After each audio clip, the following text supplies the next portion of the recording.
Gazing at the radiant light emanating from Ling Changsheng's eyes, their voices were filled with utter terror and disbelief.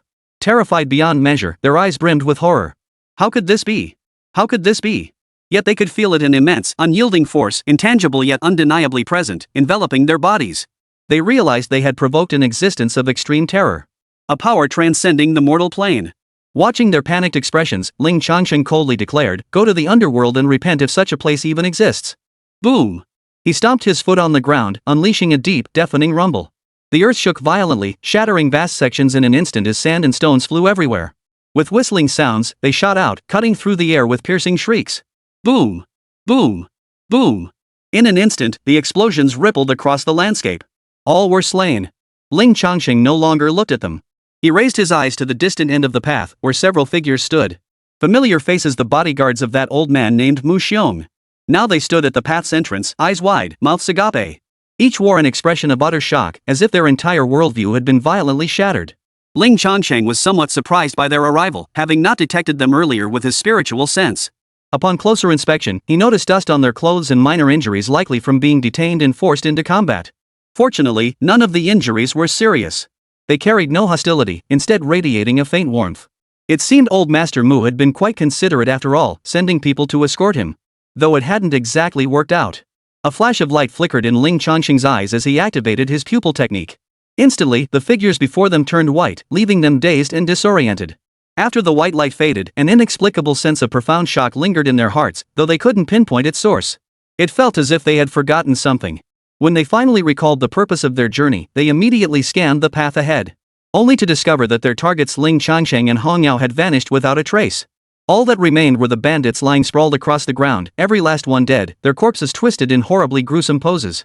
Damn it! This. The three stared at the corpses strewn across the floor, too stunned to speak. Cold sweat beaded on their foreheads, goosebumps rising on their skin. Chapter 89, Not a Coincidence, an Outbreak. The way these men died was horrifying. Each was missing limbs, as if torn apart by a barrage of shrapnel. And it happened so fast. Judging by the angles they fell and how they piled up, they must have died instantly. What the hell just happened? What do we do now? Bodyguard A asked. Bodyguard B replied, let's take some photos for the boss to report back. That guy clearly has some powerful people backing him. Guess that's all we can do. They're already gone, Bodyguard C agreed. But as they approached and surveyed the scene, confusion set in. The most puzzling thing was the single footprint on the ground. And the ground around it exploded outward, revealing scattered cracks. The three exchanged glances. As professional bodyguards, they'd seen it all. What kind of situations hadn't they encountered? But now, they all had one thought. This is a first. After staring blankly for a long moment, they finally realized this place wasn't safe. They quickly snapped photos and left. Only on the road did they begin to discuss. What do you think those footprints mean? The spiritual energy has revived. A great being descended to save that young man's life. Damn it, keep your conversation civil. If I catch you reading novels on the job again, just wait till I report you. I don't know, damn it. Those footprints, the cracks around them, could a human really make those? Unbelievable. Could they have been there before? Doubtful. Look at the photos, these bodies have sand and dirt marks. They look like they were killed by flying debris. One stomp sends sand and stones flying, instantly wiping out dozens? Is that even humanly possible? That's why they say spiritual energy has revived, some powerful being must have appeared. I'm numb. I give up trying to understand. The three racked their brains but couldn't piece together the cause and effect. Though absurd notions flickered in their minds, they refused to believe them. Such things, like aliens, are impossible to believe without seeing them with your own eyes. Soon, the trio returned to a luxury hotel. They met Mu Xiong and Mu Shoucheng, handed over the photos, and recounted the events. What did you say? Mu Xiong, usually composed, now widened his eyes in mild shock. Ha? You don't remember? A flash of white light from his eyes, and the youth vanished? The criminals are all dead? And these photos taken at the scene? The three bodyguards, yes, that's right. That's exactly what happened. Mu Xiong. Mu Shoucheng beside him. Both men fell silent for a long while, replaying the bodyguard's account in their minds and staring at the photos. Their expressions were filled with utter absurdity and bewilderment. Dad, what is this? How should I know? Mu Xiong shook his head, staring at the photos and sighing, these pictures, they're bizarre.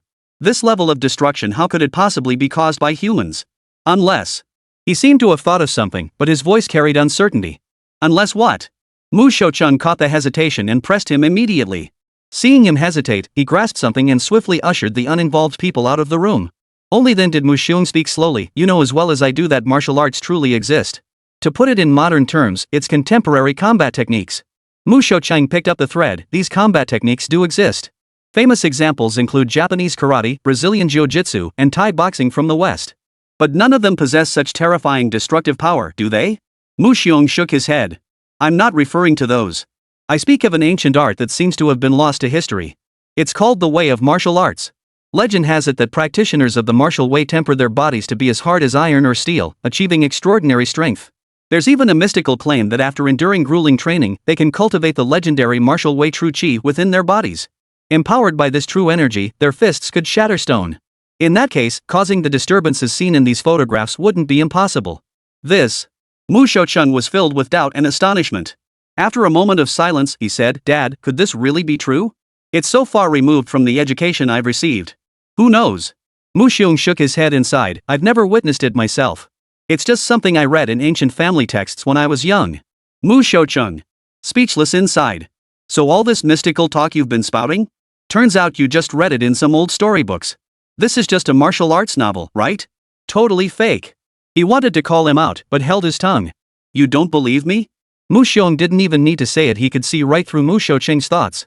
No. Mu Shoucheng replied dismissively. The old man, however, dug in his heels and began explaining incessantly, this is a reading text hidden by our ancestors, it might not be fake. Though I've never seen it myself, the accounts in those texts are remarkably accurate. Besides, it only involves the power to split stone. It's a bit outlandish, but not entirely implausible. After all, there are people today who can snap red bricks and bend steel bars. Martial arts are just a bit stronger, they haven't reached any mystical level. Alright, Dad. Mu Shoucheng was at a loss for words, finally conceding, fine, I believe you. But that's not the point. The point is that youth. Alright, you completely sidetrack me. Mu Xiong snapped back to reality. After a moment of thoughtful frown, he said earnestly, keep an eye on recent flight schedules. If that young man returns to the country, we'll follow him back too. Arrange a chance encounter. See if we can have a deeper conversation and get to know him. Alright, I will. Knowing his father had taken an interest, though he found it somewhat absurd, he didn't argue and made the arrangements. Ahem. At that moment, Mu Xiong suddenly gave a light cough. Mu Shoucheng showed no reaction, assuming the old man had simply spoken too much and was clearing his throat. But the old man felt a sudden tightness and stabbing pain in his chest, causing him great discomfort. It vanished just as quickly, so he didn't give it much thought. The next day, aboard the flight back to China, in first class, Ling Changsheng and Hong Yan, who had just boarded, spotted familiar faces. It was yesterday's group, Old Master Mu Xiong, his son Mu Shoucheng, and their bodyguards. Their seats happened to be right next to Ling Changsheng's. Ling Changsheng hadn't yet mastered the art of divination, so he simply thought it was a coincidence that they'd all chosen to return home today. Well, young man, Mu Xiong spotted Ling Changsheng and offered a friendly smile. Good day, sir. Ling Changsheng offered a brief greeting, holding little desire for further conversation. But the elder felt differently. As if a floodgate had opened, he launched into a steady stream of conversation. Mostly ordinary small talk. He inquired about Ling Changsheng's hometown, his background, his family's occupation, his age, and upon learning it, praised his youthful promise and talent. It wasn't until the plane took off that Mu Xiong's expression changed slightly. He stopped talking and clutched his chest. Huff. He was taking deeper breaths. But now, as the plane ascended, the air pressure dropped, making his breathing increasingly difficult. Soon, Mu Xiong's eyes rolled back and he slumped against the seat, a gurgling sound rising from his throat. His entire condition was extremely critical. Chapter 90, If you don't know medicine, why are you trying? Seeing his father, who had been perfectly normal just moments ago, suddenly collapse like this, Mu Shoucheng was momentarily unable to react. Dad? The next moment, Mu Shoucheng leaned closer to Mu Xiong, calling out in alarm. Mu Xiong, ha. He could only emit hoarse gasps, utterly unable to respond to his son's calls. Moreover, his complexion gradually turned ashen and purplish. His consciousness was fading at a visible pace, as if on the verge of being lost. The situation was extremely dire. Mu Shoucheng's heart was instantly filled with terror and unease, even a hint of panic. Gritting his teeth, he forced himself to steady his nerves. He must act immediately, or the consequences would be unimaginable. He quickly pressed the call button, seeking assistance from the crew. Others were startled awake, turning their gaze toward the commotion. Gradually, gasps and cries of alarm filled the air, the chaos growing louder. Ling Changsheng took it all in, his brow furrowing slightly. At that moment, he was observing Mu Xiong with his spiritual sense. Within the man's chest cavity, the chaotic energies erupted completely. Under his spiritual perception, they appeared as an eerie blackish gray. A very strange energy. Abnormal. Who knows where this old man picked it up? It filled his chest cavity, slowly spreading, corrosively eroding and destroying his lungs. This obstructed his breathing. Without immediate treatment, he would soon lose his life. The flight crew rushed over. However, regular flights do not carry medical personnel. Faced with this situation, they could only call out, asking if there were any medical professionals present. No medical professionals came forward. Instead, a sturdy young man in his 20s stepped forward, stating he had received emergency medical training. He explained that the elderly man was experiencing breathing difficulties and suggested attempting CPR. Great. Thank you, brother.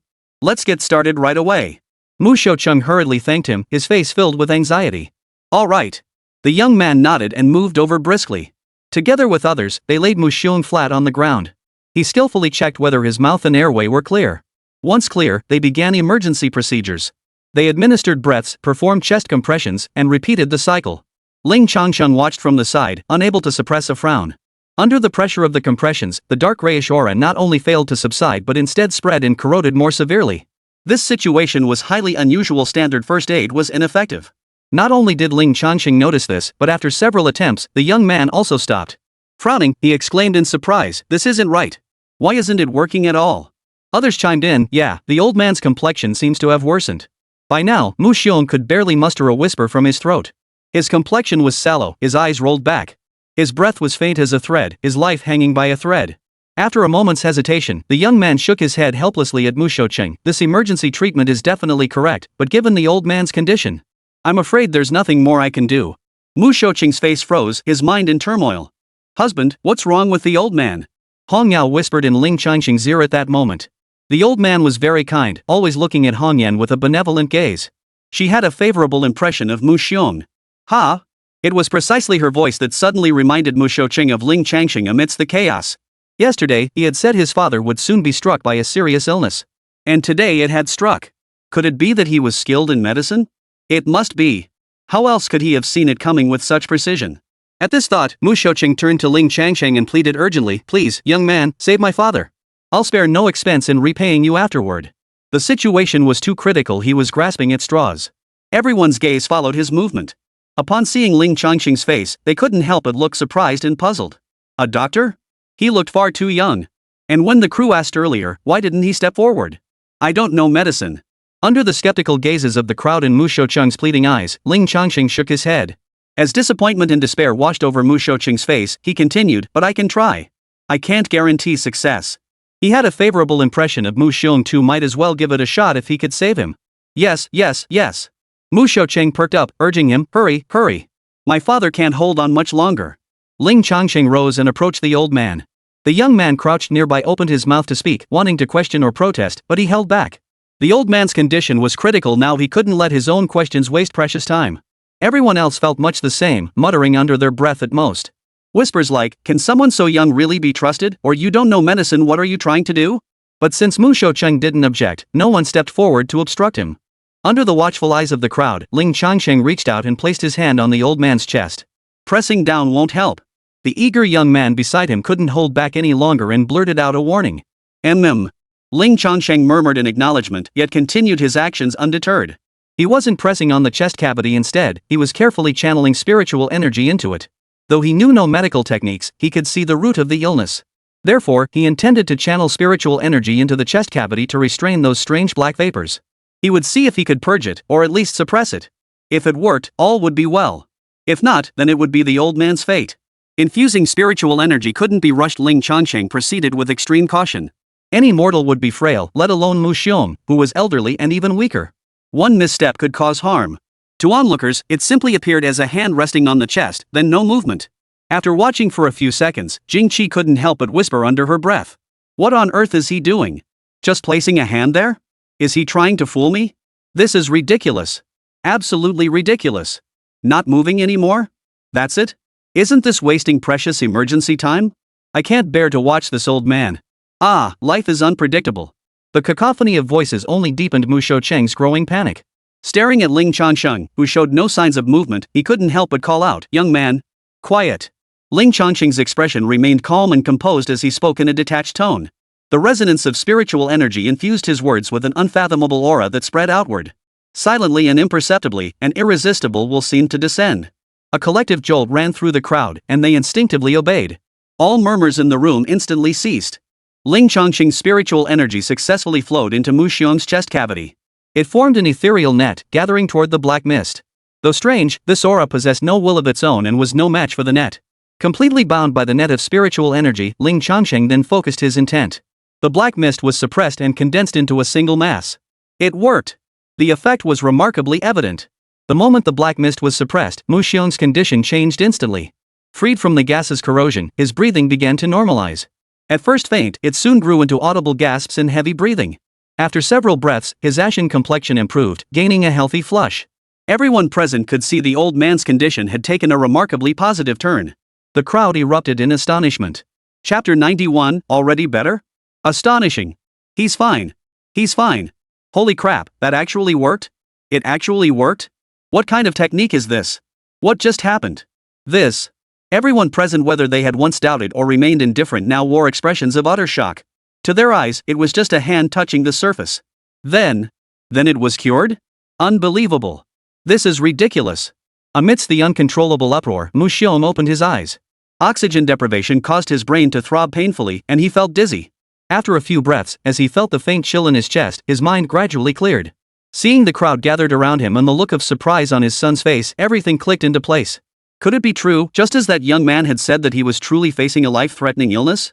Simultaneously, seeing Ling Changsheng standing mere inches away, he knew it was this man who had saved him. Humph. Mu Xiong let out a bitter laugh, his gratitude genuine. Thank you, young man, for saving my life today. Hold your tongue, Ling Changsheng interrupted. The matter wasn't over yet. He had only temporarily suppressed the black-gray energy, it hadn't been purged. The old man's constitution was too frail, any sudden surge of spiritual energy could still claim his life. Therefore, it must be extracted. This was more troublesome than channeling spiritual energy or controlling the black-gray mist. It was extremely taxing. Fortunately, Ling Changsheng had now reached the 9th layer of qi cultivation, and his spirit essence had also greatly strengthened. After roughly half a minute of intense concentration, he finally succeeded in extracting the mass of black ash energy. Oomph. Mu Xiong grunted, feeling a faint stinging pain in his chest accompanied by an odd sensation. A faint chill washed over him, as if something had pierced through his chest and been pulled out. Otherwise, his chest felt perfectly normal. The inexplicable burning, stinging, and suffocating sensations that had erupted earlier were now completely gone. Bizarre. Supernatural. What did he do? Why do I have this strange sensation? Mu Xiong couldn't help but feel perplexed. Observing Ling Changsheng, he felt even more strongly that this young man was extraordinary. Worthy of deep friendship. Ling Changsheng withdrew his hand, the black ash-like mist within his palm firmly sealed by spiritual energy. This peculiar black mist only manifested under spiritual perception, it remained invisible to the naked eye. He would investigate it later. Ling Changsheng looked at Mu Xiong and his son and said, "Alright, no problem." "Thank you, young man. Thank you." Mu Xiongcheng expressed his gratitude repeatedly, then helped his father up from the ground. Just as he was about to speak to Ling Changsheng, the crew members, seeing the elderly man rise, approached with concerned inquiries about his condition. Ling Changsheng returned to his seat. The other spectators went back to their business. Some eyes lingered on Ling Changsheng, their gazes filled with contemplation. They pondered whether they should make his acquaintance. Regardless of how he managed it, his technique was quite impressive. Still, he seemed a bit too young. There was a sense that luck played a role, making it hard to fully trust. While some speculated one way, others considered the opposite. Still, someone approached and extended a business card to Ling Changsheng. Ling Changsheng, naturally uninterested, waved them away. The visitors could only retreat awkwardly. After dealing with the crew, Mu Xiong looked at Ling Changsheng with gratitude. "Thank you, young man. Might I ask your name?" Earlier, they hadn't been familiar enough for him to feel comfortable asking for his name. But now was the time. Ling Changsheng replied, "My humble surname is Ling, and my given name is Changsheng." Ling Changsheng? What a splendid name.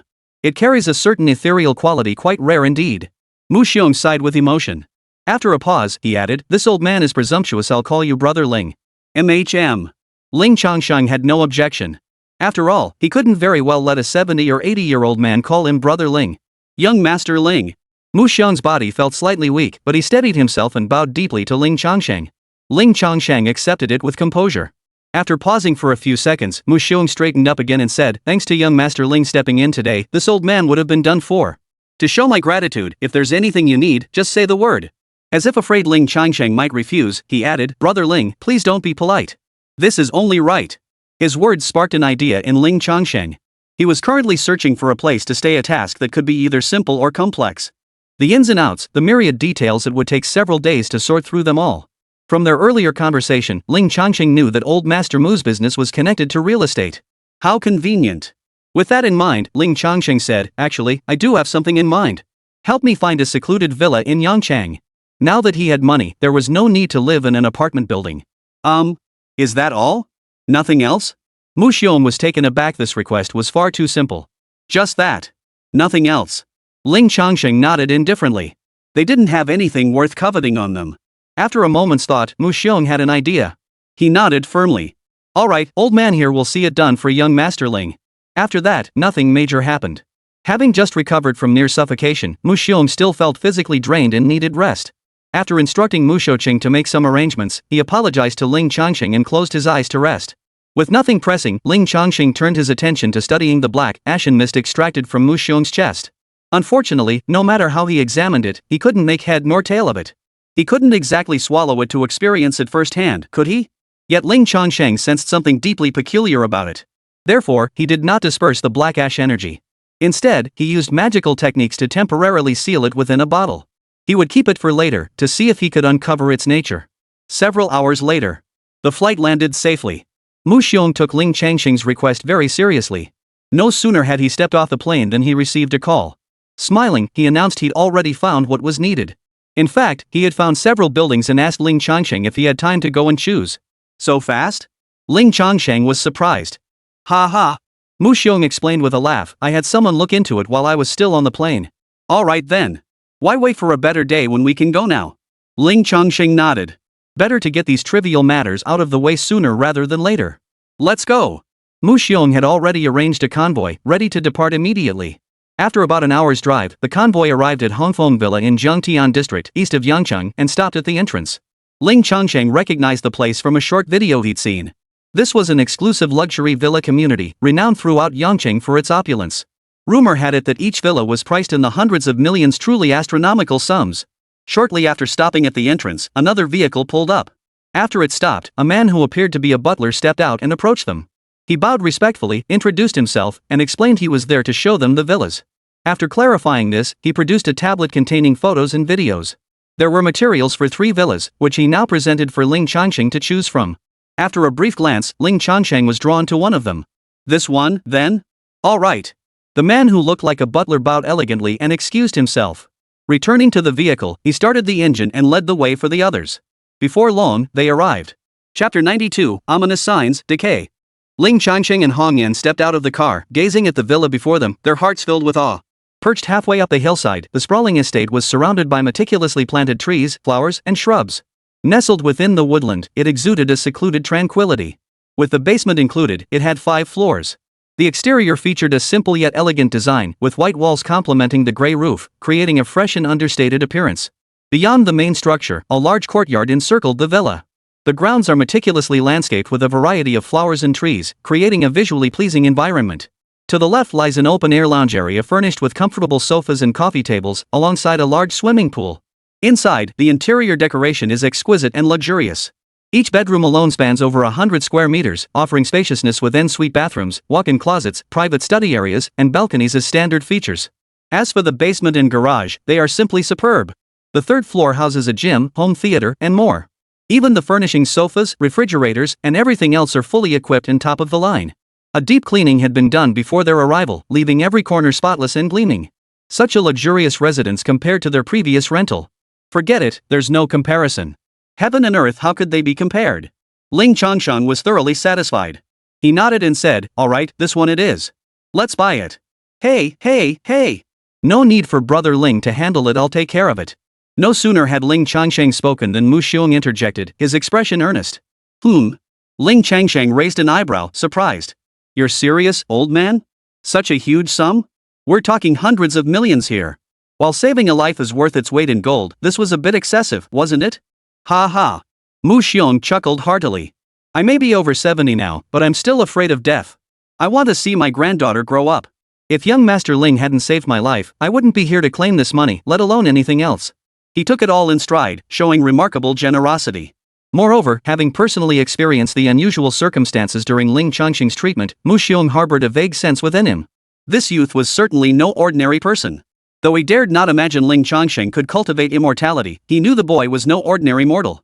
That was why he sought to befriend him. Alright then. As long as you don't regret it. Ling Changsheng nodded. Since the other had spoken so plainly, that settled it. Brother Ling, how could I possibly regret it? Mu Xiong laughed heartily, then hesitated, as if something was on his mind. Just say what's on your mind, Ling Changsheng observed. He chuckled inwardly. No wonder he was being so generous. While repaying a debt of gratitude was part of it, there must be other motives at play. Gifting such an exorbitantly priced villa was a calculated move born of both motives. Very well. Mu Xiong's expression hardened, his face growing grave. Truth be told, this old man does indeed have a request. My dear granddaughter has been acting very strangely lately. This trip to Myanmar, the jade I purchased, as I've said before, still carries the impure aura from her body. But now that Brother Ling is here, I'd like to ask you to take a look. This must be what the elders call fine jade nurtures the wearer. In the past, Ling Changsheng would have dismissed such talk as nonsense. But now that he understood fine jade could contain spiritual energy, this notion suddenly made sense. The spiritual energy that seeps out from within might offer a slight nourishment to the body. Ordinary people likely couldn't absorb it at best, they might absorb a tiny fraction, gradually improving their physical condition. But I'm getting sidetracked. Ling Changsheng asked, what's wrong with your granddaughter? Mu Xiong sighed helplessly, she's been having nightmares lately, and her mental state is poor. She also zones out frequently, sometimes for long stretches. We took her to the hospital, but the tests came back normal. Alright, I can take a look. But remember, I make no guarantees. Understood. Thank you for your help, Brother Ling. Mu Xiong expressed his sincere gratitude. Since his granddaughter wasn't in Yangcheng, he made arrangements with Ling Changsheng to bring her over tomorrow. After exchanging pleasantries, they departed. With others gone, Hong Yan regained her lively self. In front of outsiders, she restrained herself, putting on a cool and aloof front. Now that they finally had time alone, she instantly became clingy. She threw herself into Ling Changsheng's embrace, inhaling deeply as if craving something, her face tumbling against his chest. Hey, what are you doing? Ling Changsheng was both amused and exasperated. He wrapped his arms around her slender, supple waist, trying to gently push her away. He. Hong Yan tilted her head up to look at Ling Changsheng, flashing a huge smile before pouting pitifully, no. Husband, hold me. Fine. Ling Changsheng gently embraced Hong Yao, savoring this moment of warmth and tranquility. After a few breaths, Hong Yao finally looked around the villa and exclaimed excitedly, wow. Husband, are we really going to live in such a big house? Yes. Ling Changsheng gazed at the villa before him, his heart filled with emotion. Things like this, if you weren't born with them, you'd likely never possess them in a lifetime. If not for the little world. The thought of the little world perked Ling Changsheng right up. Time to move. There wasn't much to move. Besides some clothes, the rest could be bought again. The main thing was that box. He could only control the little world's disappearance and reappearance, not where it would manifest. So this box has to come with us too. No problem, it wasn't the landlord's property anyway. The landlord, upon hearing Ling Changsheng mention moving, had absolutely no objections whatsoever. Even when he spotted them from afar, he kept his distance, afraid Ling Changsheng might suddenly snap. After everything was moved out and he left, the refund was transferred. He even included a voice message confirming the room had been vacated. That wasn't important. Ling Changsheng received the money and simply replied with a brief okay. Since there wasn't much to move, one trip was enough. Holy crap, dude, is this your place? They'd seen villas before and moved into them too. But they'd never seen anyone moving from a cramped, run-down rental to a villa. The two situations seemed completely unrelated. For a moment, he was so stunned he lost his words. Only after speaking did he realize his mistake and quickly apologized. I didn't mean it like that, I just... Ling Changsheng shook his head. It's fine. Just move. During the move, the villa complex's management staff came over to ask if the homeowners needed any help. After all, this was a villa community, the property management actually did their job. This also confirmed that this was indeed Ling Changsheng's home, leaving the moving crew even more stunned and envious. Since there wasn't much to move, it was done quickly. The movers and property staff departed. Inside the villa. After a quick tidy-up, Ling Changsheng glanced at the box, then at Hong Yan.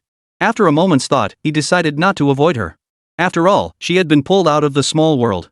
There was no need to avoid her. He extended his spiritual sense, linking it to the miniature world within, causing it to manifest. Can you see inside? Ling Changsheng asked Hong Yan. What? Hong Yao was happily rolling around on the sofa when Ling Changsheng's call drew her attention. Then, her gaze settled upon the miniature world slowly unfolding within the box. She could see it. It wasn't surprising, it made perfect sense, since she herself had been pulled out of that little world. Ha! Staring at the miniature world within the box, Xinyue let out a surprised gasp. Then she hopped down from the sofa and scampered over. Her whole body went limp as she leaned against Ling Changsheng, her eyes fixed on the miniature world inside the box with pure curiosity. "What is this? It seems to be moving?" Xinyue asked curiously. Ling Changsheng couldn't explain it, nor could he possibly. He could only brush it off casually, while also instructing her not to interfere with the box's contents. Xinyue was very obedient. Seeing the serious look on his face, she immediately adopted a solemn expression and nodded eagerly. The trivial matter settled. Ling Changsheng scrutinized the miniature world, his brow gradually furrowing. Even with the naked eye, he could already detect some troubling signs. The spiritual energy within the microcosm seemed to be withering and decaying once more. Chapter 93, Stellar Spirit Core Elevating the Miniature World? If one were to categorize the spiritual energy content and concentration within the boxed microcosm, it would be as follows. Upon first encountering the miniature world within the box, its spiritual energy concentration was meager. After introducing fruits and mass-producing sublimation fruits, it became bleak. After supplementing it with large amounts of high-energy substances, it recovered to sparse levels and began progressing toward rich. When he departed yesterday, the spiritual energy within the box remained at a rich level. But now, it has reached the bleakest of bleak. Visibly, the spiritual energy within had significantly diminished. The miniature world currently displayed within the box remains situated in the Chaos Blade Abyss. This place never had much spiritual energy to begin with, and now it's almost completely gone. A scene of utter desolation. What calamity has struck? Ling Changsheng was startled and swiftly projected his spiritual sense into the miniature world, resonating with the Tao. Soon, the truth became clear. He hadn't misread it, the spiritual energy within the microcosm had indeed withered. The reason? It was actually due to Ling Changsheng himself. To be precise, it was because his influence on the microcosm was far too great. Every word, every action, every movement could resonate through the microcosm, triggering immense transformations. Take, for instance, the uproar he caused when he took down the blood purification holy sect. How immense! How overwhelmingly powerful! Even those at the peak of the nascent soul stage, or those on the brink of the transcendent stage, could not withstand it. But because of this, Ling Changsheng had expended a tremendous amount of spiritual energy. Moreover, he had previously scattered a vast quantity of reality seeds within the mountainous basin of that small village. Yet, having withdrawn abruptly, he hadn't added much high-energy substance to them. As one factor diminished while another grew, the combined effects caused the spiritual energy to plummet dramatically. This is not good. Ling Changsheng hurriedly gathered items to replenish the small world. During the relocation, many things were lost, but not the food. To discard them now would be an outrageous waste. Every Chinese person is raised from childhood to value food. Now it came in handy. Seeing the spiritual energy in the small world begin to replenish, he breathed a slight sigh of relief. From now on, he would need to control the frequency and extent of his interventions. The little world is far too fragile. Interfering recklessly might just kill it. But the problem was, he would inevitably have to intervene. Constantly letting the spiritual energy levels fluctuate wildly like this wasn't sustainable either. I truly fear that one day the spiritual energy of this little world will be exhausted, ushering in an age of declining magic. His path to transcendence had only just begun. As these thoughts unfolded, Ling Changsheng couldn't help but feel uneasy, his mind racing. The spiritual energy spontaneously generated within the current microcosm was finite. It was like a small spring, capable only of forming a tiny pond. The spiritual energy Ling Changsheng added to the small world was like water from a dry well. It could only exist briefly. Once consumed, it vanished. There seemed to be no upper limit to the world's expansion. This was precisely why the world oscillated between good and bad. To resolve this, the size of the spring must be increased, allowing it to overflow and generate more water on its own. He hadn't considered this earlier, but now that the spiritual energy kept drying up, he realized something was amiss. I wonder if the microcosm can be upgraded? Ling Changsheng pondered inwardly, carefully sensing the Tao of the microcosm. He searched for clues, wondering if his own actions had somehow altered this microcosm. Under his intense focus, the Tao of the microcosm grew clearer and more vibrant. As before, vast symbols of cosmic laws began to manifest. Endless, intricate information swirled within his mind, dazzling and overwhelming his brain's processing limits. Fortunately, instinct naturally sought safety and avoided danger, and this instinct also influenced the Tao. This triggered a highly idealistic phenomenon. These immense volumes of information did not flood directly into the mind. Instead, it flowed according to his will, allowing desired information to surface while obscuring and skipping what was unnecessary. Though errors and omissions occur, precise information also manifests. Gradually, Ling Changsheng's spiritual awareness beheld a peculiar sight. Within the ocean of laws manifesting across the land of this microcosm, a fiery core vast and radiant glowed brilliantly. It was interwoven with countless beams of light, all manifestations of the laws themselves. This core seemed to be the very source of all laws within the microcosm. It had never been seen before. Now, responding to Ling Changsheng's thoughts, it emerged and revealed itself. It appeared much like the inner core of a planet. Within his mind, Ling Changsheng recognized, understood, and analyzed what this entity was. Relevant information gradually unfolded and became clear. At present, Ling Changsheng could only perceive this single planet. Even when he strained to look outward, beyond the star, he could see nothing. He could not project the scenery beyond this star into the box. The fiery core he now observed was precisely the core of this star. But it was not a stellar core in the scientific sense. Rather, it was something difficult to describe, difficult to comprehend. If one must give it a name, perhaps it could be called the spirit core of the star. This stellar spirit heart connects all laws, influencing the star's spiritual energy and its rise and fall. When it dims and falters, the star's spiritual energy grows scarce and sparse, like in an age of declining magic. Conversely, when it flourishes, spiritual energy surges, the path to immortality becomes steadfast, cultivators advance rapidly, and the immortal way thrives. Now that I understand this, to raise the ceiling of this microcosm, I must focus on this stellar spirit core.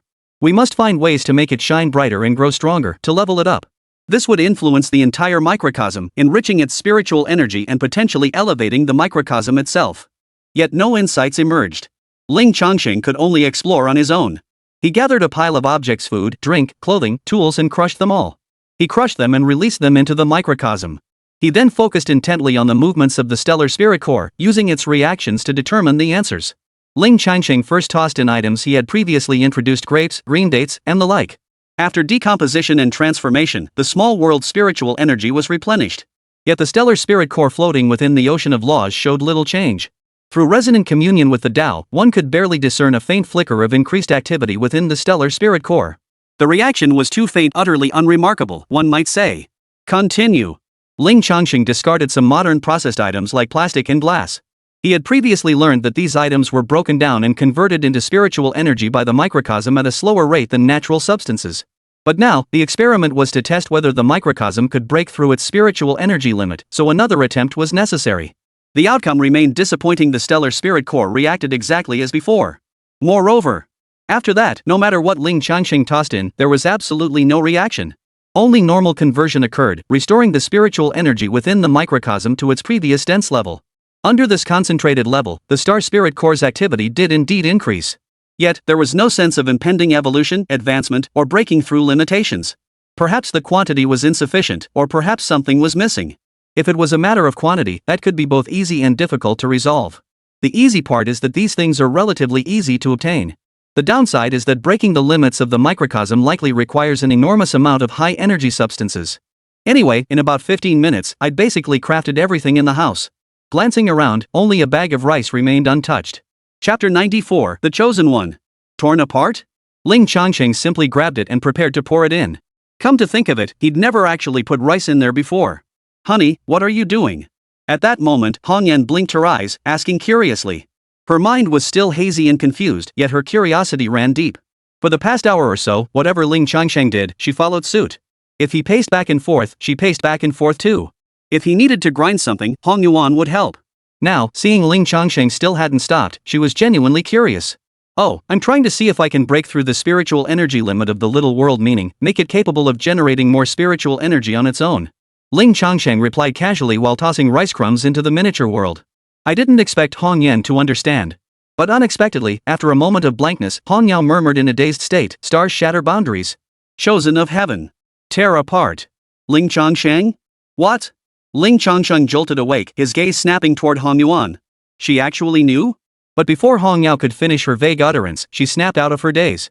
Blinking her eyes, she said in an adorable voice, Husband, I don't understand. Ling Changsheng hastily explained the specific meaning to her.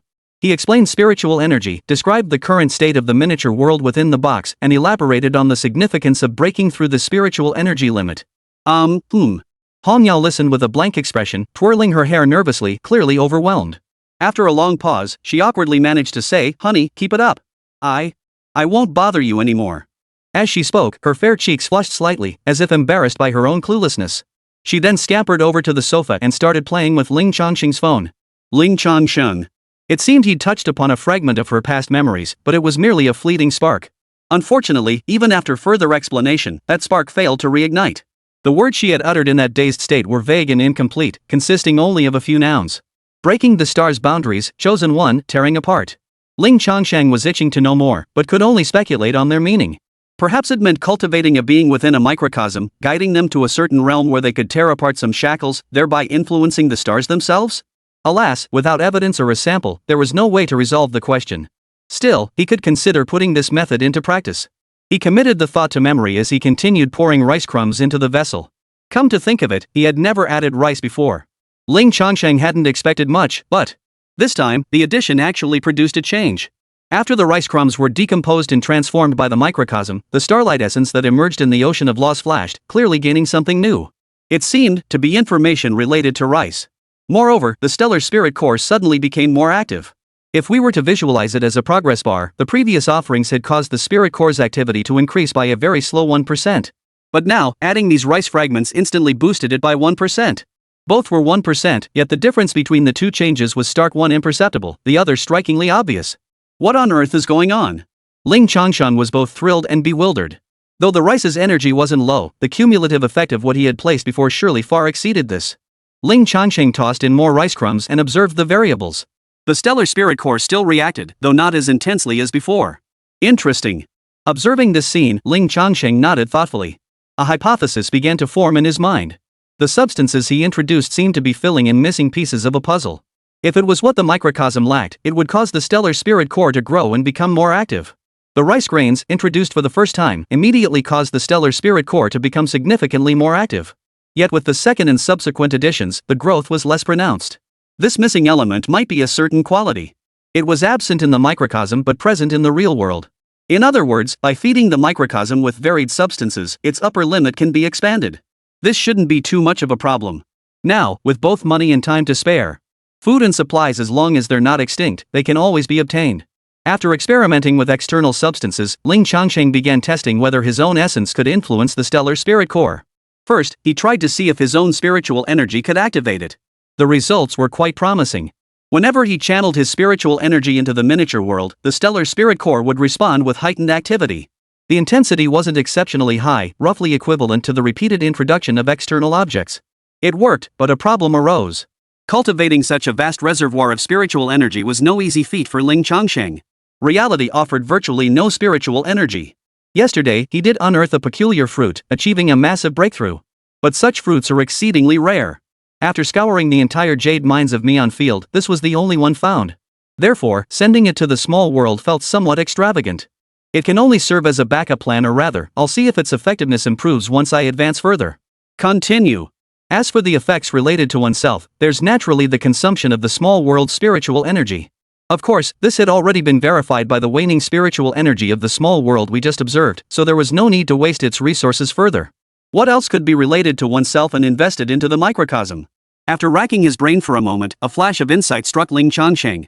There was another, even more profound power.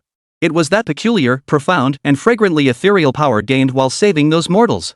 Perhaps it could be called human virtue merit. Who knows if it would work?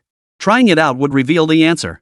Previously, because the portrait had become Ling Changsheng's vessel within the microcosm, all this human virtue had been absorbed into it. Yet Ling Changsheng could still sense and command it at any moment. Now, he immediately drew it forth and channeled it into the heart of the star spirit. This ethereal power rose gently from afar. Like incense smoke, it was faint and pale blue. In the blink of an eye, it flowed smoothly according to Ling Changsheng's intent, merging into the heart of the star spirit. Instantly, the stellar spirit heart trembled, radiating brilliant light, its brilliance blazing fiercely. All the laws connected to it shone brilliantly, dazzlingly bright. The spiritual energy between heaven and earth surged like boiling water, its transformations violent and intense. This intensity was at least tenfold, if not dozens of times greater than that of the rice grain just moments before. Though it hadn't yet triggered a fundamental leap in the stellar spirit core, it would undoubtedly accelerate its progress significantly. Ling Changsheng found it somewhat perplexing, unable to grasp the fundamental principle behind it. Clearly, this human virtue also originated from the little people within the microcosm. Yet it could trigger such violent upheaval. This shouldn't be related to the people within the microcosm. Ling Changsheng refused to believe there were no truly virtuous individuals within it. Therefore, it must and could only be related to himself? After a moment of deep contemplation, Ling Changsheng pierced his fingertip with spiritual energy, squeezing out a single drop of blood. The drop of blood sliced through space and fell into the microcosm. Boom! The instant the blood droplet entered the microcosm, Ling Changsheng witnessed thunder rolling across its sky, the deafening roar of thunder reverberating.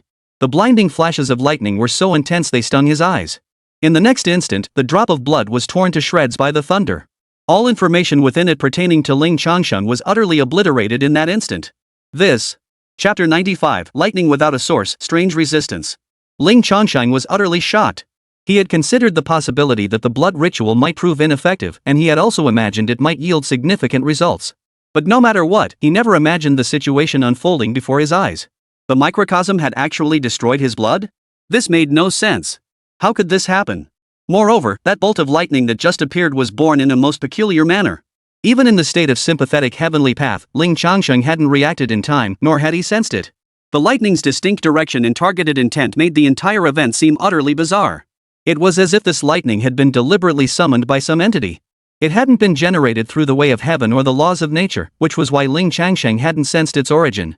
Ling Changsheng felt a chill run down his spine.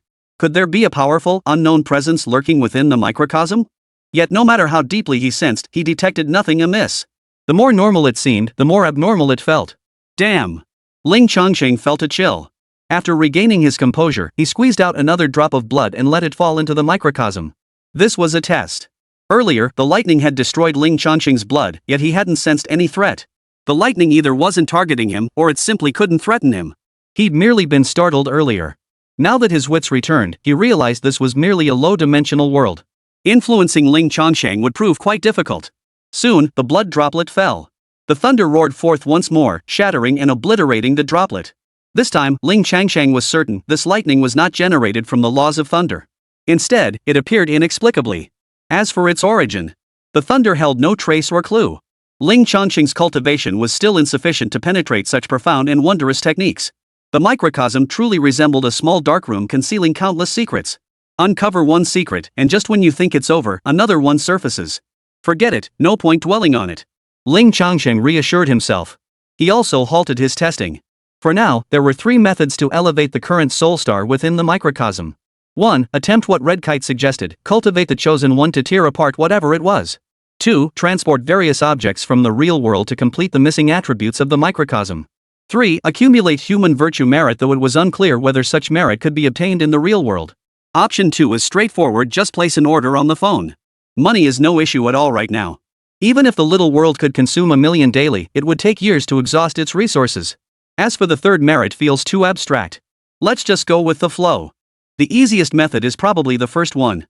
As for candidates, he didn't know anyone suitable. Perhaps he should start with Lang Shi and that little girl young Xinyue. Ling Changsheng pondered. Then he suddenly realized Lang Shi wasn't at Chaos Blade Abyss anymore. Even his own portrait wasn't here anymore. The benevolent energy he had just summoned had materialized from afar, drifting in from the distance. Let's go see where they are. Ling Changsheng promptly immersed his spiritual sense into the miniature world, entering the portrait. As long as he didn't recklessly expend the minor world's spiritual energy or activate abilities like words become law, the drain on his stellar spirit core remained minimal. That was why Ling Changsheng acted so decisively. Once his spiritual sense entered the portrait, his perspective shifted. From an overhead view of the microcosm, it shifted to a first-person perspective. Moreover, the scene instantly shifted from the Chaos Blade Abyss to a mountain peak that felt strangely familiar. Ling Changsheng stepped forward, emerging from the portrait. Ink and brushstrokes formed his robe, while the spiritual energy he channeled into himself became his body, coalescing into the portrait's form. Standing firmly on the mountain of the miniature world felt rather interesting. It felt like a true journey through time. Not far ahead, Lang Shi and Yang Xinyue were both present. After his spirit consciousness entered the portrait, it began to glow and rose automatically into the air, naturally drawing their attention. Beside the 2 women crouched a large cat. It tilted its head suspiciously, watching Ling Changsheng. Frost flowers were locked onto its body, preventing it from moving. Meow. After observing for a few moments, Ling Changsheng noticed a faint crescent moon glow in the cat's eyes. The next moment, it grew agitated, meowing urgently and thumping against the frost that bound it, desperate to break free. Dissolve. Coldstream reacted, dispelling the frost barrier. Instantly, the large cat appeared before Ling Changsheng as if materializing out of thin air. Its massive, furry head rubbed against Ling Changsheng, purring contentedly with affection. Compared to the human form within the microcosm, this cat was 4 or 5 times larger than a human. Compared to when it had first been brought in, it had grown considerably. Moreover, a faint crescent of black moonlight shimmered within its eyes, an utterly peculiar sight. Running a hand over the soft fur on its forehead, Ling Changsheng observed its behavior and surmised it had recognized him. It was clearly the cat from the portrait. Greetings, revered one, Ling Shi addressed Ling Changsheng at that moment. Great immortal. No. The lively young girl beside him, Yang Xinyue, exclaimed, how come the great immortal has shrunk? Now I can look him straight in the eye. You little brat, stop talking nonsense. Ling Shi scolded softly, then proceeded to explain the situation to Ling Changsheng. Ling Changsheng had abruptly vanished from the Chaos Blade Abyss, and his portrait had spontaneously returned to the frame. Ling Shi waited for a long time with no response. The Chaos Blade Abyss wasn't exactly a safe place. Who could guarantee unknown powerful beings wouldn't appear? Ling Shi had no choice but to carry the portrait away and return to the small mountain village. She should have returned to the sect, but Ling Changsheng's hasty departure left her uncertain how to handle the portrait. So she remained in the small mountain village. She also mentioned the issue with the kitten. After awakening from its deep slumber, the kitten had been restless, searching for Ling Changsheng. It even tried to leap off the cliff, forcing her to restrain it. That was the reason behind everything Ling Changsheng had witnessed upon his arrival. I see. Ling Changsheng nodded, then asked, when do you plan to return to the sect? Ling Shi replied, whenever is convenient. Does the revered master wish to accompany me? Yes. Ling Changsheng nodded. He intended to visit the sect where Ling Shi resided. For now, traveling alone through the small world felt a bit chaotic. He didn't know where to begin. It was like traveling having a local friend as a guide made things much more efficient. Besides, wasn't the goal to cultivate a chosen one? Ling Shi might be a suitable candidate. Understood. However, before you depart, shouldn't you handle matters there first?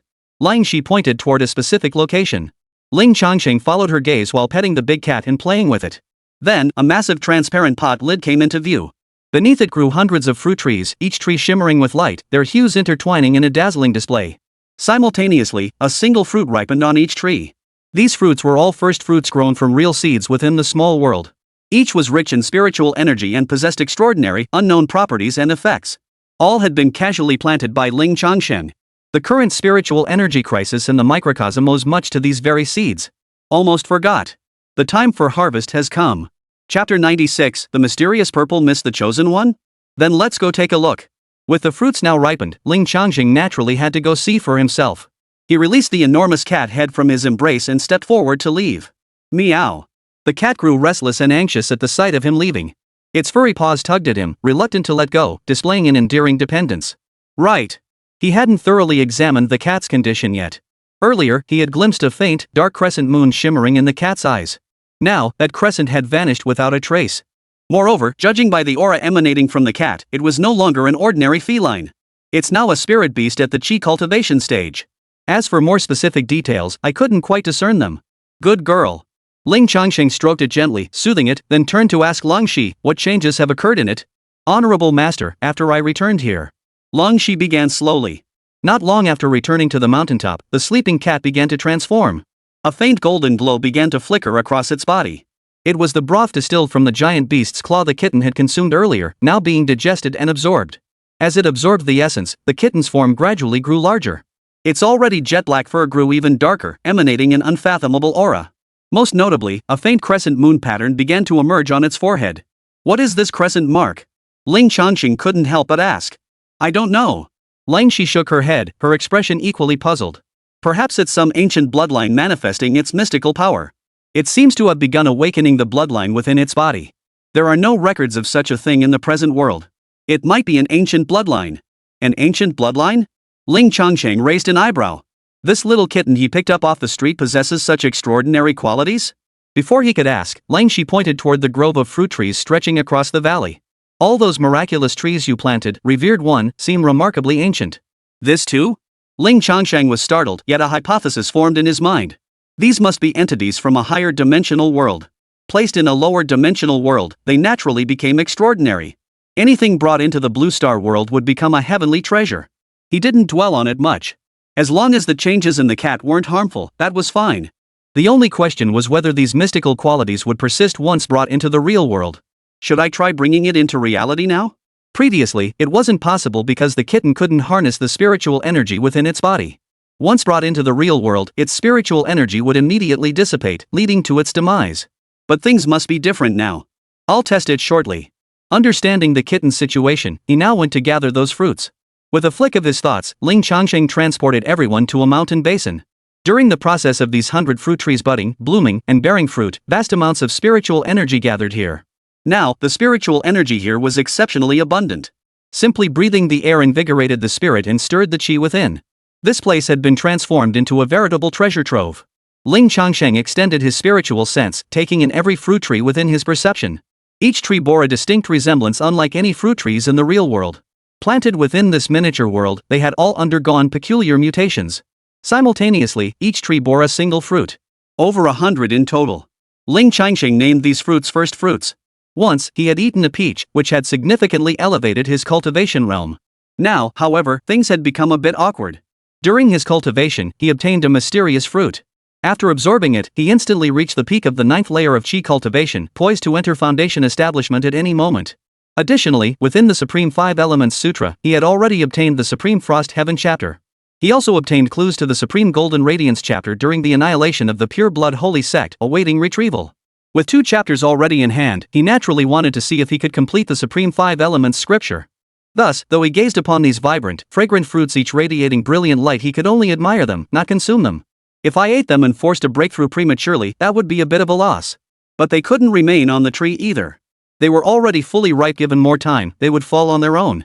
As for containers specifically designed to hold these celestial treasures and earthly gems, Ling Changsheng had them. With a wave of his hand, from a cloud in the sky, a treasure from his storage space descended. These were once battle spoils. Ling Changsheng retrieved numerous jade boxes from within. These jade boxes were specially crafted, each containing a miniature formation and rich in spiritual energy. They could perfectly preserve the efficacy of these first fruits. He plucked all the initial fruits and placed them into the jade boxes. Done. Gazing at the pile of jade boxes, then at Longxi, Ling Changsheng fell deep in thought. Breaking the stars' limits, chosen of heaven, tearing apart. Cultivate the chosen one of heaven's mandate, shatter the limits of the stars, and strengthen the stellar spirit heart. This was the thought Ling Changsheng had previously been stirred to by Hong Yen. Now, having reaped the first fruits, that thought rose again. With so many initial fruits, besides using them himself, he could also use them for cultivation. With no suitable candidates at present, he was somewhat familiar with Lang Shi and Yang Xinyue. With this thought, Ling Changsheng entered the heavenly Tao vision state. Instantly, Lang Shi was laid bare before him. Of course, it wasn't for any lecherous purposes. Rather, he was examining her for any unusual traits. His first impression was she was so clean. Save for her hair and eyebrows, her skin was as flawless as jade. Wrong. Ling Changsheng steadied his thoughts and carefully observed the energy currents emanating from Lang Shi. He was testing whether he could perceive the so-called fortune energy. Lang Shi? Under Ling Changsheng's gaze, Lang Shi initially felt nothing unusual. But as time passed, something felt off. Her calm gaze shifted subtly, like a tranquil spring stirred by ripples. She blinked unconsciously, a faint blush rising on her jade-like cheeks as her heartbeat quickened involuntarily. Her previously steady gaze began to drift, avoiding Ling Changsheng's eyes. Ling Changsheng gradually noticed something peculiar. Every person possessed a unique aura. Coldstream was enveloped in an ethereal aura of ice spirits and frost blossoms, drifting faintly. Yet as Ling Changsheng's thoughts focused, the frosty aura was pushed aside, fading into darkness. Slowly, a radiant glow emerged. A hazy, purple aura. It radiated an aura of nobility, majesty, and mystery, intertwined with Lang Shi's very soul.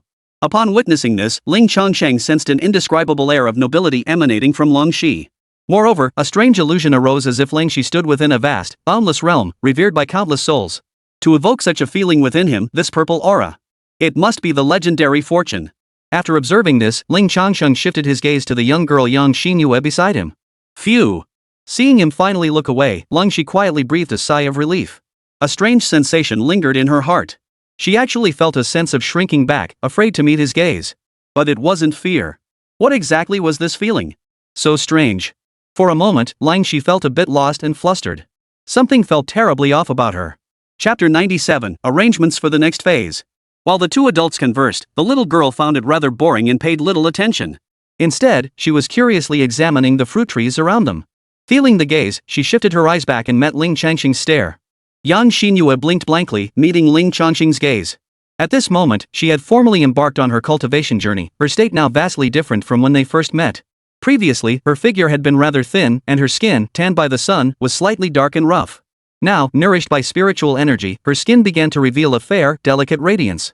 A subtle, glass-like sheen emerged, gradually giving her the icy, jade-like complexion reminiscent of Lang Shi. Great Immortal, what's wrong? Yang Xinyue asked dazedly after their prolonged gaze. Nothing. Ling Changsheng replied casually. He too had noticed the aura surrounding her. This young girl was different from Lang Shi. She too radiated a hazy purple aura, yet it seemed threefold more intense than Lang Shi's. Faintly, golden characters shimmered within the purple aura. Occasionally, when these characters collided and interlinked, they formed a pattern resembling an eye. Yet it wasn't unsettling. The radiant golden eyes instead radiated a sense of divine might. Very peculiar. Interesting. Then it's settled. The current experimental subjects are these two. Let's see if cultivation can enhance and activate their stellar spirit hearts. Having made up his mind, Ling Changsheng exited the heavenly Dao vision state. Using spiritual energy, he floated 2 jade boxes toward them, placing one before each. Having yet to discover or devise a suitable cultivation method, he decided to feed them some resources first and see how they respond. The initial fruits inside were duplicates, so giving them away wouldn't cause any regret. Besides, if Ling Changsheng wanted more, producing hundreds or even thousands more would be no trouble at all. Lang Shi, who had been staring blankly with her head bowed, a rare occurrence, snapped back to attention at the sight of the jade boxes drifting toward her. Ha! Great immortal? Yang Xinyue also looked at Ling Changsheng with confusion. Ling Changsheng said, "For you." Both immediately refused. Yang Xinyue, well-mannered and aware of the item's value, dared not accept it. As for Lang Shi, needless to say, he had already received ample resources from the blood purification holy sect. Take it. It's not for free. I need you to handle something. Ling Changsheng pressed the items into Lang Shi's hands and continued, "There are still a few lingering remnants of the blood purification holy sect's poison. Go finish the job." Certainly. It's no trouble at all. Lang Shi nodded decisively, showing no reluctance whatsoever. Allowing the blood purification holy sect to grow unchecked could lead to retaliation in the future. Having become entangled in this affair, she resolved to root out every last trace. Seeing her agreement, Ling Changsheng provided her with the locations of the remaining remnants. But, revered one, this fruit is still far too precious. After noting the address and holding the jade box, Lang Shi still hesitated slightly. The power of the primordial fruit lay not only in the vast spiritual energy it contained. It also possessed unfathomable effects. After all, it originated from a higher dimensional realm. Even if one couldn't see through it, one could feel the body's instinctive craving for it, thus understanding its preciousness. Take it. Very well, thank you, revered one. Thus, Lang Shi hesitantly accepted it, clasping his fists in gratitude. Lang Shi knew deep down that this token of gratitude was insufficient. But she said no more, instead keeping it deeply in her heart. What about me? What about me? What does the great sage need Xinyue for? Young Xinyue couldn't wait to ask. You? Ling Changsheng pondered for several seconds, realizing there was nothing for her to do. Children talk too much. When I tell you to take it, just take it. Yang Xinyue. The little girl's expression fell, her lips puckering as she took it listlessly. She knew she was nothing but a useless little helper in the immortal's eyes. A sudden urgency welled up inside her, igniting a newfound drive. The immortal gave me something good. He must see potential in me. I have to train hard. Yang Xinyue clenched her little fist, silently encouraging herself. Her wild guess had actually hit the mark. Seeing her accept it, Ling Changsheng nodded with satisfaction. Now it was just a matter of waiting for them to use it, then observing the changes in the stellar spirit core. Of course, not right now. For Lang Shi and Yang Xinyue, it would be better to refine the initial fruit before using it. It was time to depart. The matters of the small mountain village were temporarily settled.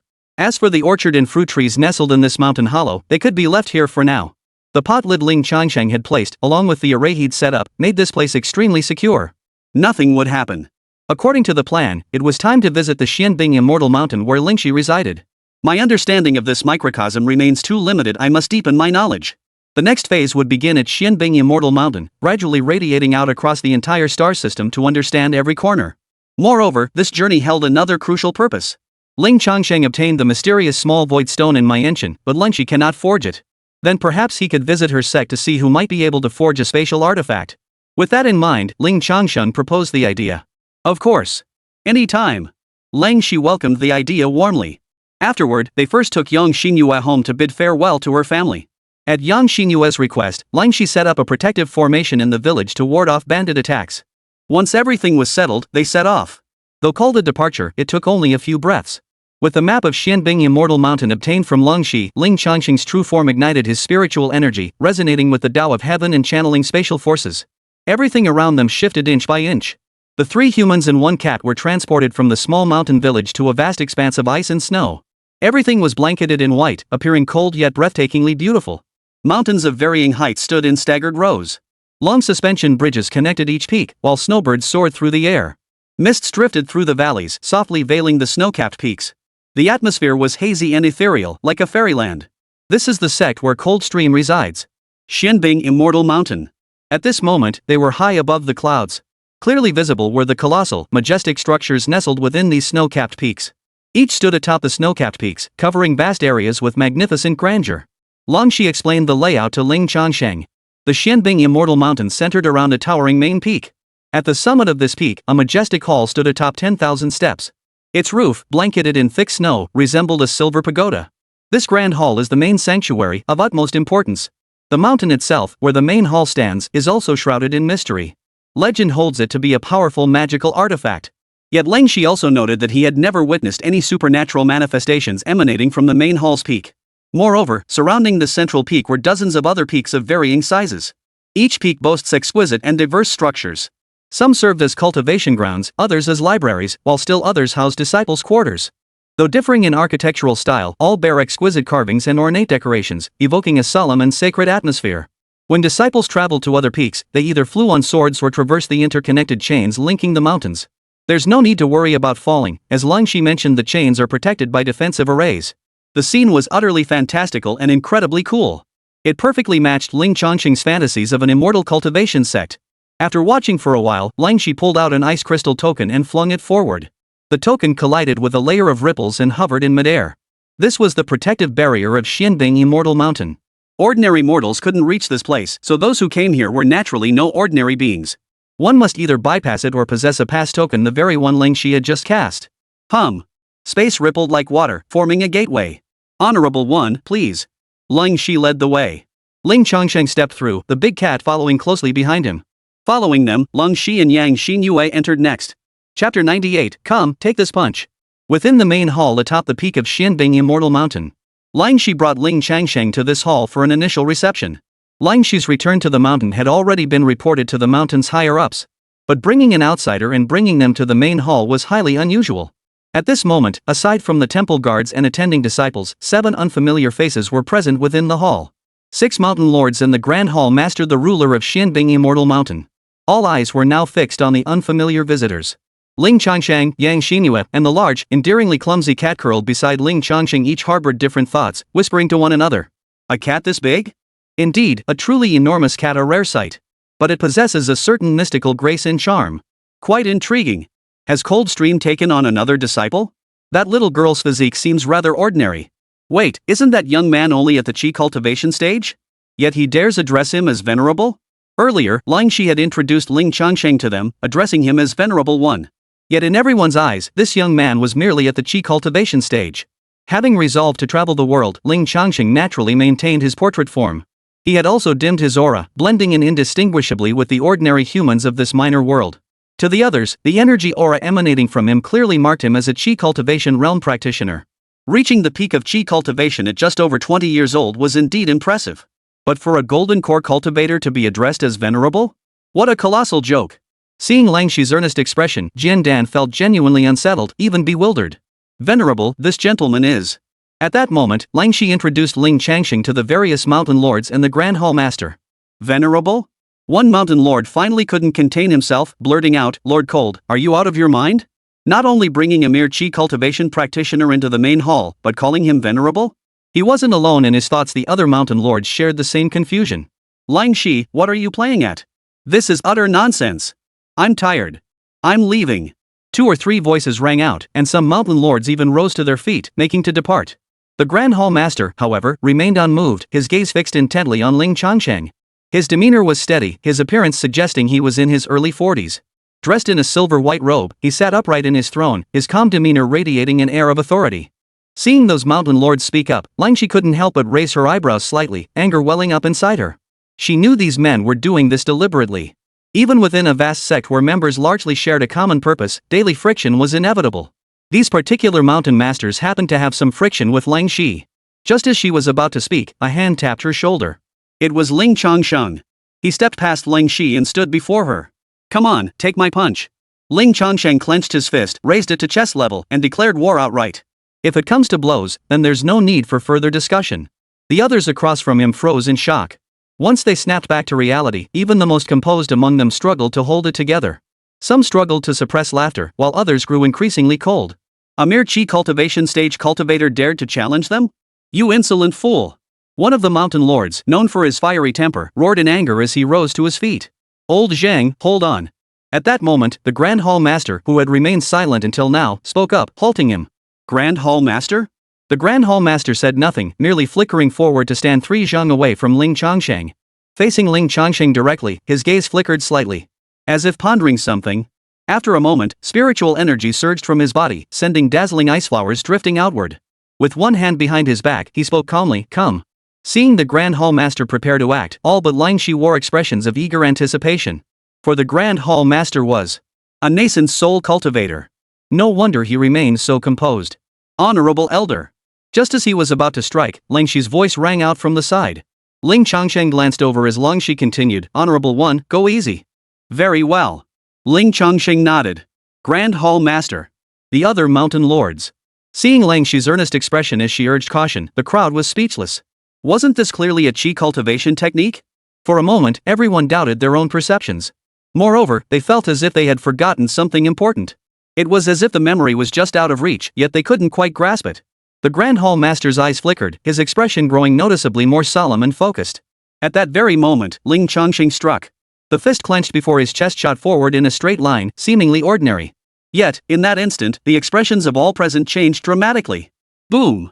The fist struck the air with a thunderous roar, unleashing a deafening explosion. Under the terrifying force, space was violently compressed before instantly exploding outward, sending a powerful shockwave rippling out in all directions.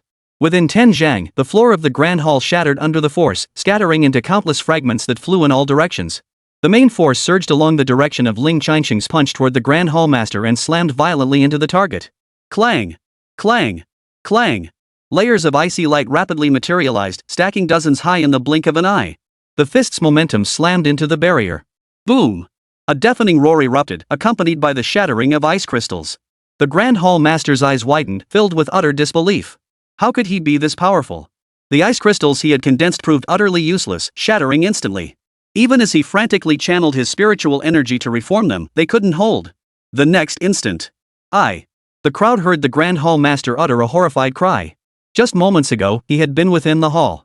After the fist's wind passed, he vanished. Boom! An explosion echoed overhead. Looking up, they saw a gaping hole in the shape of a human figure. The Grand Hall Master, a nascent soul cultivator, couldn't withstand a single punch? Whoa! Whoa! Everyone except Ling Shi was utterly stunned. A nascent soul cultivator, actually knocked flying by a single punch from a low-level cultivator radiating qi refining energy? What kind of absurd illusion was this? After a moment, someone snapped back to reality. This wasn't an illusion. The Grand Hall Master had truly been knocked flying by a single punch. Was he even still alive? Blown away with a single strike, could he be dead? Madman! A voice roared, and spiritual energy surged violently from the speaker's body. Others echoed the cry.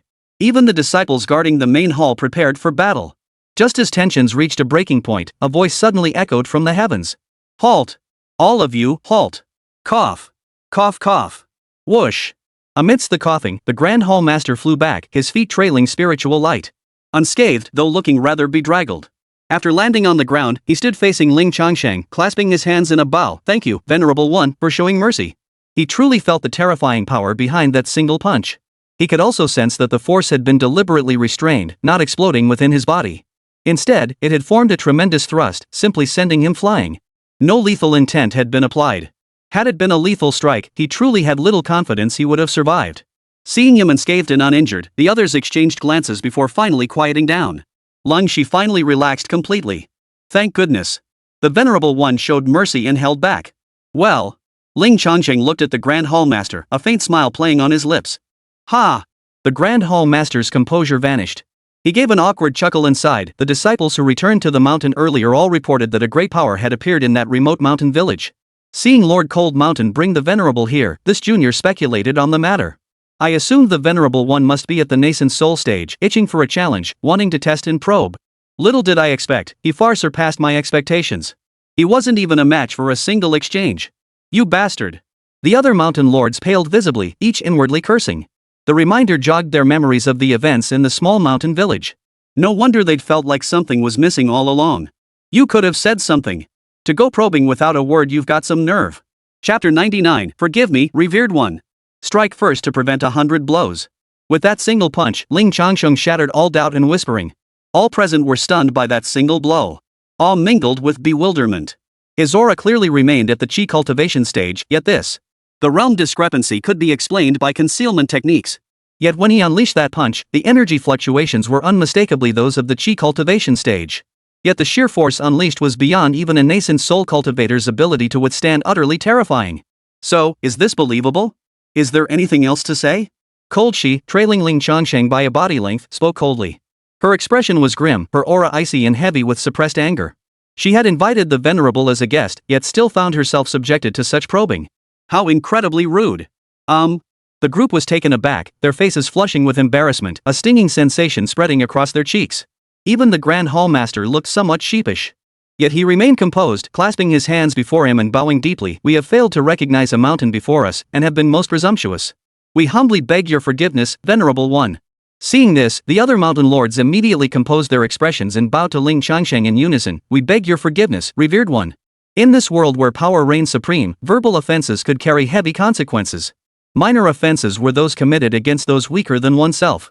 But offending someone whose power utterly crushes one's own? That was no small matter. Judging by the power Ling Changsheng had displayed, annihilating the entire Xinyue Immortal Mountain would be no trouble at all. If they didn't apologize now, were they waiting for him to demand retribution? Watching them hesitate to rise from their deep oaths, Ling Changsheng nodded after a few seconds. Strictly speaking, this wasn't a major offense. Of course, it could also be because Ling Changsheng had acted decisively from the start. Before they could escalate the situation, they had already witnessed his formidable power. The matter was thus dismissed. Hallmaster Jiang Yuan instructed his disciples to entertain Ling Changsheng with the finest spiritual tea and delicacies, the highest grade available. Esteemed master, this is the mind-clearing spirit tea, originating from. Lang Shi, seated beside Ling Changsheng, aware of his lack of common knowledge, provided the explanation. These leaves came from the mother tea tree on Xingxin Mountain. Only about 10 taels are harvested annually, making it exceedingly precious, and its effects are extraordinary. It is effective even for nascent soul cultivators in small realms. It replenishes spiritual energy while clarifying the spiritual mind. Legend has it that someone once drank this tea and instantly entered a state of enlightenment, breaking through the shackles of their cultivation realm. Truly a precious thing. Honorable One, we offer tea in place of wine as a further apology. Please. Jiang Yuan raised his teacup in a distant toast. The other mountain lords followed suit, substituting tea for wine as they expressed their apologies once more. Ling Changsheng nodded and lifted his cup. 3 bright green tea leaves floated within the cup, the tea liquor clear and utterly free of any cloudiness. The appearance of these leaves was somewhat similar to real tea leaves. Only greener, with a jade-like quality, and bearing fine, peculiar patterns upon them. Did you bring the tea leaves yourself? I don't think so. I'll get some tomorrow, or maybe just plant some myself. Ling Changsheng thought to himself as he drained the cup in a few gulps. Good heavens, this! Everyone's eyebrows twitched. Such a precious item, they usually sipped it sparingly. Usually, they treasured it and rarely drank it. Now, this venerable one had downed it in 2 gulps. Magnificent, magnificent. Then again, with such formidable power, the venerable one likely had no shortage of such things. With this thought in mind, the others also drank the spiritual tea. Instantly, a radiant glow emanated from their bodies as they began to refine the tea's essence. Ling Changsheng savored the aftertaste. It was indeed quite delicious. Moreover, it actually had an effect on him too. The current situation was quite peculiar. Though it was merely a portrait, the effects of the tea still manifested. Rich spiritual energy spread throughout the portrait body. A cooling sensation spread through his spiritual awareness, calming his mind and sharpening his thoughts. His vision flickered slightly, as if he were about to see something. Ling Changsheng instinctively closed his eyes. The frosty energy within his body pulsed and rippled, while within his mind, a wondrous scene gradually emerged. It was a realm of utter void and chaos. Darkness, nothingness. No one, no wind, no sound, utter stillness. But slowly, a tiny raindrop coalesced and fell. From few to many, from small to large, it soon formed a torrential downpour. In a mere instant, it seemed as though 1,000 years had passed, revealing an endless ocean. Yet, in a single moment, the scene shifted. It felt as though the temperature had dropped. The heavy rain transformed into frost blossoms, drifting down like pear blossoms blown by the wind. The snowflakes fell silently and endlessly, as if intent on covering the entire world. Soon, the ocean transformed into a vast, boundless snowy landscape. The ice layer grew thick, clear, and profoundly distant. A profound chill permeated the heavens and earth, even the frost flowers ceased to fall. It seemed as though the entire world had been frozen solid, an absolute silence. After an unknown span of time, the ice slowly melted into water, reforming into a vast ocean. Raindrops began to fall once more. This cycle repeated endlessly, as if it would never cease. Time here seemed to move both slowly and swiftly. Within this dreamlike, hallucinatory scene, Ling Changsheng seemed to perceive something. With every frost flower that formed, every raindrop that fell, every ice crystal that crystallized, there were traces. An intangible, formless force persisted, stirring and transforming. This was the mark of the Tao. All this was the law related to water being stirred into motion, evolving. The source was none other than the Supreme Frost Heaven chapter Ling Changsheng had cultivated. Within this cultivation method lies the profound Tao of water-based laws. Ling Changsheng immersed himself in this chaotic expanse, comprehending the laws of water. Through resonance with the Tao, he could command the boundless ocean, yet in reality, he could only lift bricks and propel them with spiritual energy. For he did not truly understand. He could only command it. To put it vividly, the heavenly Tao of the microcosm is like a refrigerator. Within its confines, Ling Changsheng could generate cold and ice. But step outside that refrigerator trying to make ice by rubbing his hands together? Impossible. Now, if he comprehends these laws, then, even in the real world, Ling Changsheng could wield the water element's laws. Externally, abnormal fluctuations emanated from Ling Changsheng's body. Mists gradually coalesce around his body, giving birth to damp vapor. Splash! Snowflakes drifted down, while raindrop-shaped ice crystals formed. Whether rain, snowflakes, or ice crystals, they all danced around Ling Changsheng. Amidst this extraordinary spectacle, an inexplicable aura began to emerge. What's that noise?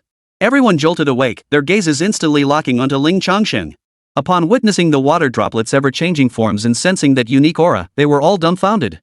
Even Ling Shi was startled now. Her eyes widened, her red lips parted slightly, and her gaze flickered with disbelief. This. Hallmaster Jiang Yuan leapt to his feet in shock, the tremor in his heart urging him to shout to release it. Yet he knew Ling Changsheng's current state was critical, he must not be disturbed. He forced himself to hold back, suppressing any noise, his face flushing crimson from the effort. Chapter 100, Human Physiques Cannot Be Generalized.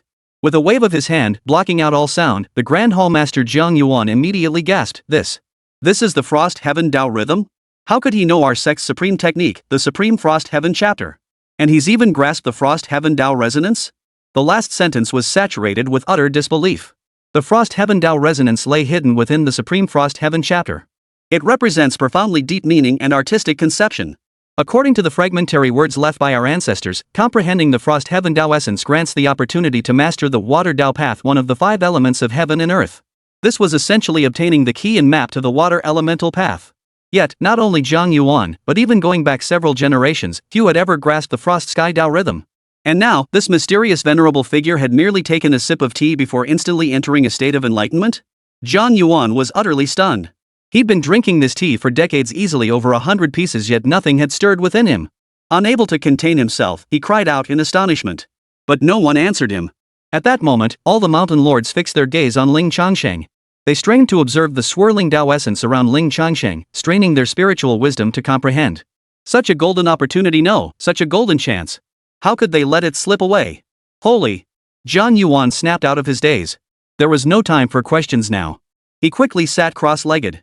He downed the remaining spiritual tea in one gulp, assumed his cultivation posture, and joined in observing the shifting Tao aura emanating from Ling Changsheng. Instantly, the hall fell silent. Including the young girl, Yang Xinyue.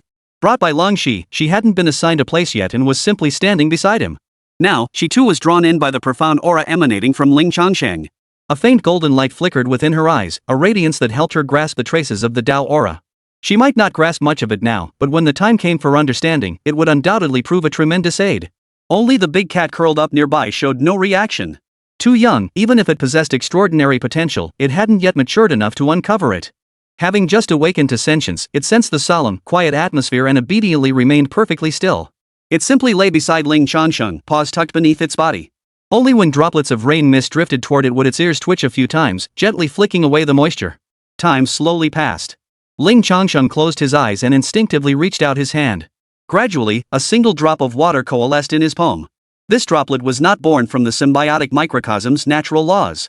It was Ling Changsheng's own understanding, his own attempt to grasp the laws of water. In his state of enlightenment, he had already gained a preliminary grasp of the frosty heaven's Tao essence. At that very moment, he emerged from this profound state. Opening his eyes, he found himself staring into the fixed gazes of the crowd. Question mark. Ling Changsheng raised an eyebrow, glancing down at himself. Nothing seemed amiss. Only a layer of water, frost flowers, and ice crystals clung to his body, likely formed during his recent insight. With a thought, it all dissolved into vapor and dissipated, leaving him dry and refreshed once more. As Ling Changsheng emerged from his meditative state, the frosty aura dissipated, and the others could only halt their efforts. Their faces showed a mix of delight and regret. Each had gained something. Yet none matched Ling Changsheng's monumental breakthrough, a direct, preliminary mastery. Ha! Hallmaster Jiang Yuan exhaled deeply, dissipating the mystical energy. His expression held a hint of delight. The Tao's essence manifested before him, allowing clear perception and comprehension. This deepened his understanding of the Frost Heaven chapter immensely. Naturally, he was delighted. Observing Ling Changsheng, Jiang Yuan's thoughts raced, gradually coming to terms with it. He's this powerful, so what if he learns it? What else can I do? Fight?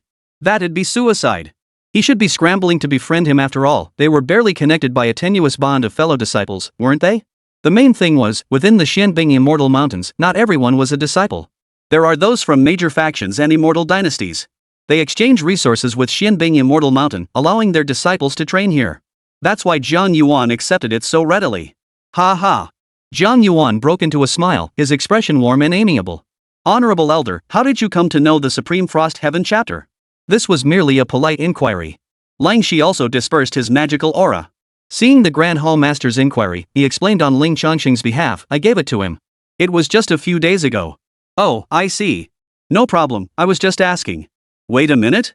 Jiang Yuan blurted out, only catching himself mid-sentence. What did you say? Just a few days ago? Yes. Lang Shi replied, his voice tinged with resignation and defeat.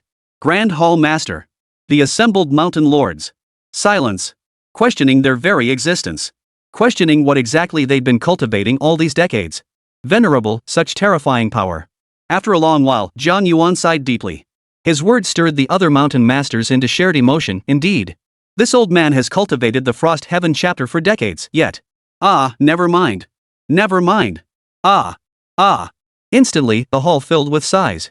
Their expressions betrayed a mix of sincere admiration and bitter defeat. Coldstream and young Xinyue, however, remained composed, their expressions unchanged. After all, compared to Ling Changsheng's previous outrageous displays, this current epiphany was rather mild. Ahem. Hearing the collective sighs, Ling Changsheng casually explained, human constitutions cannot be generalized. He surmised that it was because he could commune with the Tao, having witnessed too many laws. With this accumulated foundation, the enlightenment-inducing properties of the spirit tea were amplified, leading to such an extraordinary reaction. Seeing their silence, Ling Changsheng spoke up. I've come here with some matters I'd like to discuss. Perhaps you can offer some answers? At these words, Jiang Yuan perked up. Honored one, please speak. We shall share all we know.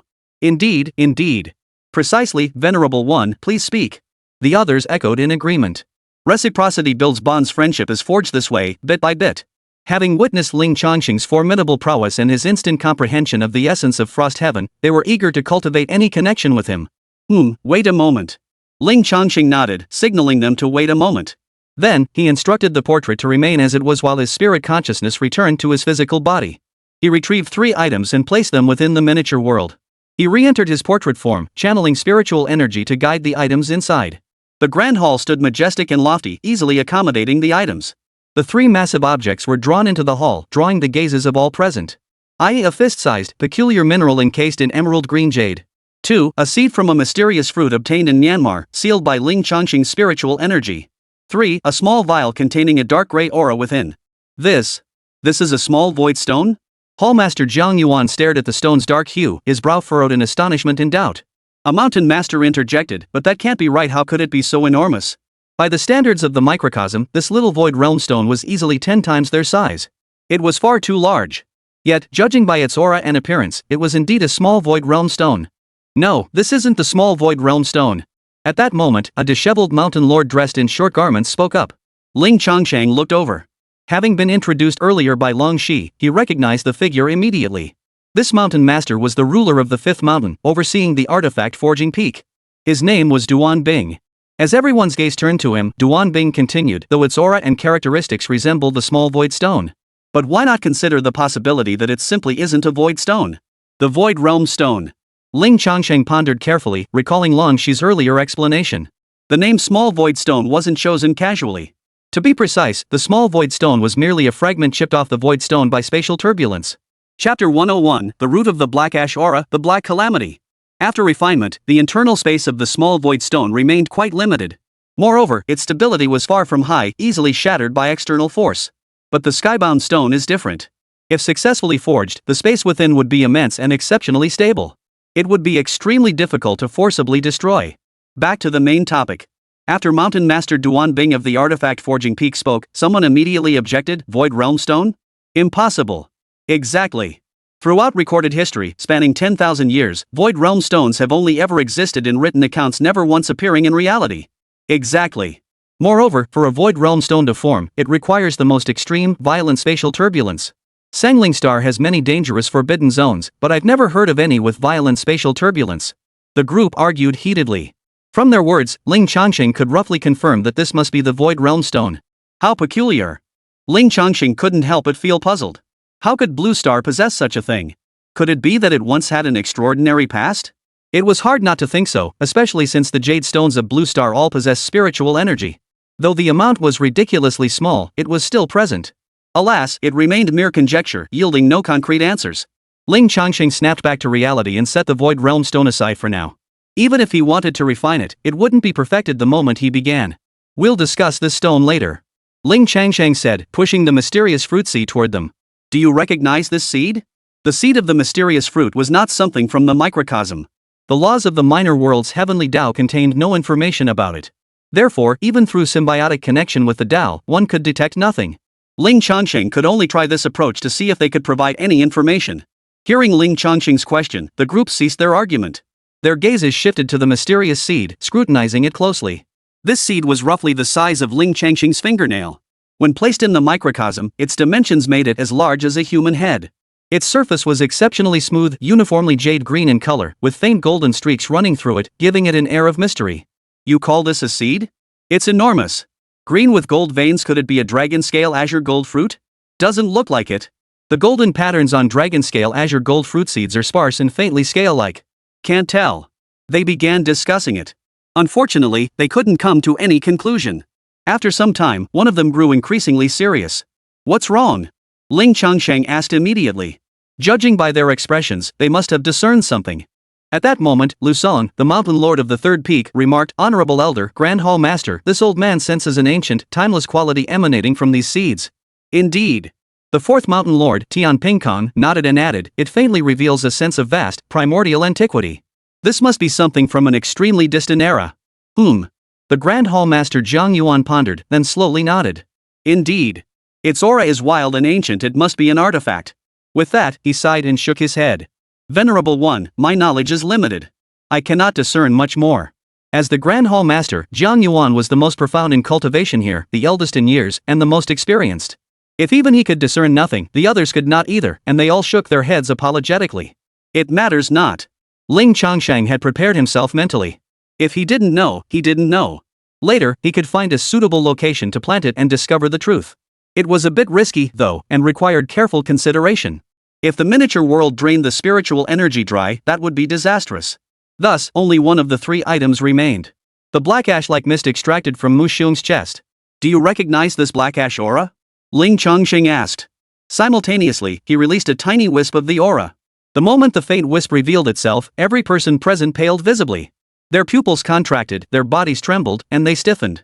Spiritual light erupted from their bodies, swiftly forming brilliant protective shields around them. Quick, withdraw it! Lang Shi exclaimed first, forgetting all formalities. ?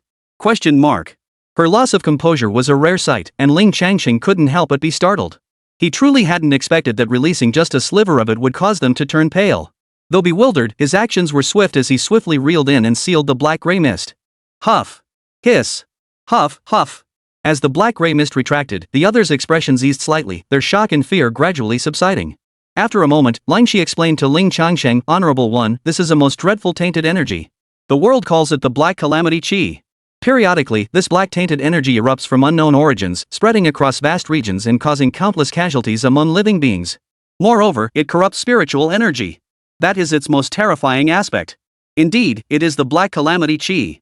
Zhang Yuan, the Grand Hall Master, chimed in. Here on Sangling Star, no being has reached the Huatian realm for ages. All creatures speculate that this Black Calamity Qi must be one of the reasons. It corrupts the spiritual energy and poisons the spiritual roots of all beings under heaven. When I first saw that black mist, I hadn't yet considered this dark calamity. Little did I expect. After pausing, he cautiously added, Honorable Elder, might you be able to dispel this Black Calamity Qi? He really didn't want to see such things right in front of him. It was utterly disgusting. Ling Changsheng. He truly hadn't expected this blackish-gray aura to exist within the microcosm as well. And it had caused immense calamity. Calm down. Seeing their expressions of fear mixed with disgust, he offered a reassuring word. Then he tossed the bottle sealing the dark calamity out of the microcosm into the outside world. It would be preserved for future verification. Though terrifying, this black mist posed a threat only to the inhabitants of the miniature world to ordinary mortals. Ling Changsheng could control it while the seal was secure, and nothing would go wrong. At this point, the origin of the seed remained unknown. An opportunity must be found to attempt planting it. The black mist revealed some of its origins, but further verification was needed. For now, the only thing at hand was the Void Realm Stone. Ling Changsheng returned to the topic of the Void Realm Stone, inquiring, within the mystic ice immortal mountains, is there anyone capable of refining this Void Realm Stone? Hearing Ling Changsheng's question, Zhang Yuan turned to the fifth mountain's master, Duan Bing, what do you say? Duan Bing shook his head. I cannot forge it. This Void Realm Stone is far too massive. I've been observing it closely. I can sense the immense spatial energy within it's beyond my control. After a moment's hesitation, he added, however, among my disciples on the Forging Peak, there is one who is utterly devoted to the art of forging. His talent is truly exceptional. In the art of forging, he truly surpasses his master. I can summon him to inquire. It would require the venerable one to wait a little longer, though. That lad is completely absorbed in his forging, utterly oblivious to the outside world. The implication was clear, he wouldn't be easy to summon. Ling Changsheng rose to his feet. In that case, I shall go to the artifact Forging Peak to find him. Ah, how could I trouble the revered one? Ling Changsheng, it's no trouble. Let's go. All right. Zhang Yuan nodded in agreement, his expression warm and courteous. This would be a perfect opportunity to show the revered one around our Xianbing Immortal Mountain. Chapter 102, The Peculiar Resonance of Xianbing Immortal Mountain's Main Peak. Grand Hallmaster Zhang Yuan flicked out a streak of snow-white light, revealing a flying vessel. Elliptical in shape, its entire body was snow-white and crystalline, as if forged from ice crystals. Its surface bore intricate patterns resembling naturally formed ice crystals, emitting a soft, luminous glow. Capable of shifting in size, it now expanded to several zhang in width, ample enough to accommodate everyone. Your Holiness, please. Zhang Yuan respectfully invited. Ling Changsheng nodded, and in a flash, his figure appeared on the flying vessel. Mao Mao followed closely behind, leaping onto the vessel and settling beside Ling Changsheng's left side. Lan Shi and Zhang Yuan stood to Ling Changsheng's right, followed closely by the other 6 mountain lords. Whoosh! The flying vessel soared into the sky, transforming into a streak of silver light as it sped toward the artifact Forging Peak. After soaring high into the sky, Ling Changsheng suddenly felt a strange sensation. An inexplicable stirring welled up within him, as if something was responding to him. This sensation came from. Ling Changsheng turned his gaze backward. His gaze settled upon the very place they had just departed, the main peak of Xianbing Immortal Mountain. More precisely, it was fixed upon the 10,000-tiered staircase that wound up the main peak. Vaguely, the space seemed to ripple. Upon the steps, a scene appeared to be reflected. But it was blurry. In the blink of an eye, he tried to focus his gaze, but it vanished again. When he had first come to Xianbing Immortal Mountain, he hadn't experienced this profound sensation. Perhaps it was connected to his recent grasp of the Frost Heaven Dao essence, Ling Changsheng mused. Everyone's attention was fixed on Ling Changsheng. Seeing him turn back with an unusual expression, they couldn't help but feel puzzled. Honorable One? Zhang Yuan called softly. Ling Changsheng snapped back to reality. Something stirs within me. It seems as though something atop this main peak is responding to me. Something was responding to him? What? At these words, every face paled, shock etched upon them. As high-ranking members of Xianbing Immortal Mountain, they were naturally aware of the secrets of the main peak. For instance, Lan Shi had previously mentioned it to Ling Changsheng. It was said the main peak once housed a magical artifact, though its power had never been witnessed. It seemed utterly ordinary. Even the other mountain lords largely treated it as mere rumor. But now, among them, Hallmaster Zhang Yuan understood more clearly. Hearing Ling Changsheng's words now, his mind raced with frantic thoughts and shifting conclusions. Generation after generation, the Grand Hallmaster would pass down secret information to their successor during the handover. Legend held that a secret realm lay hidden within the main peak, one profoundly connected to the Supreme Frost Heaven chapter. The current Supreme Frost Heaven chapter was incomplete. The mountain lords possessed only cultivation methods up to the Golden Core realm. Zhang Yuan had access to techniques up to the nascent soul stage, along with a few brief mentions of breaking through to the spirit transformation stage. Beyond that, nothing more profound exists. It is said that within this main peak's secret realm lie even more profound methods. Zhang Yuan had attempted to probe it, but found nothing. Not just him, the previous, and even the previous Hallmasters all tried. None had discovered anything. Since one couldn't simply tear the mountain apart, Zhang Yuan had nearly dismissed it as mere legend. Yet now, an outsider who had cultivated the Supreme Frost Heaven chapter. A half-outsider, perhaps. And now, a half-outsider has detected the anomaly in the main peak? Has he discovered the secret realm's location? What to do? For a moment, Xinyue was speechless. His mind was in turmoil, filled with worry that Ling Changsheng might force his way in. The cultivation technique was one thing, it was already a done deal, and fretting over it now would serve no purpose. But this secret realm was the very lifeblood of the mystic ice immortal mountain, a place of utmost importance. Allowing outsiders inside would be. Amidst his worries, Ling Changsheng spoke. It must have been an illusion. Come, let's head to the artifact forging peak. Things had their order one step at a time. Judging by their expressions, they likely weren't too keen on the idea either. Therefore, the secret of the main peak would have to wait. Alright. Xinyue nodded, sharing the same thought of postponing the discussion. He urged the flying vessel forward. At the same time, he explained the overall layout to Ling Changsheng. Along the way, many disciples saw the flying vessel soaring across the sky. After bowing respectfully, they all looked on with a mix of surprise and wonder. Who is that young man? He's so young, yet the Grand Hall Master and all the mountain lords are accompanying him? His aura doesn't seem particularly powerful. Could he be from one of the divine dynasties or a disciple of the holy sect? But that doesn't make sense either. Even if he's from some transcendent power, he's only at the chi cultivation stage. Why would the Grand Hall Master and all the mountain lords need to accompany him? The flying vessel moved at a moderate pace, neither swift nor slow. As it approached the forging peak, the news gradually spread.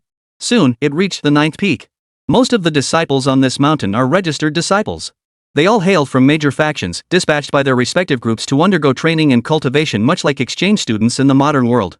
At the peak, within a certain dwelling. In the courtyard pavilion, a young man of about 25 or 26, clad in battle armor, sat upon a stone chair.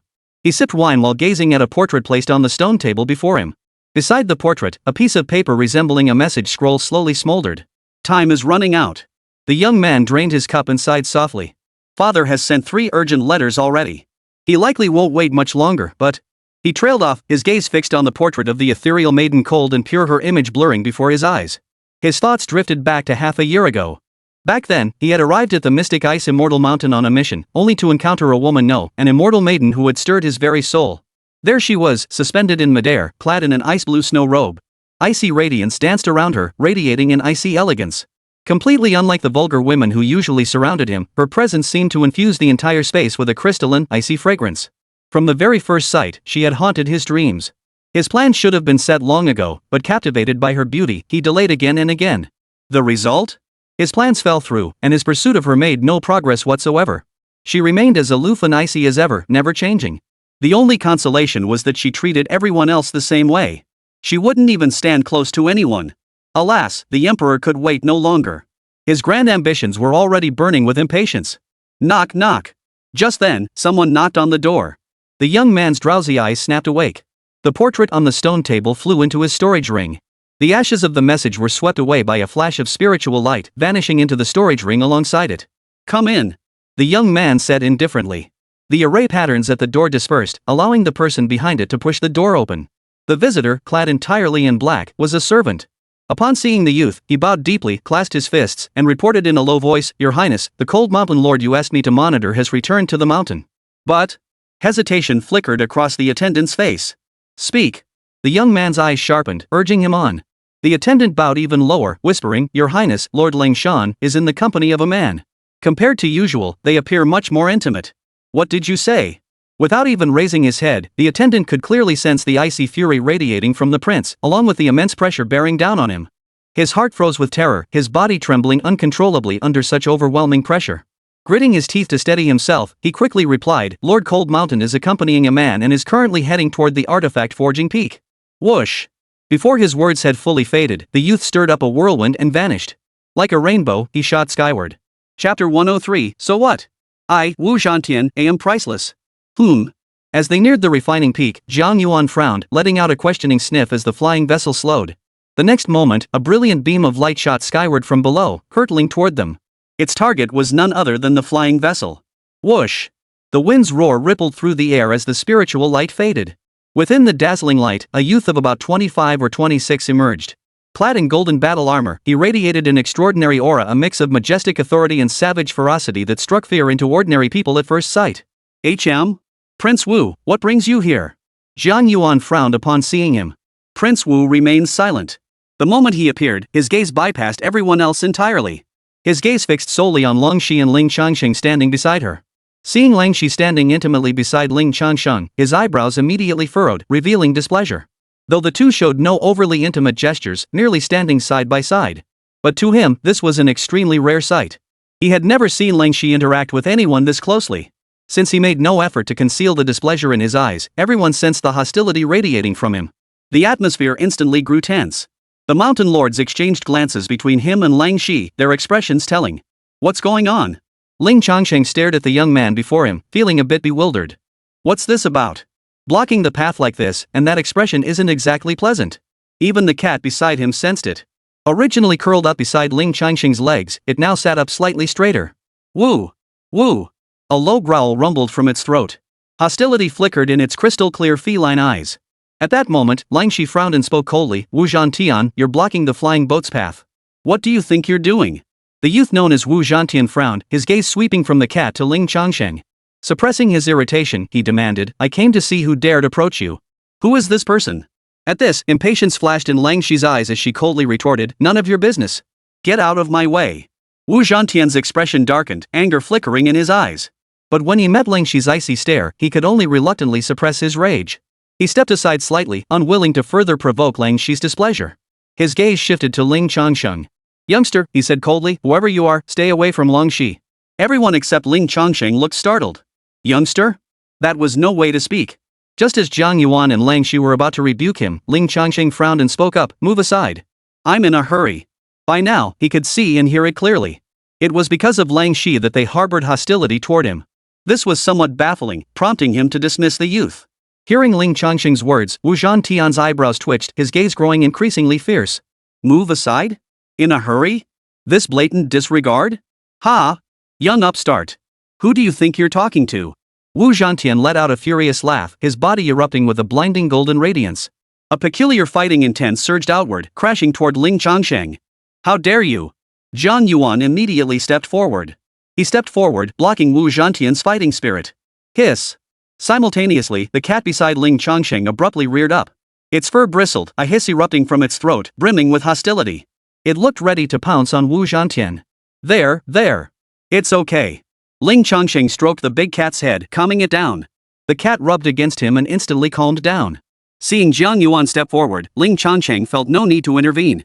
Every bit of spiritual energy saved was a bit saved. Leave it to Zhang Yuan to handle, he'll just watch the show. After parrying Wu Zhantian's momentum, Zhang Yuan erupted with spiritual light, his nascent soul aura surging toward Wu Zhantian. Oomph! Wu Zhantian grunted, stumbling back 3 feet before regaining his footing. His cultivation level appeared to be only at the late gold core stage. But Ling Changsheng could tell Wu Zhantian was holding back. His true strength was at least half a step into the nascent soul stage, needing only a breakthrough opportunity to fully enter it. Prince Wu! Gazing at Wu Zhantian, Hall Master Zhang Yuan's expression darkened as he rebuked, this is our sect's honored guest. Do not be insolent. Distinguished guest? Wu Zhantian raised an eyebrow, then sneered with arrogance, so what? I, Wu Zhantian, am even more esteemed beyond words. With a clenched fist, a golden spear shot forth with a clang, as he assumed a battle stance. Warrior Tian's eyes blazed with battle intent as he roared, come. You who covet it, fight me. Ling Changsheng, question mark. A literal question mark appeared above his forehead. What the hell? What are you doing? Where did this wisdom come from? My openly displayed cultivation aura is merely chi refining, isn't it? You, openly at late golden core stage yet concealing power at half-step nascent soul, how dare you? And what exactly does covet mean? Lang Shi's expression darkened. Seeing Ling Changsheng's confusion, he explained, Honorable One, Wu Zhantian is the second prince of the martial emperor dynasty.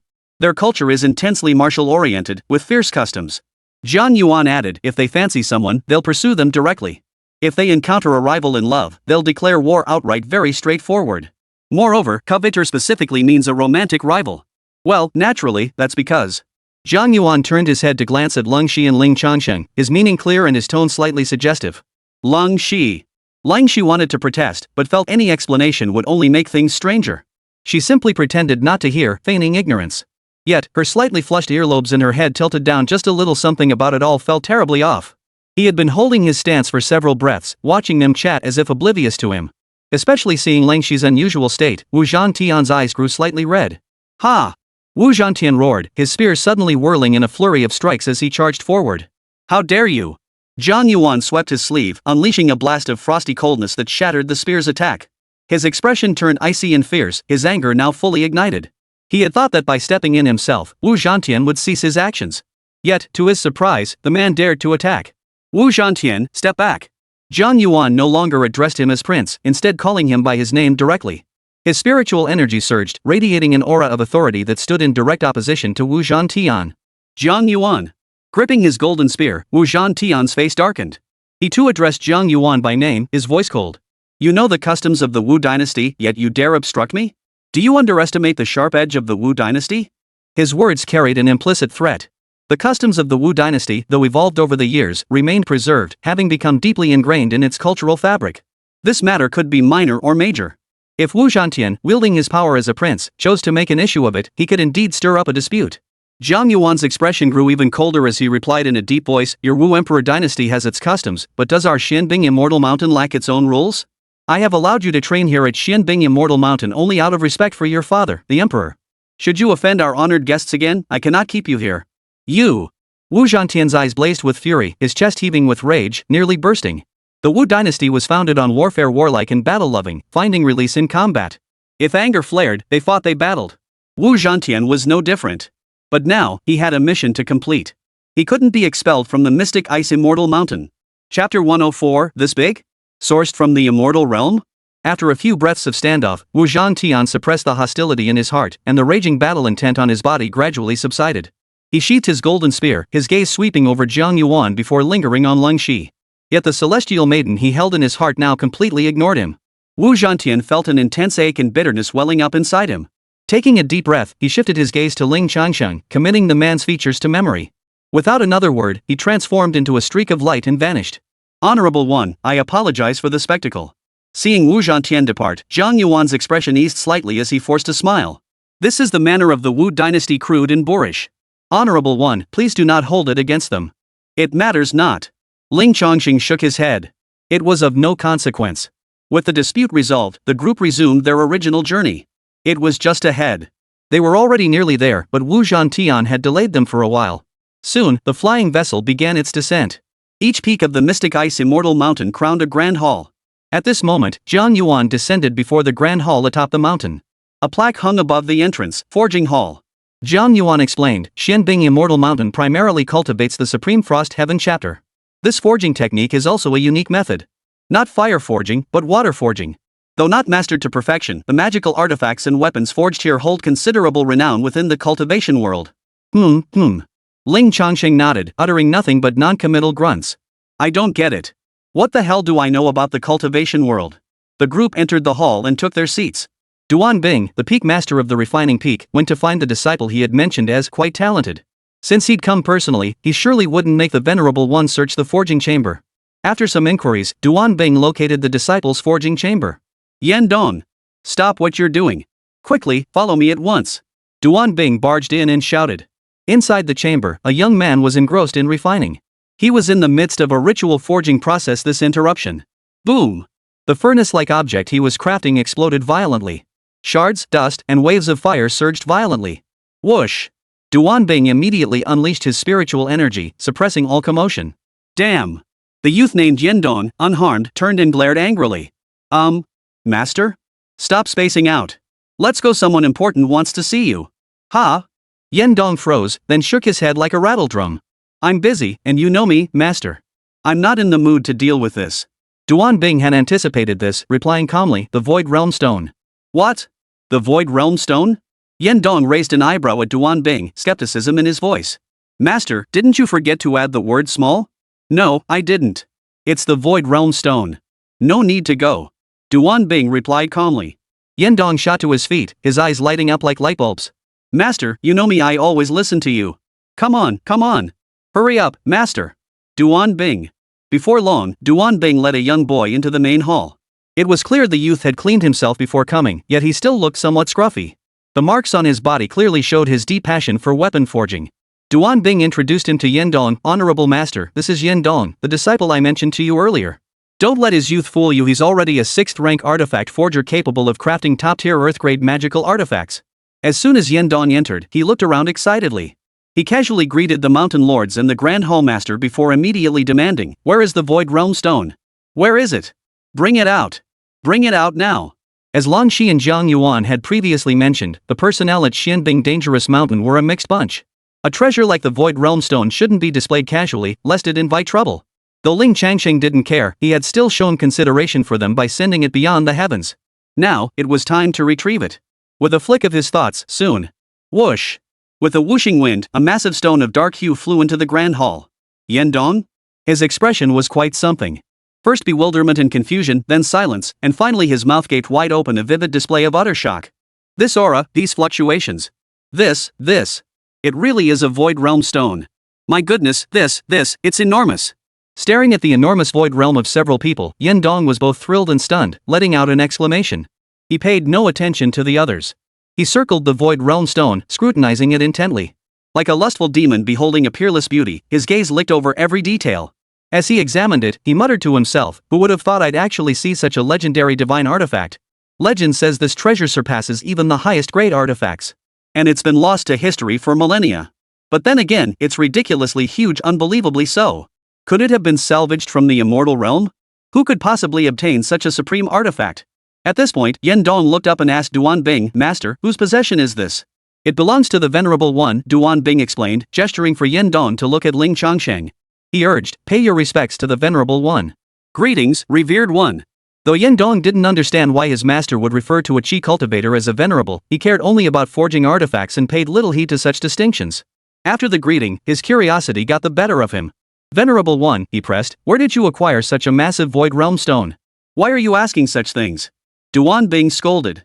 Inquiring about the origin of another's treasure was not something to be done lightly. "It's fine. I just found this thing," Ling Changsheng said. Yendong. Everyone wore peculiar expressions, not expecting the Venerable One to be quite the humorist. "Found it, like I'm buying that." "Never mind, it doesn't really matter." "Venerable One, then why did you summon me?" Yendong asked again, his eyes brightening.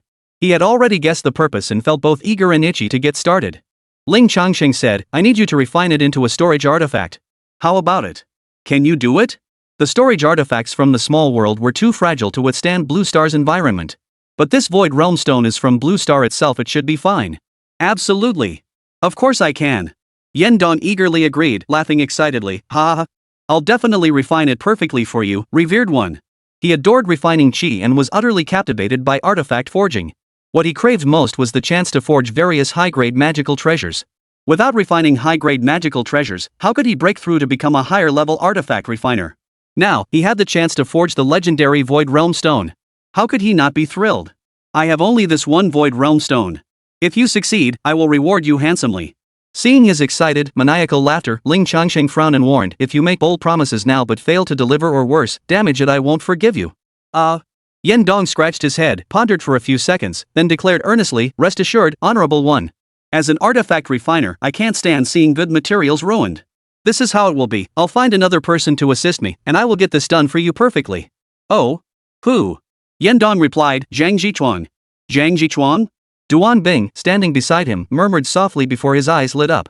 "You mean Zhang Jichuan, the one from the Great Forging Sect 10,000 Blades Valley, now the Imperial Court's official forger for the Martial Dynasty, known as the Blade Forger of the Martial Dynasty?" "That's correct." Yendong nodded, speaking with confidence. "Zhang Jichuan attained 6th rank artifact forging master years ago. Though he hasn't advanced in rank for many years, his expertise has deepened considerably. Moreover, as the Imperial Artificer of the Wu Dynasty, our Xianbing Immortal Mountain happens to have close ties with the Wu Dynasty. This makes it easier to persuade him." Zhang Yuan. Hearing Yendong's words, Zhang Yuan sensed trouble brewing. This was getting complicated. He'd just had a minor conflict with the Wu Emperor Dynasty's prince. Even if Zhang Jichuan is willing, Wu Zhantian will surely find out once he comes over. Wouldn't he interfere? Chapter 105, The Revered Ones Will Must Not Be Defied. This matter is rather difficult to handle. Grand Hall Master Zhang Yuan sighed deeply. Yendong looked puzzled. "Why? What's the problem? Aren't we closely allied with the Wu Dynasty?" He was unaware that the group had clashed with the Wu Emperor Dynasty's prince during their journey. Ling Changsheng noticed the unease on his face. The reason was not hard to grasp, a moment's thought made it clear. Zhang Jichuan was the Imperial Court's official weapon refiner. He was undoubtedly closely connected to the Imperial family, and Wu Zhantian, who had just clashed with them, would certainly recognize him. Even if they could persuade him to come, the outcome might not be favorable. Given that, Ling Changsheng inquired, "Are there no other candidates?" "Others?" Yendong pondered for a moment before shaking his head helplessly. Truthfully, there aren't many suitable candidates. 6th rank artifact masters are exceedingly rare. I rarely concern myself with external affairs, but the only name I know is Zhang Jichuang. But rest assured, Honorable One. Even if we can't secure him, I'm confident we can find a solution, though it might take a bit more time. Yan Dong spoke with unwavering confidence, guaranteeing the outcome to Ling Changsheng. He craved this opportunity and refused to let it slip away. In that case, it didn't matter. Alright, it's settled. I won't judge you by whether you can invite him, but only by whether you can refine it. After the terms were settled, he handed the Void Realm Stone to Yan Dong. Then he asked what reward he wanted. Just give me whatever you have or nothing at all. Running his fingers over the Void Realm Stone, Yan Dong's eyes held nothing but its presence as he casually brushed off the question. Observing his mesmerized expression, Ling Changsheng fell deep in thought. Since he was so obsessed with artifact forging and prized rare minerals and treasures, perhaps he could get him a piece of titanium alloy later? Yan Dong clutched the Void Realm Stone, his voice tinged with impatience. Honored Elder, if there's nothing else, I should be going? I need to study and prepare thoroughly. MHM. Ling Changsheng nodded. After storing the Void Realm Stone within his storage artifact, Yan Dong hurriedly exited the Grand Hall. If you have time, keep an eye on things for me, Ling Changsheng instructed Long Shi. Among the group, Long Shi was one of the few he considered close to. Ling Changsheng also trusted her character. Long Shi nodded solemnly. Rest assured, Your Excellency. I will. With that, the preparations were nearly complete. Now it was a matter of waiting for Yan Dong to refine it on his own, or for Zhang Jichuang to join him in the process. Honorable One, the sky has grown dark. What shall we do next? Zhang Yuan, the Grand Hall Master, inquired at this moment. It was already evening. Immortal cultivators have a weak sense of time, especially those at advanced levels. Whether it's morning or night makes little difference. Yet when it came to hosting guests, their customs mirrored those of ordinary mortals. Ling Changsheng glanced at the time, around 7 or 8 in the evening. It was still early, so he said, it's still early, and I don't need to make many formalities. Now, I'd like to visit your main peak again. When they had departed the main peak, the peculiar resonance it had triggered had piqued Ling Changsheng's curiosity. At these words, Zhang Yuan's expression stiffened. Though unsaid, it was obvious as day, the revered one intended to investigate the resonance he had mentioned earlier. Honorable One, this. Zhang Yuan stammered, his face betraying his unease. This sacred site of the sect was truly not a place to allow outsiders to enter. Ling Changsheng could see his reluctance. Considering their relatively good relationship, he didn't force his way in. With a flick of his wrist, he summoned a gesture. Whoosh! A cloud in the sky suddenly shifted, and a jade box drifted down from within it. It streaked through the air at incredible speed, landing inside the Grand Hall. He opened the jade box. Inside lay a crystal-clear grape, about the size of a soccer ball. The grape glowed a deep, dark blue, radiating immense spiritual energy. All present, except Ling Shi, were startled by the sight of this grape. They all realized this grape was no ordinary spiritual fruit. Not only was its spiritual energy exceptionally dense, but it also possessed a strange and unfathomable energy. This fruit, how peculiar! What is this? Such surging spiritual energy, and a peculiar energy to boot. It's a grape. Of course I know they're grapes, but have you ever seen grapes as big as a human head? Well, no.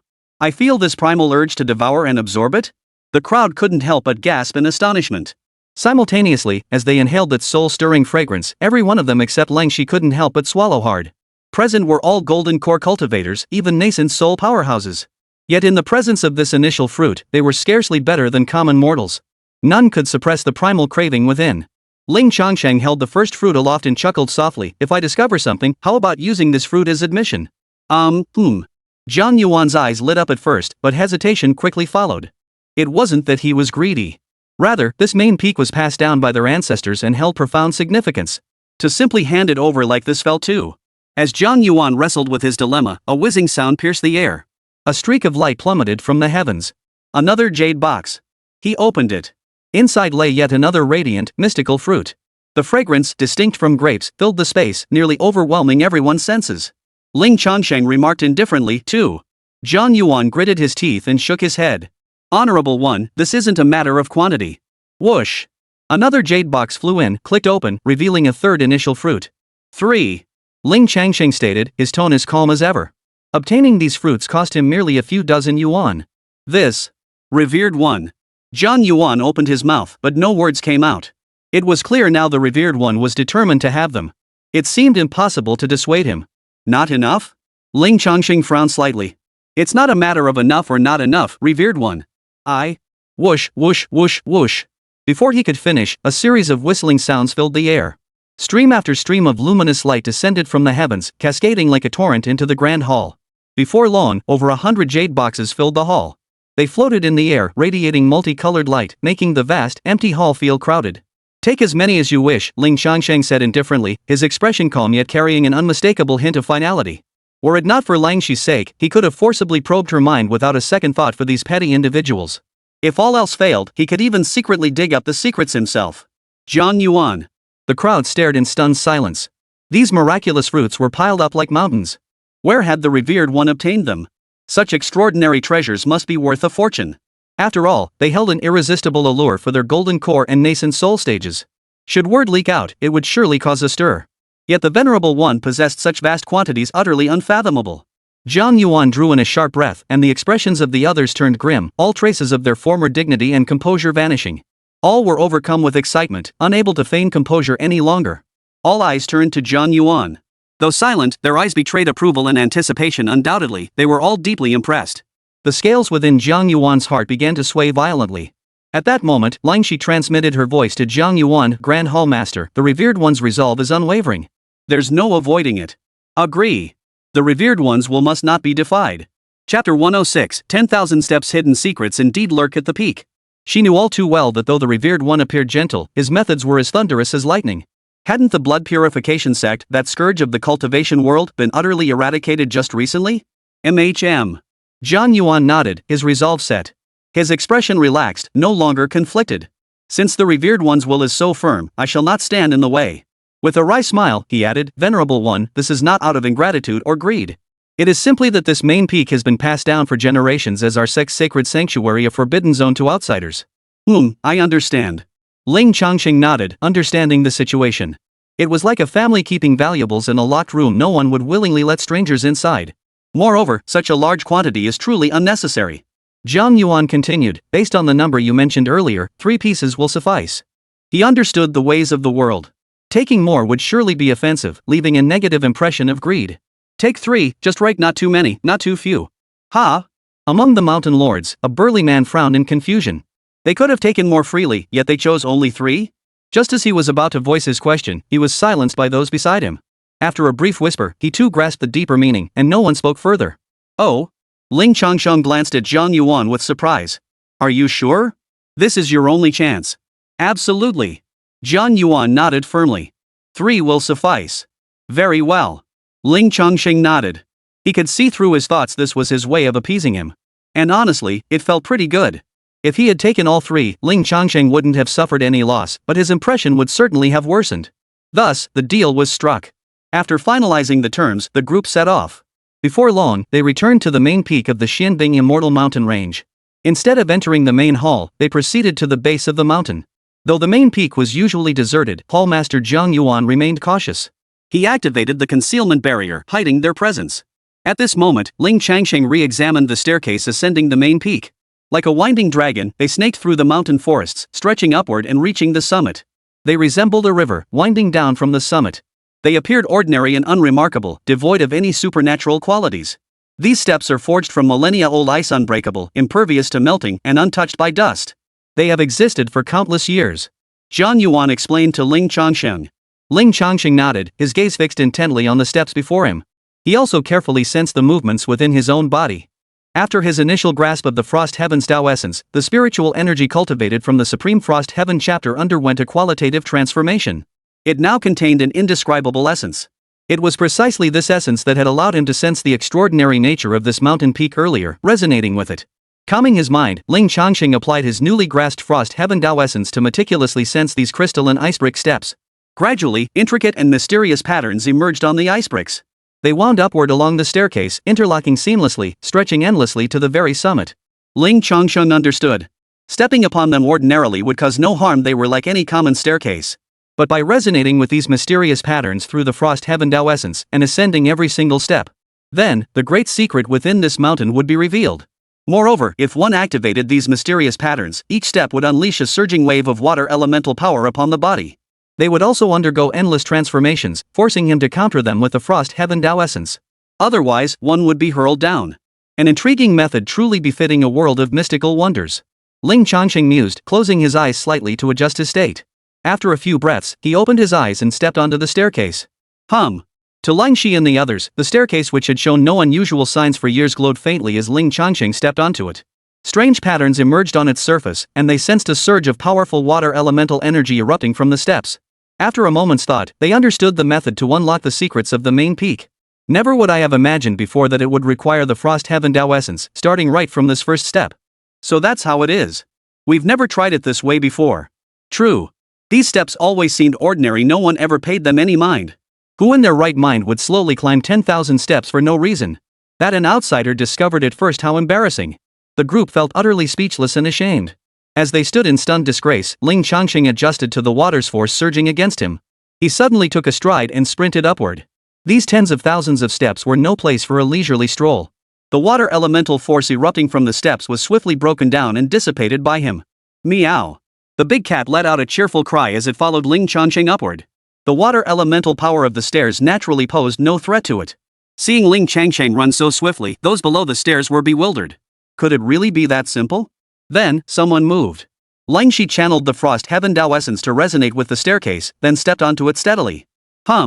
Patterns ignited upon the steps, unleashing a sudden surge of water energy that violently slammed into Ling Shi. Though Ling Shi maintained her footing, her expression shifted slightly. Watching Ling Changsheng dart up the steps with lightning speed, she had assumed the initial section posed little difficulty. But stepping onto them revealed otherwise. These steps tested one's comprehension of the Supreme Frost Heaven chapter cultivation level was secondary. For Ling Shi, the first step was indeed relatively easy, though it still had some impact. This was merely the first step. This realization caused her expression to darken slightly. Lady Cold Mountain, how did it go? Someone asked.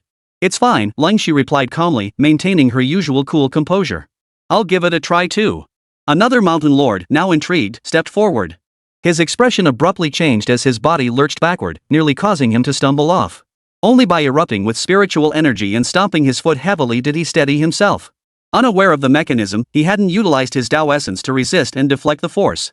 He nearly got blasted off, which would have been utterly humiliating. And this is what you called manageable, the mountain lord glared. Ling Shi explained, you must use the Frost Heaven Tao resonance to guide and neutralize the water elemental force erupting from the steps. With that, he resumed his ascent. With mental preparation and a clear strategy, the rest proved much easier. Is it really that exaggerated? The others murmured in confusion. Soon, everyone had made it up. Their performances were all fairly similar. Even with utmost caution, they swayed slightly. Only Jiang Yuan, at the nascent soul stage, fared better. He paused only briefly before continuing. How come the revered one makes it look so effortless? This is outrageous. We've cultivated the Supreme Frost Heaven chapter for decades, yet we're outdone by someone who only obtained their technique a few days ago. Sigh, it's utterly disheartening. Enough. Some things aren't worth comparing yourself to. You're not on their level. Comparing only makes you feel worse. Now you've made me feel even worse. Me too. As they conversed, the group continued their ascent. What they could normally traverse in a single stride now felt increasingly insurmountable as they climbed step by step. Though they claimed not to compete, a stubborn pride still flared within them. Even knowing they couldn't match him, they wanted to see where their own limits lay. Chapter 107, that's all the Venerable One can do. After climbing several hundred layers, he gradually began to feel his strength waning. Relying on cultivation to push through, but the difficulty skyrocketed, growing ever more arduous. Relying on their cultivation, the group forced their way through 1,000 layers. Further up, it wasn't just the assault of spiritual essence and Tao resonance. Attempting to force one's way upward with cultivation power alone would unleash a torrent of spiritual energy. One misstep, and they'd be blasted back down. Everyone halted temporarily. At this point, only Jiang Yuan, a nascent soul cultivator, had ascended over 1,300 layers. Ling Shi followed in second place, having reached over 1,200 layers. For someone at the golden core stage to trail the nascent soul cultivator by only 100 layers was truly remarkable. The others all struggled to barely make it past 1,000 steps. All were struggling to hold on. Under the assault of the water elemental force coursing through the steps, some swayed like seaweed, teetering on the brink of collapse. Others were covered in frost, shivering violently from the cold. I can't hold on any longer. A mountain master uttered bitterly, severing his connection with the staircase. Instantly, a weight lifted from him as the immense force dissipated. He gasped for breath, shaking off the frost, his entire being relaxing. His surrender snapped the last thread of resolve in the others, and they too halted one after another. Only Ling Shi and the Grand Hall Master Jiang Yuan persisted, continuing to push their respective limits. By the time they reached the 1700th level, Jiang Yuan could no longer endure. The pressure was immense. It felt like being a mortal subjected to the terrifying pressure of the ocean's deepest depths. Yet his heart still yearned to prove himself. Refusing to give in, refusing to let the resonance of the Tao's essence dissipate, Jiang Yuan halted, pausing to rest and regulate his breath. Thud, thud. Footsteps. He turned to see Ling Shi approaching. Her expression betrayed exhaustion, yet she was drawing near. Question mark. Jiang Yuan looked confused and stammered, "Why are you here?" Question mark. Ling Shi gave him a puzzled look, her voice laced with exhaustion. "Why shouldn't I be here?" Jiang Yuan. "No. You. I." Jiang Yuan struggled to find words for a long moment. After observing him for a moment, Ling Shi finally caught on, a wave of dazed realization washing over her. She had been utterly absorbed in the symbiotic Tao resonance, never realizing she had drawn so close to Jiang Yuan. After all, he was already at the nascent soul stage, had cultivated longer than her, and possessed a deeper understanding of the Supreme Frost Heaven chapter. How could this be? After careful perception, Ling Shi discovered a peculiar aura within her body, providing her with strength. It was a peculiar cold breath. Familiar. Upon reflection, Ling Shi suddenly recalled this chill was the remnant coldness from the fruit the revered one had once given her, a residue left after it had been refined and absorbed.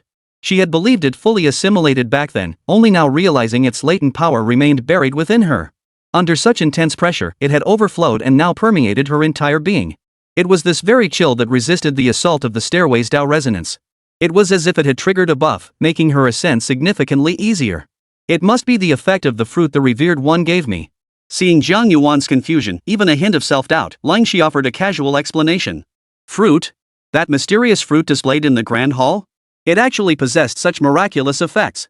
And could Ling Shi really be that close to that mysterious venerable one? Jiang Yuan pondered inwardly. But he saw Ling Shi had already reached his own level. After pausing for a few seconds, he continued striding forward. Oomph. Jiang Yuan exhaled sharply and followed suit. As a nascent soul cultivator, losing to a golden core cultivator would be utterly humiliating. Soon enough, Jiang Yuan had to admit it. Today, he was bound to lose. After the cold energy within his body surfaced, Ling Shi's pace wasn't fast, but it wasn't slow either. But Jiang Yuan? Every step he took required a long pause. As one gained ground while the other lost, it wasn't long before Ling Shi had pulled far ahead. After some more time, he could only watch in frustration. This venerable one is truly mysterious, with extraordinary prowess. Watching Ling Shi advance steadily, Jiang Yuan's heart brimmed with envy. Were it not for the fruit she mentioned, she wouldn't have come this far. On these steps, it wasn't just about the pressure, there were insights to be gained. The farther one went, the deeper the understanding. This was truly a stroke of luck. Alas, he, Jiang Yuan, could not go much further, while Ling Shi, aided by that mysterious venerable one, would be able to travel much farther still. Thinking of Ling Changsheng, Jiang Yuan lifted his gaze, searching for his figure. Whoosh! Whoosh! Whoosh! Ling Changsheng surged up the staircase, already having covered most of the distance. Propelled by spiritual energy surpassing the strength of the minor world and his own comprehension of the Frost Heaven Tao rhythm, he charged forward swiftly. However, his grasp of the Frost Heaven Tao essence was ultimately still too shallow. By the middle section, he began to struggle. Even as he ascended each layer, observing the transformations of the water elemental force, his comprehension of the Frost Heaven Tao essence deepened continuously. It still proved insufficient. He forced his way through by sheer power. Currently, having traversed over 6,000 tiers, only about 1/3 remained. Step. As he stepped onto the 7,000th tier, Ling Changsheng's body swayed. Reaching this point, he felt the strain intensify, making further progress difficult. Forcing himself through wasn't impossible, but it would drain his spiritual energy excessively. His spiritual energy was precious and difficult to cultivate, he couldn't afford to waste it recklessly. Then there's no choice. Pausing on the staircase, Ling Changsheng murmured softly. It wasn't about giving up, but rather. His eyes suddenly blazed with a mysterious light as he entered the state of heavenly resonance. Breaking through by force was impossible, he had reached his own limit. Then, make a small opening. Under the heavenly way's resonance, every hidden secret of these steps revealed itself within his mind. The trajectory of its Tao essence flow became crystal clear. Given this, breaking it should be a breeze even without comprehending the frosty heaven's Tao essence, it could be easily cracked. Below, Jiang Yuan had already given up. He had reached nearly 2,000 tiers, yet could make no further breakthrough. The pressure was immense. Coldstream had barely stepped onto the 2,000th step when the crushing pressure forced him back. He too halted his ascent. The group gathered together. After resting for a short while, they looked up, wanting to see how far Ling Changsheng had progressed. Just then, they saw Ling Changsheng pause, his body swaying slightly. One of the mountain lords sighed, he's finally stopped. I thought he'd break through like a steamroller, uncovering secrets we've kept hidden for untold ages. Jiang Yuan nodded. Indeed. It seems this mysterious venerable one can go no further. Not necessarily. Ling Shi shook her head firmly, her expression unwavering. She had witnessed too many unimaginable events erupt from Ling Changsheng. These 10,000 steps were unlikely to stop him. Oh? How so? Zhang Yuan asked in surprise. I don't know either. We'll just have to see, Ling Shi replied. The group even soared into the sky, keeping their distance as they observed from afar. Soon, a scene unfolded that left everyone except Ling Shi stunned, their eyes wide with disbelief. What the? Zhang Yuan couldn't help but gasp in astonishment. They saw Ling Changsheng pause for only a few breaths before taking a step forward. That alone wouldn't have been enough to shock them. But Ling Changsheng wasn't walking. He wasn't running. He was flying. Straight upward. Had they not sensed the Tao essence still erupting from the steps, they might have thought Ling Changsheng had given up. Only then could he have taken flight. How is this possible? How did he take flight? Zhang Yuan exclaimed in shock once more. He had experienced firsthand the immense shockwaves, pressure, and icy cold emanating from the nearly 2,000 layers. Every obstacle was immense. Forget flying back then, Zhang Yuan could barely lift his leg. Whoa! Just stepping onto one more layer, I feel immense pressure. It's hard to even stand straight. This is too fast. He was walking slowly just moments ago. How did he suddenly take flight? Could it be another breakthrough in his comprehension of the Frost Heaven Tao essence? The mountain lords all gasped in unison. The change from before to now was truly too abrupt, too immense. It was impossible not to be startled. Thus, in just a few breaths, Ling Changsheng was about to complete the 10,000-tier staircase. The total time taken, from start to finish, amounted to no more than a quarter of an hour. Ling Changsheng stepped down the final stair, completing the ascent of 10,000 steps. The plaza before the Grand Hall. In that instant, as his foot touched down, Ling Changsheng witnessed the entire mountain erupt with colossal power. The colossal power of water manifested in that instant. Invisible to the naked eye, yet perceptible to spiritual awareness, it manifested as towering ocean waves surging and sweeping through the air. In the blink of an eye, a void-like portal formed. It resembled a portal, leading to the unknown. I found the entrance to the secret realm. This is what I promised you. Ling Changsheng spoke as he flicked 3 initial fruit toward Ling Shi. Ling Shi caught them. Seeing Ling Changsheng prepare to enter, Zhang Yuan hurriedly called out, Honorable One, may we accompany you? If we can enter, these 3 fruits are nothing. Ling Changsheng replied, let me see. The others flew over and gathered beside Ling Changsheng, surveying their surroundings. They could faintly sense invisible, concealed fluctuations rippling through the space.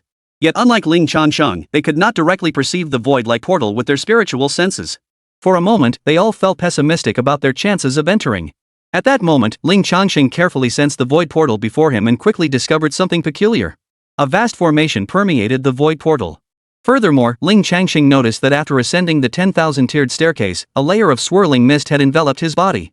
This mist acted like a key or a pass. Without it, one could not possibly pass through the great formation. Without it, one couldn't even be seen. After realizing this, Ling Changsheng shook his head and explained to them, it's impossible. This gateway is protected by powerful array patterns. Crossing the 10,000 steps is a mandatory requirement. Only after traversing all 10,000 steps can one pass through. Though he had forcibly unlocked it using the heavenly Tao vision state, he had indeed unlocked it. Therefore, entry was still possible. But Ling Shi and the others couldn't even force their way through. They were completely stuck. Ah! Zhang Yuan sighed deeply. From the very start, he had suspected this outcome. Yet, while he had anticipated it, seeing it confirmed now still brought a wave of disappointment. Ling Changsheng prepared to enter. Before doing so, he glanced at the cat beside him. After climbing 10,000 steps, the cat remained full of energy, showing no signs of fatigue. Like a shadow, it clung tightly to Ling Changsheng's side. But now there was no choice. This secret realm had strict entry requirements, and the cat couldn't go in. Stay with her. I have business to attend to. Ling Changsheng said, looking at the cat and gesturing toward Ling Shi. Meow. The big cat let out a playful, affectionate meow, rubbing its head against Ling Changsheng. It seemed determined to follow. Good girl. I'm not sure how safe it is inside. Come, sit. Ling Changsheng instructed, gesturing for Cat to sit down. Meow. The cat let out a soft cry and obediently crouched down on the ground. Its intelligence had awakened, allowing it to understand Ling Changsheng's instructions. Wait here for me. I'll be back soon, Ling Changsheng said, stroking its broad forehead as he gestured. Meow. The big cat let out a pitiful meow but made no further attempt to follow, understanding Ling Changsheng's meaning. Ling Changsheng patted its head reassuringly twice before stepping into the void-like cave entrance. To the onlookers, the light radiating from his body rippled like water. In an instant, his figure vanished from the spot. Chapter 108, The Ice Crystal Palace an Illusion? The moisture clinging to his body reacted with the void portal. Ling Changsheng stepped through without hindrance. For a moment, his vision blurred as hazy, chaotic streams of light swirled around him. Moments later, with a swish, the hazy glow vanished. Ling Changsheng now found himself suspended in midair, having traversed from the Grand Hall Plaza to a mysterious realm. This place resembled a miniature world, vast and immense. Within this miniature realm, the dome was veiled in mist, with a fine, unceasing drizzle falling, interspersed with flurries of frost. Looking down, he saw a vast ocean below, with large ice floes drifting and bobbing upon its surface. Even at the edge of his vision, he could not take it all in. It seemed boundless and endless. Moreover, a potent water elemental energy permeated the air here, several times denser than the spiritual energy outside. One could sense a profound aura here. It was the frosty celestial aura within the Supreme Frost Heaven chapter. Beyond this, there was nothing else. No people, no structures, only profound stillness. Only the sound of raindrops falling and the roar of waves crashing and surging. However, after a few breaths, as if triggered by Ling Changsheng's arrival, whoosh, whoosh, whoosh. From the vast expanse of water, columns of water shot skyward. Mid-air, they crackled and froze solid. Forming towering ice pillars like waterspouts, they stood densely packed within the vast expanse. Beneath Ling Changsheng's feet, a massive ice pillar coalesced, forming a solid platform for him to stand upon. After forming over 1,000 ice pillars, the commotion ceased and no further changes occurred. This feels somewhat familiar. Ling Changsheng gazed at the ice pillars, feeling a slight sense of familiarity. He felt like he'd seen them somewhere before. After careful recollection, it came to him. This was a battle formation from the Frost Sky Combat Art collection that Ling Shi had given him. Reverse Current Overthrowing Heaven formation. He had only skimmed through it briefly back then, not studying it closely, but the impression remained. He never expected to encounter it here. Once within this formation, unless one possessed overwhelming power to tear through it entirely. Otherwise, one must follow the correct path to pass through. But this formation was enormous, its foundation supported by over 1,000 pillars. According to the Frost Heaven battle treasure technique, the reverse water overthrowing heaven formation is terrifyingly difficult to deploy and consumes immense resources. Thus, an array typically requires only 100 or several hundred foundations to trap a nascent soul cultivator and slay a core formation cultivator. This array with over 1,000 massive ice pillar foundations is truly extravagant. If Lan Shijiang and his group entered, they would surely be left sighing in frustration. Ling Changsheng naturally knew nothing of array formations. However, first, he could simply charge through the array head-on. However, this approach was not ideal. It would consume too much energy, and considering this was the secret domain of Xinbing Immortal Mountain, Plan B was preferable. Option 2, Heavenly Dao Vision. While it was true that interference with the microcosm must be minimized to prevent the Starlight Spirit Core from weakening or even drying up. But to abandon it entirely, cutting off one's own arm, is unnecessary. Use it when necessary. It just won't be so reckless, it will be much more restrained. With a single thought resonating with the Heavenly Way, Ling Changsheng once again entered the Heavenly Way vision state. Whoa! After looking over, Ling Changsheng exclaimed in astonishment. The raindrops, frost blossoms, and vast ocean below in this miniature realm, none of it was real. It was all the frosty Dao essence. Moreover, it was a Dao essence extremely close to the level of cosmic laws, profound and immense. It was also immensely vast and boundless. Only thus could such a spectacle manifest here, spontaneously conjuring the myriad transformations of water elemental power. I wasn't unaware of the Frost Sky Dao resonance, but I never imagined it would be this incredible. Wow, this is something else. Whoever created this Frosty Sky Dao resonance secret realm must have already mastered the water elemental law to its fullest extent. Ling Changsheng marveled. Then, without dwelling on pointless musings, using the Heavenly Dao vision to observe the array connections between the ice pillars, supplemented by the records within the Frost Sky Combat treasure technique, he sought the correct path. It was somewhat challenging, but not impossible to discern. The ice pillar beneath his feet was the starting point. The next position? Well, Ling Changsheng glanced at an ice pillar ahead and to the side. Without hesitation, he leaped directly toward it. Calm. Safe and sound. No mistake. Continue. In the Heavenly Path vision state, Ling Changsheng advanced swiftly. He leapt steadily between the ice pillars, landing smoothly on the final one. Buzz. The moment his foot touched it, the ice pillar's surface glowed and began to tremble. With a thunderous boom, the crystalline water spirit light radiating from its surface spread out, swiftly sweeping across the entire reverse water covering heaven formation. Splash! The remaining 1,000+ ice pillars instantly melted into droplets, falling back into the ocean below. Ling Changsheng had successfully passed through the formation. Just as he exhaled in relief, he immediately sensed something amiss. Movement. Splash. Splash. Splash. Waves surged from the ocean below, lashing out like threads of water. But they weren't aimed at Ling Changsheng. Instead, they struck the ice pillar still standing beneath his feet. The waves targeted the flat surface at the top of the ice column. Connecting the 5 corners of this ice surface, the waves then formed a rainbow-like bridge. Vigorous, surging water elemental energy poured through the wave bridges. The ice surface trembled, and winding lines emerged, revealing one mysterious character after another. Instantly, the water spirit energy here became so dense it condensed into liquid form. It swirled and danced here, awaiting refinement. A hazy aura manifested the frosty celestial essence. I understand. Ling Changsheng observed carefully. With the heavenly Tao vision still active, he understood. This must be a reward left by the predecessors of the mystic ice immortal mountain for their successors, granted upon passing the array. It could aid cultivation and deepen insight. Without delay, Ling Changsheng sat cross-legged at the ice's center, assuming his cultivation posture and entering a state of practice. The spiritual energy here was incredibly abundant to waste not to cultivate. It could greatly bolster his foundational cultivation. After all, Ling Changsheng had ascended to the 9th layer of qi cultivation far too swiftly, leaving his foundation somewhat unstable. As his mind sank into cultivation, the dancing water qi seemed to find its target, swiftly drifting toward him. They swirled around him before being swiftly absorbed and refined. Not only did this bring a colossal surge of spiritual energy, but the frosty celestial essence it contained also deepened Ling Changsheng's spiritual insights. Gradually, Ling Changsheng entered that special state once more. Traces of the frost heaven Tao essence began to manifest on his body, with water droplets appearing all around him. They multiplied ceaselessly, shifting states and transforming. Brilliant, profound, and mysterious. He had once again entered a state of sudden enlightenment. As his comprehension and mastery of the frost heaven Tao essence deepened, a peculiar transformation occurred. Ling Changsheng witnessed a vision. Amidst the haze, an illusory scene emerged. Initially indistinct, it gradually sharpened as his comprehension of the frost heaven Tao essence deepened. The haziness dispersed, revealing clearer details. A magnificent palace came into view. Its entire structure was crystalline and translucent, as if carved and forged from ice crystals. It emitted a faint blue glow, like stars twinkling in a cold winter night. Where is this? Ling Changsheng couldn't help but feel bewildered. The next moment, his heart leapt in shock. For within this illusory scene, an ice figure had materialized. It was lifelike and well-formed, its posture indistinguishable from that of an ordinary person. After materializing, it faced Ling Changsheng directly, as if observing him. Yet it made no further move, as if waiting. Chapter 109, The Ice Figure, a Fragment of Residual Will. Ling Changsheng sensed no danger. Moreover, this was the secret sanctuary of the mystic ice immortal mountain, and he had cultivated the supreme frost heaven chapter. It shouldn't be an enemy. Therefore, the cultivation had not ended but was still ongoing. No matter how much time passed, the icy figure within the illusion remained utterly still, standing with hands clasped behind its back. Ling Changsheng, of course, remained utterly still, continuing his frenzied refinement of spiritual energy.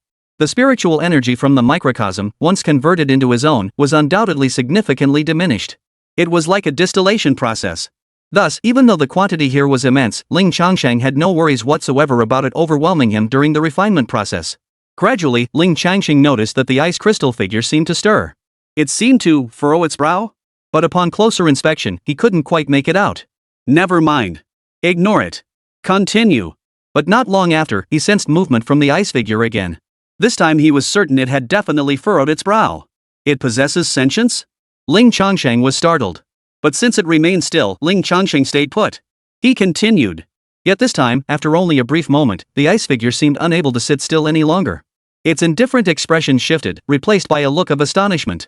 It actually spoke. How can you keep going? It seemed that Ling Changsheng had absorbed too much spiritual energy, startling it. Ling Changsheng felt a twinge of alarm. This ice figure materialized within the illusion not only possessed sentience but could actually communicate with him? Ling Changsheng disliked the sense of losing control and immediately entered the heavenly Tao vision state. The ice figure instantly sensed the anomaly, furrowing its brow deeply and emitting a puzzled snort. Staring at Ling Changsheng, sensing the unfathomable energy emanating from him, it was utterly perplexed. It couldn't comprehend what was happening. It couldn't see through or comprehend the changes within Ling Changsheng. All it sensed was Ling Changsheng radiating overwhelming pressure, his form seeming as vast as the heavens themselves. Yet at that very moment, Ling Changsheng saw through its true nature. This was no illusion. It emerged only after his comprehension of the frost heaven Tao had deepened. That palace truly existed. It manifested within his mind through the resonance of the frost heaven Tao rhythm. Ling Changsheng opened his eyes. Sure enough, a magnificent ice crystal palace stood before him. It hadn't been there before, concealed within the boundless ocean of frost heaven's Tao essence. To draw an analogy, it was like a hidden storyline. Normally, it wouldn't appear. Only because Ling Changsheng's comprehension of the frosty heaven's Tao essence was profound enough did the Tao essence stir, causing it to manifest within this small realm. Understanding this, Ling Changsheng relaxed and withdrew his heavenly vision state. Simultaneously, he ceased absorbing spiritual energy, noticing its sharp depletion in this area. Strange. The ice-covered man frowned as he watched Ling Changsheng. That peculiar sensation had vanished once more. What was going on? He couldn't figure it out. It didn't want to dwell on such trivial matters. Excellent. Absolutely excellent. The Iceman composed himself, nodding in praise with a look of genuine satisfaction. You are the most extraordinary disciple I've encountered in a very long time. Though you're only at the chi cultivation stage, you can absorb such vast amounts of spiritual energy. The breadth of your dantian is truly monstrous. And to think you entered this supreme secret realm while still at chi cultivation, your insight is truly exceptional, a talent seen but once in 1,000 years. It had mistaken Ling Changsheng for a disciple of the mystic Ice Immortal Mountain. Ling Changsheng saw no point in dwelling on the matter. It was impossible to explain, and doing so might only invite trouble. Ling Changsheng simply asked curiously, "Who are you?" "Merely a fragment of a spirit guarding this place." The ice being spoke casually, then added, "Would you care to take a look inside this palace? What lies within could prove immensely beneficial to you." Sure." Not fully grasping the meaning, Ling Changsheng nodded hesitantly. Then, the ice figure's expression turned serious as a blade of ice materialized in its hand. "Come. Defeat me, and you may enter." A powerful aura erupted from its body, an energy Ling Changsheng had never sensed before. No. Or rather, he had sensed a trace of it before. It was the same aura he had sensed from the blood-eyed demon lord he had slain at the headquarters of the Blood Purification Holy Sect. The blood-eyed demon lord had been at the peak of the nascent soul realm. At that moment, he had attempted to forcefully break through his realm, seeking to ascend to the Huatian stage. He had made initial contact with it. The aura of power emanating from his body bore an uncanny resemblance to the aura of the Iceman. The difference was, the power emanating from the Iceman was far more profound, richer, and more grounded. It was utterly incomparable to the blood-eyed demon lord, who merely possessed a fragment of the divine spirit realm's power. Therefore, this ice figure was actually a great power at the spirit transformation realm. Ling Changsheng was somewhat surprised. What a grand gesture, a guardian fragment of a secret realm, and it's actually at the spirit transformation stage. Enough idle talk. After speaking, the ice figure condensed an ice sword in its hand. Bending his knees slightly, he lowered his center of gravity, holding the crystalline blade level with his shoulder. Whoosh! Whoosh! Whoosh! A biting cold wind began to howl. Observing Ling Changsheng's momentary startled expression, the Iceman declared haughtily, "Rest assured, I'll suppress my power to match your own level. And you, if you touch my body, you pass the test." Ling Changsheng. Little buddy, you're pretty cocky. He stood up, clenched his palm, and a crystal-clear ice sword materialized. Not bad. You've mastered the art of shaping water into weapons quite well. The ice figure offered its appraisal, its expression darkening. Here it comes. Watch out. In the next instant, it vanished abruptly. A flash of icy light, carrying a heavy chill, shot toward Ling Changsheng. Too fast. It instantly traversed the vast distance, arriving right before him. If one lacked sufficient strength or reflexes, a single strike would seal their defeat. Of course, Ling Changsheng reacted in time. He flung his long sword upward, meeting the descending ice crystal blade head-on. The Iceman's blade momentum was terrifying. Even before it struck, the sharp, icy intent sliced through the solid ice pillars. Below, the vast ocean was cleaved open by several feet, forming the shape of the blade. Ling Changsheng could even feel the piercing chill in his soul as the blade intent collided. But Ling Changsheng's strike was infused with his own spiritual energy. Even with deliberate restraint, this strike remained several times more potent than the Iceman's. Extremely dazzling. As it soared upward, it instantly formed a blazing, dazzling sword light. Before they could clash, the ice crystal blade in the Iceman's hand was cleaved in two by the sword's radiance. Iceman. Now closer, its eyes suddenly widened. However, its reaction was swift. The severed half of the ice crystal blade rapidly extended. Its luster was deeper, sharper, and more solid than before. Ha! With a mighty shout, the Iceman met Ling Changsheng's sword light with his blade. Yet the sword light passed through unimpeded. The blade was severed once more, and the sword's light instantly struck the ice figure. Crack! Where the blade struck, a crack instantly erupted. The sword-shaped gash spread over a foot deep, a terrifying sight. Yet Ling Changsheng had held back his strength. Since this ice figure was meant for testing, not as an enemy, he had held back. Otherwise, that single strike could have cleaved the ice figure clean in two. The Iceman stared blankly at the gash on his chest. For a moment, it was utterly bewildered. When had this 1,000-year-old frozen body become so easily cut through? And how could he fail to block an attack from a mere chi cultivation practitioner? Defeated at first sight? Ling Changsheng withdrew his hand, speaking slowly, "So now it counts as me encountering you?" Chapter 110, The Water Element's Ultimate Treasure, the Five-Colored Heavenly Dew. Mission? Ice Being. This ice being may be a remnant, but its intelligence is clearly no slouch. For instance, it now wore an unnatural, grotesque expression. Its own boast had just come back to bite it. It even claimed that merely touching it would count as passing the test. Well, that's just great. The junior touched it, but it didn't touch the junior. What a humiliation. Cough. The Iceman let out a dry cough as the cuts on his body healed. He said, "That's enough. You pass. You're good, very demonic. MHM. Ling Changsheng nodded and prepared to head toward the distant ice crystal palace. Wait. The ice being called him back, retreating 100 paces before declaring, again. Hold nothing back. Let me see what you're truly capable of. It wanted to see just how powerful this oddly gifted youngster truly was. Ling Changsheng raised an eyebrow. Are you sure? No holding back?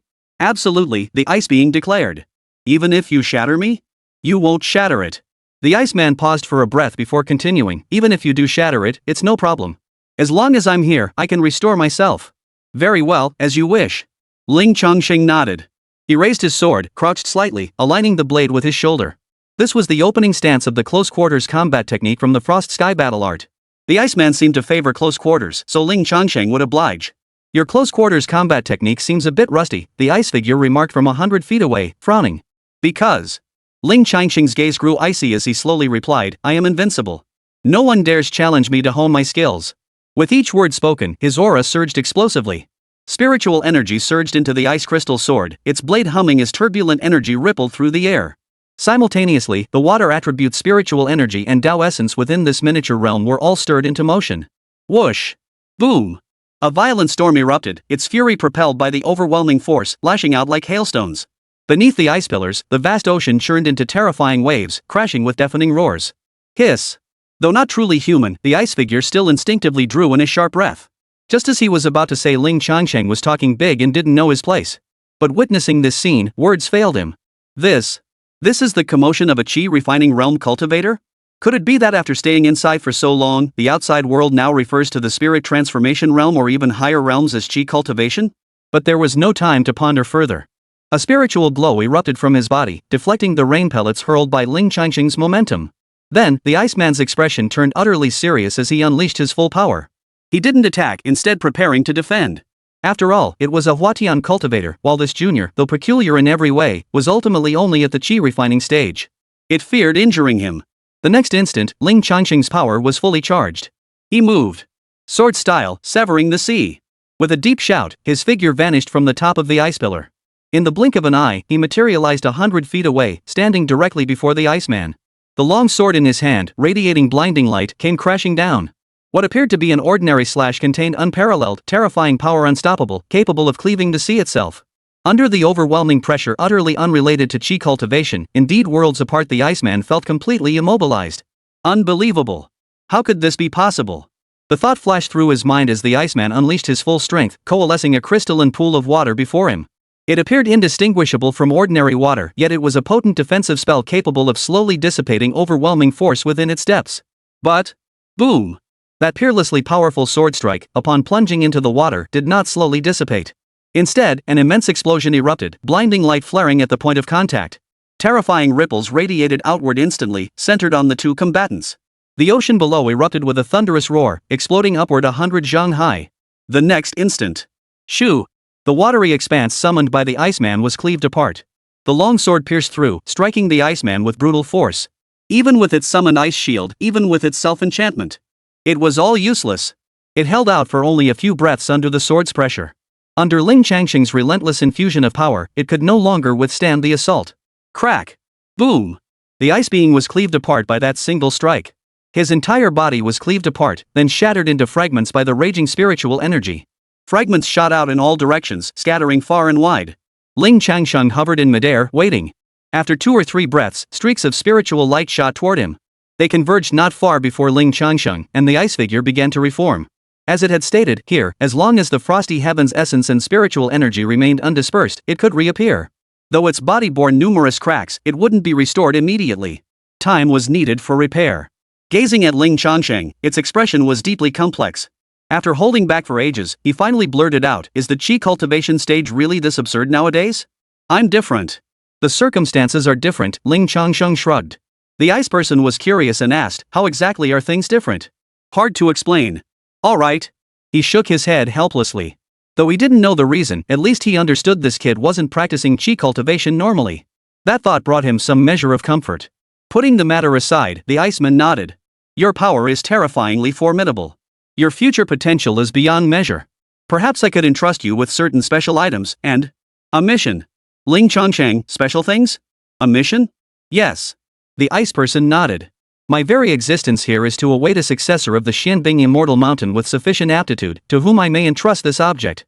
I've waited for an untold amount of time. Now, finally, a suitable candidate has arrived. As he spoke, the ice being's palm reached down toward the surging ocean below. Visible within the churning ocean, an object surfaced from the depths. With a whoosh, it flew into the ice being's palm, hovering there. It was a peculiar drop of water. Transparent and crystal clear, it seemed to shimmer with faint, misty hues. Ling Changsheng could clearly sense that this drop contained an immense amount of water spirit energy. Pure water elemental energy, without a trace of impurity. What is this? Ling Changsheng naturally inquired. A supreme treasure of the water element, surpassing even heavenly grade quality. The legendary sacred water of the immortal realm's Yaoqi pool, commonly known as five-colored heavenly dew. Ling Changsheng gasped, such an incredible origin? Though he'd never encountered it before or even knew if the immortal realm truly existed. But the name alone sounded incredibly prestigious and renowned. However, the Iceman shook his head. The title Sacred Water of the Immortal Realm's Yaoqi pool? That's a bit hollow, not entirely accurate. But the title Supreme Treasure of Water, that is absolutely correct. If you absorb it during your foundation establishment stage, you will surely establish a water elemental heavenly path foundation. Your future potential would be limitless. Wait. At this point, the ice person asked with a peculiar expression, can you still build your foundation? Or rather, do you even need to build your foundation? This junior was simply too extraordinary. It was hard to say this precious treasure might be useless to him. Of course I can, and I do, Ling Changsheng replied. Then that's settled. Keep it. The Iceman handed the divine dew to Ling Changsheng. Ling Changsheng accepted it without hesitation.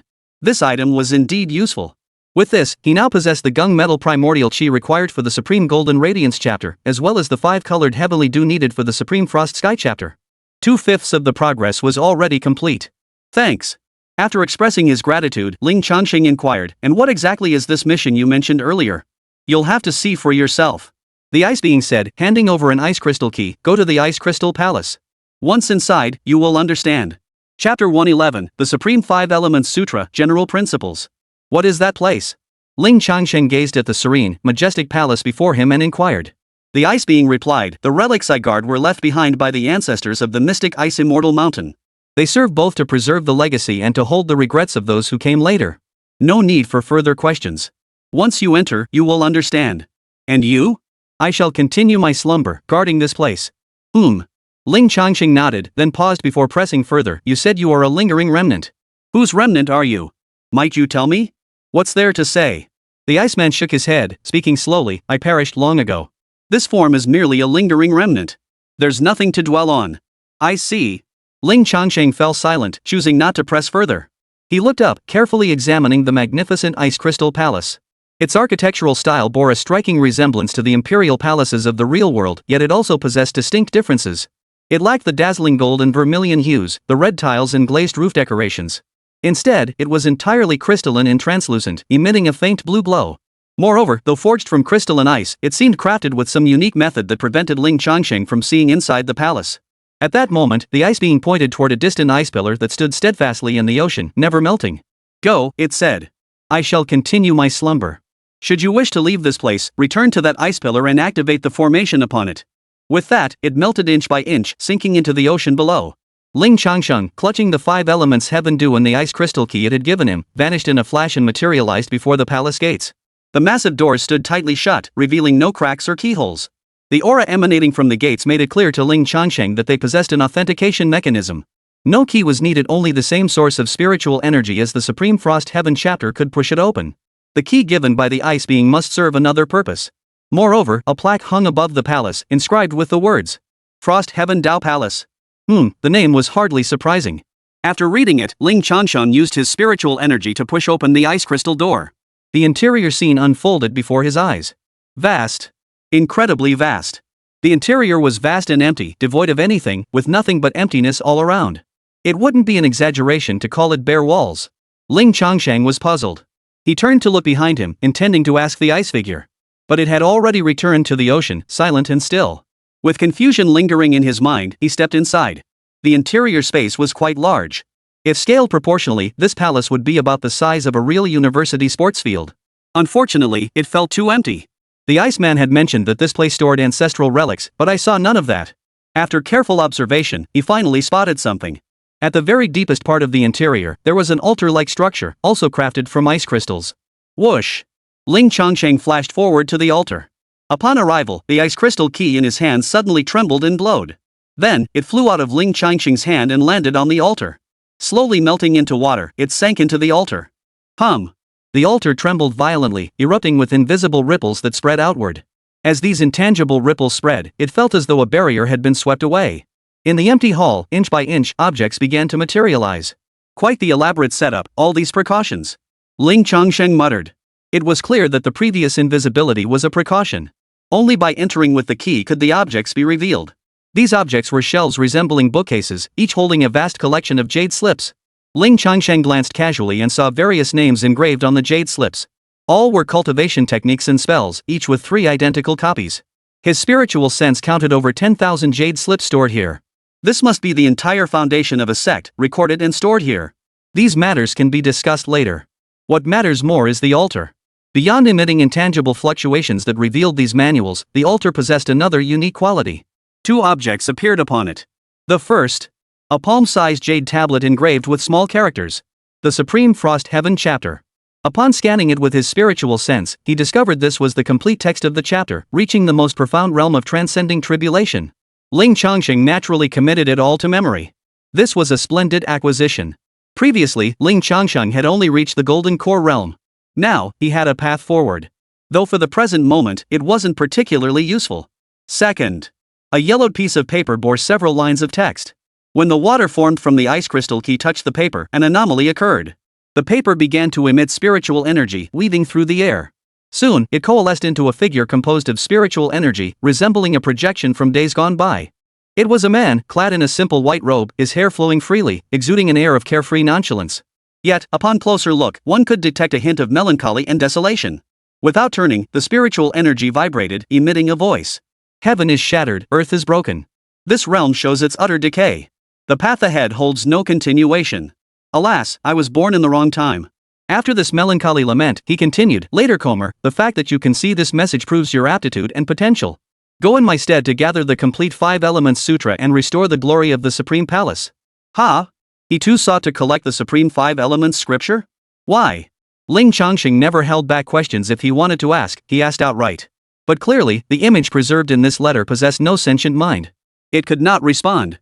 He simply continued speaking, though his words did shed light on Ling Changsheng's confusion. In this world on the brink of ruin, I see only the Supreme 5 Elements scripture as the possibility to shatter the shackles binding this world. And this is what I can offer you. Listen carefully. The 5 elements mutually generating and restraining, endless and ever-flowing.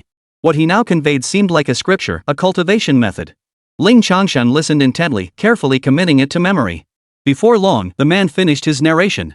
This is the overarching framework of the Supreme 5 Elements Sutra.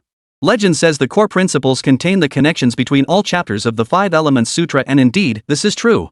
Even if the 5 Elements Sutras were scattered to the winds, one could still recover them by following the outline. Alas, when I obtained it, it was too late, far too late. I hope you can fulfill my unfinished wish. With that, his form vanished. So this was the mission spoken of by the Iceman. It was the same as his own desire to collect the supreme formless gold. What a coincidence. This truly holds great significance. According to the general principles transmitted by this mysterious figure, the method involves tracing back through the mutual generation and mutual restraint of the 5 elements. As long as one possesses and masters even a single chapter of the Supreme 5 Elements Sutra, the remaining chapters could be found through the outline. The more one learns, the easier the tracing becomes. Even though Ling Changsheng already possessed the Supreme Golden Light chapter, this outline still held immense value for him. Very good. After securing these 2 items, Ling Changsheng turned his attention to the vast collection of jade slips. After a moment's thought, he gathered them all up. Chapter 112, In This World on the Brink of Ruin. These jade slips all had backups, triplicate copies, so there was no need to worry about losing them by taking them. Of course, Ling Changsheng was primarily gathering them for Xinbing Immortal Mountain. Having entered their domain, it was only proper to bring them some residual benefits. After gathering them, Ling Changsheng stepped out of the palace. It was time to depart. Ling Changsheng returned to the ice pillar. Previously, the formation here had been designed to absorb spiritual energy, but it had now been altered. It now radiated the aura of spatial power. As Ling Changsheng channeled his spiritual energy into it, the surrounding space rippled like water, undulating endlessly. After a breath's duration, everything plunged into gloom. After a few more breaths, it gradually brightened once more. Ling Changsheng departed this small realm. He reappeared on the plaza before the main hall of the peak of Xinyue Immortal Mountain. Here, everyone remained, waiting. Meow. The cat let out an excited cry the moment it spotted Ling Changsheng. It dashed to his side at lightning speed, rubbing affectionately against him. Honorable One. Everyone jolted, then their expressions turned utterly exaggerated. To say they were stunned speechless would be an understatement. For they all saw, hovering alongside Ling Changsheng, were thousands upon thousands of jade slips. Could this be? Is the revered one taking them away? Ling Changsheng knew their thoughts and stated directly, I made a discovery within. This is the complete text of the Supreme Frost Heaven chapter. I don't know if it will be useful to you, but take it. With that, he tossed the jade slip containing the Supreme Frost Heaven chapter to Xinyue first. Having already studied its contents thoroughly and committed them to memory, Ling Changsheng no longer needed the jade slip. Little did he know that not even Xinyue possessed the complete text. What? The complete text? The words sent shockwaves through Xinyue's expression. Unable to contain himself, he let out a startled cry. Seeing the jade slip flying toward him, he grew flustered. He scrambled to catch it securely. His trembling hands and racing heart sent his spiritual sense into the jade slip as he carefully scanned its contents. As he read, his expression shifted constantly. From skepticism to shock, then to delight-suppressed elation. Grand Hall Master, what do you think? What do you think? Is it truly the lost complete chapter of Frost Sky? Speak up, Grand Hall Master. The mountain lords beside him could no longer contain their impatience, urging Xinyue to speak. Indeed. Indeed. Xinyue's face lit up with joy as he excitedly confirmed, it's true. It's real. The jade slip the revered one brought contains the complete text of the Supreme Frost Heaven chapter. Instantly, the crowd erupted in commotion, their faces unable to hide their delight. This left Ling Changsheng somewhat perplexed. As a major sect, they had actually lost their founding scripture, one that even the highest echelons didn't possess. That was rather peculiar. You don't possess the complete text? Ling Changsheng naturally inquired. Yes. That was 1,000 years ago. Our Xinyue Immortal Mountain lost the foundational scripture. Knowing that he and his companions were acting conspicuously, Xinyue made no attempt to conceal it, his expression tinged with regret. 1,000 years ago, some calamity struck. I don't know what it was, and not only my Xinyue Immortal Mountain, but the leaders of many major factions vanished without a trace. The whereabouts, destinations, and storage locations of these profound techniques were all held by the high-ranking officials. With their disappearance, the Supreme Frost Heaven chapter was likewise lost. Who would have thought it could be restored today? Thank you, revered one. Xinyue clasped his fists in a fist salute, his expression sincere with gratitude. Though it felt somewhat improper to allow outsiders into the forbidden grounds of their sect, which even they had never entered. But it was a case of one loss, one gain. Besides, they couldn't have entered anyway. Without the Venerable One's assistance, this entire chapter might never see the light of day. Thus, Xinyue's gratitude was entirely sincere. Is that so? Ling Changsheng nodded, then pushed over the jade slips floating beside him. These are all the cultivation manuals and secret techniques I discovered inside. I've brought them all out for you. Hearing this, everyone looked somewhat startled, their expressions distinctly uneasy. They had already guessed these jade slips were obtained within this secret realm. Hearing Ling Changsheng's words now, they couldn't help but silently lament their own petty assumptions, feeling a touch of shame. They immediately clasped their fists in gratitude. Then, as they began perusing the jade tablets, exclamations erupted from every corner. Isn't this the 10,000 ice swords? We've only had the weakened 1,000 ice sword formation until now, finally seeing the original. Look! The mist rain floating step. A lost supreme body technique. And this the ice pure heart technique, a soul cultivation method. It's said that by making one's spirit as pure as ice, one can slay the demons within the heart. And this? Whoa! Excellent! Absolutely splendid! The glory of our Xinyue Immortal Mountain shall be restored by our generation. They could barely contain their joy, struggling to maintain composure. No matter how much they once valued decorum, no matter how much they cultivated their majesty. At this moment, they were no different from ordinary people who had suddenly obtained a treasure. Only after a long while did they become aware of Ling Changsheng's presence. Thank you, revered one. Xinyue expressed his gratitude once more, speaking earnestly, such great kindness needs no thanks. Revered one, if you require anything, please do not hesitate to ask. Nothing for now. I'll seek you out if I need anything, Ling Changsheng nodded. You're always welcome. Ha ha. Xinyue laughed heartily, his heart brimming with delight. This way, they not only recovered the lost manual but also established a connection with this mysterious venerable. Suddenly, an idea struck Xinyue. He had long promised to properly host this venerable one. Having explored the secrets of this hidden realm, it was time to depart. So Jiang Yuan continued, Venerable One, please. I'll have my men prepare a welcome feast for you. Ling Changsheng shook his head. No need. I have matters to attend to and must depart for a while. His current form was merely a portrait body. No welcome banquet, no cleansing rites, no meal to partake of. He could not accept hospitality. But it made Jiang Yuan overthink. So sudden. Could it be? Jiang Yuan asked cautiously, Honorable One, have we done something wrong? No. That's good. Seeing Ling Changsheng's expression remain calm and unruffled, Jiang Yuan relaxed. You are always welcome to visit, revered one. When you do, if it's possible, might you share with us what you've learned about the secret realm? Well, yes. Ling Changsheng nodded and added, let's do it now. No need to delay. In his view, this wasn't something he couldn't discuss. The main reason was that Ling Changsheng completely outclassed them, leaving him with nothing to fear. Had they been ordinary cultivators, such matters would certainly not be spoken of lightly. I was inside. Ling Changsheng began his account, recounting everything he had seen and heard within the miniature realm. This included the Iceman, the so-called mission the Iceman spoke of, a final letter, the collection of the Supreme Five Elements Sutra, the decay of the world, and so on. He revealed it all. In this world on the brink of ruin. Ling Changsheng repeated this exact phrase from the letter, then added, the implication here, I fear, is that this world will indeed collapse. I'm deeply concerned. What are your thoughts? This was the main reason Ling Changsheng had spoken up. If the microcosm collapses, how can one cultivate? The spiritual energy in reality truly pales in comparison to that within a small world. Moreover, this decay differs from the spiritual energy depletion and ruinous scenes caused by his own consumption. This decay was being discussed by the natives of the microcosm. How could one not care? To find the answer, one could try asking the natives. Ling Changsheng turned his gaze to the people before him, hoping to find answers among them. Chapter 113, Don't Obey. Red Kite, Don't Obey. This. Jiang Yuan showed hesitation and confusion, looking to the others. The others were equally perplexed, exchanging bewildered glances without offering any answers. After a moment's thought, Jiang Yuan said, Honorable Elder, I'm not entirely sure about this. I can only say that in recent years, the spiritual energy seems to be diminishing. But to say it's withering away, that doesn't seem quite right either. Venerable One, Ling Shi spoke up at that moment, when I was very young, my master once murmured some words that might relate to what you've mentioned. Ling Changsheng raised an eyebrow. Your master? Jiang Yuan interjected from the side, Venerable, Master Ling Shi was the previous Grand Hall Master. His strength was formidable. As far as I know, when the Thousand Islands Sea vanished, she had already reached the spirit transformation realm. Perhaps she truly knew some hidden secrets. Is that so? Ling Shi nodded, confirming Jiang Yuan's words, then continued, it seems she was saying, this world has great limitations. One can never reach profound realms here. To advance, one must go elsewhere. Moreover, my master once mentioned that the entire cultivation realm has been steadily declining. Perhaps a truly terrifying crisis is brewing. Ling Shi finished speaking.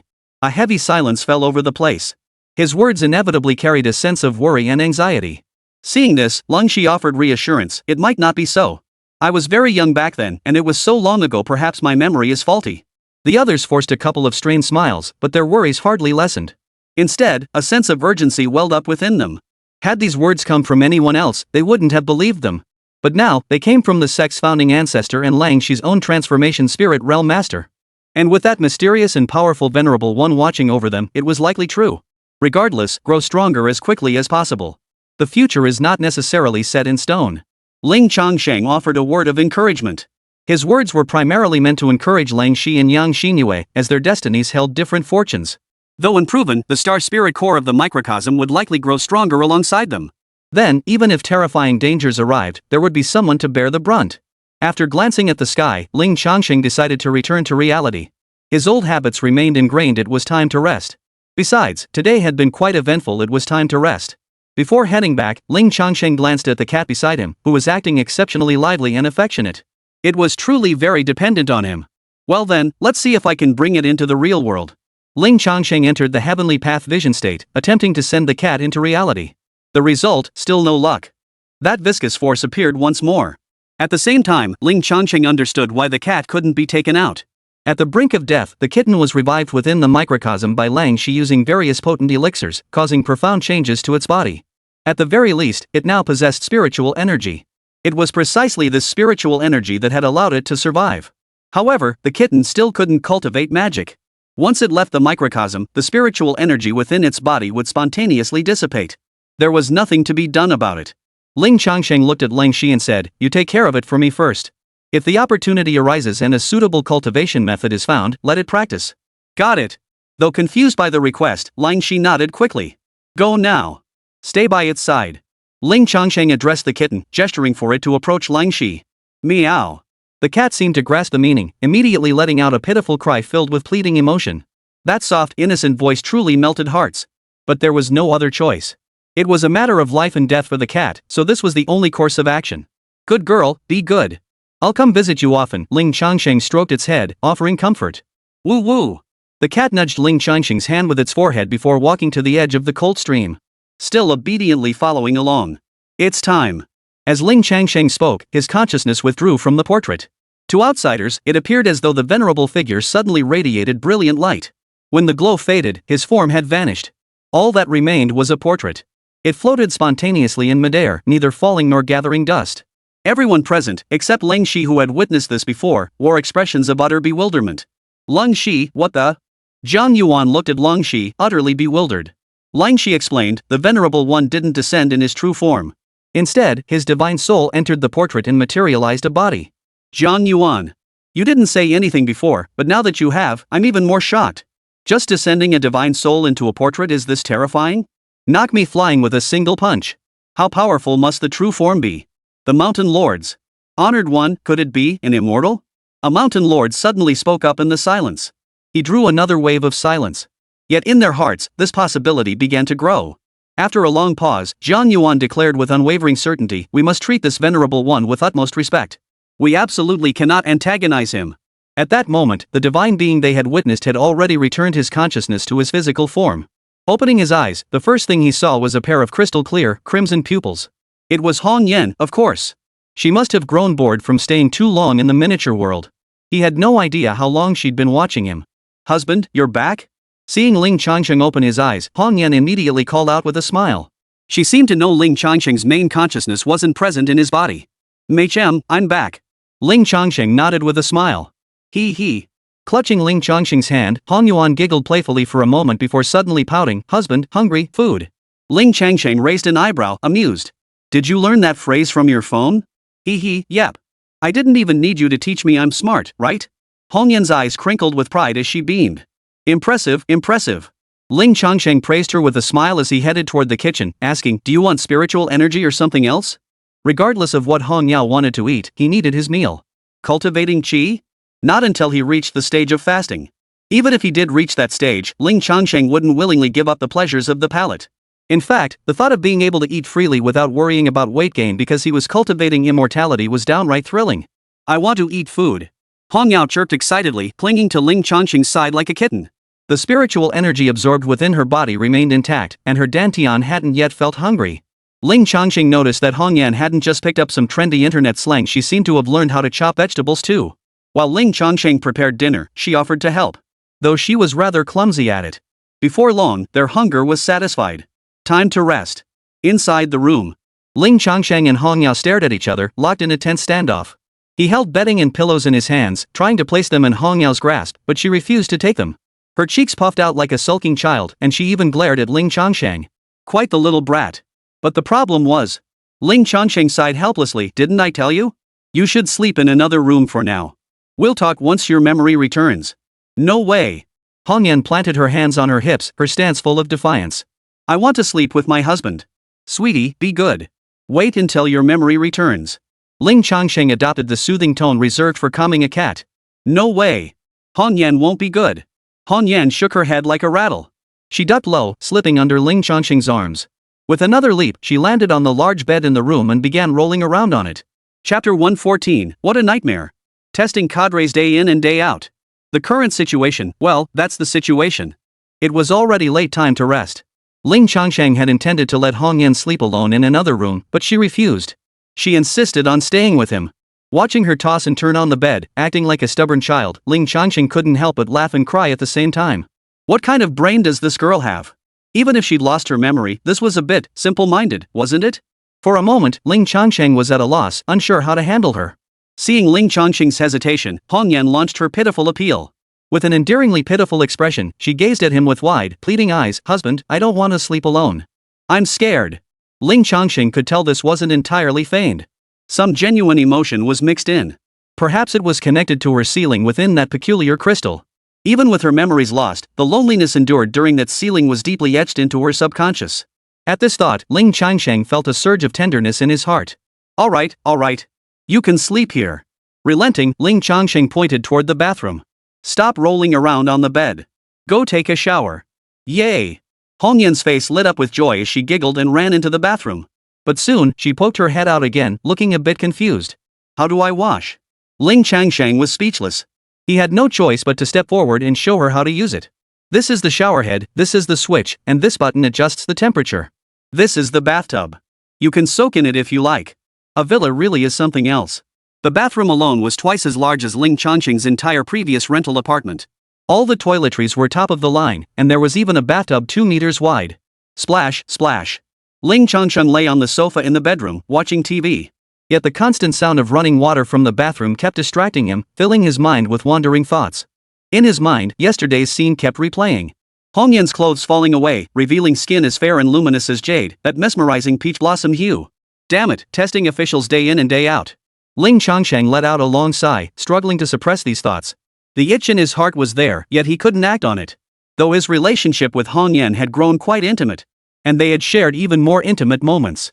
But to go any further would be inappropriate, improper. Hong Yan had lost her memory. He didn't know what she had been like before, but now she was pure and innocent, like a blank sheet of paper. She expressed her closeness to him with such simple, direct trust and dependence.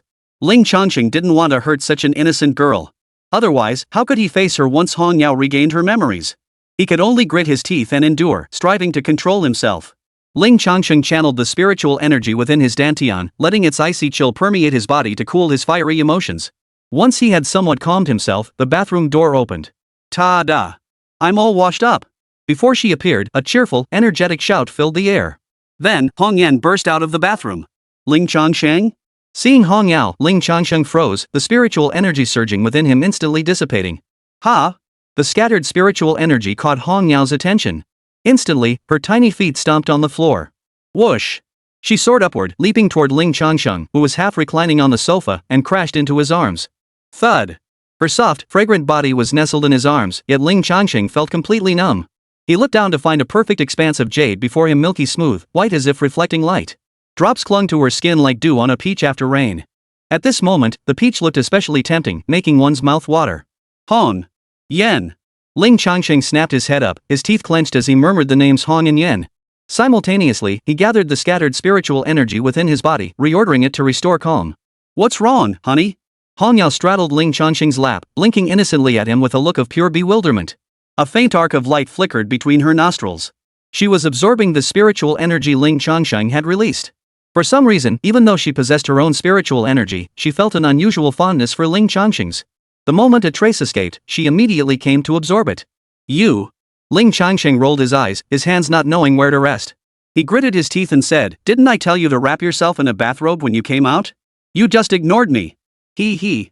Hong Yan giggled, her slightly damp hair rubbing against Ling Changsheng's chest. Hong Yan missed her husband, you know. Forgot?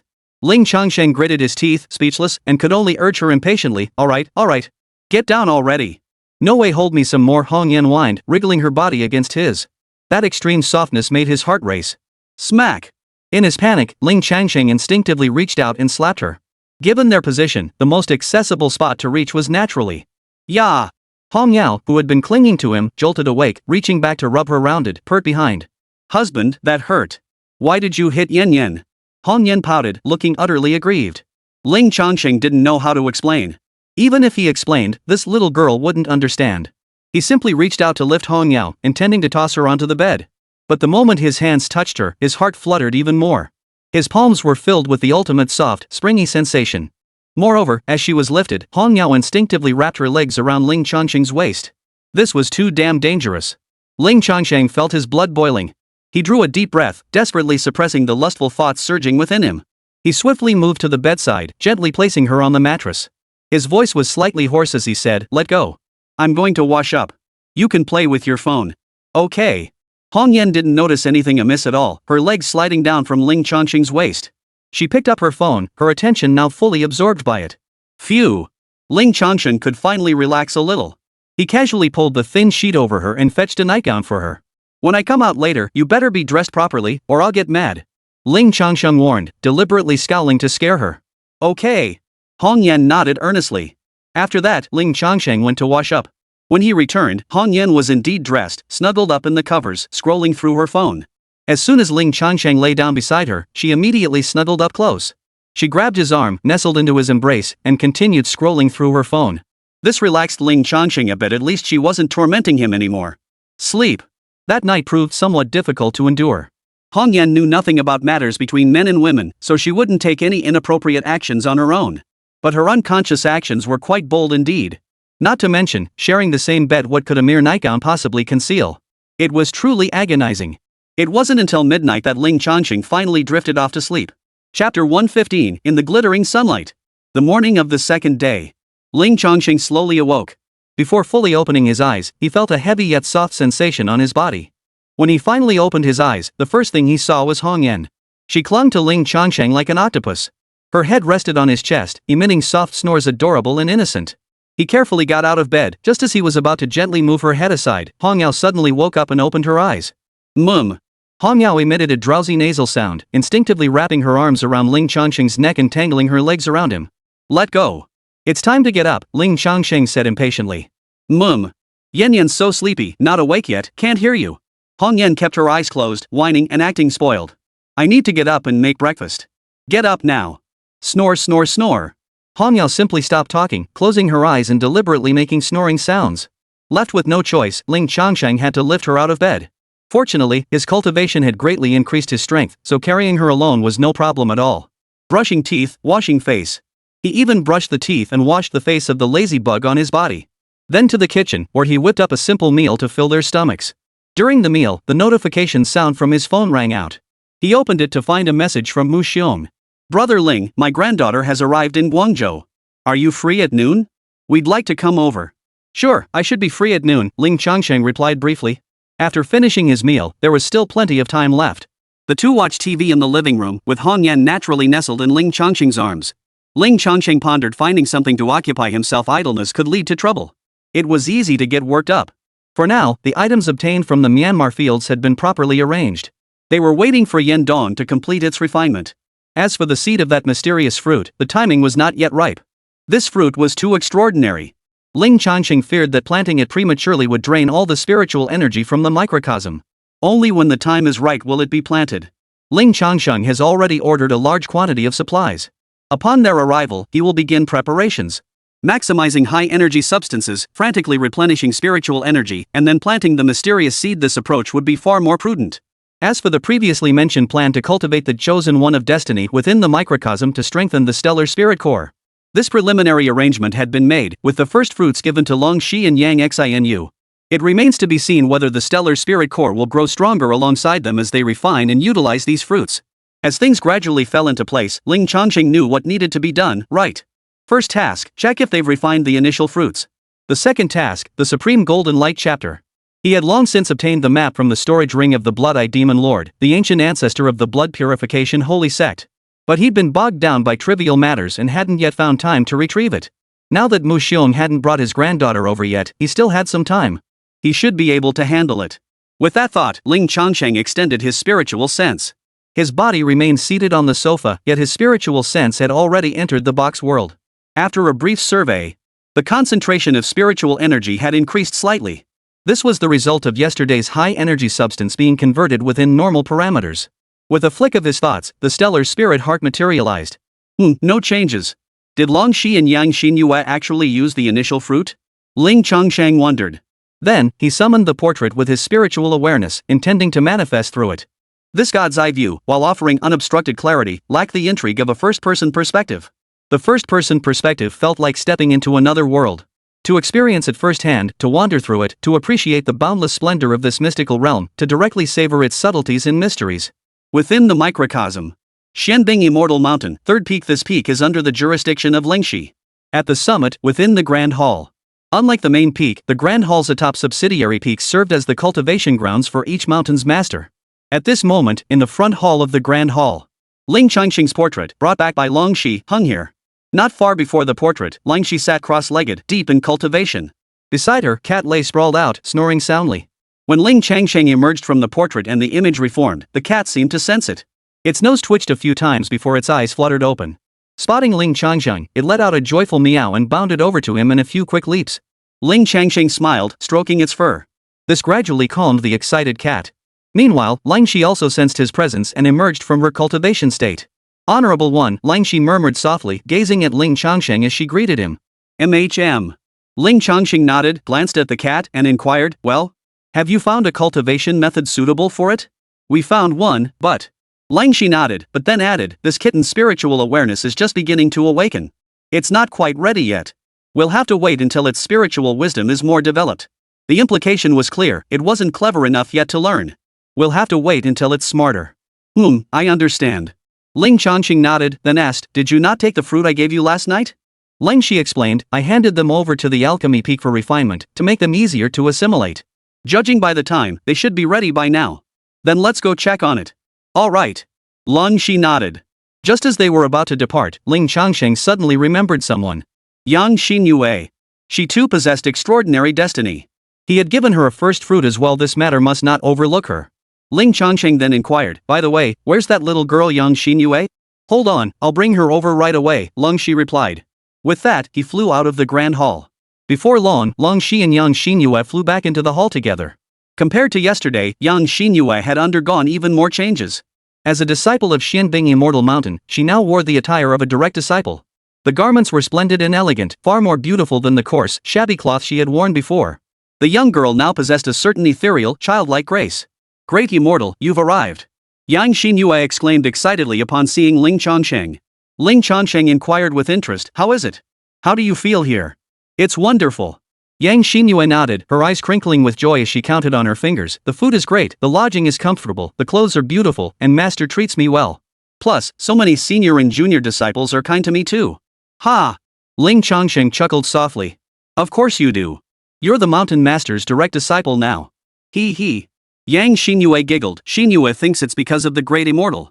After he rescued me from those villains, my life felt like it stepped into brilliant sunshine. Her little face brimmed with gratitude as she continued, especially since the great immortal freely gave me that mysterious, powerful fruit. Master said it's a treasure even our senior disciples covet. Xinyue thanks the great immortal once more. Having spoken, Yang Xinyue was about to kneel and bow her head. Ling Changsheng waved a breeze to lift her up, asking in surprise, how did you learn to be so proper all of a sudden? Back in the small mountain village, she had been far more carefree. Chapter 116, this triggered a Dan tribulation? The alchemy observatory collapsed. My master taught me. She said I was too thoughtless, never knowing how to properly thank the great immortal. Yang Xinyue scratched her head and gave a sheepish smile. Actually, I remember it clearly in my heart. How could I be heartless? Lingxi chimed in from the side, you really are heartless. Ling Changsheng chuckled, saying casually, as long as you remember it in your heart, stay true to yourself. That's good. Yang Xinyue nodded vigorously, then said earnestly, is there anything the great sage wants Xinyue to do? Xinyue also wants to repay the great sage. Ling Changsheng thought for a moment before saying, nothing for now. Just focus on growing up well.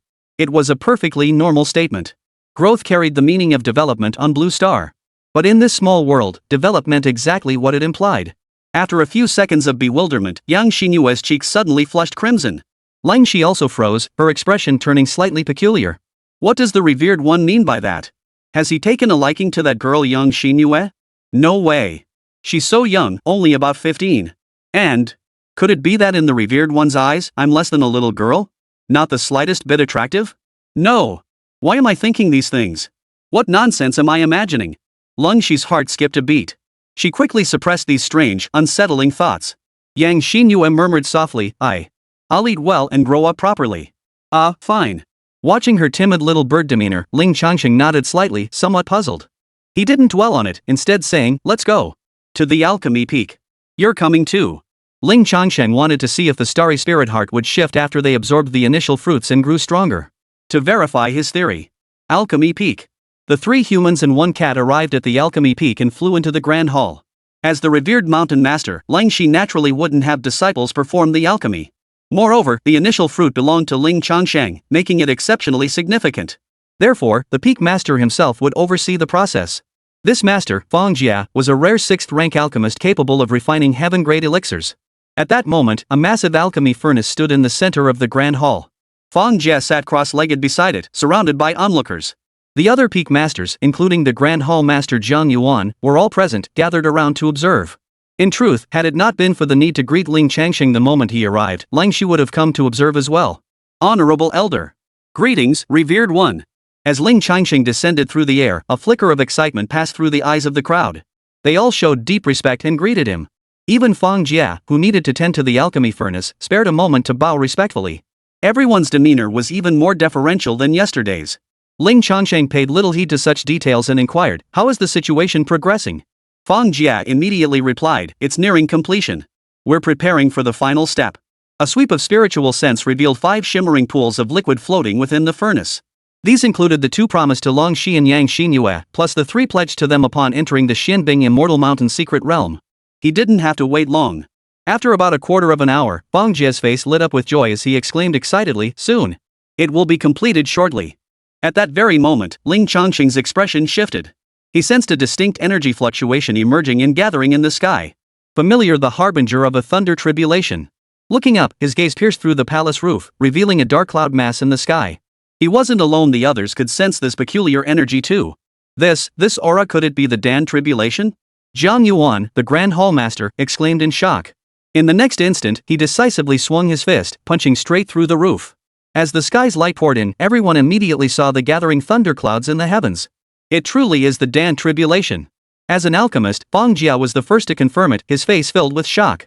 "But I merely refined this fruit, transforming it into a more easily absorbed liquid. This could trigger a Dan tribulation?" Fang Jie's expression was a mix of utter bewilderment and profound shock. For a moment, he even doubted whether his decades of alchemy practice had been flawed. Since he didn't know the fruit's properties, he couldn't refine it into a pill. Therefore, he had only performed a preliminary refinement. That this could trigger a pill tribulation was utterly beyond comprehension. It shattered Fang Jie's entire understanding of alchemy. But now was not the time for shock.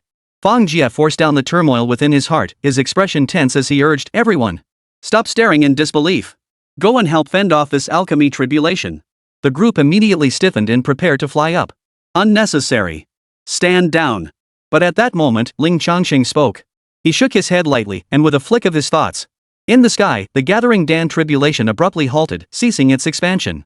Then, a gentle breeze swept through, dispersing the thunderclouds inch by inch until they vanished without a trace. The sky regained its brightness. The intangible aura of the thunder tribulation vanished completely, as if it had never existed at all. Whoa! The Dan tribulation is gone? The crowd was once again horrified by Ling Changsheng's actions. They exchanged glances, each seeing the same disbelief in the other's eyes. How did he do that? A single word dispelled the thunder tribulation? What kind of terrifying power was this? Had they not feared disturbing Fang Jie's final preparations, the room would have erupted in uproar. With such effortless ease, he had erased that formidable pill tribulation. Such ability was truly unheard of, unseen before. The thunder tribulation had accompanied the pill's formation. Now that it had dissipated, Fang Jie promptly gathered the initial fruit essence. Clang! The alchemy furnace lid opened, and 5 clusters of spiritual liquid flew out. They radiated dazzling light in the air, each a different color. Like molten multicolored celestial stones, they were truly divine and extraordinary. As for the enticing fragrance they emitted, it made everyone present swallow involuntarily. Phew!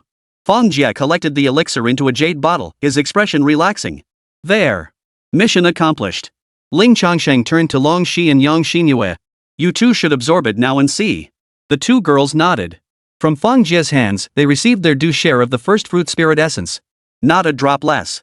With Ling Changsheng, that formidable figure, present, no petty schemes or underhanded dealings would dare to surface. Yet, envy was palpable and abundant. Seeing Ling Shi and the Qi cultivation realm practitioner Yang Xinyue each receive a bottle, the onlookers' eyes burned with envy. This was a divine substance capable of triggering the Dan tribulation upon initial refinement. They had only 3 pills thanks to the Xianbing Immortal Mountain secret realm and the Venerable's generosity, and even those might not be enough to share. How could they not envy? Ling Changsheng paid them no mind, his gaze fixed entirely on the 2 women. Having already consumed the initial fruit elixir, they were now in the midst of refinement. Refined by a high-tier alchemist, the absorption and refinement proceeded swiftly. In less than half an incense stick's time, a great commotion erupted. Their cultivation levels surged wildly. Whether it was Yang Xinyue or Ling Shi, the aura of their cultivation realms was surging wildly. But that wasn't the crucial part. What mattered more was that the auspicious energy surrounding them grew denser and more radiant. The purple aura surrounding Lang Shi grew deeper, radiating an even more resplendent and noble splendor. Moreover, a faint golden glow had begun to emerge. As for Yang Xinyue, the previously faint golden light had grown slightly brighter. The golden pupils that had been faintly coalescing now appeared more distinct. Star Spirit Heart. As Ling Changsheng observed them, he summoned the stellar spirit core within his mind. At this moment, the stellar spirit core underwent a tremendous transformation. It trembled, radiating a blinding light as fiery as the sun. The auras emanating from Long Shi and Yang Xinyue intertwined with it. It seemed to form a symbiotic bond, nourishing it to grow more robust and powerful. Chapter 117, Conjecture confirmed, the stellar spirit core thrives. At this moment, the stellar spirit core was growing. As Long Shi and Yang Xinyue absorbed the primordial fruit spirit essence together, it too grew larger and brighter. Ling Changsheng's heart surged with excitement. His conjecture had been validated, his hypothesis was indeed correct. Cultivating the chosen child of destiny could indeed accelerate the growth of the stellar spirit core, making it ever more powerful. This path was correct. Beyond that, their states differed as they absorbed the spiritual energy. Lang Shi's aura had previously been at the mid-golden core stage. After absorbing the spiritual essence, the power aura emanating from her body began to surge rapidly. Within mere minutes, it approached the mid to late stage, even nearing the late golden core stage. For other golden core cultivators, this level of advancement would normally take years, decades, or even centuries to achieve. Unbelievable. This speed is truly unbelievable. A single fruit propelled her to the late golden core stage? Terrifying. What kind of miraculous fruit is this? No wonder it's a mysterious fruit that triggers the Dan tribulation upon initial refinement. Its potency is extraordinary. Shoo! Keep your voices down. Zhang Yuan was also startled, but knowing that Ling Shi and the other woman needed quiet at this moment, he urged them to lower their voices. The others quieted down somewhat, yet their hearts still trembled with excitement. Gazing at the 3 jade bottles containing the same initial fruit elixir, their eyes burned with intense, desperate longing. For Yang Xinyue, however, the situation was somewhat different. Her cultivation level had surged, rising from the initial stage of qi cultivation all the way to the 7th layer. This marked her transition from the early stage to the late stage. It wasn't that the initial fruit was too weak to propel her directly to the peak, rather, the young girl's body was too frail to withstand such a surge. Within her, the spiritual energy from the essence was divided into 3 portions. The first portion. Over 10% of the spiritual energy within the essence liquid was refined by Yang Xinyue, propelling her cultivation realm upward. The second portion, over 30% of the spiritual energy, permeated her limbs and bones, transforming into latent foundations. It would continuously nourish her body, enhancing her constitution and spiritual veins. The third portion was the most extraordinary. Half of the spiritual energy flowed into her eyes. Beneath her closed lids, mysterious golden light now rippled. Ling Changsheng could discern that the ancient bloodline within Yang Xinyue's body had become more active, reawakening slightly. However, it seemed there was still much lacking. Only when Yang Xinyue reached a higher realm would she be able to truly begin to manifest its power and wield it under her control. After Ling Changsheng departed yesterday, Lang Shi briefed them on Yang Xinyue's condition. They already knew that ancient bloodlines had begun to awaken within her. Now, observing the changes in her, they discussed it in low voices, but found little useful information, so they said no more. After some time, Lang Shi and Yang Xinyue emerged from their cultivation states. Both had fully absorbed the essence. As they paused, Ling Changsheng observed the vibrations of the stellar spirit core gradually subside. There were no deeper, more fundamental changes. It seemed the conditions for advancement had not yet been met. This was only natural. Their cultivation levels were not particularly high, so their ability to nourish the stellar spirit core was limited. Moreover, they had only obtained 2 initial fruits, likely insufficient to advance the stellar spirit core. How is it? Any sensations? Ling Changsheng inquired as soon as they opened their eyes. He had actually given them the initial fruits before. But at the time, he hadn't thought much about it and hadn't studied it deeply. Now he understood these fruits could replenish the deficiencies within the microcosm. Naturally, he was curious to see if any special changes would occur after they were used by the inhabitants of the microcosm. I've leaped from mid-golden core to late mid-stage, I'll break through soon. And... Lang Shi gathered his thoughts before adding with slight uncertainty, there's this peculiar sensation as the spiritual essence spreads through my limbs and bones, it feels like the flaws within me are being mended. It's truly extraordinary. But no matter how closely I probe, I can't pinpoint what it is. Ling Changsheng murmured softly, nodding thoughtfully. It seemed that not only the microcosm was incomplete. Even the people within it possessed a deficiency in their very essence. And you? Ling Changsheng turned his gaze to Yang Xinyue. Yang Xinyue propped her chin, pondering for a moment before saying, my eyes feel hot, like I can see strange things, then it stops. Alright, I understand. Ling Changsheng nodded and turned his gaze to Zhang Yuan and the others. They too held 3 refined spirit essences in their hands. Ling Changsheng was curious, would absorbing these also cause changes in their stellar spirit cores? For cultivators, absorbing elixirs and potions was an excellent way to accumulate spiritual energy.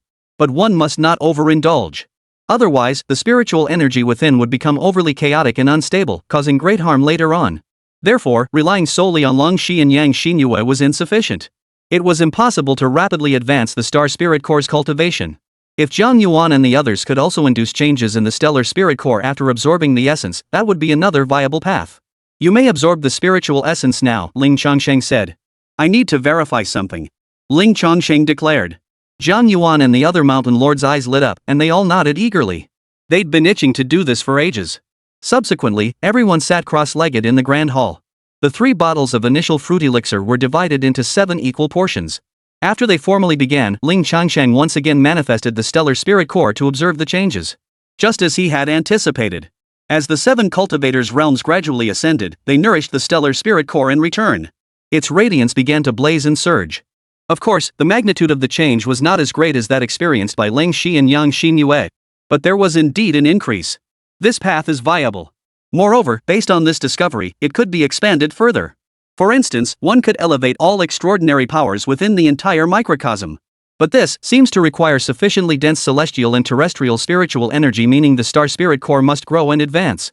Then, reversing this idea, after the stellar spirit core's advancement, the extraordinary power throughout the entire small world should rise. What the situation would be then remains unknown. For now, it remains unclear how much further the stellar spirit core needs to advance before breaking through its limitations. The only hope lies in the mysterious fruit seeds yet to be planted. This fruit allowed Ling Changsheng to nearly reach foundation establishment from early qi cultivation in one go. It is the only thing in his possession that holds the potential to rapidly advance the star spirit core of the microcosm. Tomorrow, the ordered supplies will arrive, and then we can begin planting those mysterious fruit seeds. Back to the main topic. Should I give them all the fruits?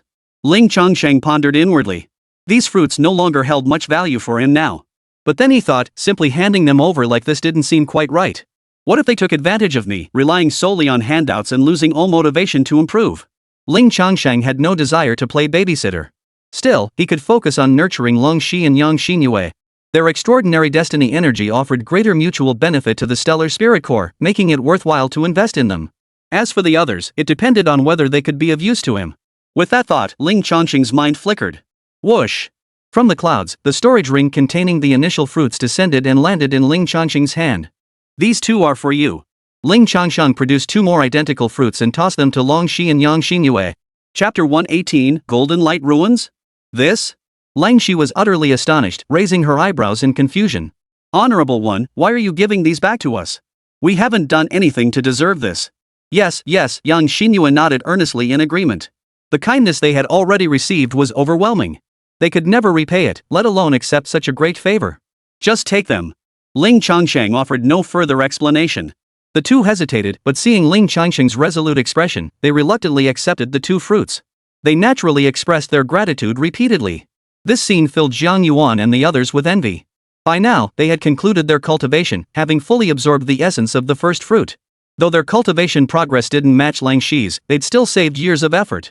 Now, Long Shi and Yang Xinyue had obtained 2 more. How enviable. They even considered asking Ling Changsheng for some. But they dared not ask. After they accepted them, Ling Changsheng said, "Alright, I must depart for a place. Farewell." Lang Shi's eyes brightened slightly, a hint of excitement flickering across her usually cool expression. "What are your plans for today, revered one? Might I accompany you?" With a flick of his thoughts, Ling Changsheng summoned a map from the sky.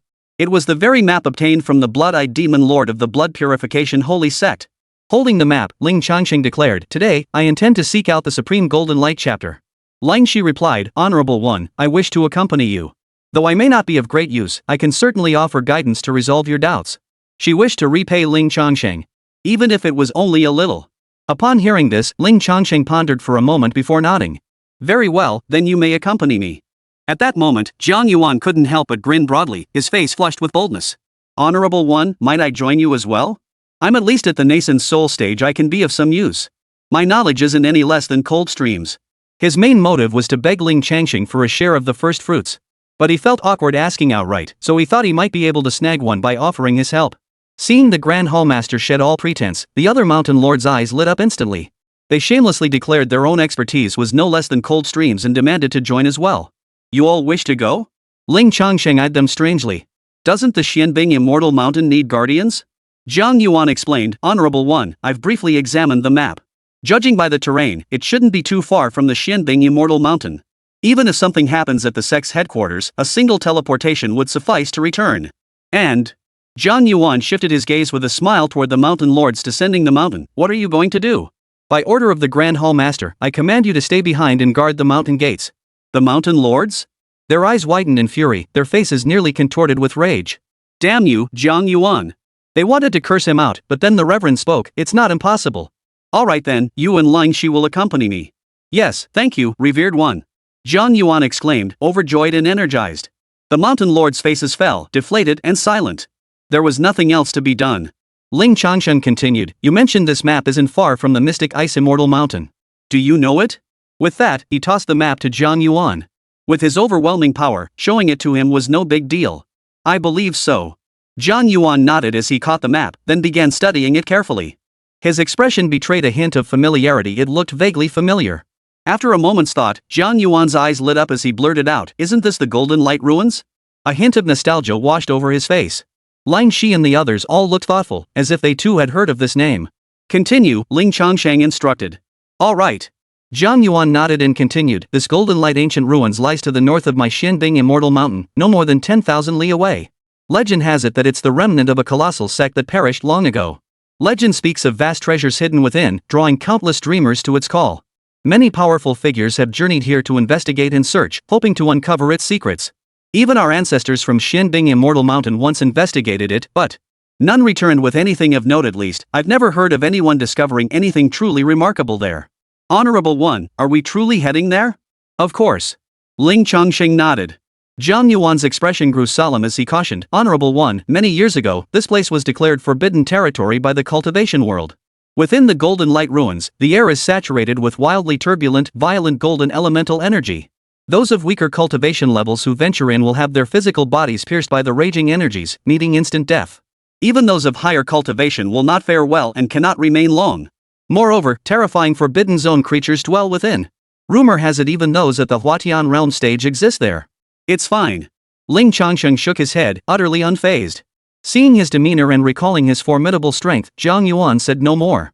This being was simply too formidable. Perhaps the mysteries of this golden light relic truly were worth exploring. After pinpointing the location, the three set off together.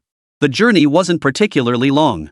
Ling Changsheng didn't use the heavenly Dao vision, instead, he directly manipulated spatial forces to teleport. This was an extremely advanced and profound law, consuming immense energy. Now aware of the microcosm's predicament, Ling Changsheng would not use it lightly unless the distance was excessive. Instead, he had Zhang Yuan summon the flying vessel. Boarding it, they set off toward the Golden Light Ruins. It was a perfect opportunity to admire the scenery along the way. Watching Ling Changsheng and the others depart, the crowd in the Grand Hall collectively sighed. Ah, it's still because our cultivation is too low that the revered one didn't choose us to go. Yes, it's truly a pity. Obtaining that initial fruit is no simple matter. That hallmaster is being unreasonable, keeping us out. But what can we do? The mountain gate truly needs elite combat power to hold the fort. Who knows if we'll ever get another chance to obtain that mysterious first fruit from the revered one. It truly is a remarkable thing. As they spoke of the first fruit, everyone's gaze gradually shifted toward young Xinyue. She now held a large primordial fruit, nearly as big as her own head. As the mountain lords conversed, she felt it inappropriate to interrupt and could only stand there. One mountain lord gazed at young Xinyue and remarked with emotion, you little girl, you truly have remarkable luck to have caught the revered one's eye. Indeed. It won't be long before you soar to new heights. Who could disagree? The others spoke, gazing at the first fruit in young Xinyue's hands. Though their hearts yearned for it, they dared not entertain any thoughts of taking it. They had learned of the blood purification holy sect's affairs from Long Shi. Moreover, they had witnessed the Grand Hall Master, a Yuanling realm cultivator, being sent flying by a single punch just yesterday. Even the boldest among them knew they had to weigh their options. They might have the guts to snatch it, but they'd likely lose their lives trying to keep it. Thus, they all put on an extremely amiable front. After all, this was someone the revered one held in high regard.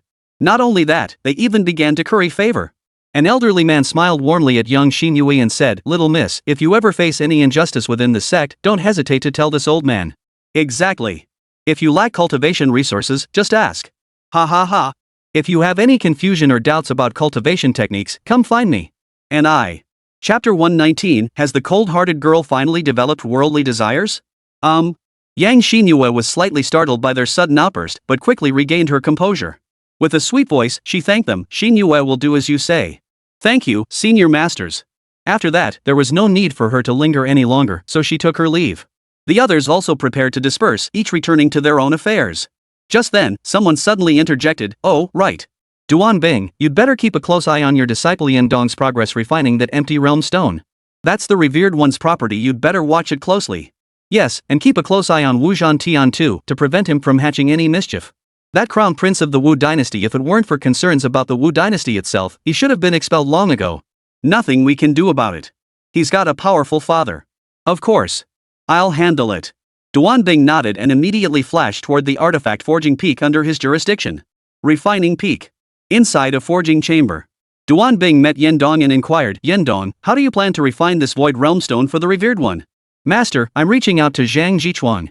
It's better to have more hands on deck," Yendong replied. Duan Bing frowned, sensing something amiss. "Why not just skip it? How about I assist you instead?" Yendong looked at his master and spoke bluntly, "Master, your forging skills still need work." Duan Bing. After a long, awkward silence, Duan Bing finally spoke up, "We've already offended the crown prince of the imperial dynasty. Are you sure this is a good idea?" Yendong remained calm. "Let's give it a shot. What's the worst that could happen? He might just not show up. And if he does show up and tries to pull something?" Yendong's gaze fixed on Duan Bing, his expression tinged with amusement. "At our headquarters, the Grand Hall Master is a nascent soul cultivator. You, Master, and the other mountain lords are all golden core cultivators. And there's also that mysterious powerhouse whom even you masters respectfully call venerable. Zhang Jichuang is just a mere gold core cultivator. Does he think he can turn the world upside down?" Smack! Duan Bing snapped his fingers in sudden realization. Right. Why the hell should I worry? Can he really turn the world upside down? Alright then, go ahead and make contact. If you need anything, just tell the master. Make absolutely sure to refine this void realm stone for the revered one. Also, activate all the restrictions guard against treachery. Master, you can rest assured. Yendong nodded solemnly. Duan Bing hurried away, business to attend to. Completely unaware, in the shadows outside the forging chamber, an uninvited guest lurked. A figure clad in black had followed Duan Bing here, standing silently in the shadows. His cultivation was considerable, and he had even activated a secret treasure. Duan Bing remained completely unaware of his presence. Moreover, Zhang Yuan, a nascent soul cultivator, had also departed. Thus, no one noticed him. Thus, this mysterious figure in black eavesdropped on every word of Duan Bing and Yendong's conversation, silently committing it all to memory. He remained until Yendong and Duan Bing ceased their conversation, until Duan Bing departed. Watching the forging chamber activate its protective barriers, he chose not to disturb the situation and departed. Ninth Peak. At the courtyard of Wu Zhantian, son of the martial emperor dynasty, someone knocked on the gate. Enter. A figure clad in black stepped inside the eavesdropper. He reported to Wu Zhantian, "Your Highness, Lord Cold Mountain and Grand Chamberlain Zhang Yuan have departed with that mysterious figure. Due to Zhang Yuan's formidable strength, I dared not approach. I do not know their destination." Upon hearing this, Wu Zhantian's expression darkened further. He couldn't help but slam his hand down on the stone table. Boom! The thunderous crash echoed as the stone table shattered into pieces, scattering in all directions. Damn it! Acting all high and mighty around me normally, but now you're scrambling to kiss up. I won't let you off the hook. After venting his fury, Wu Zhantian gradually calmed down, though his eyes still burned with a vicious glint. Your Highness, there is another piece of news. Seeing Wu Zhantian had calmed down, the black-clad figure spoke again. Speak!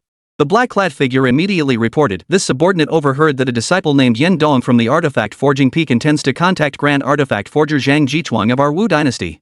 The reason is that the mysterious figure brought an object for Yendong to forge. The name of that object. Master Yendong mentioned it as the Void Realm Stone. Wu Zhantian froze, his face clouded with suspicion. What did you say? The Void Realm Stone? Yes. But?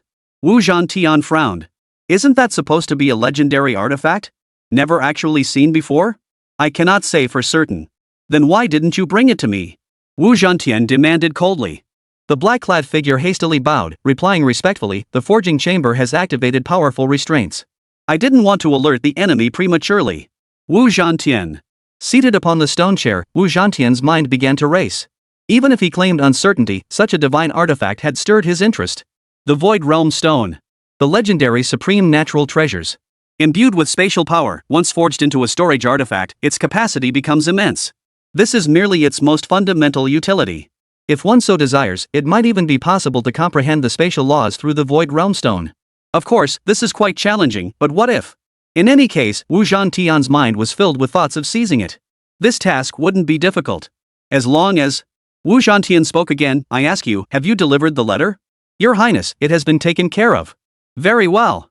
Wu Zhantian nodded, calculating in his mind, my Wu dynasty is extremely close to the Xinbing Immortal Mountain. At most, it will take another day and night to reach it. By then, both the Void Realm Stone and Lingxi will be within our grasp. Boom! A single leaf-shaped flying vessel sliced through the sky. Its speed was extraordinary, tearing through clouds and mist, causing spatial ripples. On board the flying vessel were Ling Changsheng and his two companions. Oh, and Big Cat was there too. Since it clung so persistently to Ling Changsheng, there was no choice but to keep it close. With a layer of spiritual energy protection cast over it, there was little to worry about. A journey of nearly 10,000 li at this speed, it should take no more than a quarter of an hour. During the journey, the elevated vantage point afforded a sweeping view. Lingxi pointed out notable landmarks in the distance to Ling Changsheng. For instance, rivers, peaks with unique scenery, or sects where events had once unfolded. Xinyue kept stealing glances at Lingxi, his suspicions growing. He even suspected that Lingxi might have been possessed. In the past year, he hadn't spoken this much even on a single day. Could it be that the cold-hearted girl has developed worldly desires?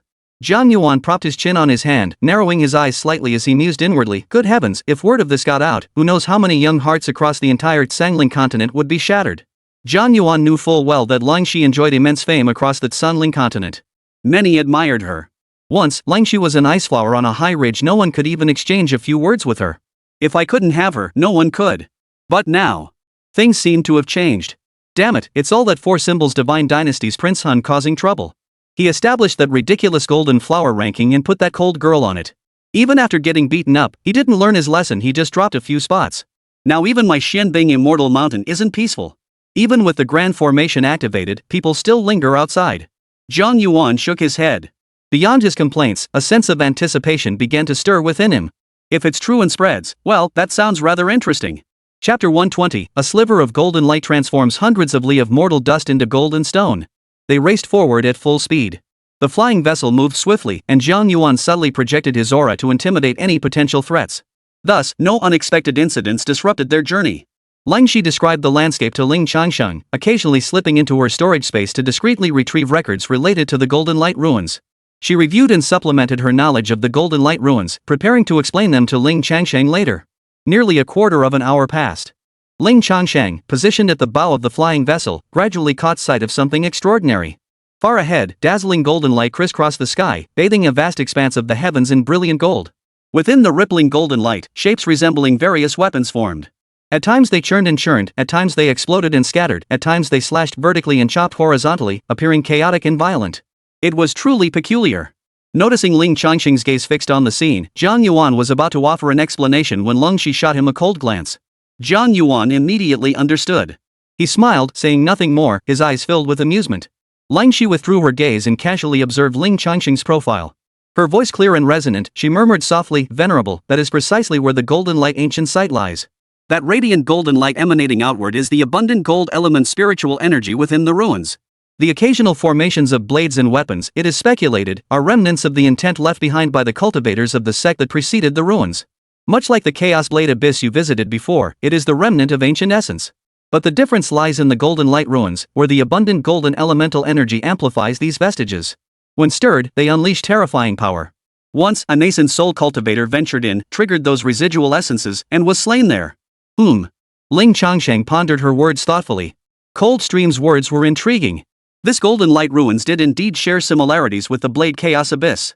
Both were ancient remnants, both preserved primordial essences. It seemed a bit too coincidental. As far as Ling Changsheng knew, preserving such peculiar essence was no easy feat. It must have been born from an ultimate release, a desperate display of essence, energy, and spirit. Moreover, it must have been the work of a being of profoundly high attainment. Only then could it endure and persist for so long. Therefore, the mere fact that ancient essence persisted in both places was already remarkably coincidental. Could it be that within this golden ancient site, someone like Hong Yan had also been sealed away until now? Ling Changsheng pondered this as he drew nearer, gradually emerging from his reverie.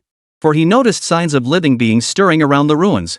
In the outer reaches, both in the air and on the ground, numerous figures large and small were faintly visible at varying distances. Among these figures were both human forms and the shapes of demonic beasts. In the sky, large flying vessels hovered silently.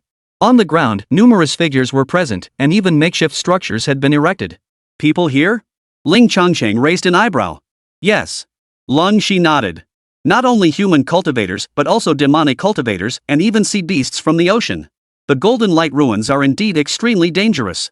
The reputation of this forbidden land has been spread for countless years. But the gold element spiritual energy here is simply too vast and intense.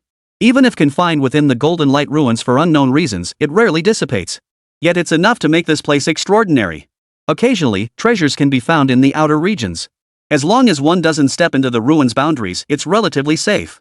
Therefore, it's only natural that cultivators would seek out this place. After Lang Shi finished speaking, Xinyue subtly asserted his presence and added a few words. This place is suspected to be the ruins of an ancient, super-large sect. That statement alone is enough to stir the hearts of both humans and demons. Even if they find no treasures, they'd gladly linger here. Even if some elders grow disheartened and leave empty-handed, as long as this place exists and its mysteries are whispered, newcomers will always arrive. As they spoke, the group drew closer to the golden ruins. Now, looking down from above, the entire Golden Light ruins finally came into full view. The Golden Light ruins lay within a vast, desolate wasteland. If scaled proportionally, its length and width would span 100 li. The reason for this relatively clear estimation was that the Golden Light ruins were distinctly separated from their surroundings. Beyond its borders, the landscape appeared relatively normal. Only occasionally disturbed by stray strands of golden elemental energy, the greenery was sparse, lending a desolate feel. Numerous cultivators and demonic cultivators lingered within this defined perimeter. Those with greater power approached the ancient ruins, while the weaker ones chose to stay away. However, once within the Golden Light ruins' reach, the scene became truly spectacular. At the boundary between the monument and the outside world, a golden glow separates the two realms. The terrain featured undulating hills, expansive plains, and deep rift valleys. Everything possesses a hard, cold texture, a distinctly metallic quality. Influenced by the essence of the metal element, ordinary soil and hills have been transformed into metallic mountains. There is no trace of life, nor any green vegetation. Yet a few resilient ancient trees remain, towering majestically into the sky. Their texture differs vastly from trees found outside the ancient ruins. Black and hard as iron, they radiate a dark sheen, as if forged from molten metal itself. Undoubtedly, these trees had been transformed into metallic substance by the frenzied metal elemental energy here. Additionally, vast quantities of metallic sand and stone swirled and whirled through the air, driven by the violent golden elemental force. This place is beautiful yet desolate, wild and mysterious. The violent golden energy was both intimidating and alluring. The heart of this wasteland held the greatest significance. There, a sliver of golden light pierced the sky, dazzling and brilliant. It was this very golden beam that released the frenzied golden elemental energy. If all goes as expected, it is the turbulent energy overflowing from this golden thread that reshapes and transforms this place into its current form. Honorable One, that sliver of golden light is the core of this ancient golden monument. Coldstream took on the role of guide, continuing to explain. According to records, this golden thread once rippled, and a great being glimpsed its interior, a ruined ancient monument. Hence, the name Golden Light Ancient Ruins was born. Ling Changsheng nodded, then asked, "Has anyone ever entered it?" "That's unclear." Lang Shi shook his head. Xinyue chimed in with his own conjecture. "I suspect some great power could force their way in by resisting the raging spiritual energy, but they might not necessarily come out." Lang Shi nodded in agreement. "That seems likely. If one could enter and exit unscathed, the mysteries of this forbidden land would naturally be partially revealed. Yet to this day, this place remains profoundly mysterious." "Is that so? Then now, it's up to us to uncover it," Ling Changsheng declared. "All right." Xinyue nodded, quickening his pace as excitement surged within him. "If it's the revered one, surely it can be done?" Lang Shi remained silent. Her gaze swept over the outer perimeter of the ancient ruins they were about to reach, her delicate brows furrowing slightly. A sense of helplessness welled up within her. Chapter 121, Stay for a Chat. "Oh, more people are coming. Looks like they're cultivators from our human race. Closer and closer, they're moving pretty fast." "Huh? What's that? Holy crap. Isn't that Lang Shi, the so-called Xianbing Immortal, the Immortal Lang? And the current Grand Hall Master of Xianbing Immortal Mountain has arrived too. Xinyue? What's that old codger doing here? Didn't he say he didn't like getting involved in this sort of thing? Their Xianbing Immortal Mountain is thriving right now. Aren't they supposed to look down on the treasures appearing around this ancient site? Are they trying to venture deeper? Just the two of them? How can it be just two? There's also a young man and a tiger demon. Whoa! That's not a tiger demon, it's a cat? And it's huge. Wow! It really is the Xianbing Immortal. She's so beautiful. But Coldstream Immortal rarely shows herself in public. Yeah, she gets annoyed by all her admirers, so she rarely comes out. Outside the perimeter of the Golden Light ruins, many had spotted the flying vessel. Throughout their journey, they had made no effort to conceal their tracks, sailing openly and boldly. Naturally, their presence was detected, drawing gazes their way. After a glance, some turned away, while others lingered. They recognized it. The younger generation might not recognize Zhang Yuan, but many recognized Leng Shi. Their expressions lit up with excitement, some even paused their tasks to watch from afar. TSK, these youngsters. Zhang Yuan watched them, shaking his head, feeling a pang of emotion. He'd just been pondering what the scene would be like if people knew. Now, he was getting a taste of it. Ling Changsheng noticed too. He glanced back at Leng Shi and chuckled, "You're quite the crowd pleaser, aren't you? Honorable elder, you're making fun of me." Leng Shi's face showed a rare look of annoyance, her tone weary. The helplessness she'd felt earlier stemmed precisely from this. Now, she felt utterly drained, with no desire to explain. "Miss Lang is indeed quite popular." Zhang Yuan was happy to explain. "Honorable one, you wouldn't know that girl Lang has been placed on a list called the Golden Flower Rankings by some busybodies.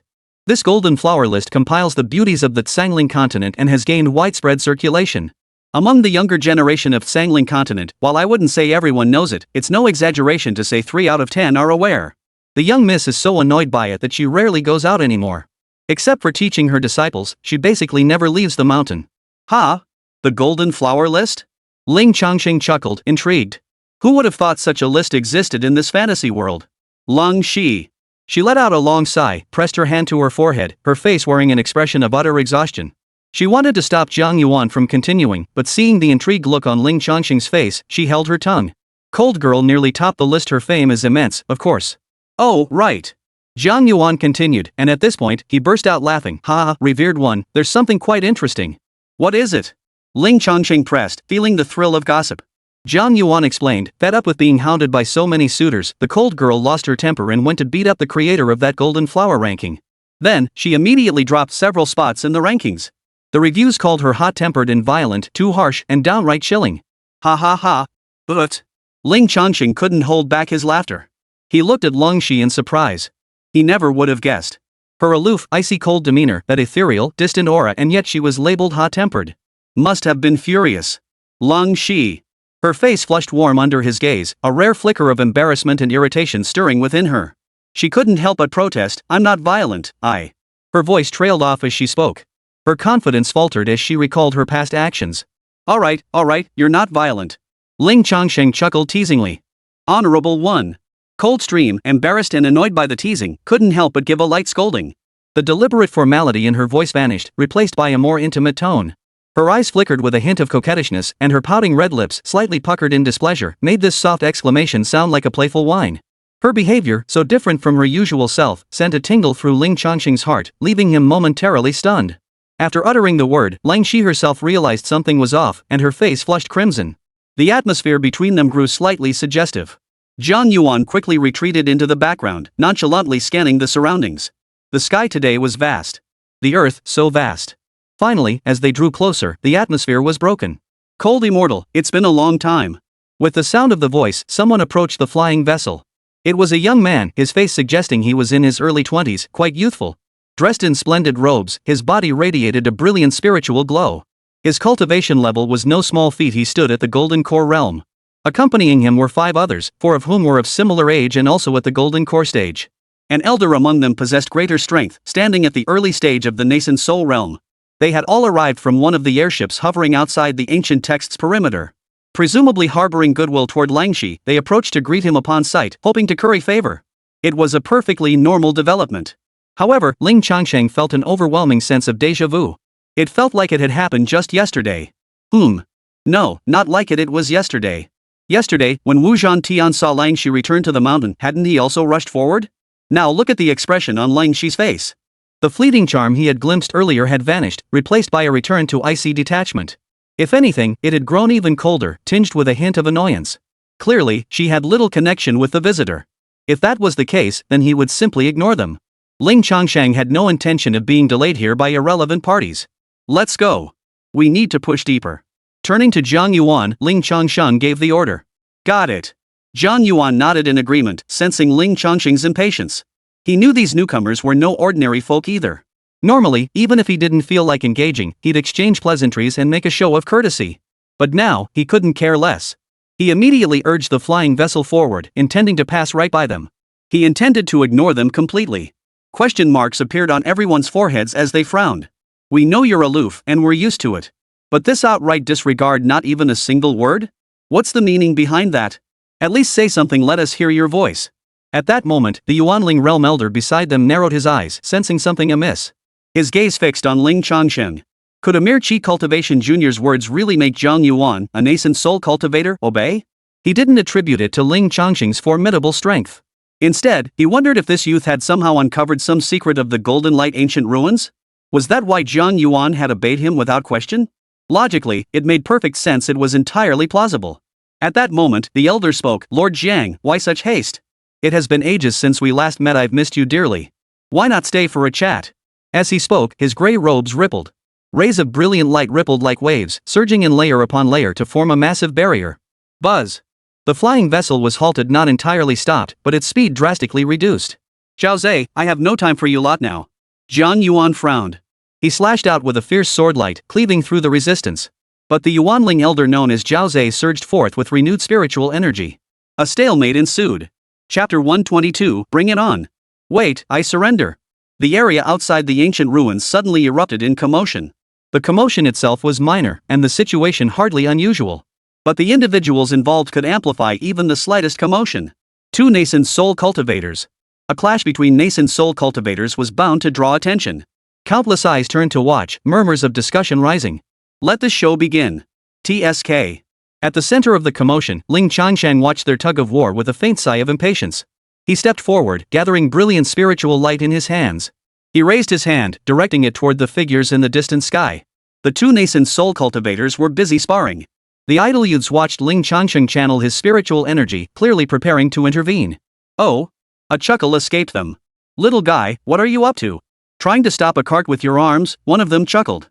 Without a word, Ling Changsheng extended his palm toward them and gave a light, downward pat. The next second, the laughing youth's face twisted in agony. He couldn't laugh anymore, his eyes wide with terror. Everyone's expression shifted, their eyes widening in shock.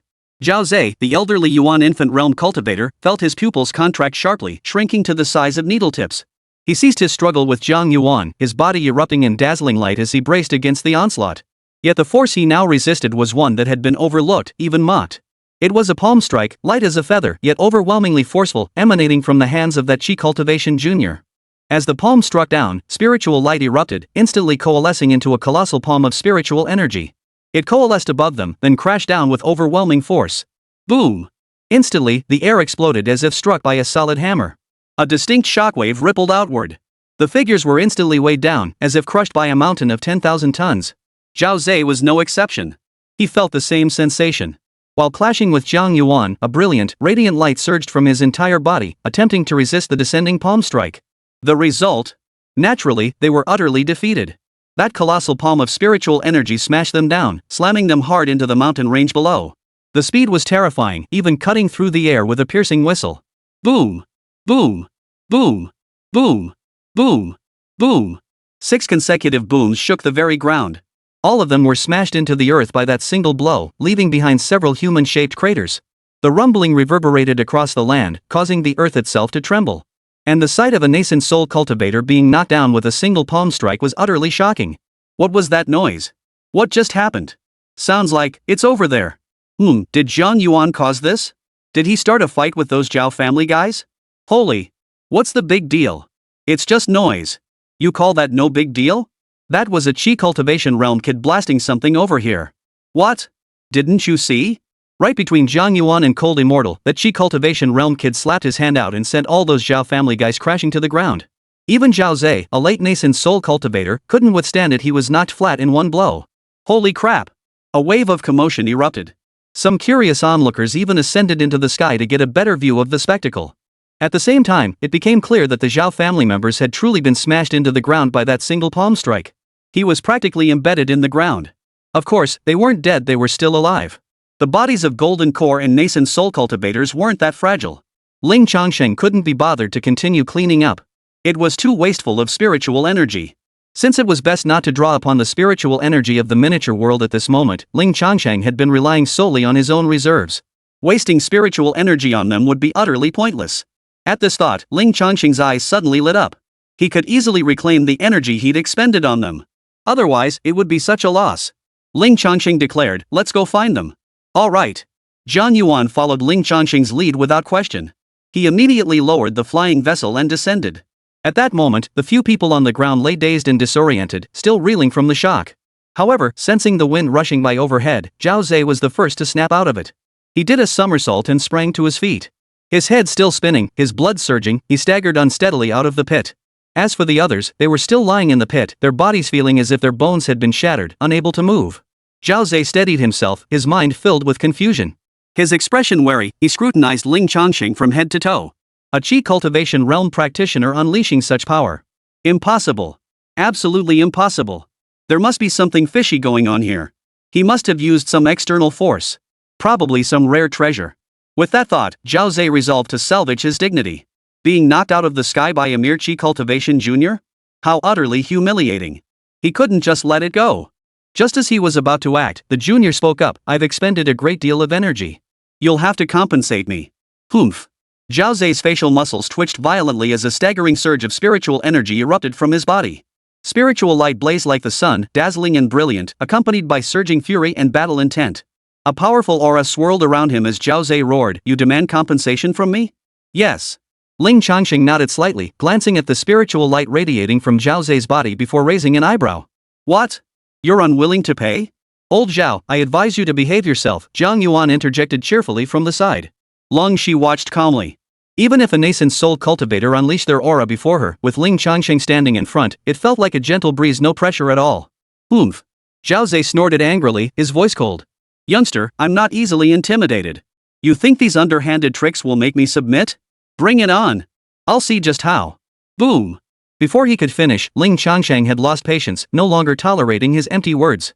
His palm clenched into a fist, striking out through the void. The fist seemed formless, yet it condensed unparalleled spiritual energy, making space itself seem to freeze solid. In an instant, it slammed into Zhao Zhe. Boom! The spiritual energy erupted in a violent, thunderous shockwave. In that instant, the spiritual light gathered around Zhao Zhe was instantly shattered, his entire momentum completely dispersed. Without a doubt, his entire body was slammed into the ground below. But it wasn't over yet. One punch after another rained down relentlessly. Each punch carried immense power, each blow carrying the force of 10,000 Jun, crashing down with overwhelming might. Boom! Boom! Boom! Boom! The reverberating sounds echoed endlessly, refusing to fade. The relentless barrage had already carved a massive crater into the earth. Within the pit, Zhao Zhe continued to resist, but he was already teetering on the brink, utterly unable to block the onslaught. After several more blows, he coughed up blood in great gulps, his vitality rapidly fading. Stop, you brat! Boom! Zhao Zhe's words were cut short, for he showed no sign of yielding. Ling Changsheng showed no sign of stopping. Gah! Struck again, he coughed up more blood in large mouthfuls. As he sensed his physical condition was extremely dire, Zhao Zhe finally conceded defeat, shouting, Stop! I surrender! I surrender! Boom! Amidst the shockwave, the fist's momentum halted inches from his face. Had that final punch landed, Zhao Zhe would have suffered irreparable, catastrophic damage. Huff, huff. Zhao Zhe stared at the gleaming fist mere inches from his face, gasping for breath. His heart was filled with utter terror. Chapter 123, terrified at first, confident later. Had this man resorted to forbidden techniques? Punch after punch, each blow carrying immense power, effortlessly overwhelming him, a nascent soul cultivator. If it was an unorthodox technique, how incredibly precious must it be? Moreover, such relentless bombardment should be extremely taxing. Yet the youth remained perfectly composed, showing not the slightest sign of strain. It didn't seem like secret techniques, it must be his own power? Damn it! Is he baiting me? Zhao Zhe grimaced, coughing several times to expel the surging blood from his chest before feeling slightly better. He struggled to raise himself, clasped his fists, and said, Fellow Daoist, it's a misunderstanding, a misunderstanding. Cut the nonsense. Ling Changsheng cut him off, his tone flat. This is your last chance. Make the most of it. Zhao Zhe gave a bitter smile. What a humiliating spectacle. But compared to his life, none of that mattered. After all, he was still young, with plenty of life left to burn. So be it. Without hesitation, Zhao Zhe reached into his storage pouch. Using spiritual energy to support them, he sent them onto the flying boat, delivering them to Ling Changsheng. It contained several jade bottles holding pills and 1,000 spirit crystals. Ling Changsheng glanced at Lang Shi, leaving it to her to assess the value of these items. Lang Shi opened the jade bottles, glancing at each one before stating flatly, it's still not enough. Having passed through the Chaos Blade Abyss, she understood Ling Changsheng's requirements. He only needed items containing substantial spiritual energy, with the lowest grade being spirit essence or higher. 1,000 spirit essences weren't exactly few, but they weren't many either. Those few pills were equivalent in value to roughly 1,000 spirit essences. For herself, it would certainly suffice, but for the revered one, it was far from enough. Too little. Zhao Zei's face darkened slightly, his lips twitching, yet he held his temper. The mysterious figure's formidable power had been laid bare through these 2 assaults. A third provocation would surely not end well. Yes, yes. Zhao Zei responded, forcing out a dry chuckle as he produced more items. These things should be about the same. Lun Shi nodded. Then he addressed Ling Changsheng, Honorable One, it should be about right. These items are equivalent to 10,000 spirit essences. Mm. Ling Changsheng nodded, and Zhao Zei instantly felt a weight lift from his shoulders. At the same time, a wave of confusion washed over him. Venerable? Wasn't Ling Shi rumored to be extremely aloof and proud? Yet here he was, showing such respect to this young man and following his instructions. And to address him as Venerable One? Just who was this young man? Before Zhao Zei could fully process this, he saw Ling Changsheng turn his gaze toward the young man still lying in the pit. Zhao Zei instantly grasped the meaning. With a grim expression, he bellowed in a deep voice, "What are you still lying around in there for? Get out!" After all this time, those few had finally come to their senses. They had witnessed everything that had transpired. Knowing that even the clan elders with nascent soul cultivation couldn't resist, any thoughts of resistance vanished instantly. They scrambled out of the pit, each pulling out various items. They were clearly no ordinary individuals, possessing considerable wealth. Even those at the golden core stage produced items no less valuable than those from nascent soul cultivators. Thus, it was nearly equivalent to harvesting 60,000 spirit essences. Ling Changsheng's heart swelled with delight. It seemed this troublesome affair wasn't so troublesome after all. From now on, if anyone dared to provoke him, even if he didn't take their life, he'd make sure they paid interest. Alright, let's go. Ling Changsheng declared. The flying vessel rose once more, speeding toward the Golden Light ruins. Only after the airship had vanished into the distance did the group finally exhale in relief. Then, a young golden core cultivator spoke, his face pale with shock. What realm was that man? Exactly. His aura was clearly that of a Qi cultivation realm cultivator, yet that casual slap of his was utterly terrifying. Exactly. Not only did we fail to block it, but even Elder Zhao couldn't defend against it. Terrifying. Zhao Zei exhaled deeply, his expression dark and unsettled, tinged with a hint of relief. I couldn't discern it either. It was utterly bizarre. But his combat prowess is truly terrifying beyond compare. Whether he's using some underhanded trick or deliberately concealing his power, he's not someone to provoke. While each of them was lost in their own thoughts, Zhang Yuan had already piloted the flying vessel to the outer periphery of the Golden Light ruins. At that moment, numerous gazes were fixed upon the flying vessel, shifting with its every movement. This place was dangerous, and none present were weaklings. The commotion it had stirred was not difficult to detect or sense. Now, all eyes were fixed on the flying vessel, though no immediate action followed. With a nascent soul cultivator of the early stage already dealt with, the deterrent effect naturally kept them from making rash moves.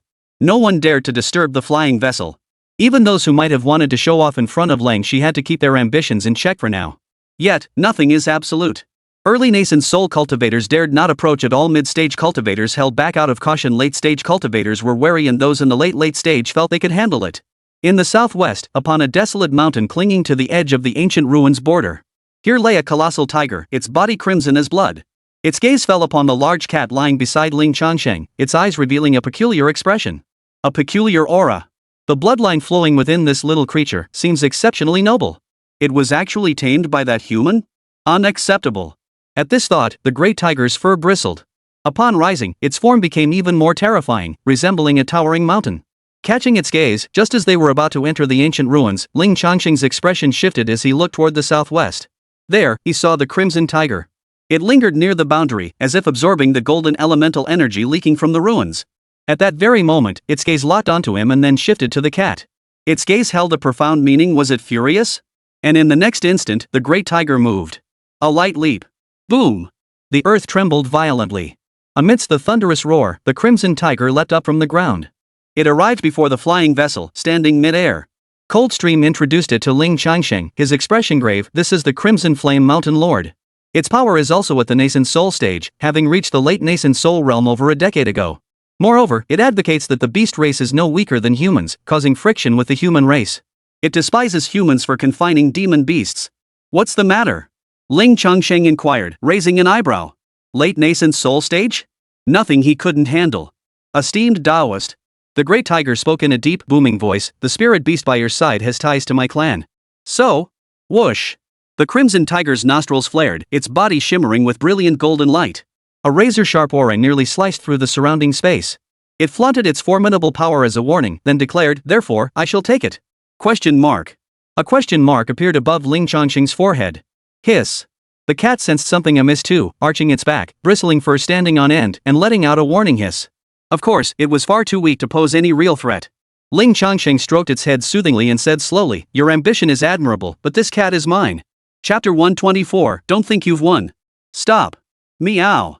The cat responded with a meow, rubbing its head against Ling Changsheng in affection. Then, its eyes widened as it glared at the distant crimson flame mountain spirit. Oomph. The crimson tiger's deep snort caused the very air to tremble slightly. He continued, "Nothing but a despicable, underhanded trick to deceive it. Regardless of what you say, it belongs to me," Ling Changsheng stated calmly. "Are you planning to take it now? We demons are not human vassals. We are not human pets." Roar! The Crimson Crack Mountain Lord roared furiously, his rage surging as he unleashed his aura, causing the space to tremble and the atmosphere to grow oppressive. It seemed a fight was imminent. "What a loud voice," Ling Changsheng remarked with a touch of amusement, then flicked out a palm, aiming it squarely at the Crimson Mountain Lord's head. A massive palm of spiritual light coalesced instantly, slamming down upon its head. One press silenced the Crimson Mountain Lord's roar. Though the Crimson Flame Mountain Lord had witnessed Zhao Zai's defeat at Ling Changsheng's hands, it never imagined it would be the one at a disadvantage when facing Ling Changsheng. After all, Zhao Zai was only in the early stages of the nascent soul realm. It was in the late nascent soul stage, having even touched upon the threshold of the transformation of the soul. His opponent, on the other hand, only possessed a chi cultivation aura, likely relying on some extraordinary artifact. Yet everything unfolding now utterly shattered its understanding. The entire tiger of the Crimson Flame Mountain Lord froze in shock. The enormous tiger eye stared blankly, gazing at Ling Changsheng as if in a daze. The crowd of great cultivators and mighty demons watching the spectacle were no exception, they too were stunned. The gap between early nascent soul and great perfection was immense. Yet this grand perfection cultivator couldn't withstand that mysterious young man? Unbelievable. Quiet down. Why all the shouting? Ling Changsheng remarked calmly as the Crimson Flame Mountain Lord stood frozen. The Crimson Flame Mountain Lord snapped back to his senses. A dazzling golden light flashed in his eyes as spiritual energy erupted violently around him. It was determined to break free from this restraint. Even if it couldn't gravely wound Ling Changsheng, it could at least rip off one of his arms to vent its fury. However, something felt terribly off. Despite its struggle, the golden light hand remained unresponsive. It continued to tightly envelop its tiger head, and just as it struggled, the golden light hand suddenly contracted rapidly. Snap! Snap! Snap! In the blink of an eye, a crisp crackling sound of bones snapping echoed. It was the tiger skull of the Crimson Flame Mountain Lord cracking and snapping. Squeezed by the grasp, cracks appeared. Roar! The Crimson Flame Mountain Lord let out a pained roar. Pain, shock, and fury surged through him. It struggled even more violently. Yet it could not escape the grasp of Ling Changsheng's spirit energy palm. Meanwhile, watching this unfold, the assembled cultivators were all stunned. The Crimson Flame Mountain Lord possessed formidable strength, capable of single-handedly clashing with several nascent soul stage great demons.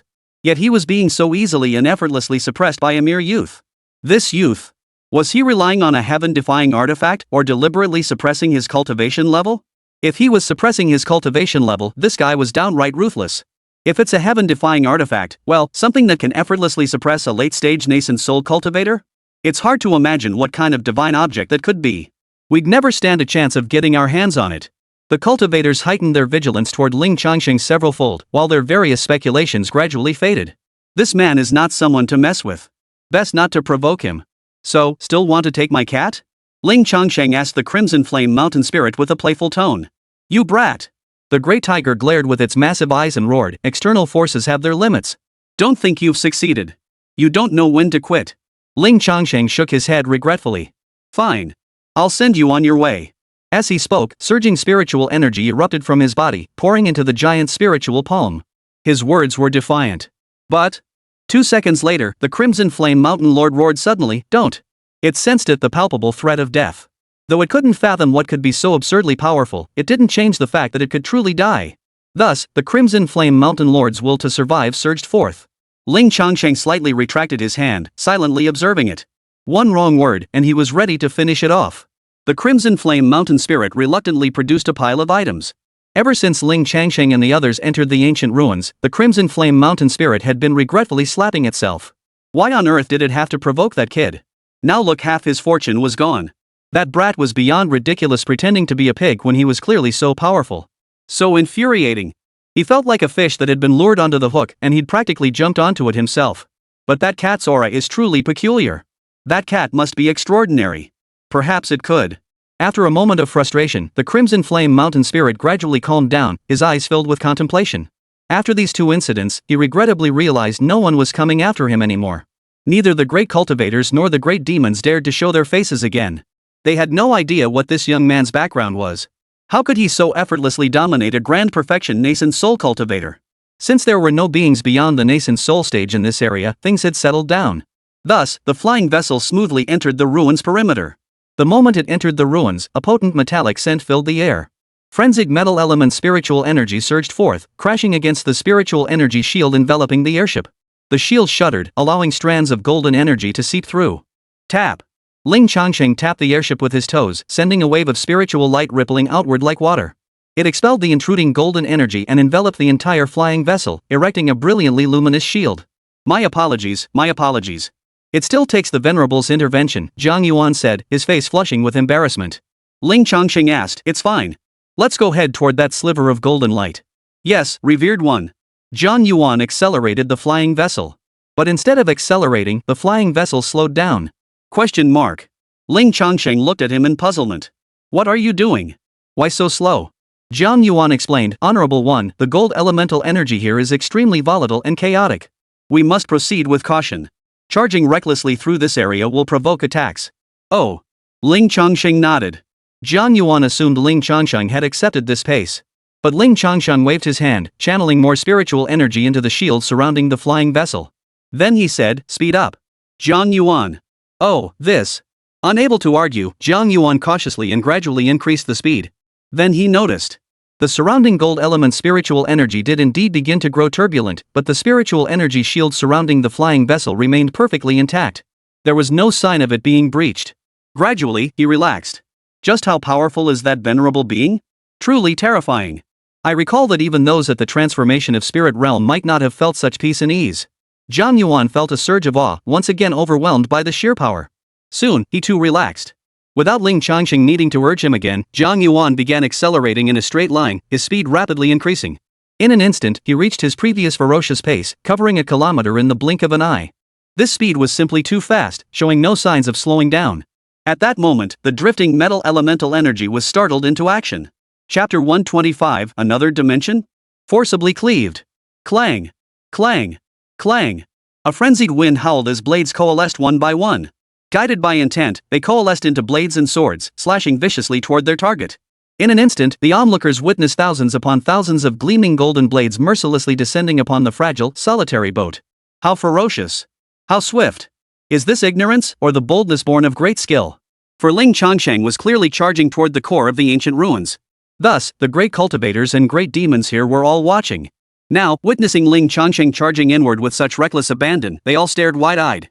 Confusion mingled with awe in their hearts. The outcome soon became clear. The flying vessel sailed through unscathed amidst the furious bombardment. Even as the ancient site's golden elemental energy was stirred to its core, forming countless blades and weapons that struck with primordial force, the flying vessel remained unscathed. Impressive. It hasn't been affected at all? Where did this young man come from? How could he be so formidable? Could this golden light ancient site truly be on the verge of being explored by him? For so many ages, no one has ever entered this golden light ancient site. Who would have thought we'd witness it today? Legend says even cultivators at the Huatian realm have failed here. What realm is this youth in? Could he surpass the Huatian realm? Impossible, surely? In this world, cultivators at the transformation of spirit realm are already few and far between, let alone surpassing it. Then how else can you explain this scene? Outside, the air was thick with murmurs of astonishment. Amidst their shock and heated debate, the flying vessel surged forward, closing in on that sliver of golden light. Up close, the majestic grandeur of that golden light became even more apparent. It resembled a spatial fissure connecting to another world. It shimmered with brilliant golden light, continuously radiating a potent golden elemental energy into this world. Moreover, Ling Changsheng could distinctly sense the presence of spatial power within it. However, entering it proved somewhat difficult. It wasn't as simple as charging straight into the golden light. Otherwise, one could simply dash through it to reach the world beyond the golden light, and then today's events would never have unfolded. The flying vessel halted temporarily before the golden light. Honorable One, what now? Jiang Yuan asked Ling Changsheng. Wait, Ling Changsheng replied. Then, he entered the heavenly Tao vision state. He meticulously discerned and probed, analyzing the existence of this sliver of golden light. After some time, Ling Changsheng realized that the spatial region connected by this golden light was likely far more than just a secret realm. It was far vaster, far more expansive. The aura of laws and spatial energy within it was vastly different from this current small world. It felt as though it connected to another dimension.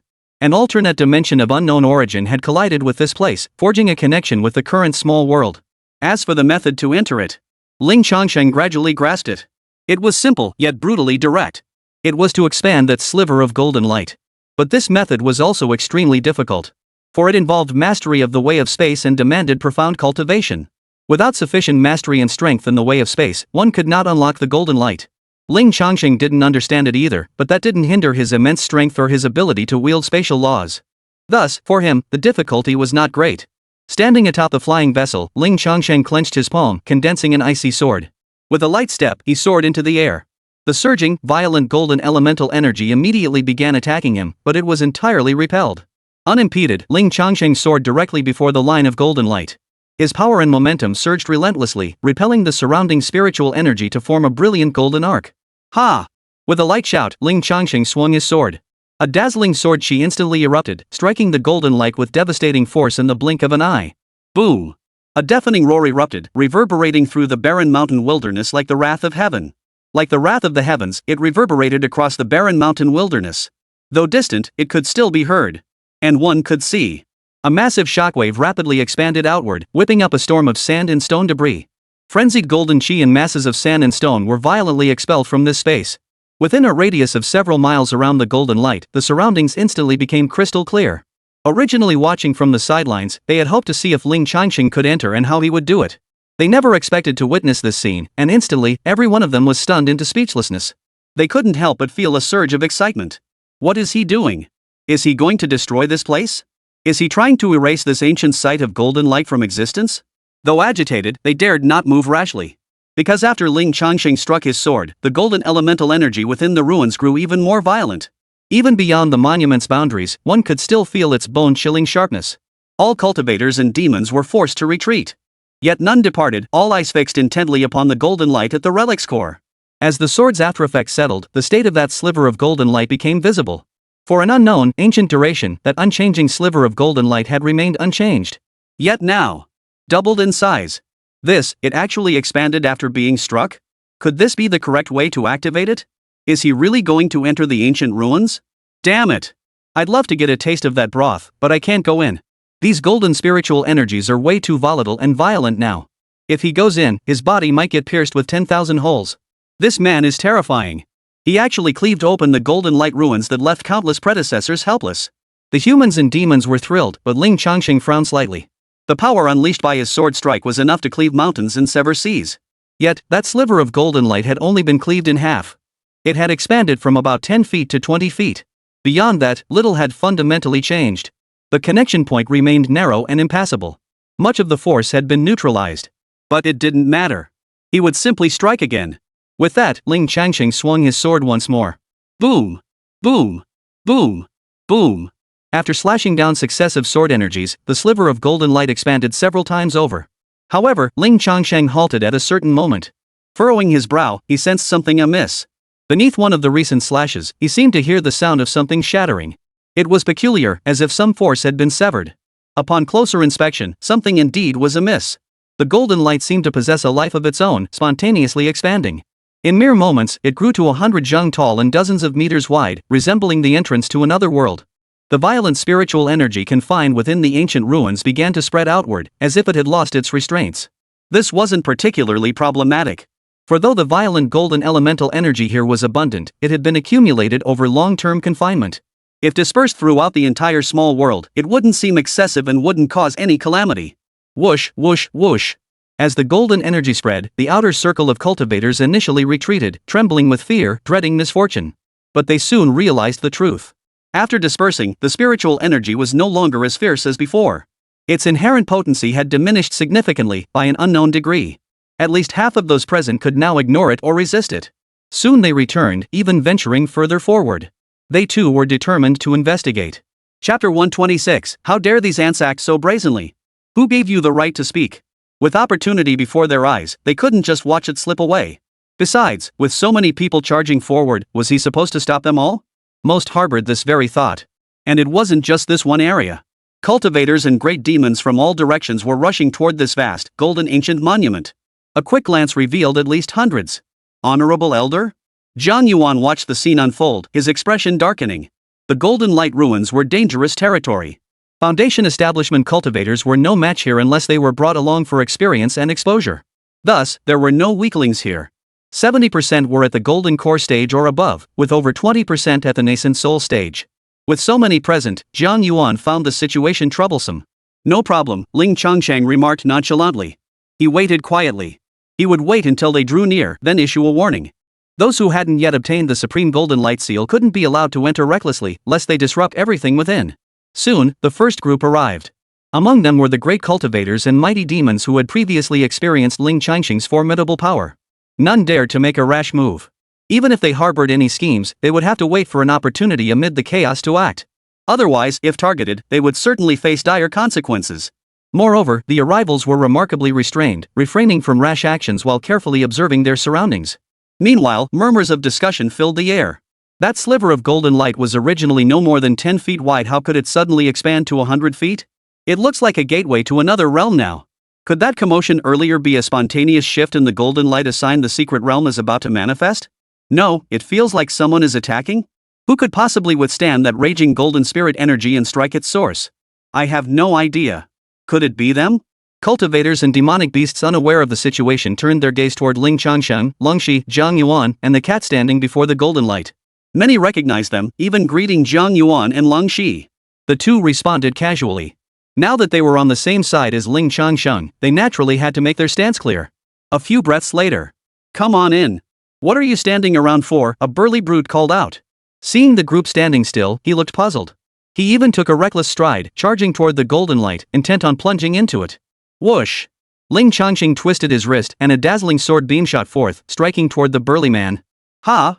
The sword light wasn't fast, but its power was astonishing. The burly man recoiled in shock, immediately stepping back. Boom! The sword beam struck the earth, causing the ground to rumble and explode into a large gash. Even if the ground here were metal, it wouldn't have held. Holy? The brute looked up, his gaze fixed on the source of the sword light, Ling Changsheng. Upon seeing him, he froze for a moment. Then he dismissed him entirely. His gaze shifted to Xinyue as he coldly demanded, "What do you mean by this, fellow Taoist?" Clearly, he believed that the sword light just now had not been slashed by Ling Changsheng, but rather it had been unleashed by Xinyue. Those who knew Xinyue joined in the questioning. Xinyue, what are you doing? Lord Jiang, did you open this golden light? You're not trying to block everyone, are you? They all ignored Ling Changsheng entirely, directing their questions at Xinyue. In their eyes, it could only be Xinyue's idea. As for that young man at the Qi cultivation realm. At the Qi cultivation realm, he was no different from a weed here. Xinyue. His thoughts raced, then his eyes lit up. He silently positioned himself behind Ling Changsheng, remaining mute. He positioned himself as Ling Changsheng's subordinate. Lingxi also moved lightly, positioning herself behind Ling Changsheng as well. Both wore expressions that clearly placed Ling Changsheng above them. The assembled cultivators were taken aback. What was this about? They could see it, but they couldn't understand it. At that moment, Ling Changsheng scanned the surroundings. Most had arrived. A few more figures drifted slowly toward the gathering, but there was no need to wait. It was time to make the announcement. The golden light entrance opens by my command, Ling Changsheng declared, his clear voice carrying far and wide. Until I obtain what I seek, no living being shall enter. Thinking of picking peaches? Nice try. Silence fell. The cultivators were all stunned into a daze by that remark. A sense of absurdity welled up in each of their hearts. Since when did Qi cultivation realm practitioners become so brazen? At that moment, all but those who knew Ling Changsheng's methods wore expressions of grim resolve. You insolent brat, do you think this place belongs to you? At that moment, the burly brute demanded. Ling Changsheng regarded him calmly. This place may not belong to me, but this door was opened by me. I forbid you to enter. What will you do about it? As he spoke, a radiant aura surged from his body, coalescing into a colossal, oppressive force that bore down upon the man. The wind howled violently, like a mountain collapsing. The brute was crushed downward, slammed forcefully from the air onto the ground. With a thunderous crash, he slammed into the metallic ground, dazed and disoriented. This display of power startled the gathered cultivators. This can't be right? How could he be this strong? suppressing a late gold core cultivator in an instant? But his spiritual energy is thin and scattered. It's clearly the signature of a chi cultivation stage practitioner. The cultivators couldn't fathom it. This defied all the principles of the immortal way. They could only follow the others in attributing it to external factors. Amidst the clamor, a cold, mocking voice directed at Ling Changsheng rang out. How utterly arrogant, you human upstart. The voice belonged to a colossal serpent, its entire body as dark as jade. Enormous, it coiled itself like a small mountain. It flicked its crimson tongue, the cold rebuke echoing from its mouth. You mere chi-cultivating ants dare to be so bold? Who gave you the right to speak? The serpent sneered coldly. Get out of my sight. The words barely left its mouth when the serpent suddenly opened its jaws, unleashing a torrent of black, foul wind. The foul wind rapidly coalesced in midair into a colossal palm, hurtling straight toward Ling Changsheng. Ling Changsheng remained unruffled, extending his palm to grasp at the air. In an instant, the palm of spiritual energy that had flown before him froze solid in midair, utterly immobilized. Ha! The great serpent's expression changed. What was happening? It felt with shock that the blood-curdling wind it had unleashed had completely slipped beyond its control. It no longer belonged to it. That connection was severed in an instant. And in the next instant, Ling Changsheng flicked his finger. Whoosh! The palm of condensed spiritual energy frozen mid-air immediately shot backward. The piercing whistle echoed through the void, reaching the giant serpent in the blink of an eye. The serpent tried to dodge, but, just like those Ling Changsheng had dealt with before, there was simply no way to evade it. The palm strike was too swift, so fast that by the time it registered, it was already too late. Suddenly, boom! This time, it wasn't a crisp smack, but a deafening roar. The great serpent was instantly flung backward. Carried by unmatched force, it hurtled 100 feet before crashing heavily into a massive metal boulder. Like the brute before it, the serpent's entire body was embedded within the stone. Chapter 127, Retreat now, or face the consequences. This blow was truly devastating. It pushed the shock in the cultivators' hearts to a whole new level. And it only deepened their confusion, leaving them utterly bewildered. What on earth was going on with this young man? Who else? Ling Changsheng spoke in the silence. The place grew even quieter. The cultivators fell silent in contemplation. Slowly, a faint, indistinct murmur began to rise. Oomph. Your name wasn't even on the secret realms list. What gives you the right to bar us? Exactly. You just happened to open it. What does that have to do with you? Even if you did open it, letting everyone in wouldn't hurt anyone. What's the big deal? We're all human beings. Can't you show a little generosity? How selfish can you be? Opening move, moral blackmail. Follow up, stirring up the crowd. Just because you opened it, it's yours now? Scare off one, intercept another. Let's see how many you can block. This ancient site, you'll have to yield it, whether you want to or not. Come. Let this old man see what you're made of, young upstart. Those with ulterior motives deliberately stir chaos, hoping to profit from the confusion. Caught in the midst of it, even if one sees through their schemes and knows they're being manipulated. Yet, as long as one covets the golden relic, the current uproar is, in truth, willingly embraced. Boom! Soon, someone led the charge, unleashing spiritual energy that slammed toward Ling Changsheng and his companions. The others immediately followed suit. Though they couldn't gauge Ling Changsheng's cultivation level, their vigilance was already heightened. All notions of honor and righteousness were cast aside. In an instant, a torrent of brilliant light erupted, surging toward the flying vessel. The spectacle was utterly terrifying. The overwhelming pressure and power felt like countless stars crashing down. Under such crushing pressure, both Jiang Yuan and Lang Shi couldn't help but turn pale. As a nascent soul cultivator, Jiang Yuan knew he couldn't withstand such a massive and powerful assault. Even if he could somehow force a block, severe injury was guaranteed. Instantly, both pairs of eyes turned to Ling Changsheng. Now, their only hope lay with the venerable elder. Boom! Ling Changsheng remained unshakable. With a single thought, a brilliant circle of icy light spread out. The temperature plummeted rapidly, threatening to freeze the entire space solid. The barrage of attacks halted abruptly, frozen in place within this frozen expanse. Everyone stared in stunned disbelief. A cultivator gasped in shock. How is this possible? How could so many Taoist spells be blocked? No matter how much they refused to believe it, this was the undeniable truth. The brilliant, multicolored light of the spells coalesced in the sky. Ling Changsheng, his expression cold, held up such a large sphere. His palms suddenly clenched. Boom! A deafening roar erupted as all the spiritual light was crushed and extinguished by Ling Changsheng's grasp. The crowd trembled once more.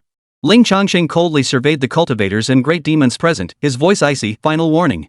If you do not withdraw now, you will bear the consequences. The cultivators were filled with dread, a chill rising in their hearts. Their massive assault was so easily repelled. And instantly obliterated. This man, terrifyingly strong, eerily powerful. Well, quite the commotion. A mocking voice cut through the silence. Accompanying it was an overwhelming aura of power radiating from afar. Powerful. Surpassing everyone present. It was a rare, elusive Huatian realm powerhouse, a figure as elusive as a dragon seen only in glimpses. A Huatian realm powerhouse, rarely seen in everyday life. That aura. It must be the spirit transformation realm. A spirit transformation realm powerhouse.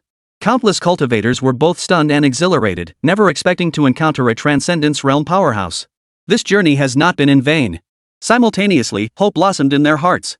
If a spirit transformation cultivator intervened, the situation could surely be resolved effortlessly. Ling Changsheng followed the sensation with his gaze. He saw, far in the distance, a figure reclining comfortably on the branch of a great tree. He seemed to have been there for ages, now startled awake. Upon seeing this, he vanished from the tree and began walking toward the golden light ruins. His feet treaded the void, unhurried, yet each step spanned thousands of feet. In mere flashes, he materialized before the golden light. It was an old man, clad in extremely simple, tattered clothing. His gaze did not linger on others, his demeanor utterly serene, as if everything unfolded within his grasp. Yet the crowd couldn't help but focus on him. Among the crowd, a Yuan infant cultivator of immense longevity recognized him.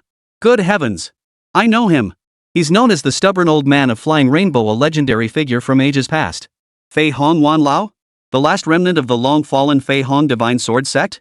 Legend says that centuries ago, as a mere early-stage nascent soul cultivator, he single-handedly slew a mid-stage nascent soul demon tree in the corrupted lands with just his sword? Yes, that's him. This cultivator they called Fei Hong Wan Lao was aloof and distant.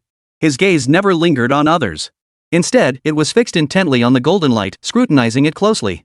Fei Hong Wan Lao murmured in astonishment, who would have thought this ancient golden light monument requires being blasted open to gain entry? How did they manage to break it open? Lately, quite a few mysterious powerhouses have appeared out of nowhere. There was one in the Chaos Blade Abyss. With that, Fei Hong Wan Lao began to step toward the golden light's entrance. Clang! At that moment, a sword forged from condensed spiritual light slashed toward him. Fei Hong Wan Lao remained expressionless, ignoring it entirely as he continued toward the entrance. He paid no heed to that spirit light sword. Truly worthy of the name Fei Hong Wan Lao, utterly formidable, showing him no fear whatsoever. That kid must have borrowed outside power.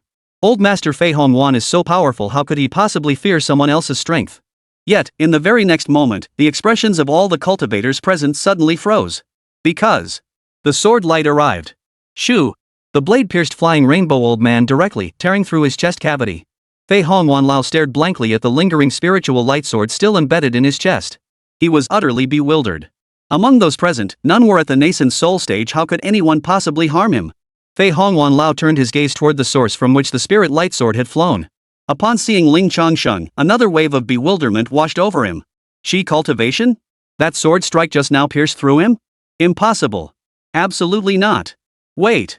Wasn't that mysterious powerhouse in the Chaos Blade Abyss a Chi cultivation realm expert? And that woman? Fei Hong Wan Lao recalled that the mysterious powerhouse seemed to have a follower. A woman. And her face, it was this woman. No way? No way? Fei Hong Wan Lao's heart nearly exploded, pounding wildly. 1,000 years of cultivation and composure couldn't keep him from panicking now. If this truly was that deadly figure, it would spell disaster. Suppressing the chaotic thoughts churning within him, Fei Hong Wan Lao looked at Ling Changsheng and cautiously inquired, Fellow Daoist, may I ask your honorable surname? Ling Changsheng raised an eyebrow in surprise. Chapter 128, not a single step forward. The Supreme Golden Light Palace. He was ready to start a fight, yet this man was asking his name? And with such timid, trembling caution. Ling Changsheng replied casually, then summoned an icy sword in his palm. Come on then. I've never dealt with a Huatian realm cultivator before. No. The moment he heard the name Ling, Fei Hong Wan Lao's heart skipped a beat. He shook his head frantically. Misunderstanding. Fellow Daoist, this is all a misunderstanding. No, I absolutely have no intention of provoking conflict with you, fellow cultivator. The surname Ling, coupled with the presence of Coldstream from the mystic ice immortal mountain. It was more than enough confirmation. This absolutely couldn't escalate into a fight. If it came to blows, he'd lose at least half his life today. Just wandering around casually, and losing half my life? That'd be utterly unfair. Ling Changsheng furrowed his brow. Not just him, every cultivator and demon present was utterly bewildered. What was going on? Wasn't that the legendary Fei Hong Wan Lao, the peerlessly powerful cultivator who, at the initial stage of Huatian, had slain a mid-stage Huatian cultivator with his sword? And he couldn't even defeat him? That alone would be bad enough, but to actually grovel like that? The look on his face, it was filled with fear, sheer terror. You don't hit someone who's smiling at you. Since he showed no such intent, Ling Changsheng reigned in his spiritual energy. Phew! Seeing Ling Changsheng had no intention of pursuing the matter, Fei Hong Wanlao finally let out a sigh of relief. The scene that erupted earlier in the Chaos Blade Abyss had been utterly terrifying. Divine might manifested, laws coalesced, swords cleaved mountains, and the blood-eyed demon lord fell instantly. How utterly terrifying. Unless it's some grudge that won't die, you really shouldn't provoke them. At that moment, Ling Changsheng spoke up. Since you wish to avoid conflict, withdraw. Right away. Fei Hong Wanlao hastily nodded and promptly retreated 100 zhang. Taoist friend, have you seen enough? Ling Changsheng nodded, slightly speechless. This old man certainly has a rather eccentric personality. He certainly knew when to hold on and when to let go. Earlier he'd been so stiff and formal, but now he's completely let go. His perspective has broadened. Judging by his demeanor, he likely didn't know where he'd encountered me before, but had witnessed my formidable power. Probably a Chaos Blade Abyss, or perhaps in the Thousand Islands Sea. After that, he hasn't displayed any truly terrifying power. He's holding back. Shaking his head, he dismissed the thought. Ling Changsheng turned to the gathered great cultivators and great demons surrounding the golden light and commanded once more, step back 100 zhang. Silence. But after a breath, some began to retreat. The spirit transformation cultivator Fei Hong Wanlao arrived and, upon seeing the young man, immediately abandoned all resistance. His demeanor was one of reverence and awe. What else could he do? This ancient site of golden light, it cannot be entered. Once everyone had retreated 100 feet, Ling Changsheng's thoughts stirred. One by one, long swords descended with a whistling sound, driven by his intent. Boom! Boom! Boom! A series of thunderous booms echoed as the swords plunged into the earth, encircling the expanded golden light. Spiritual energy intertwined and flowed, forming an array. Not particularly sophisticated, quite simple. But it was also powerful. With the spiritual energy he channeled into it, as long as no one could defeat him, no one could break through this formation. So, should he skip the formalities and just deploy the sword formation? Not so. What lies beyond this golden light remains unknown. It's hard to say whether his spiritual energy could reach out and sustain the sword formation. If it cannot, and no deterrent is established, some will surely attempt to breach the sword formation and cause chaos. But I'm getting sidetracked. We should go in. Let's go, Ling Changsheng said. Together with Lang Shi, Jiang Yuan, and the cat that had been following him all along, they stepped into the golden light. The other cultivators watched helplessly. Though their hearts burned with longing, they could do nothing about it. This is so annoying. The old man Fei Hong Wanlao, now completely at ease, tugged at his sparse hair. Unable to endure the Chaos Blade Abyss any longer, he sought to wander the mortal world. But fate had him encounter that mysterious presence once more. Thankfully, no conflict erupted. It's just a pity I won't get to see that golden ancient site. I was just wondering if this visit would finally uncover the relic's secrets, but someone beat us to it. Ah well, it was meant to be. Fei Hong Wanlao shook his head with a sigh before preparing to depart. Observing the silent cultivators present, he casually reminded them, stay put. Don't even think about trying anything. That being hasn't summoned you inside, don't set foot in there. Otherwise, death is the only outcome. Whoa! His words drew a collective gasp. These were words spoken by a Huatian realm cultivator highly credible. Moreover, judging by Flying Rainbow Old Man's earlier demeanor, he too was afraid. May I ask, Senior, what sort of being is that person? Someone couldn't help but inquire. I do not know either. Fei Hong Wanlao shook his head regretfully. His expression then turned solemn as he spoke with utmost gravity. All I can tell you is that he is incredibly powerful. Unbelievably powerful. I cannot even begin to compare to him. He is completely beyond my comprehension. That is all I can say. Farewell. With that, he departed. Barely 100 feet away, he abruptly flew back. His expression serene, he settled cross-legged in the sky before the ice blade array. He closed his eyes, saying nothing, making no sound. The cultivators exchanged bewildered glances. After a few breaths, their expressions turned eerie. They finally grasped what this great master of the nascent soul stage was doing. He was actually helping that mysterious young man inspect the formation. To prevent anyone from daring to disrupt it. The mysterious figure hadn't even asked him to watch over the formation, yet he had taken it upon himself to do so. This was truly unlike something a spirit transformation realm cultivator would do, especially someone as notoriously fierce as the Flying Rainbow Old Devil. Unbelievable. The cultivators present found themselves increasingly intrigued by the mysterious youth, repeatedly adjusting their guard against Ling Changsheng. Many even found themselves secretly recalling Ling Changsheng's face from earlier.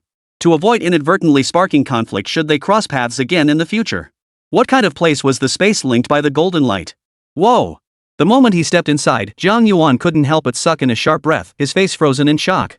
Even Lang Shi, who usually maintained an icy composure, had eyes that trembled with awe. Even the cat had its adorable eyes wide with surprise. Ling Changsheng, observing the scene before him, was equally stunned. Here, there was no earth, no sky. Instead, every inch of space was saturated with an intense and wildly turbulent golden elemental energy. The violent golden spirit energy from the outside world originated precisely from this place. Further away lay a hazy expanse of chaos, impenetrable to the eye, yet emanating a palpable sense of danger that Ling Changsheng knew was best avoided. Moreover, within this dense golden energy, something existed. Looking up, one sees endless ruins and crumbling walls. These grand structures had disintegrated and scattered, now drifting and tumbling through space. From a distance, one could barely make out that they were once magnificent imperial palaces of immense scale. This place seemed to be a world that had once been glorious, but it had withered away, leaving only the desolate sight of these crumbling ruins. After scanning the area for a moment, Ling Changsheng's eyes narrowed slightly. He glimpsed a crumbling stone stele, faint characters still discernible upon its surface. Upon closer inspection, he recognized the words. Supreme Golden Light Palace. Chapter 129, Calamity. Supreme Golden Light Palace? Seeing this name, Ling Changsheng's heart stirred. The Supreme Five Elements Sutra, the Supreme Golden Light Palace. It would be strange if these two had no connection. Could it be that there are also the Woodborn Palace, Frost Sky Palace, Starfire Palace, and Mystic Earth Palace? And these five palaces form a single entity, constituting a colossal power? As for Frost Sky Palace, it might just be the one glimpsed within the secret realm of Xinyue Immortal Mountain. After enduring the passage of time, the lineage has effectively been severed, giving rise to the present-day name of Xinyue Immortal Mountain. But what of the others? And why has the Golden Light Palace ended up in this very space? At this moment, Jiang Yuan and Ling Shi took in the entire scene. Once the shock in their hearts had somewhat subsided, Ling Shi spoke up, Venerable, where are we now? Wait, Ling Changsheng replied. Then, he recalled the master principle of the Supreme Five Elements Sutra obtained within the secret realm of the Mystic Ice Immortal Mountain. This outline could trace the origins of the Five Elements Sutra's chapters and methods. It was profoundly mysterious. Now, Ling Changsheng intended to test it to see if it truly held any power. As he silently recited the outline in his mind, his consciousness seemed to stir faintly. After a short while, Ling Changsheng's heart began to beat rapidly. The faint perception within his mind pointed toward a specific direction. This guiding principle could actually detect it. What a peculiar, mystical method. A chapter within a cultivation technique could actually be sensed through the interconnection of the core principles. The direction it pointed to was the largest ruin among these shattered remnants. It resembled a grand hall. Let's go there, Ling Changsheng declared, pointing the way. Simultaneously, he reinforced the flying vessel with a protective shield, isolating it from the chaotic, raging spiritual energy outside. Upon hearing this, Jiang Yuan immediately propelled the flying vessel forward. The golden spiritual energy here was exceptionally dense and chaotic, stirring up storms that obscured both vision and spiritual sense detection. Earlier, only the rough outlines of ruined walls and debris were visible. As they drew closer, sweeping past fragments of structures, new discoveries emerged. The ruins were covered in minute-now marks, as if devoured by countless locusts. If he was correct, this was likely the very source that had brought about the downfall of the Golden Light Palace. Soon, after navigating around a massive debris obstacle, I arrived before a relatively intact main hall. The first thing that caught their eyes were the 10 massive stone steles placed outside the hall. Moreover, all three immediately noticed the inscriptions carved upon them. But these were no mystical symbols, they were names. Densely packed, they covered every inch of these 10 massive stone tablets. There must have been over 100,000 names. Jiang Yuan frowned as he looked at them, a sense of foreboding rising in his heart. Ling Shi and Ling Changsheng were no exception. A vague sense of foreboding stirred within them. These engraved names were likely the posthumous titles of departed disciples from the Golden Light Palace. But this was over 100,000 souls. Pushing the matter aside for now, the flying vessel entered the grand hall without incident. Within the hall's confines, the golden spiritual energy no longer raged wildly, it felt far more tranquil. Meow. Upon entering, all three were utterly stunned. Their pupils contracted, goosebumps erupted across their skin, and the cat even jumped in fright. Ling Changsheng was no exception. Inside lay a corpse. They lay arranged within the vast hall. Each corpse, after prolonged corrosion by the golden spiritual energy, had transformed into metal, preserved to this day.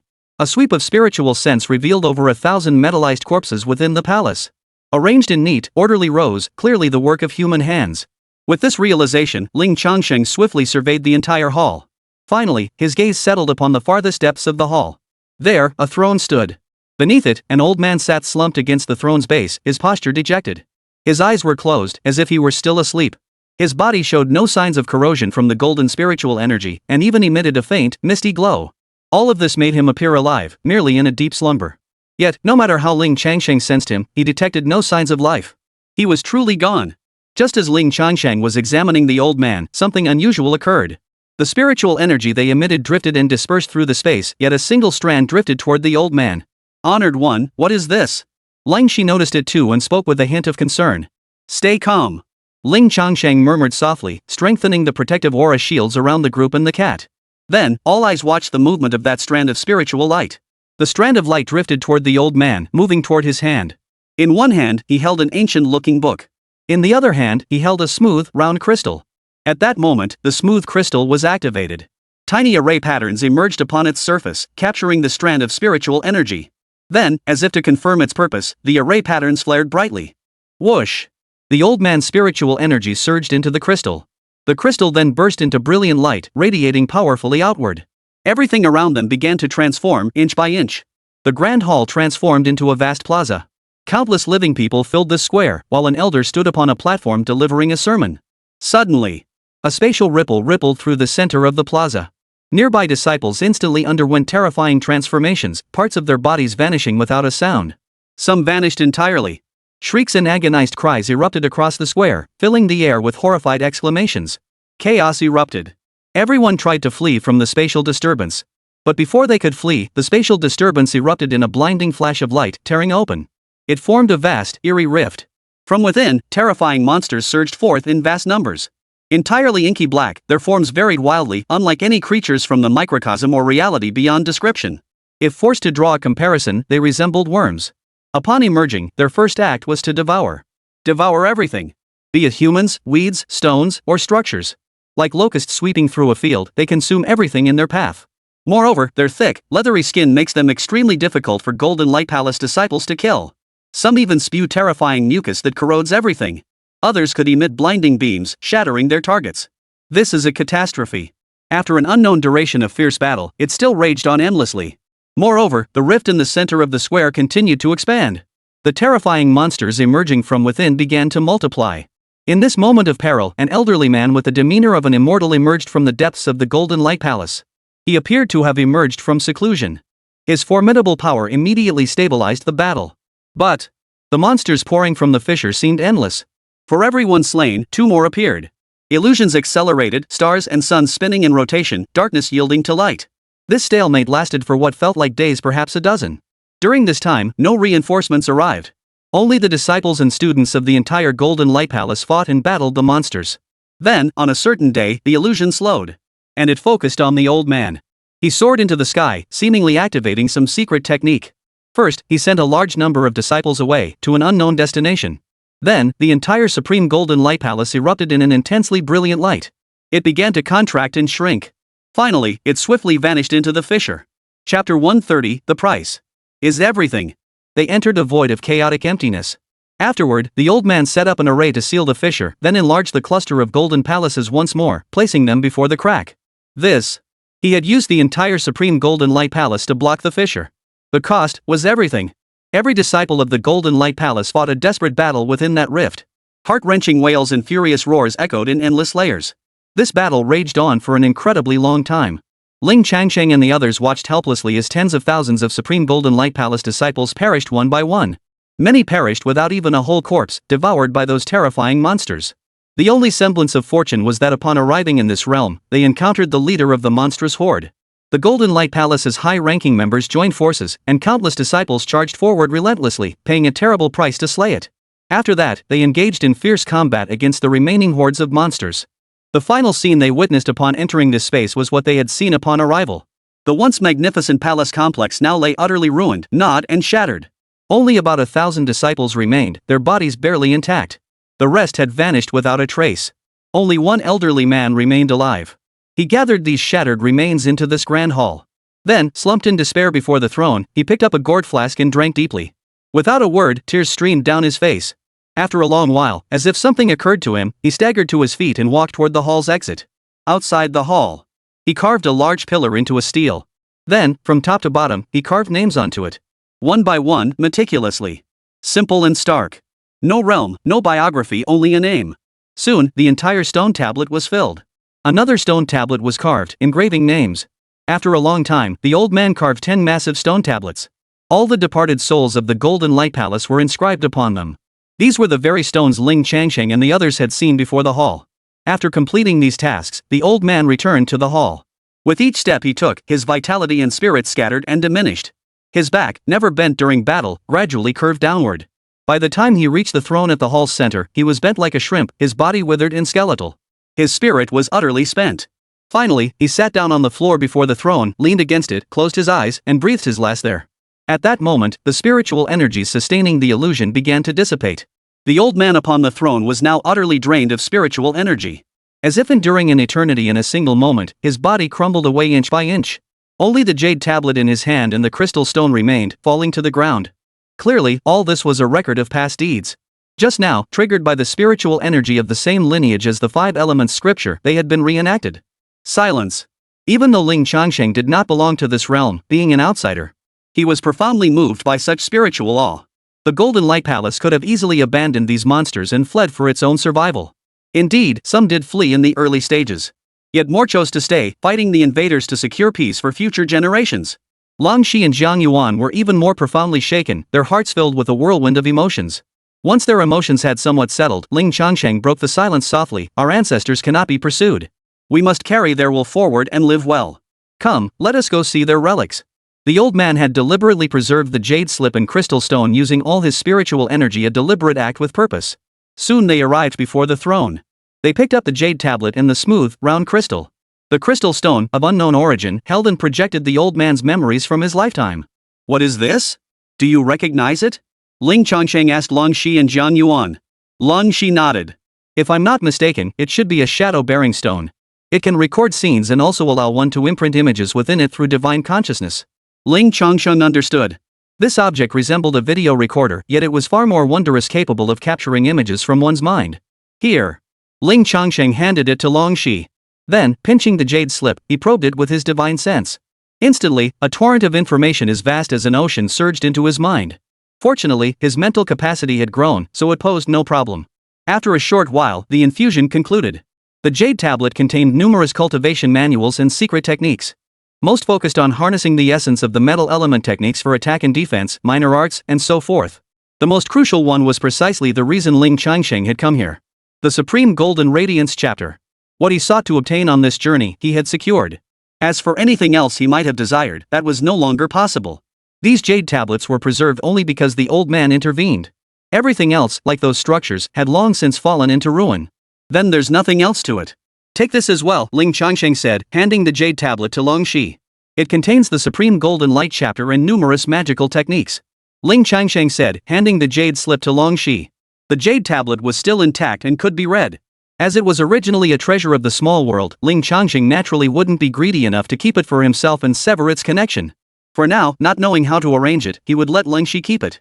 Additionally, he would instruct Jiang Yuan to dispatch men to see if they could locate any surviving disciples of the former Golden Light Palace. Back then, the old master had sent all the new generation away. If any are found, we can attempt to rebuild the Golden Light Palace. Understood, revered one. I shall see to it, Jiang Yuan nodded. This was no major undertaking. I'll keep it safe. Longxi took the jade slip, drew a deep breath, and softly called out to Ling Changsheng, Venerable, I have a request. Speak, Ling Changsheng replied. I wish to ask the Reverend to relocate this grand hall out of the alternate dimension, including the stone steel outside. The golden elemental energy here was too violent, a result of the fierce battle that had once erupted here. Neither she nor Jiang Yuan possessed the strength to withstand such violent energies and relocate the hall. Right. Jiang Yuan now understood as well, nodding solemnly and saying in a deep voice, as descendants of Meng Yin, we must bring our ancestors' remains home. Agreed. Ling Changsheng nodded in consent. Outside. None of the cultivators present had departed. The ancient golden relic, preserved for untold ages, was about to be unveiled at this very moment. Even if they couldn't enter, they couldn't just walk away, they had to see it through to the end. Moreover, that mysterious young man had stated earlier that no one was permitted to enter until he obtained what he desired. His implication was clear, once he obtained it, they might be permitted entry. Thus, they all remained to wait. They didn't act rashly after all, a transformation spirit realm cultivator was guarding the entrance. After waiting for some time, Flying Rainbow old man, seated cross-legged high above, twitched his brow, opened his eyes, and fixed his gaze upon the golden light. All cultivators' gazes instantly converged upon the golden light. The golden light rippled. Soon, in the next instant, something emerged. First came a flying vessel, carrying 3 people and a cat. Following closely behind was a massive, dilapidated palace. Everyone was bewildered. What on earth was the point of bringing out a palace? Boom! Amidst the confusion, Ling Changsheng placed the palace on the ground. Cold stream channeled spiritual energy into the Changying stone. Soon, a vast and tragic scene unfolded before the eyes of all the cultivators present. Chapter 131, The Heaven-Shattering Array, an Unsealable Parallel Realm. Mountains and rivers shifted, revealing a magnificent hall. Scenes from untold ages past were reborn before their eyes. Numerous cultivators stood within the images, watching it all unfold before their eyes. So vivid, it felt as though they were immersed in the scene, personally experiencing this tragic and heroic chapter of history. This? What's going on? Calm down. It's just an ordinary image. Nothing to worry about. This footage, this. Gasp. Bloody hell. At first, they murmured among themselves. But as the gruesome scenes from the past unfolded, watching the disciples of the Golden Light Palace fight desperately against invaders, seeing countless cultivators overwhelmed and devoured by the undead hordes, they gradually fell silent. Their expressions held shock, dread, sorrow, and a complex mix of emotions. When the images faded and vanished, the place remained in profound stillness and silence. The gazes of the cultivators fixed upon the 10 massive stone steels standing before the ruined hall. They also gazed upon the mere 1,000 or so remains within the hall. Their hearts churned like storm-tossed seas, the waves surging unceasingly. Even if they were of different races, even if they were beasts, any being of sound mind could feel this indescribable grandeur and tragic grandeur. Thus, all fell into spontaneous, silent mourning. Ling Changsheng turned back, his gaze fixed upon the portal to the otherworldly space, now emitting a faint golden glow. This portal, once restrained by an array set by the ancestors of the Golden Light Palace to prevent its expansion, had now been shattered. Even without Ling Changsheng's destruction, the outcome would likely have been no better.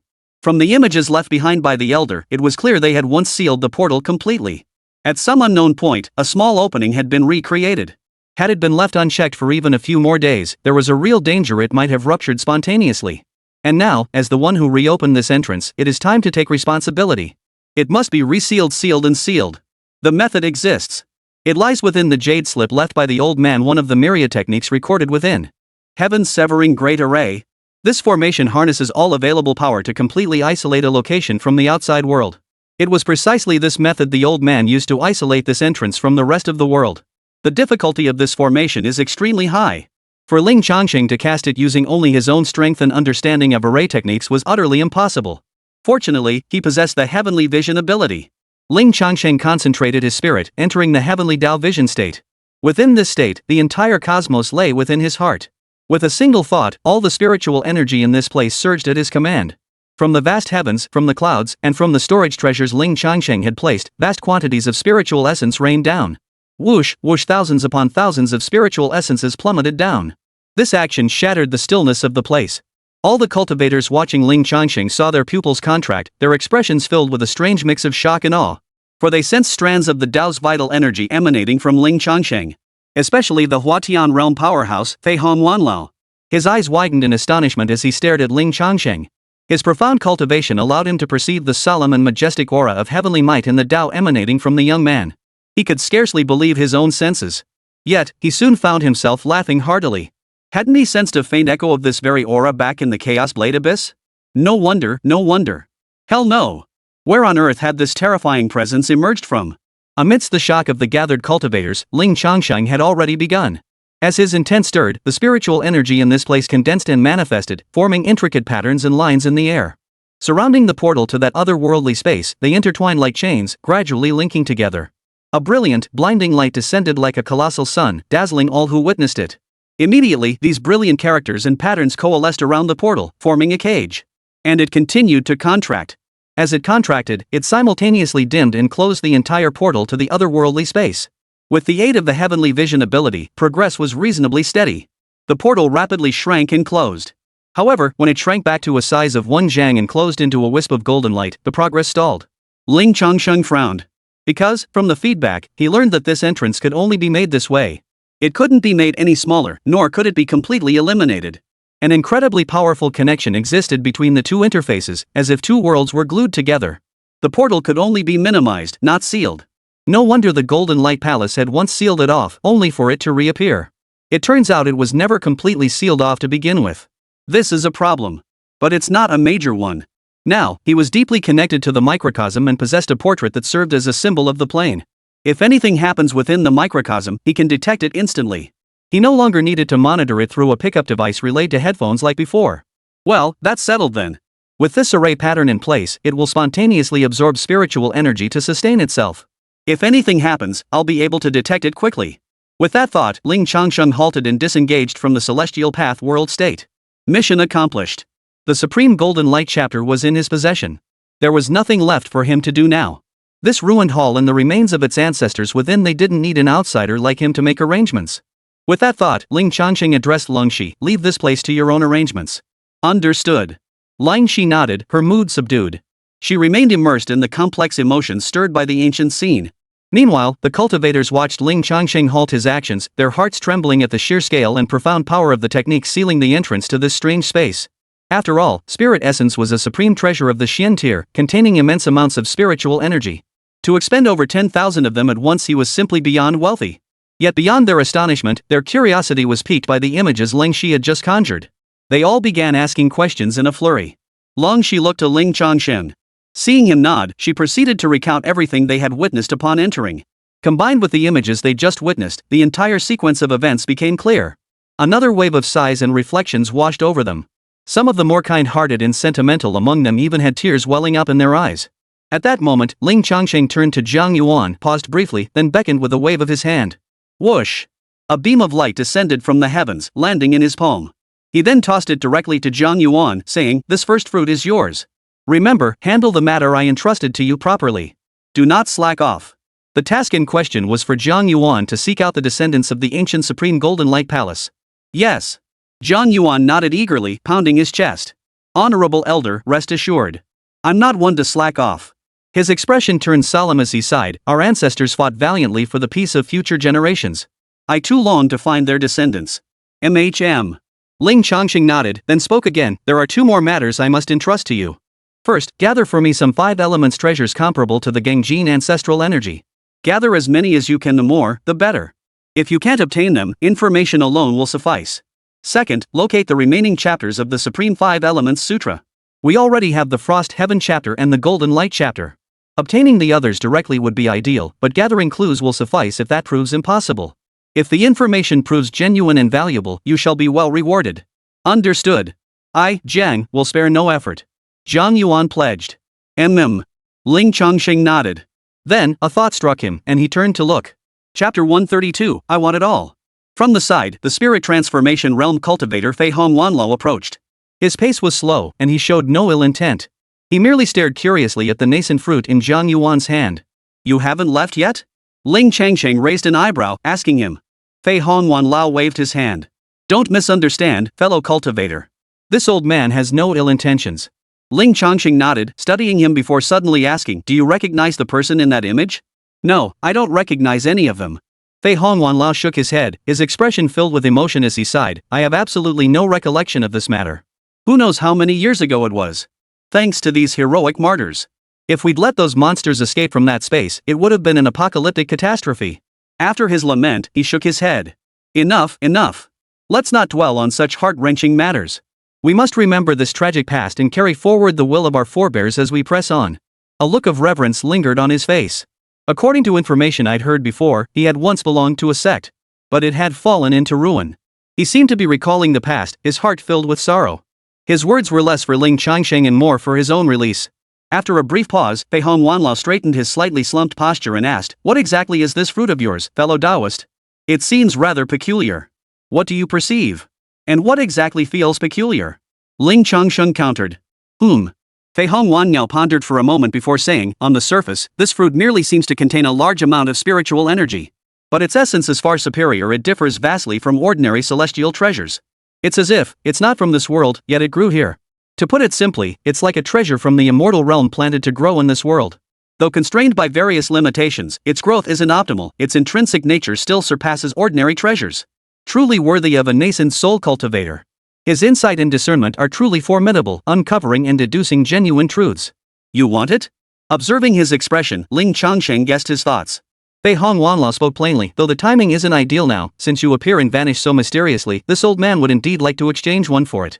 "Agreed." Ling Changsheng nodded. "What do you offer in exchange?" Fei Hongwanlao inquired. "What does the Taoist friend require?" Ling Changsheng didn't hesitate. "I need treasures rich in spiritual energy. Establishing a foundation consumes vast amounts of spiritual energy. Given the differing dimensions of this world, Ling Changsheng found it difficult to gauge his exact consumption. Therefore, stockpiling as much as possible was essential. Ha! That's it? Fei Hong Wanlo was bewildered. For such an existence, to desire merely something containing vast amounts of spiritual energy? That seemed a bit too plain. Ling Changsheng nodded. Alright.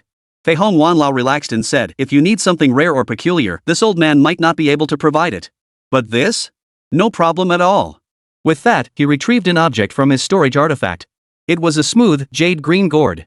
The liquor inside is brewed from the spiritual spring water I drew from Flying Immortal Mountain, infused with the essence of hundreds of spiritual fruits, and meticulously crafted using a secret recipe. With that, old Fei Hong opened the gourd's stopper. Instantly, a wispy mist of spirit vapor drifted out, filling the air with an enticing wine fragrance. This fragrance was not overpowering, instead, it carried a light, fruity sweetness that lifted the spirits. Most astonishingly, the mist contained a vast concentration of spiritual energy. Old Fei Hong declared with pride, a single sip of this 100 fruits wine is equivalent to the spiritual energy of 100 spiritual essences. And don't let its small size fool you inside. As he spoke, Fei Hong Wanlao formed a finger seal, and the gourd's inner space instantly materialized before them. Inside, the liquor was abundant, resembling a spring. Even by real-world standards, it must have been at least a barrel's worth. Impressive. Sensing the concentration of spiritual energy, Ling Changsheng declared, alright, I'll take all of this 100 fruits wine. Ha! Fei Hong Wanlao's expression stiffened, then he replied with some hesitation, this old man intended to exchange 1/10 of the spiritual wine for one of your fruits. This 100 fruit wine is worth at least 100,000 spirit essences, and that doesn't even account for the effort I put into it. For just this one fruit. Who said I only have one? Ling Changsheng looked at him curiously. Then, with a surge of spiritual energy, 10 early-stage fruits whizzed down from the sky. Each radiant fruit glowed with abundant spiritual energy, lining up before Ling Changsheng. Fei Hong Wanlao, ? The cultivators. Everyone was stunned. Even those whose attention wasn't on Ling Changsheng were now forcibly drawn to him. The aura emanating from these fruits was utterly bizarre, stirring an instinctive desire to devour them. Even nascent soul cultivators couldn't resist. Moreover, seeing Fei Hong's stubborn old man demeanor, even those at the nascent soul stage coveted it. Such a treasure coveted even by those at the nascent soul stage, and there were so many of them? But what truly made them gasp was when the cat beside Ling Changsheng suddenly sniffed the air. Its eyes lit up as it fixed its gaze on a single fruit. An apple. Judging by its expression, it seemed to want to eat it. It hadn't shown this behavior before, likely because the effects of the beast claw broth hadn't worn off yet. Want to eat? Ling Changsheng looked at it. Meow. The cat nodded, looking at Ling Changsheng with pitiful eyes. Its soft white-gloved paws gently pawed at Ling Changsheng's leg. So adorable. Ling Changsheng ruffled its head and handed it the apple. Munch. The cat immediately bit into the fruit and began munching away. The sound was utterly enticing. It made the eyes of all the cultivators present grow red with envy. Such a precious thing, casually given to a mere chi cultivation realm demon with barely awakened sentience? What a waste of heaven's bounty. Fei Hong Wanlo was speechless. Absurdity filled his heart. This fellow was simply too. He couldn't even find the words. Whoosh. Since the cat had eaten one, Ling Changsheng summoned another. Watching the stunned Fei Hong Wanlao, he asked, well? 10? Enough to trade for all of them? Yes. Fei Hong Wanlao replied dryly. He handed the gourd to Ling Changsheng, looking utterly dejected. Ling Changsheng naturally handed him the first fruit. Holding the first fruit, Fei Hong Wanlao glanced at the cat, then at the fruit in his arms. Why did this feel so strange? After all his hard work, he ended up with less than a little demon? Envy. Never imagined he'd find himself envying a mere chi cultivation stage little demon. After stowing away the gourd, there was nothing else to do. He addressed Leng Shi, alright, I'll be stepping away for a bit. Understood, revered one. Leng Shi, having somewhat recovered from his melancholy, nodded in response. Ling Changsheng's thoughts flickered. Whoosh. His form shifted, shrinking until he became a portrait. Lang Shi and Jiang Yuan showed little reaction after all, this wasn't their first time witnessing such a transformation. But Fei Hong Wanlao stared, his eyes nearly popping out of his head. The others were no different. His reaction mirrored Jiang Yuan's, and his thoughts were much the same. A body condensed from a portrait, could it truly be this terrifyingly powerful? Chapter 133, You're Playing with Fire. Back in the present world. It felt surprisingly quiet. Turning around, he saw Hong Yan sitting on the sofa. She sat cross-legged, her posture radiating the aura of deep meditation, as if immersed in cultivation. Ling Changsheng raised an eyebrow in surprise. He hadn't seen Hong Yao practice cultivation before. Without memories, her body relied solely on long-ingrained instincts to guide the circulation of spiritual energy, maintaining a cycle that wouldn't collapse. What was going on now? Had her memories returned? Ling Changsheng pondered silently, choosing not to disturb her as he settled quietly beside her. He glanced at the time. It was past 11. The time Mu Xiong promised to bring his granddaughter over was fast approaching. He waited. Over an hour later. No one arrived, but Han Yan awoke first. Why?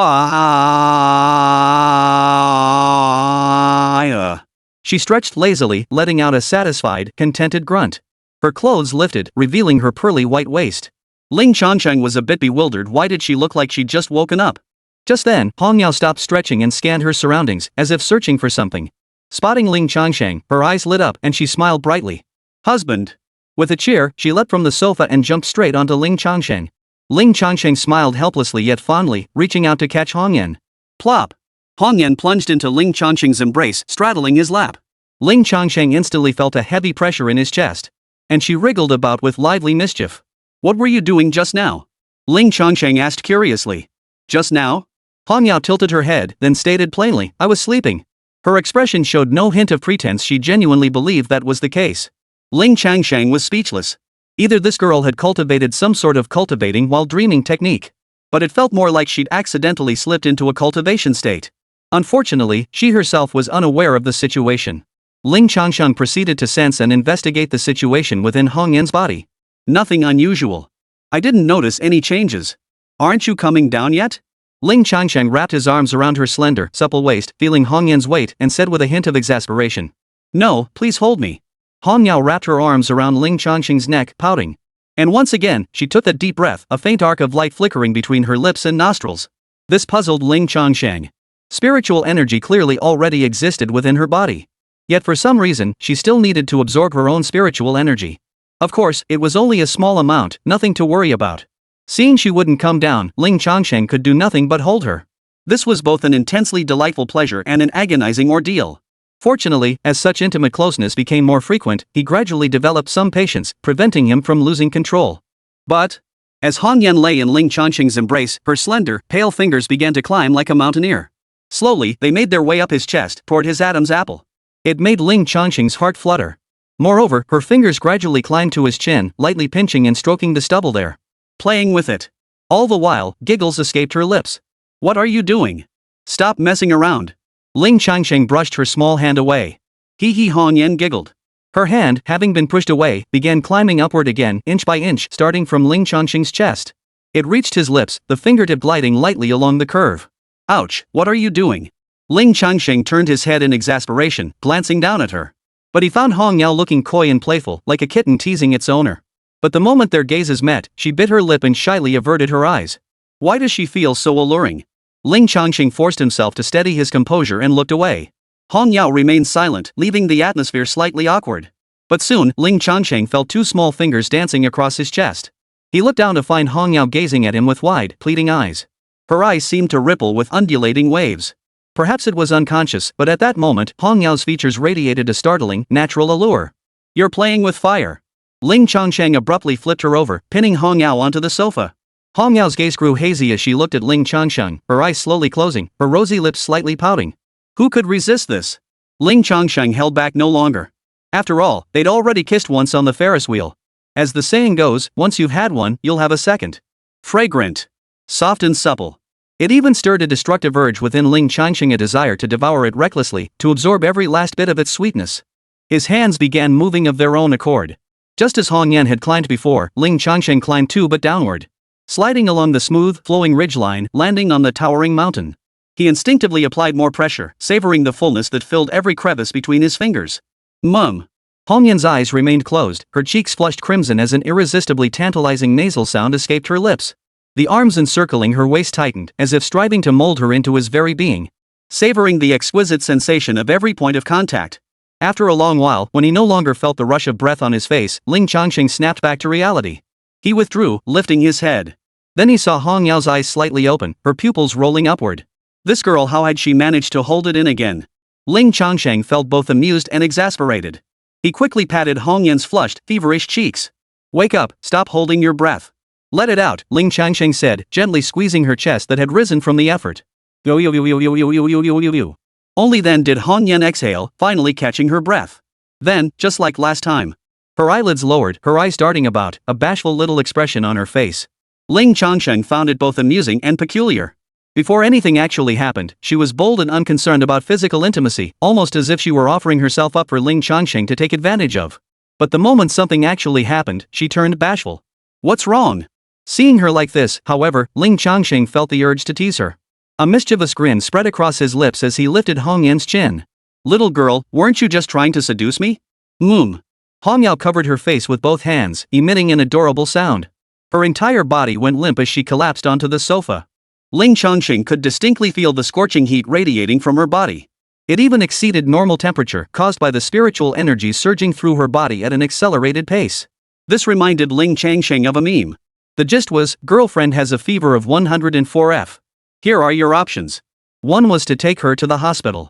Another was to make her drink plenty of hot water. But the most outrageous option was, try the 40 degree. Ahem.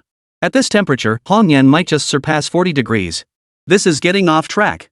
Ling Changsheng reined in his runaway thoughts. Hong Yan couldn't stand the teasing, so he stopped provoking her. He lay down beside her, propping his head up with one hand. His other hand rested on her waist, gently caressing her as he savored the tender, intimate atmosphere. After covering her face for a moment, Hong Yan nuzzled against him, nestling back into Ling Changsheng's embrace. Ling Changsheng glanced down, catching what seemed like a playful smile playing at the corners of her lips. Chapter 134, Dark Chi? This must be some kind of charlatan. At that moment, a car pulled up outside the villa. Besides the driver, only two people occupied the back seat. One was a spry-looking old man, none other than Mu Xiong. Beside him sat a girl of 17 or 18. Mu Xiong was honoring his promise, bringing his granddaughter to seek treatment from Ling Changsheng. His son, Mu Shoucheng, was busy with work. Since they were now within the country, it was safe, and there was no need for a large entourage. Just the two of them, plus the driver who doubled as a part-time bodyguard, was sufficient. Grandpa, is this where that so-called miracle doctor you keep talking about lives? The girl asked, yawning.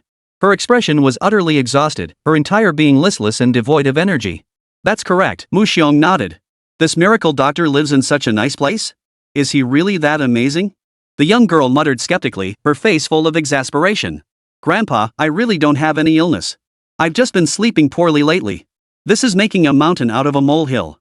She didn't believe in any so-called miracle doctor and was convinced she wasn't actually sick. But out of respect for her grandfather's concern, she couldn't outright refuse. She could only tag along for now. Just going through the motions. You'll see for yourself, Mu Xiong said, shaking his head with a smile as he read her thoughts. Besides, even if you're not sick, you could make a friend. Ha! The girl instantly grew wary, her previously sleepy eyes widening in alarm. Grandpa, I'm only 18. You wouldn't be setting me up on a blind date, would you? With a beauty like Mu Keqing, do you really think I'll have trouble finding a husband? You silly girl, always so full of yourself. Mu Xiong scolded her playfully, then added with a smile, I was just saying. I wasn't thinking about matchmaking. They might not even find you appealing. Ha? Is he exceptionally handsome? Mu Keqing asked curiously. You'll see when you meet him, Mu Xiong replied mysteriously. Grandpa. Mu Keqing tried to pout, determined to get to the bottom of it. But the next second, she yawned, feeling both mentally and physically exhausted. Suddenly, she couldn't care less about any of it. Ah, never mind, never mind. I'll just doze off for a bit longer. Mu Keqing said, closing her eyes once more to feign sleep. Mu Xiong watched his granddaughter, his kind smile gradually fading as his brow furrowed slightly. Although Mu Keqing insisted she was fine, her condition was truly bizarre. The hospital couldn't find anything wrong, yet she remained in this state of exhaustion. She felt like sleeping wherever she went. No matter how he looked at it, this didn't bode well. I hope that Ling fellow has a solution. I just can't shake this uneasy feeling. Mu Xiong sighed softly, his heart heavy with worry. Ding dong. The doorbell rang. Ling Changsheng walked over and saw through the villa's entrance monitor that it was Mu Xiong. He stood by a car, smiling and waving at the monitor. Ling Changsheng pressed the button and the gate opened automatically. Mu Xiong got back into his car and drove inside. We have a visitor. If you'd like to see him, go change your clothes. If not, head back to the bedroom to play, Ling Changsheng said, turning to look at Hong Yan. Okay, honey. I'll head back to the bedroom then. Hong Yao rolled off the sofa, uninterested in the visitor. After speaking, she leaped directly up to the second floor. Ling Changsheng stepped outside to wait for their arrival in the courtyard. He didn't have to wait long. A luxury sedan pulled into the courtyard and two people stepped out. Old Master Mu Xiong and a sleepy-looking young girl. Her attire was simple and casual, a black long-sleeve top, white shorts, and high-top canvas sneakers. Though simple, her outfit radiated youthful vitality. Particularly striking was her tall stature, at least 5 feet 9 inches. Her legs were long, shapely, and perfectly straight. Unfortunately, she now appeared listless, yawning with a dazed, lazy expression that made her seem utterly exhausted. Her back was slightly hunched, detracting from her otherwise striking beauty. Brother Ling. After getting out of the car, Mu Xiong greeted him with a smile. Old master, you've arrived. Ling Changsheng rose to his feet and nodded. The two approached each other. They sat down in the pavilion. At that moment, the listless-looking girl mustered a bit more energy, her eyes darting curiously toward Ling Changsheng. After a few glances, her eyes suddenly sparkled. So handsome. Moreover, he seemed to possess a subtle aura of transcendence and detachment. Unusually so. Compared to her peers at school, he was far superior. No wonder Grandpa said he might not even notice me. As Mu Keqing studied Ling Changsheng, Mu Xiong spoke up, Young Master Ling, this is my granddaughter, Mu Keqing. She just turned 18 this year. He then turned to Mu Keqing, you may call him Brother Ling. Hello, Brother Ling. Her initial excitement quickly faded, replaced by an inexplicable lethargy. She forced herself to stay alert and offered a greeting. Mei Chem, hello. Ling Changsheng nodded in response. Brother Ling, please take a look. Is there anything wrong with my granddaughter? Mu Xiong asked with concern. Just a moment. Ling Changsheng replied, his gaze fixed on Mu Keqing. His eyes brightened slightly as his spiritual sense spread out. Within the vision of his spiritual perception, Mu Keqing's aura was unusual. Old Master Mu Xiong was now perfectly normal, his energy flowing smoothly and his overall aura pure. But Mu Keqing was saturated with a peculiar, dark aura. This dark aura spread within her, with half dispersed throughout her body and half accumulating in her head. Judging by the movement of this dark aura, it seemed to be slowing down Mu Keqing's bodily functions. This situation strongly resembled poisoning. Without medical knowledge, no other cause could be discerned. Ling Changsheng stated bluntly, her condition, she might be poisoned. Huh? What? Mu Xiong was startled, while Mu Keqing gasped in shock. Then, Mu Xiong immediately pressed, Young Master Ling, what do you mean by that? Even if I explained it to you, you probably wouldn't understand. Never mind.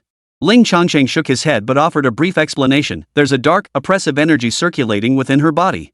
It's causing her symptoms of exhaustion, weakness, and depleted vitality. Mu Keqing. What nonsense is this? Just by looking at me, he can see the energy within my body? Mu Keqing instantly furrowed her brows, utterly unconvinced by his words. The fleeting admiration she'd felt for Ling Changsheng's looks was rapidly fading. This guy must be a con artist. She wanted to say something, but, seeing the concerned and probing expression on her grandfather's face, she swallowed her criticism. Meanwhile, Ling Changsheng continued his explanation. Based on my estimation, it should erupt completely within a week or so, at most no longer than half a month. What happens when it fully erupts? Mu Keqing yawned, her tone tinged with playful curiosity. Having never witnessed Ling Changsheng's methods firsthand, her skepticism was perfectly natural. Even as she asked, Mu Keqing had already answered her own question in her mind. It would be nothing short of deadly, or something along those lines. And guess what? She was spot on. Ling Changsheng looked at Mu Keqing, seeing through her thoughts, yet remained unconcerned. He merely stated calmly, once it fully erupts, you'll be confined to bed, unable to move an inch. You'll waste away and die. Chapter 135, Walking into a Trap? At these words, Mu Xiong's face turned ashen, and he gasped in shock, What? Mu Keqing rolled her eyes inwardly, thinking to herself, just as I thought. It really was that kind of line. He must be a con artist. But, why did grandfather trust him so completely? And why drag me all this way to find him, practically handing us over to be swindled? Mu Keqing was utterly baffled, unable to comprehend it. At that moment, Mu Xiong frowned with deep concern and asked, Young Master Ling, is it possible to cure it? Cure it? Ling Changsheng hesitated slightly. The main reason was that part of the dark energy within Mu Keqing's body resided in her brain. This made it rather difficult for him to proceed. The human body was far too fragile. Ling Changsheng feared that one careless move might turn Mu Keqing's brain into mush. Well, can you do it? Seeing Ling Changsheng hesitate, Mu Xiong couldn't help but press him. Meanwhile, Mu Keqing's sense of doubt only grew stronger. This was clearly a deliberate attempt to make things difficult just so he could demand an exorbitant price later. But she managed to suppress her urge to speak up. Speaking up now might not sway grandfather anyway. At worst, it would only cost a little money. She'd expose this young, handsome con artist for what he was later. A moment later, Ling Changsheng's mind stirred, and an idea took shape. He had once been plagued by cancer. But after consuming the initial fruit, his cancer symptoms significantly diminished. And after subsequent cultivation, his body grew even stronger and clearer, showing no abnormalities whatsoever. Could this initial fruit hold the key? After all, according to medical theory, certain fruits possess detoxifying properties. Perhaps after absorbing spiritual energy and undergoing transformation, that detoxifying effect also changed, becoming more potent. It's quite possible. With this thought, Ling Changsheng said, Wait here. I'll fetch something that might help. Great. Go ahead, Brother Ling. Mu Xiong's eyes lit up as he nodded eagerly. There must be a solution. Soon. Ling Changsheng produced an apple. An apple? Mu Keqing felt like she was about to burst inside. Are you kidding me? An apple is supposed to counteract the poison? At least put some effort into the deception. Bring something extraordinary and spin a better tale. Just an apple? Mu Keqing felt her intelligence had been insulted. She couldn't help but glance at her grandfather. But she found that although Mu Xiang's expression showed confusion, there was absolutely no trace of anger. He didn't seem to think there was anything wrong with this at all. He's gone mad. What on earth was going on? What's gotten into Grandpa? How on earth did this man deceive them? Ling Changsheng held out the apple in his hand to Mu Keqing. Eat it. See if it works. Brother! You don't even know if it works yourself? Is this how unprofessional you talk when you're out in the world? The thought flashed through Mu Keqing's mind before she immediately refocused on the apple in Ling Changsheng's hand. This apple? How could it smell so sweet? Its color was a deeper, gem-like red, looking utterly tempting. Gulp! Mu Keqing unconsciously swallowed, her throat feeling dry and itchy. But at this moment, she couldn't afford to be shy, for the urge within her made her crave this apple intensely. And it wasn't just her, even the older Mu Xiong couldn't help but swallow hard. Mu Xiong had prospered early in life. He wouldn't claim to have tasted every delicacy under heaven, but he dared say he'd sampled more than half. And when it came to fruit, especially apples, that went without saying. He never imagined that one day an apple could make him drool. Earlier, Mu Keqing had been itching to criticize it. But now, she couldn't utter a single word. Both her heart and her body's instincts left her with only one thought. Eat. With great effort, she tore her gaze away from the apple and looked at Ling Changsheng. Go ahead, Ling Changsheng said indifferently, recognizing her need for confirmation. Thank you. With a restrained yet inexplicably embarrassed thank you, Mu Keqing could no longer resist. She took the apple from Ling Changsheng's hand and immediately brought it to her lips, taking a bite. Crunch!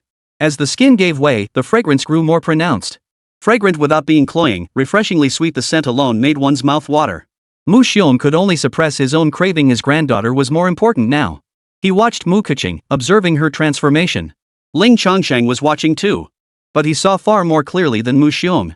Within the spiritual vision, after Mu Keqing consumed the initial fruit, it transformed at an astonishing speed. It became an energy mist, spontaneously spreading throughout Mu Keqing's body. Mu Keqing sensed it too, feeling an unusual sense of comfort within her body. How strange, her body felt so comfortable. Could it be? I really am sick. Could this handsome guy be a con artist? Thoughts flashed through her mind, but there was no time to dwell on them. This apple is absolutely delicious. Crunch, crunch, crunch. Before long, in less than half a minute, Mu Keqing had devoured the apple. Her cheeks were puffed out round and plump, looking rather adorable. At that moment, the energy contained within the apple dispersed. Upon encountering the dark aura, it captured it and slowly settled it. It really worked. But the method. Follow me, Ling Changsheng said abruptly. Mu Keqing was puzzled but didn't press the matter. You can't bite the hand that feeds you. After devouring such delicious fruit, Mu Keqing felt that even if he were a fraud, she might forgive him. So she stood up. As soon as he stood up, he gasped in surprise, feeling as though his body was suddenly filled with vitality. That previous sense of drowsiness and exhaustion had actually diminished. This apple, what's going on? Mu Keqing was utterly astonished, her mouth forming a slight O. An apple so delicious it was off the charts, but it was just an apple. How could it have such a powerful energizing effect? Brother Ling, what is this? As she stared in astonishment, Mu Xiong also stood up and asked curiously. Ling Changsheng replied, nothing much. She needs to expel the toxins. Mu Xiong nodded blankly, still not understanding. Mu Keqing also looked utterly bewildered. But soon enough, they both understood. Because Ling Changsheng led Mu Keqing to the bathroom door. Go in. It won't take long, Ling Changsheng said. Mu Keqing. A blush of embarrassment spread across her face. Just as she was about to speak, her expression suddenly changed, and she immediately clutched her stomach. Without another word, she dashed into the bathroom. Alright, just wait here. Ling Changsheng headed toward the living room. After all, no one else had the habit of standing outside the bathroom door while someone else was using it. The two of them sat down on the sofa. Mu Xiong couldn't help but ask, young Master Ling, how come your apple, how come it's so sweet? I've tasted my share of delicacies over the years, old man, but none have ever been as irresistible as this apple. Grown using a special method, Ling Changsheng replied casually. He couldn't very well say it was grown in a miniature world. Mu Xiaocheng, standing nearby, pondered for a moment before tentatively asking, Brother Ling, do you have any more? Might you be willing to sell some? Yes. Mu Xiang's expression brightened with delight, but Ling Changsheng's tone shifted abruptly. However, you cannot give me what I desire. This fruit for your granddaughter is only because of this villa and your promise. Chapter 136, beginning to probe the present world. Ling Changsheng spoke plainly. Placed within the microcosm, this fruit held immense value. Exchanging it with Mu Xiong and his group would fetch little more than some money. As for wealth, they weren't lacking in that department at the moment.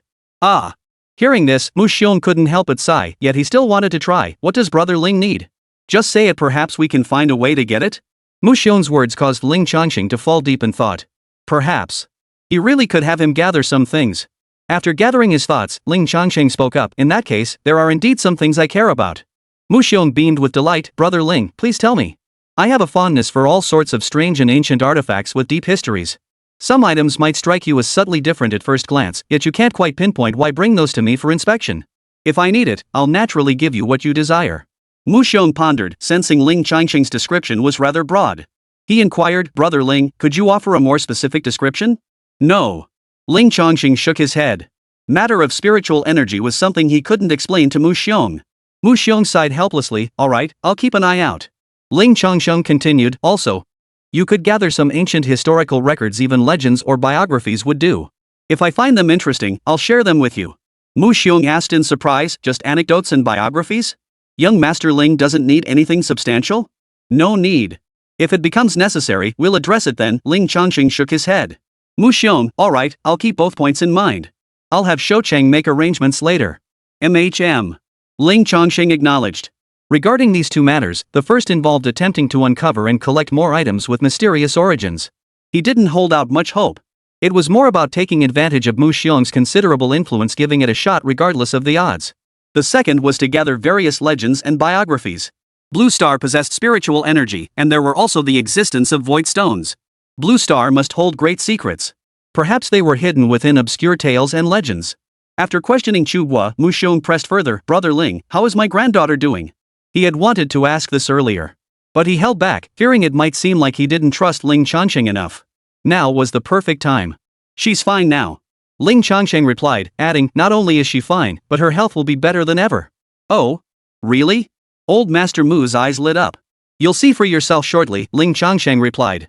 Mu Xiong nodded, then hesitated before asking, young Master Ling, could you tell what caused my granddaughter's condition? Ling Changsheng, I haven't. But it likely stems from external factors, not internal ones. It bears a striking resemblance to your own situation. My situation? Mu Xiong was taken aback. He had only thought it was chest tightness, and Ling Changsheng hadn't mentioned this to him at the time. Even when his son later explained the situation, he only mentioned that Ling Changsheng had suddenly struggled to breathe. Correct. Ling Changsheng nodded and briefly explained, at that time, there was a mass of impure energy in your chest cavity, obstructing your breathing. As for your granddaughter, she was also affected by a dark, oppressive energy that caused her bodily functions to plummet drastically. This. Mu Xiong was filled with shock and suspicion, a cold glint flashing in his eyes. Could it be someone harmed us? Ling Changsheng shook his head. That I cannot say. Reflect on what you've encountered and who you've come into contact with. Mu Xiong. He fell deep in thought. He pondered Ling Changsheng's words, recalling events before their trip to Burma and the strange occurrences Mu Keqing had encountered. But after much deliberation, he couldn't pinpoint any suspect. In the end, he could only turn to Ling Changsheng for help. Brother Ling, would you be so kind as to lend your expertise and help this old man uncover the real cause? If you need anything, just ask. Ling Changsheng frowned. I don't have time to run around. If he went there, he wouldn't be able to watch over the little world. Who knows if someone truly is persecuting them? Even if someone was, who knew when they'd strike again? Was he supposed to tag along and just wait around there? Brother Ling.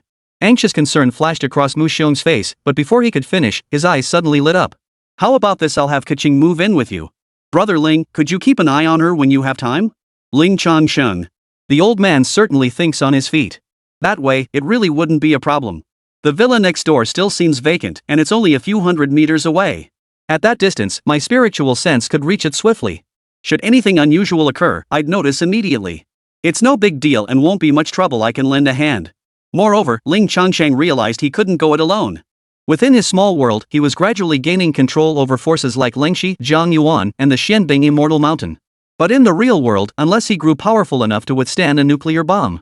Otherwise, certain matters truly required a faction to operate and execute them. Fine, whatever you say. With that, Ling Changsheng nodded in agreement. Great. Thank you, Brother Ling. Mu Xiong was overjoyed, smiling as he asked, is there anything Brother Ling needs? Just say the word. If I think it's too small a favor, I'll feel embarrassed myself. No rush. If something comes up, I'll let you know. Ling Changsheng shook his head. Mu Xiong hesitated slightly before nodding. Very well. Whatever you say, Brother Ling. Just as he finished speaking, a voice tinged with embarrassment and awkwardness called out, Brother Ling, may I use the bathrobe in the bathroom to take a shower? Go ahead, Ling Changsheng replied. Not surprising at all. He guessed that after consuming the initial fruit, the body naturally expelled impurities. When Ling Changsheng had consumed it, his skin had expelled impurities like pimples and blackheads. At that moment, in the bathroom. Thank you. After expressing her gratitude, Mu Keqing stood under the showerhead, washing away the inexplicable impurities that had surfaced on her skin. A flicker of unease stirred within her. Her body felt refreshed, her mind no longer weary, and her thoughts were clear. Her sobered mind made Mu Keqing feel this was strange. She had only eaten an apple, how could it have caused such bizarre reactions? First, she felt a wave of warmth wash over her body, followed by diarrhea. Now, something even more mystifying was happening, like the purifying the marrow described in novels. Her body was actually expelling impurities. This was far from normal. Lost in her thoughts, Mu Keqing was soon distracted. Staring blankly at her arms, which were noticeably fairer than before. Then, with a start, she rushed to the mirror. Gazing at her reflection, radiant, cheeks rosy, skin glowing like jade from head to toe. She was stunned. Is that really me? No, this was indeed her body and features unchanged. But her skin was far fairer and more supple than what she had meticulously cultivated through diligent care and nourishment. Mu Keqing gently pinched her skin.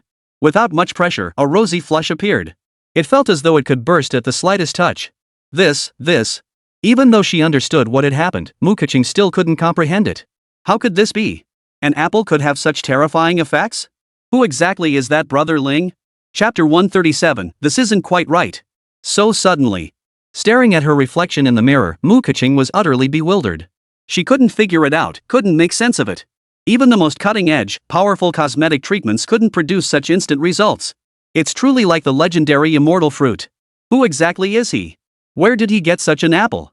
Questions swirled in her mind. It took her a moment to realize she was in someone else's home. Everyone else was waiting outside, so Mu Keqing hurriedly washed herself. Her clothes were soiled and needed washing and drying first. For now, she could only step out wearing a bathrobe. Fortunately, the robe was long enough to avoid any exposure and still look decent. In the living room, Ling Changsheng heard the commotion and called out, "She's out." Old Master Mu Xiong turned to look. Ha! The moment he laid eyes on his granddaughter, Mu Xiong gasped in astonishment. He even stood up unconsciously, scrutinizing Mu Keqing from head to toe. From her hands and her face, it was immediately apparent that his granddaughter's complexion and skin had changed dramatically. Her complexion was fairer and more delicate, and her vitality was excellent. Although Ling Xiaoga had mentioned earlier that his granddaughter was in much better condition than before. But seeing it with his own eyes was truly unbelievable. Such a dramatic transformation had occurred so quickly. If this could be marketed, it would undoubtedly be a $1 trillion market. Mu Xiong was utterly stunned, his heart filled with emotions too profound for words. Ling Changsheng observed her, studying her closely, and nodded with satisfaction. It was clear that all the dark, stagnant energy within Mu Keqing had been completely purged. Moreover, her physical constitution had greatly improved, evident from her skin, which had become noticeably fairer and more delicate. How does it feel? Ling Changsheng asked as a matter of routine. I feel amazing. Fantastic. Mu Keqing beamed with excitement. My body feels incredibly refreshed and full of energy, like I could breeze through dozens of practice tests without breaking a sweat. And she tapped her cheek with her finger, tilting her head to show off her fair skin. Grandpa, Ling, look. I see it, Mu Xiong chuckled, his astonishment barely contained as his granddaughter interrupted him. Clickety-clack. Mu Keqing walked over and sat down diagonally across from Ling Changsheng, adjusting the hem of her bathrobe and keeping her legs together. Then, unable to contain her confusion, she asked curiously, Brother Ling, what's going on with me? Hearing her question, Ling Changsheng simply replied, all you need to know is that you're fine now. Mu Keqing. Her face flushed with helplessness and disappointment, sensing Ling Changsheng's reluctance to elaborate. With the dark aura dissipated and the initial effects of the fruit taking hold, Mu Keqing's mind was now exceptionally clear and lucid. She had never heard of such a miraculous apple before. Its effects were absurdly potent, almost mystical. Judging by the dramatic changes in her body, she believed it. She truly was poisoned, just as this Brother Ling had claimed. She no longer regarded Ling Changsheng as a charlatan, her opinion of him had completely changed. This young, handsome man with an aura of subtle transcendence was undoubtedly an extraordinary figure. No wonder grandfather trusted and respected him so deeply. Knowing Ling Changsheng didn't wish to elaborate, Mu Keqing understood she couldn't press further. She composed herself, suppressing the questions she longed to voice. Thank you, Brother Ling. Mu Keqing expressed her gratitude sincerely. Absolutely from the heart. The refreshing clarity and vitality coursing through her body were beyond words. The sheer transformation of her skin alone was reason enough for Mu Keqing to be profoundly grateful. MHM. Ling Changsheng nodded. Thanks for stepping in, Brother Ling. Mu Xiong also smiled and thanked him, then pulled out his phone. Brother Ling, hold on a moment. I'll transfer your payment right now. Ling Changsheng didn't mind, exchanging polite pleasantries, no need to rush. We can settle everything together later. Mu Xiong considered it for a moment before nodding. That works too. Grandpa, is there anything else? Mu Keqing asked curiously at that moment. Nothing much, just... Mu Xiong paused dramatically, grinning as he continued, you'll need to stay with Brother Ling for a while to observe how things develop. Ha? But... A blush instantly spread across Mu Keqing's cheeks as she murmured softly, that doesn't seem quite right, so suddenly. But just then, Mu Xiong chuckled, what are you thinking? I meant you should find a place nearby to stay for now. What? You want to stay at Brother Ling's place? Grandpa. Mu Keqing flushed with embarrassment and annoyance, shaking Mu Xiong's arm in protest. She realized Mu Xiong had deliberately left out the crucial part just now, teasing her. Haha, stop it. Ling Xiaoge is watching. Mu Keqing immediately looked up at Ling Changsheng. Watching the grandfather and granddaughter's playful banter, Ling Changsheng found it rather amusing. The old man's infectious laughter drew a faint smile from him as well. When Mu Keqing saw him, the faint curve of his lips made her eyes feel a bit dazzled. It felt as though her gaze was completely drawn to that single smile, while everything else around it seemed to fade into blurred background. After a few seconds of dazed stillness, she suddenly snapped back to reality. She immediately ducked her head, a faint blush coloring her ears as her heart began to pound wildly. Just then, Mu Xiong spoke up, young Master Ling, do you have time? The old man would like to treat you to a meal. Ling Changsheng shook his head. No need. I have things to attend to this afternoon. When it came to socializing and building relationships, he avoided it whenever possible. The matters of the small world were far more important. Very well, then. Mu Xiong looked regretful but resigned. Since Brother Ling is busy, I shan't keep you any longer. Mu Keqing, no longer bothered by shyness, quickly interjected, Grandpa, my clothes got dirty and are waiting to be dried. Well then. Mu Xiong's eyes flickered. He smiled at Ling Changsheng and said, Brother Ling, I need to handle some matters regarding the house. Would it be alright for Keqing to stay with you for a while? Ha! Mu Keqing froze, then grew slightly anxious. The blush on her cheeks made her panic at the thought of being alone with Ling Changsheng. She couldn't help but give subtle hints, which Mu Xiong completely ignored. You're so trusting? Ling Changsheng looked at Mu Xiong with puzzlement. Hey, Ling, what kind of talk is that? Mu Xiong waved his hand, replying earnestly, I've lived decades, old man. I reckon I've got some insight. Young Master Ling, you're clearly a remarkable person with a kind heart. Otherwise, you wouldn't have taken the initiative to warn me and Mian Tian. Besides, don't you have that girl by your side who looks like a heavenly maiden? Mu Xiong was referring to Hong Yen. Alright then. Ling Changsheng nodded. Since you're comfortable with it, let her stay here. Just hurry back. Got it. With that, Mu Xiong dashed off in a hurry. Mu Keqing sat alone on the sofa, gazing at Ling Changsheng just a meter away. Chapter 138, Supplementing Substances, Planting Mysterious Seeds. Mu Keqing. Silence. Silence. Still silence. Aorg. Help me. Keqing, you've seen handsome guys before, don't be such a wimp. Stop acting like a scared little bird. Speak up. Chat. Don't freeze up. She screamed inside her head for ages, but still couldn't force the words out. The composure she'd cultivated over the years vanished in Ling Changsheng's presence, replaced by inexplicable awkwardness. I barely dared to speak.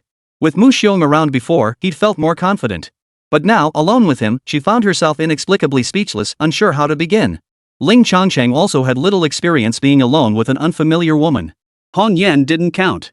After a moment of silence, Ling Changsheng asked, do you recall encountering any strange people or peculiar things before you started feeling tired and listless? Ha! Mu Keqing jolted awake, lifting her head in confusion. Seeing she hadn't heard him at all, Ling Changsheng could only repeat his question. Strange person? Strange thing? Mu Keqing murmured, her beautiful brows furrowing as she racked her brain. But after a long while, nothing came to mind. She could only shake her head and reply dryly, I can't think of anything. Nothing seems strange.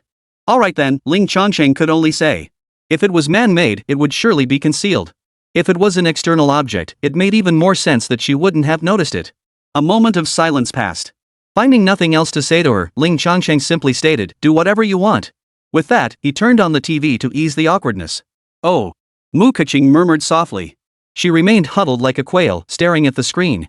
Her thoughts, however, weren't on the screen. Instead, they kept drifting toward Ling Changsheng.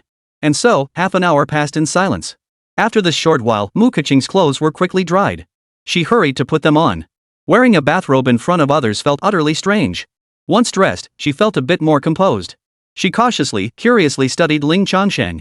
At this moment, sitting idle was boring, the TV was dull, and it wasn't appropriate to leave Mu Keqing behind to go find Hongyan. Ling Changsheng simply crossed his legs, closed his eyes slightly, and sank his mind into himself. Mu Keqing stole glances at the closed-eyed Ling Changsheng, unconsciously becoming engrossed until she was openly watching him. Thoughts clattered wildly in her mind. He was so handsome. Moreover, he seemed to possess a unique aura, inexplicably captivating. It felt like an instinctive pull emanating directly from his body. Scientifically speaking, powerful males in nature are naturally drawn to females. Could this be exactly what was happening now? Like those doujinshi fanfics where the heroine's body craves. Put. I'm not some horny female beast from a hentai manga. Mu Keqing flushed at the images flooding her mind, her body growing warm and limp. She quickly lowered her head, afraid of being noticed. After waiting a while with no response, the urge grew again, and I couldn't help but cautiously glance up. This time, her gaze settled on the sharply defined jawline. Slowly drifting downward, it lingered on the prominent Adam's apple. Then, gliding upward again, it traced the thin, slightly pursed lips with meticulous care. Sketch him. I'll sketch him as soon as I get back. The thought churned in Mu Keqing's mind as she scanned every detail of Ling Changsheng more intently. Ling Changsheng. Granted, his eyes were closed as he checked his spiritual energy status. But Mu Keqing's intensely burning gaze was truly hard to ignore. A quick sweep of his spiritual sense told him exactly what she was doing. He felt a strange sensation in his heart. After his cultivation session, his charm level seemed to have skyrocketed. Best not to open his eyes. Better to avoid any awkwardness. With that thought, Ling Changsheng remained motionless. Several minutes later, Mu Xiong returned, intending to take Mu Keqing away to prepare the house. Mu Keqing felt both relieved and inexplicably regretful. They hadn't said anything. Goodbye, Brother Ling. Before leaving, perhaps because Mu Xiong was present, Mu Keqing felt more at ease. She smiled sweetly as she bid Ling Changsheng farewell, her tone unconsciously growing more intimate. Yeah, see you. Ling Changsheng waved them off, seeing them to the door. That's enough, no need to see us off. Mu Xiong smiled and motioned for Ling Changsheng to stop. After expressing their thanks several times, they finally got into the car and drove away. Shortly after their departure, Ling Changsheng received a call from the property management. The bulk order he'd placed online had arrived. Long story short, it took some time to move everything into the basement. The sheer volume was staggering. Stacked together, it filled an entire large room. Once the unnecessary people had left, Hongyan realized there was no one else around. Jiang. Immediately, Hong Yao cheered and leaped down from the second floor. Landing squarely on Ling Changsheng's back, she clung to him like an octopus. Are you trying to crush me? Ling Changsheng grumbled. Of course, with his current strength, he could withstand anything, not just Hongyan, but even a tank rolling over him. Oomph. Hong Yao gave a coy snort, deliberately tightening her grip around Ling Changsheng's neck. I'm not heavy at all. Yes. Get off already. I need to work. No way. Yan hasn't hugged her husband in ages. Hongyan stubbornly refused to dismount. It's only been an hour or so. No way. Not getting off. Hong Yao flat out refused. Ling Changsheng found it both amusing and exasperating. He could only lift her round, firm buttocks. He hoisted her onto his back, then lifted the box and headed down to the basement. Preparing to feed the little world with material resources. First, to replenish the spiritual energy within the little world and advance its upgrade progress. Secondly, he planned to plant the seed of that mysterious fruit once the spiritual energy was sufficiently abundant. He first surveyed the little world. The current location remained the same, the site of the Golden Ruins. Compared to before, the place was bustling many times over. Numerous little people and demonic beasts shuttled back and forth, while various factions and flying vessels arrived in constant succession. Evidently, news of the Golden Light ruins had already spread far and wide. Coldstream likely intended to establish the main hall here while also constructing burial grounds for the ancestors. After observing for a moment, Ling Changsheng detected no major issues. Chaos was unlikely to erupt in the near term. For here stood the formidable power of the mystic ice immortal mountain. The transcendent realm cultivator Fei Hong Wanlo was present. Plus the array he had deployed. And the cultivators and demon beasts were all spreading news about him. With all these factors combined, the situation remains under control for now. After a moment's thought, Ling Changsheng decided to relocate the deployment to a quieter, more secluded area. With a flick of his thoughts, the scene shifted. He returned to the original location, a vast mountain range. This kind of place was quite suitable. During this process, Ling Changsheng glanced at the fruit trees that had grown. These fruit trees no longer bore flowers or fruit. Their stature had grown compared to before, as if they had entered a growth phase. Simultaneously, they absorbed the essence of the microcosm and the great sun, while also exuding spiritual energy. They had entered a virtuous cycle. Their manifestation should gradually contribute to the flourishing of the microcosm. Chapter 139, Cataclysm. The box world manifested, severed. Confirming everything was normal, Ling Changsheng began. He crushed various materials and tossed them into the mountain ranges of the microcosm. Perched on Ling Changsheng's back, Hong Yan, undeterred by the pressure on her chest, watched with curiosity. "Honey, what are you doing?" she finally asked, unable to contain her curiosity. "Replenishing its energy," Ling Changsheng explained. Hong Yan blinked her eyes, still looking confused and bewildered. She remained clueless. Not wanting to get down, she continued to cling to Ling Changsheng's back. Her chin rested on his shoulder as she watched him bustle about. Gradually, she drifted into a daze, her gaze fixed on the mountain range reflected within the little world box. After a flurry of activity, Ling Changsheng paused to rest, allowing the microcosm time to decompose and absorb the high-energy substances introduced. Then he suddenly realized that Hong Yan hadn't made a sound in quite some time. He turned his head in puzzlement. He found Hong Yan staring blankly at the mountain range within the box's miniature world. Vaguely, there seemed to be a look of deep thought and reminiscence in her eyes. Has she remembered something? The thought flashed through Ling Changsheng's mind. But he didn't speak, not wanting to disturb her. He remained silent, even holding perfectly still, lest he interrupt Hong Yao's state. After several more minutes, Hong Yan blinked as if tired from staring. Her gaze cleared, the wistful expression fading. Before Ling Changsheng could ask, Hong Yan spoke with a strange look. "Husband, I feel so weird." Ling Changsheng raised an eyebrow. "How so? What feels strange?" Hong Yao pointed at the mountain ranges in the miniature world, her expression hazy. "These little hills, they look kinda familiar." "How familiar? Can you recall anything more specific?" Ling Changsheng pressed. Hong Yan blinked, pausing for a long moment before saying, "It's like, there were lots of brilliant lights, and lots of big creatures and little creatures fighting. Then, a huge hand reached out from the mountains and grabbed something. It's gone. So confusing. Honey, my head hurts again." She looked at Ling Changsheng pitifully as she spoke. "If you can't remember, it's okay. No need to rush." Ling Changsheng comforted her, reaching out to ruffle Hong Yan's hair. As he stroked her head, Hong Yao wore an expression of pure, cat-like contentment, letting out a soft hum. Ling Changsheng, however, fell deep in thought. What Hong Yan had mentioned that a great battle had erupted in these mountains at some point. It must have been an event from a very, very long time ago. For now, the mountains appeared perfectly normal, showing no traces of conflict. As for what she claimed to have taken, that was something beyond their ability to investigate. However, today's events had given Ling Changsheng some ideas on how to help Hong Yan recover her memories. That is to let her see more of the microcosm. Hong Yan had been brought out from this microcosm and could still perceive it. Earlier, when she gazed at the mountain range for a moment, it triggered fragments of her past memories. If she were exposed to more sights within the microcosm and experienced more of its world, it should create more opportunities to trigger her memories. Even if only in scattered fragments, the accumulation might one day coalesce into a chain reaction, allowing her to recall everything at once. After briefly considering this plan, Ling Changsheng asked Hong Yao, "How about it? Feeling any better?" Hong Yao nodded sweetly, her expression charming. "Alright, I'll get back to work then. I want to come too." Hong Yao cheered, following Ling Changsheng to lend a hand. Together, they continued feeding the little world with substances. This mysterious fruit sealed within the jade was far too potent and enigmatic. Even now, merely planting its seed required utmost caution from Ling Changsheng. He feared that one careless mistake might collapse the little world. Ling Changsheng didn't know how much nourishment was appropriate, but he gave as much as he could. After all, there was no rush. When it felt tedious, he would pause and rest. By evening, the transformations within the microcosm had become strikingly evident.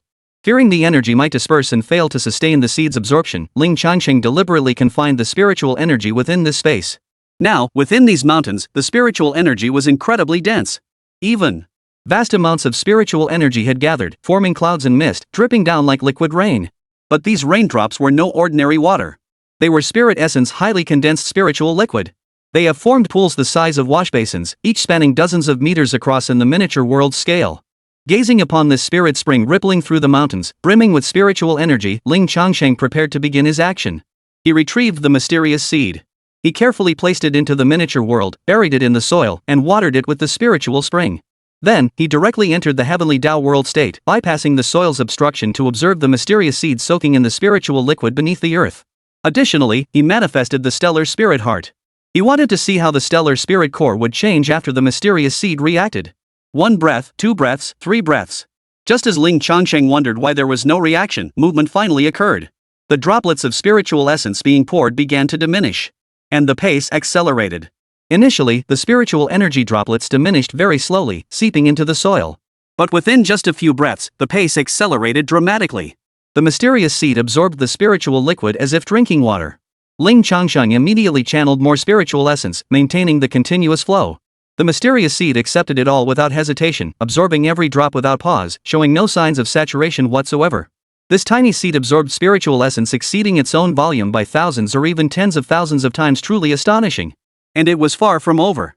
Before long, the ocean of transformed spiritual essence had diminished by a third. Soon, half of it was gone, all absorbed by the seed. Then, half of what remained vanished. Ling Changsheng had no choice but to speak up. Hong Yan, go and retrieve some items as I instructed earlier, throw them into the seed. Got it. Hong Yao recognized the urgency in Ling Changsheng's tone and responded immediately. She swiftly fetched materials, crushed them, and tossed them into the miniature world. After absorbing an unknown quantity, Ling Changsheng finally witnessed movement from the mysterious seed beyond its absorption of spiritual energy. Crack. A faint cracking sound echoed as a slender crack appeared on the seed's surface. A tender sprout pushed its way out. Boom. At that very moment, the reflected stellar spirit core underwent a sudden, immense transformation. Its thunderous tremors erupted into blazing, dazzling light, extremely brilliant, intensely fierce. This was far more intense than any previous infusion of energy, or even the growth phases of Lang Shi and Yang Xinyue. Moreover, the light radiating from the stellar spirit core continued to intensify, growing ever more brilliant, ever more resplendent. The myriad laws and regulations it connected to also trembled, flickering with brilliant light. The entire ocean of laws was stirred into a raging tempest. When the intensity reached a certain peak, it erupted into a colossal burst of intangible energy, sweeping outward. Instantly, Ling Changsheng felt the scenes within the boxed world ripple and distort. The projected scene began to fade inch by inch. In the end, only a seed could be seen, slowly sprouting. Everything else vanished from view. As if the projection had been severed, the connection broken. Chapter 140, The Great Way revealed, 10,000 paths resonate. This situation. The projection of the microcosm abruptly ceased. Now, only the mysterious seed could be observed, all other sights had dimmed. In the dim world, the seed broke through the soil, revealing signs of life. Simultaneously, it extended its roots, burrowing deep into the soil. A tender, emerald green sprout, about an inch long, swayed gently. Though minuscule, it radiated an extraordinary brilliance at this very moment. As it grows, countless Tao inscriptions are released. Rays of shimmering, misty light spread out like waves, radiating in all directions and fading into unseen realms. At this rate, it would likely soon permeate the entire small world star. Beyond that, Ling Changsheng could see nothing else. Honey, why can't you see it anymore? Hong Yao perched lightly on the edge of the box, asking curiously. Just a moment. Ling Changsheng replied, carefully sensing the surroundings. Gradually, the sensation returned. Within his perception, he could still sense the small world. The connection to the microcosm remained intact. Moreover, this connection seemed to be growing stronger, more resilient, and tightly woven. If all goes well, the microcosm is undergoing an upgrade. Because that seed sprouted, it ascended directly. The elevation also caused tremors, revealing the interruption. This came as a bit of a surprise. The advancement of the little world star spirit heart was within Ling Changsheng's expectations and entirely reasonable. But the interruption in its manifestation? That caught Ling Changsheng off guard. A bit of panic. Fortunately, the mysterious seed still manifested, so at least he wasn't completely blind. Moreover, he could still sense the connection to the microcosm, and Ling Changsheng gradually calmed down. Don't worry, it should clear up soon. After responding to Hong Yao, Ling Changsheng carefully observed the only visible object now. The changes in the mysterious seed. The green sprout growing from the seed remained the same size. It continued to emit a vast array of Tao patterns, swirling and rising like steam. It appeared utterly wondrous and profound, as if a divine treasure were taking shape. At the same time, it seemed there was no need to worry about insufficient spiritual energy. The mysterious seed had slowed its absorption of spiritual energy, as if possessed of sentience, aware that this realm lacked sufficient spiritual energy. Not only that, but a new transformation emerged. Ling Changsheng's spirit surged as he fixed his gaze upon the green sprout. At that moment, spiritual energy swirled around the sprout like ocean waves, gathering and being drawn in. But it did not absorb it. Instead, it emitted a brilliant, crystalline light. Surging spiritual energy, like clouds and mist, radiated out, nourishing the microcosm. The spiritual energy returned was far more concentrated and brilliant than ordinary spiritual energy, its level clearly elevated. Is this a unique manifestation of its nature, or simply a normal, inherent capability? Ling Changsheng watched, pondering in his mind. If this were a unique trait, then it would be quite interesting. With such a tree in the microcosm, wouldn't it be able to grow steadily? Currently, Ling Changsheng couldn't directly absorb the spiritual energy from the microcosm, which caused him immense depletion. Ling Changsheng possessed an inexplicable, unknown constitution that consumed a great deal of spiritual energy. Furthermore, the disparity between the two planes was immense. Directly absorbing the small world's spiritual energy and converting it into his own would greatly diminish its potency. If this mysterious seed truly possesses the ability to refine spiritual energy, perhaps one day Ling Changsheng could directly absorb the spiritual energy of the small world for cultivation. Stay calm. Keep expectations in check for now, lest you be disappointed. Ling Changsheng calmed his emotions. He sat down beside it, continuing to watch and observe. Hong Yan followed suit, sitting down beside him, her hands propped on her chin as she stared wide-eyed. At that moment, within the miniature world, the moment the mysterious seed sprouted, a violent upheaval erupted. The Tao inscriptions emanating from the green sprout, along with the energy naturally released during its growth, were swiftly captured by the stellar spirit core. In that very instant, the stellar spirit core erupted with dazzling light, while vast amounts of spiritual energy began to rapidly dissipate. The spiritual energy throughout the entire microcosm began to surge dramatically, escalating at an astonishing rate. Even more conspicuous was the visible commotion steadily unfolding. Across the star realm, the great Tao laws shone like brilliant beacons, illuminating the entire microcosm. The skies everywhere were filled with dazzling light, with celestial flowers falling from the heavens and golden lotuses surging from the earth. Brilliant, dazzling light shone brightly across the sky. Within this process, a mysterious force seemed to leap forward and ascend, shattering old limitations. At the Golden Light Ancient Ruins, the crowd watched the changes within the Grand Hall, discussing the legends of the Supreme Golden Light Palace. Yet when these extraordinary phenomena erupted suddenly, they all gasped in shock, gazing upward toward the heavens. Witnessing the mystical myriad paths directly manifested in the heavens, every single one of them was shaken to the core. Holy! The Great Way! This is the Great Way manifesting. My goodness! All the Tao of the world resound together. What does this signify? Unheard of! Spiritual energy! Such intense, surging spiritual energy! What the hell is happening? Such a vast and surging sea of spiritual energy, how could it suddenly appear like this? The expressions on everyone's faces present couldn't be described as mere shock. Terrified. The myriad paths of the world manifesting before their eyes, unheard of, unseen. How could one not be horrified? For a moment, profound bewilderment clouded the minds of all the cultivators present. They struggled to comprehend what had transpired. Why? Within this golden light relic, only the transcendent spirit realm cultivator, the stubborn old man Fei Hong, sensed it most profoundly. This Tao. Precisely because his perception was so profound, he nearly lost his words. He bore none of the composure expected of a Huatian cultivator. Fei Hongwan Lao remained here for two reasons. First, having nothing else to do, he might as well assist with the arrangements at the Golden Light Ancient Ruins. Second, he hoped to use Long Shi and Jiang Yuan to build connections with Ling Changsheng. Thus, Long Shi and Jiang Yuan were now by his side. Seeing Fei Hongwan Lao's state, Jiang Yuan immediately asked, "Senior, what's going on?" "Good news. Great news. Earth-shattering news." Old Master Fei Hong's face was filled with shock, tinged with wild elation, as he exclaimed, "The boundaries of the world seem to be breaking through, dissolving. The world has no cultivators above the transformation spirit stage precisely because spiritual energy has dried up, ushering in the age of decline. But now, spiritual energy is surging violently. Those shackles that have always lurked in the shadows seem to be dissolving, crumbling away." Fei Hongwan Lao made no effort to suppress his voice. The shock within him was too great to contain. His words carried out loud, instantly sparking another uproar. "What? The heavens and earth actually impose restrictions, preventing one from advancing beyond the Huatian realm? Never heard of such a thing. Of course not. Have you even reached the spirit transformation stage? Fei Hongwan Lao is the one who has. Unbelievable. So this is why the world's top cultivators are so scarce. Then how could someone suddenly break through that barrier now? Limits? Shackles? This is inconceivable. Unbelievable." Chapter 141, Shackles Torn Asunder. The path ahead finally revealed. It wasn't just the cultivators at the Golden Light Ruins who sensed something amiss. This colossal commotion actually spread across the entire Xinyue star, not confined to this continent alone. Vast spiritual energy continued to spill forth and intensify. Myriad divine manifestations persisted, grand and extraordinary phenomena erupted, spreading across the entire minor world. Every living being on Xinyue star was stirred. Whether they were cultivators treading the path to immortality or ordinary mortals and beasts. All were stirred, all looked up to behold this extraordinary spectacle. Even those secluded in deep mountains and ancient forests, hidden from the world and in closed retreat, could no longer remain seated. Across Xinyue star, divine transformation realm powerhouses, rarely seen in everyday life, began to reveal themselves one by one. Some stood in the sky, others on the earth, gazing upward at the heavens, sensing the shifts in the myriad Tao. As their perceptions deepened, these spirit transformation cultivators found it increasingly difficult to remain composed. Their expressions abruptly changed, filled with profound shock and overwhelming ecstasy. Some even burst into maniacal laughter, their voices echoing far and wide. "Ha ha ha ha! The limit is broken! The limit is broken! Ha ha ha! The shackles are gone! The shackles are gone! The path to immortality is revealed! Heaven has not forsaken me. The shackles are torn asunder, the path ahead at last revealed. Clouds part, mists clear, at last this day is come. I thought the entire world would perish. Excellent. Well done. The entire small world plunged into a frenzy of celebration.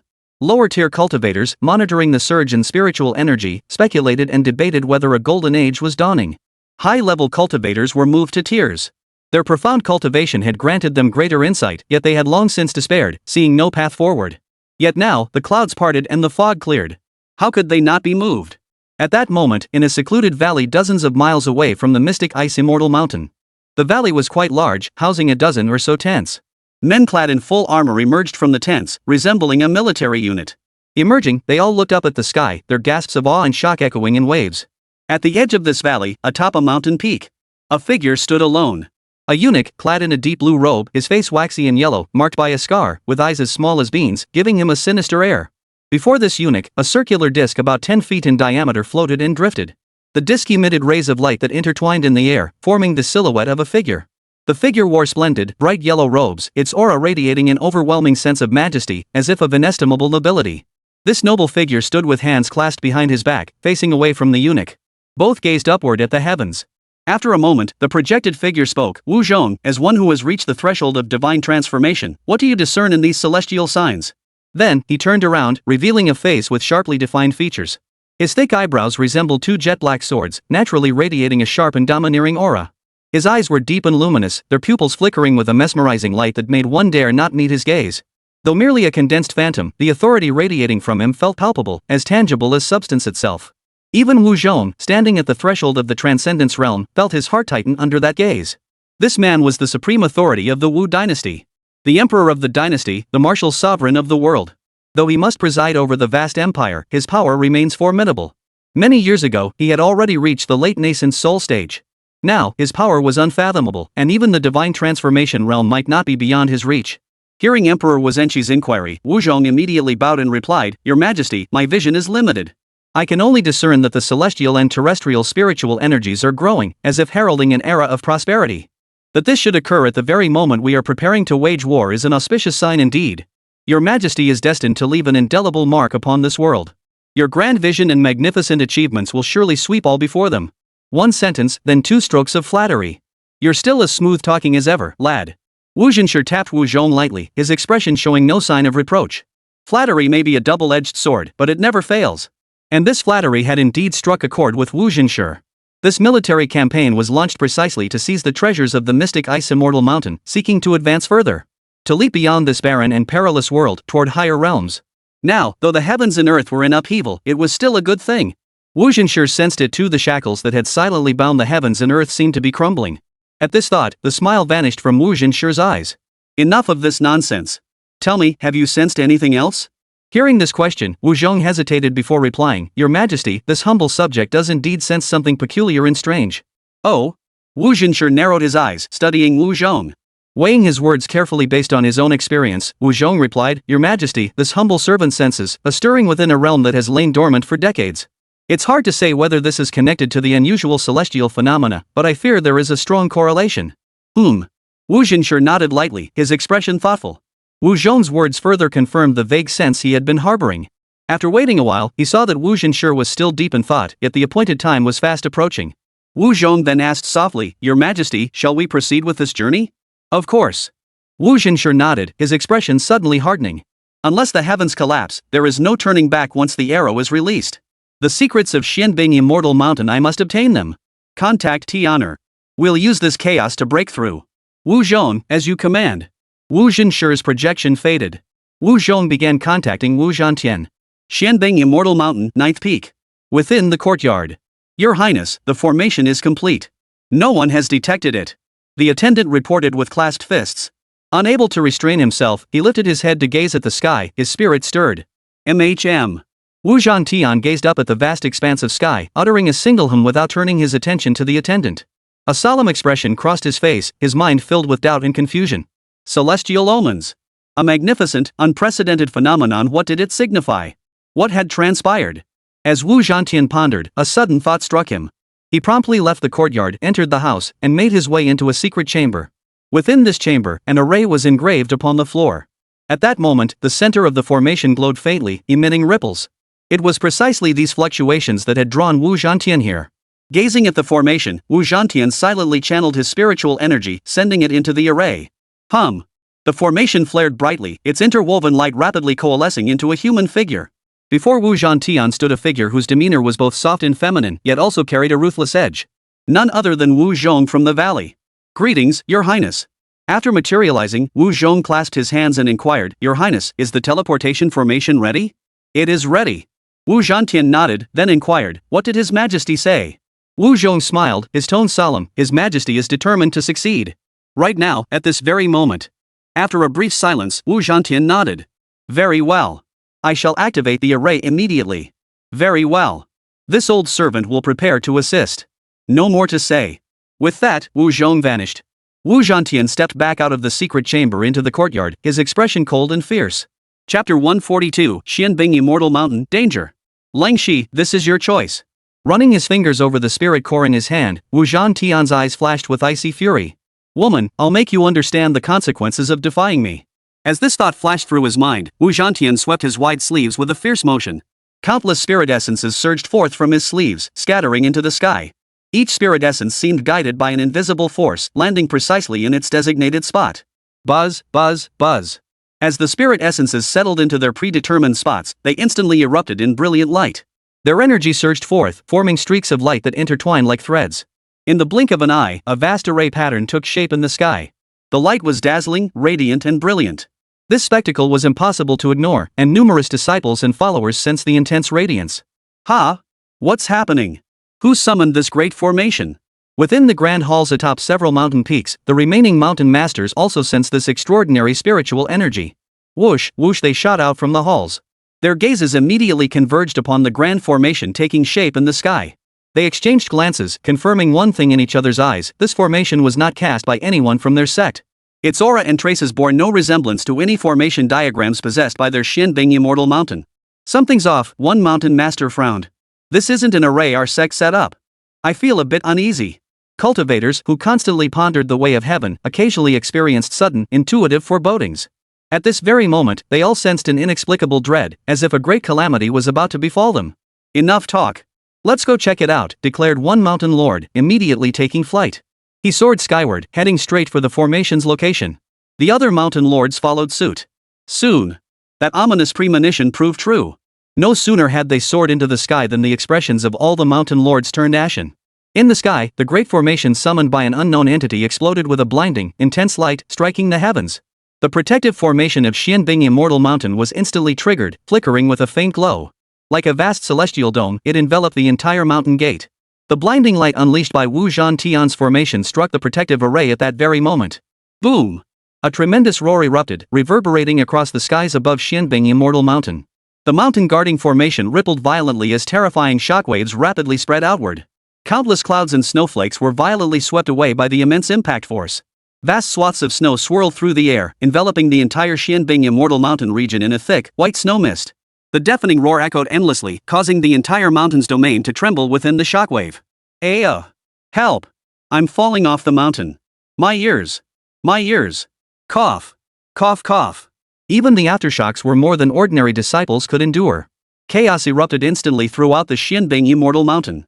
Many disciples were shaken by the terrifying shockwave, their qi and blood churning, sustaining minor injuries. Some even lost their hearing, blood streaming from their ears. Back up! Back up! Retreat from this area immediately! The mountain lords immediately issued orders, commanding the ordinary disciples to withdraw. Then, all eyes turned anxiously toward the protective mountain formation that had manifested. The mountain defending formation was also rippling. However, it wasn't shattered outright and still held firm. Though relieved, the mountain lords were utterly astonished. A force actually dared to attack Xianbing Immortal Mountain? And it had erupted from within? That direction. Isn't that the ninth peak? The son of the martial emperor dynasty? Indeed. The formation diagram erupting from his residence. The scoundrel. How dare he? Where did he get such a powerful formation array? Enough with the questions. Let's go. The mountain lords charged furiously toward the location of Wu Zhantian's residence on the ninth peak. Yet, the moment they neared the ninth peak, they abruptly recoiled as if touching some forbidden taboo, retreating without hesitation. Boom! In the next instant, a blinding light descended from the heavens. The mountain lords looked up to see Wu Zhantian standing at the very center of the formation. Clearly, he had unleashed the formation's power to attack. Wu Zhantian, what are you doing? One mountain lord demanded angrily. Poof. Wu Zhantian swept them with a contemptuous glance and sneered coldly, do I even need to ask? With that, he turned away, refusing to answer. He tore at his clothing. Within a hazy glow, a yellow paper emerged from his body and ignited. Instantly, Wu Zhantian's aura surged violently. He leapt from late gold core stage to early nascent soul stage in an instant. His aura was profoundly solid and grounded, without a trace of superficiality. Clearly, he had long been a great cultivator at the nascent soul stage, only to be sealed. The nascent soul stage? The mountain lords were horrified, though their shock was understandable. They roared in fury, demanding, Wu Zhantian. By doing this, are you dragging the entire Wu dynasty into the fray and declaring war on our Xinbing immortal mountain? Ha, fools! Wu Zhantian sneered with disdain. I'll tell you this, it's all the emperor's will. What are you waiting for? One mountain lord roared, do you not fear that when the Xinbing immortal mountain's true power is unleashed, your Wu dynasty will pay with blood? Oomph. Wu Zhantian snorted coldly, sneering, if I hadn't confirmed your Xinbing immortal mountain's foundations no longer exist, why would I have intervened? At these words, the pupils of all the mountain lords of Xinbing immortal mountain contracted sharply, their hearts trembling. How did he know? Precisely because the foundation was gone, Jiang Yuan craved the first fruit, even going so far as to follow Ling Changsheng to the Golden Light Ruins. He needed to elevate himself to become the foundation of Xinbing immortal mountain. But misfortune struck, this calamity erupted. Oomph. Observing their reactions, Wu Zhantian sneered with pride, it seems Father Emperor was right after all. If you wish to talk tough and use this to intimidate me, then go ahead and try. Even if you've hidden it well, the array my father unearthed from the ruins isn't just for show. Wu Zhantian said no more, instead channeling spiritual energy into the array diagram. The array diagram blazed with an even brighter, blinding light, unleashing a torrent of violent energy that slammed into the protective barrier of Xinbing immortal mountain. Boom! Boom! Boom! Boom! After several successive strikes of immense force. At that moment, a crack appeared in the hazy glow of the protective mountain formation. In an instant. Swish! A flash of light erupted from the array diagram, and a figure suddenly materialized within. It was Wu Zhong. The moment he materialized, a dazzling radiance erupted from his body, like a blazing sun suddenly appearing. Surging spiritual energy violently pushed outward in all directions. This action seemed as though he intended to tear open the mountain guarding formation. And indeed, that was precisely what he accomplished. Boom! Boom! Boom! Amidst the deafening roar, the mountain defending array trembled violently, its vibrations unceasing. Cracks spread wider and deeper. It seemed on the verge of collapse. Compounded by the relentless bombardment from that mysterious array diagram, it likely wouldn't be long before it was shattered completely. Chapter 143, The Void Realm Stone Must Be Mine. Who would have thought the martial emperor dynasty harbored such wolfish ambitions? Even more unexpected was their deployment of a grand perfection nascent soul cultivator, a true pillar of their foundation, to lead the assault. Such a being should be stationed within the nation as a foundational pillar. Is this truly the case? What exactly is the Wu dynasty trying to accomplish? A whirlwind of questions swirled within me, but there was no time to dwell on them now. Quick! Quick! Quick! Don't just stand there! Seeing the mountain defending array under attack, the mountain lords were horrified. They immediately soared into the sky, intent on blocking the attackers. At that moment, within the formation diagram, the eunuch Wu Zhong turned his gaze this way. Ha ha ha! Wu Zhong emitted a contemptuous, eerie chuckle as he swept his sleeve, unleashing a torrent of surging spiritual energy. It sliced through the sky in an instant, striking several mountain lords with pinpoint accuracy. Boom! Boom! Boom! Though each mountain lord unleashed their ultimate techniques to defend, the gap in power between them was simply too vast. Eunuch Wu Zhong stood at the peak of the nascent soul stage, just one step away from breaking through to the spirit transformation realm. The mountain lords, however, were merely at the golden core stage. Even with the mountain defending array weakening the blow, such a gap remained irreparable. A single strike sent them hurtling downward, crashing heavily toward the ground. Boom! Boom! Boom! A series of thunderous explosions echoed. An entire small mountain crumbled under the impact, the scene utterly devastating. From that single strike alone, half of the mountain lords were knocked unconscious. The other half lay scattered across the mountainside, in ravines, or smashed through vast stretches of buildings. Those still conscious coughed up blood in great gulps, their injuries severe. This is bad. We must notify the Grand Hall Master immediately. Those still conscious knew this situation demanded the Grand Hall Master's return. They immediately contacted Jiang Yuan. In the heavens, Wu Zhantian and Wu Zhong witnessed it all. Eunuch Wu Zhong asked, Your Highness, shall we intervene? It matters not. Wu Zhantian shook his head, replying calmly, even if they don't send word, Jiang Yuan has other means to learn of the turmoil within the mountain gates. It's only a matter of time before he faces it. Focus on tearing open the formation and transporting the troops over. Understood. Wu Zhong nodded and continued unleashing his powerful spiritual energy to tear through the mountain defending formation. Wu Zhantian then swept his gaze toward a distant peak on the left. There lay the location of the artifact forging peak. His gaze locked onto a specific forging chamber. The disciple named Yen Dong, who was forging the Void Realm Stone for Ling Changsheng, was inside. Previously, this forging chamber had been sealed off by profound arrays. But now, with the mysterious array diagram activated and the seal broken by the power of the nascent soul realm, Wu Zhantian could directly perceive the scene inside. Inside, a fiery red furnace blazed. A young disciple and an elderly man stood there. That young disciple was Yen Dong, now bound tightly and discarded in a corner of the room. Yen Dong's eyes blazed with fury as he glared at the old man before the furnace. Unfortunately, his mouth was stuffed, allowing only muffled grunts to escape. This old man, clad in grey robes, was short and thin, his skin dark. He was Zhang Jichuang, the imperial artifact forger of the Martial Emperor dynasty. He was the high-ranking alchemist Yen Dong had sought to invite as backup. He had been invited. But when Wu Zhantian and the Wu dynasty Emperor Wu Zhenshi's schemes were set in motion, Zhang Jichuang naturally followed the Wu dynasty's orders. At this moment, he was aiding Wu Zhantian in seizing the Sky Realm Stone. Before the furnace, Zhang Jichuang's gaze was fixed intently on the bracelet within the flames. Simultaneously, he continuously channeled spiritual energy to manipulate the flames, adjusting their intensity and adding various minerals and treasures. The bracelet was already taking shape. It wouldn't be long before it was successfully forged. Seeing Zhang Jichuang at this critical juncture, Wu Zhantian decided to interrupt him. The treasure forged from this Void Realm Stone must become his possession. Golden Light Ruins. Ha! Suddenly, Jiang Yuan's brows furrowed deeply as he let out a startled gasp. Instantly, he drew forth a bronze disc and channeled spiritual energy into it. A pained hiss instantly echoed, "Grand Hallmaster, the sect is in peril. Return at once." Instantly, Jiang Yuan's expression darkened. His pupils contracted as spiritual energy surged forth. Coldstream frowned deeply and asked, "What happened?" "I don't know. It was brief and urgent, and I couldn't receive any visual information." Jiang Yuan replied urgently, immediately adding, "Something major must have happened at the sect. We must return at once." "Right." Ling Shi's expression turned grave as he nodded. He then turned to the elderly man beside him. "Fei Hongwan, Senior, if you have the time, would you be so kind as to watch over the ruins of the Golden Light Palace?" It's no trouble. This old man is bored anyway." Fei Hongwan agreed.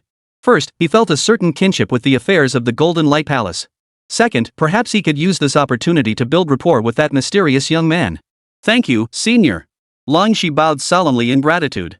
Jiang Yuan immediately hurled several large banners. Whoosh! Whoosh! Whoosh! The banners unfurled mid-air, their spiritual light flickering as they linked together into a single expanse. Boom! A dimly lit cave entrance materialized mid-air. Fortunately, this location was not far from the mystic Ice Immortal Mountain, so teleportation posed no problem. Jiang Yuan breathed a sigh of relief and said, "Let's go back to the sect." Ling Changsheng's portrait, supported by Ling Shi's spiritual energy, followed Jiang Yuan as they stepped into the formation. In a flash, the two vanished from their original spot. Ever since retrieving the relics from the ancient site, Jiang Yuan and Ling Shi had been handling the arrangements. They had been responsible for revealing the ancient scenery, locating the burial site, and handling the ruined palace and the monument of 10,000 names. Now that the two had departed, the cultivators were left somewhat bewildered. What should they do next? The newly arrived cultivators murmured among themselves, their expressions filled with confusion. "Why must we let the people from Xianbing Immortal Mountain make the arrangements? Can't we decide for ourselves?" He. Fei Hongwan sat cross-legged mid-air, chuckling as he spoke. "If you have the skill to defeat this old man, then everything shall be decided by you."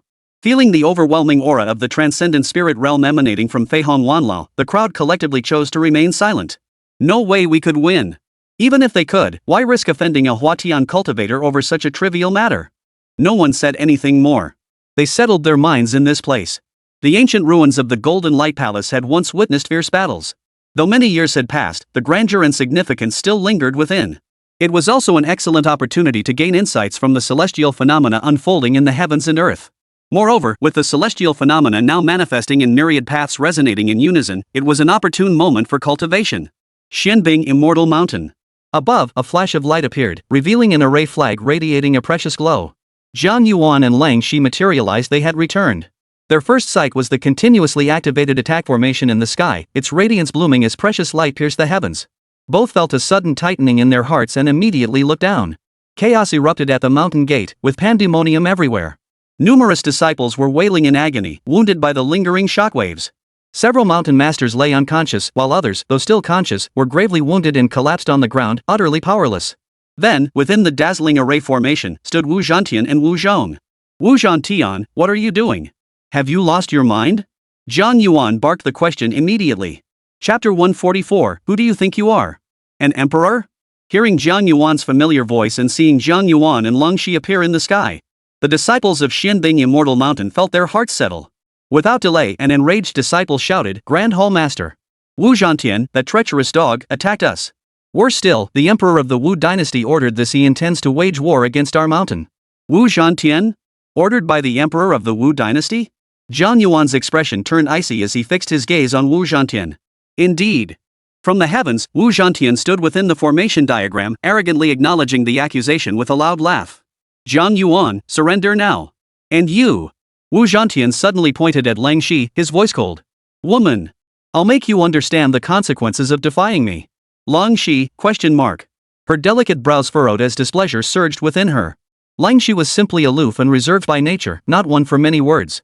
But she wasn't some pushover anyone could push around. Immediately, Leng Shi sneered coldly, Who do you think you are? The emperor? That the whole world obeys your commands? If that's the case, why not tell your father the emperor to step down from the throne and let you take his seat? Wu Zhantian, ga. Those two sounds choked off Wu Zhantian's booming laughter. His expression shifted dramatically, a truly spectacular sight. After a long moment, he erupted in fury, sharp-tongued. I'll see if your teeth can stay sharp for long. With that, Wu Zhantian's intent surged, causing the great formation to roar and tremble. Colossal power surged forth, crashing down like a pillar of divine light. Its target was none other than Leng Shi, suspended mid-air. With a single strike, he would defeat Leng Shi, shattering her aloof and proud demeanor. Boom! Zhang Yuan struck out with a palm, radiating brilliant light that blocked the attack. He then swiftly called out to Leng Shi, Go rescue the gravely injured mountain master first. We must act together. Got it. Leng Shi responded immediately and flew down. Meanwhile, Zhang Yuan confronted Wu Zhantian and Wu Zhong, bellowing, How dare you act so brazenly? Zhang Yuan charged forward to meet their attack. He drew a great banner, waving it with a mighty flourish. Surging spiritual light instantly radiated out. Instantly, the mountain defending formation, which had been on the verge of collapse, stabilized. Held aloft in the sky, the array banner in Zhang Yuan's grasp interlinked with the entire mountain defending array. The mountain guarding formation grew even more powerful and resilient. Under the relentless assault of Wu Zhantian and the eunuch Wu Zhong, it held firm for the moment. For a moment, both sides reached a stalemate. After all, this was the stronghold of the Xianbing Immortal Mountain. With Zhang Yuan now back and commanding the formation, it wouldn't be breached so quickly. Moreover, after Leng Shi urgently treated the mountain lords, they all flew up to assist Zhang Yuan. After the stalemate persisted for some time, Wu Zhantian frowned. This old servant possesses a method to break through this mountain defending formation. Wu Zhong then spoke up, Your Highness, I beg you to lend your presence to bolster the defenses for a while. Oh? Wu Zhantian looked puzzled at first, but then his eyes lit up as he realized something. You mean His Majesty's world-sealing sword? Precisely. Wu Zhong nodded. By His Majesty's trust, the world-shattering sword has been temporarily entrusted to this old servant for this mission. As he spoke, a blinding light erupted from Wu Zhong's hand. Within the light, a long sword materialized. The sword radiated an imposing and majestic aura, its blade shimmering with dazzling golden light. Its aura was overwhelming, radiating a majestic and awe-inspiring presence. Zhang Yuan and Leng Shi's pupils instantly contracted and their expressions changed the moment they saw the long sword in Wu Zhong's hand. They both recognized it. The world-subduing sword. A mid-tier heavenly-grade artifact, the sword worn by the current emperor of the Wu dynasty. Forged with immense resources, its power is unmatched. Extremely sharp. Moreover, having accompanied Emperor Wu through countless battles, it was saturated with blood and killing intent. When swung at an enemy, the sheer killing intent radiating from the blade alone was enough to shatter their resolve. Now drawn, it would shatter the precarious balance of this stalemate. Indeed, that is precisely what happened. As the world-subduing sword emerged, Wu Zhong gripped it with both hands, unleashing a torrent of spiritual energy that surged into the blade. Clang! Clang! Clang! Instantly, the sword of the world erupted with a clear, piercing resonance. The vibrations ripple endlessly. It rippled through space like water waves, spreading out in concentric circles. You all retreat first. Zhang Yuan's expression was grave as he ordered Leng Shi and the Mountain Lord, who had barely managed to come to his aid, to retreat. Grand Hall Master, be careful. Everyone frowned deeply, but could only offer cautious warnings. Zhang Yuan activated the mountain defending grand formation. Spiritual energy poured into the formation without restraint. The formation rumbled, its radiance growing ever more brilliant as the dome thickened. Simultaneously, he unleashed a pillar of energy, crashing toward Wu Zhong. Boom! The beam pierced the sky, unleashing a deafening roar. In an instant, it arrived before Wu Zhong. Ha! A petty trick. Wu Zhong's eyes snapped open, revealing a bloodthirsty grin. The world-sealing sword in his hand slashed out instantly. Boom! A blindingly intense sword light collided with the pillar of light. In an instant, the two collided, erupting in a thunderous explosion. The terrifying aftershock suddenly spread out. Space itself seemed to shatter into dark fissures. Even the minor sword energy scattered, flying off in all directions like stray bullets. Boom! Boom! Boom! Ah! Mountains roared as peaks were sheared off by the shockwaves. Some unlucky souls were caught in the sword energy's aftermath, letting out piercing screams. But this was far from over. More! More! More! Take this! Ha ha ha! After Wu Zhong unleashed his first strike, he didn't stop. Laughing wildly, he slashed again and again. Blindingly intense sword light coalesced into a menacing beam, slashing viciously toward his target. Gah! Zhang Yuan roared, his voice tinged with pain. He mobilized the spiritual energy within his body, but the speed was too great, drawing out too much, causing his spiritual veins to throb with a stabbing pain. He controlled the mountain defending formation to counter Wu Zhong's slashing sword light. But soon, signs of defeat began to show.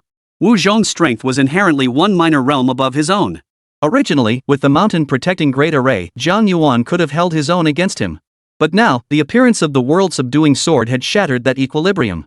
Grand Hall Master, I'm here to aid you. Seeing this turn of events, a mountain lord roared in anger and flew over. He channeled his spiritual energy, surging it into the mountain guarding formation. Whoosh! Whoosh! Whoosh! All the mountain lords disregarded the danger, flying to Zhang Yuan's rear and sides. Simultaneously, a commanding shout rang out from the ground. All disciples, heed my command. Disperse your spiritual energy like flowing water to bolster our defenses against the enemy. Yes. The thunderous shouts echoed across the land. 10,000 disciples of Xianbing Immortal Mountain sat cross-legged on the ground, their spiritual energy drifting out and dispersing. The water-like decision allows one's spiritual energy to become as tranquil as flowing water, enabling others or other methods to utilize it. At this moment, the spiritual energy within every disciple was channeled into the mountain defending great formation. Wu Zhantian and the eunuch Wu Zhong, though still within the formation, now showed signs of being pushed out and rejected. Ahem! Wu Zhong let out a dry cough, an unnatural flush rising on his gaunt face. He was suffering too. Controlling this sword was proving exceedingly difficult. The drain was immense. Quite taxing, but this is as far as it goes. Wu Zhong let out a strange chuckle, pulling out a spirit pill. Without a second glance, he shoved it into his mouth. He swiftly channeled his spiritual energy to refine it. Wu Zhong drew a deep breath, and the slightly waning aura around him surged upward once more. Chapter 145, Leng Shi, you shall bow before me. Simultaneously, Wu Zhong murmured a mysterious incantation. Instantly, his aura surged upward once more. Stronger. The spiritual light radiating from him grew intensely brilliant, like a great sun shining forth. In the very next instant, this dazzling, blinding light surged entirely toward the world-subduing sword. But that wasn't all. Wu Zhong coughed up a mouthful of brilliantly glowing blood, spitting it onto the world-subduing sword. Sizzle! Sizzle! Sizzle! Instantly, the luminous blood seemed to sizzle as if scorched, emitting a hissing sound. Visibly, the world-subduing sword glowed with a deep, crimson radiance. The aura it emitted was dangerously terrifying. Zhang Yuan watched his movements, his pupils constricting as shock rippled through his heart. This was nascent soul blood. One of the ultimate killing techniques possessed by every nascent soul cultivator. This blood appeared to be blood, yet it was not. It was the spiritual energy that formed the nascent soul, containing vast amounts of spiritual energy and profound insights into the Tao cultivated by the nascent soul expert. If unleashed, it would undoubtedly unleash immense destructive power. This strike cannot be blocked. But even if it cannot be blocked, it must be blocked.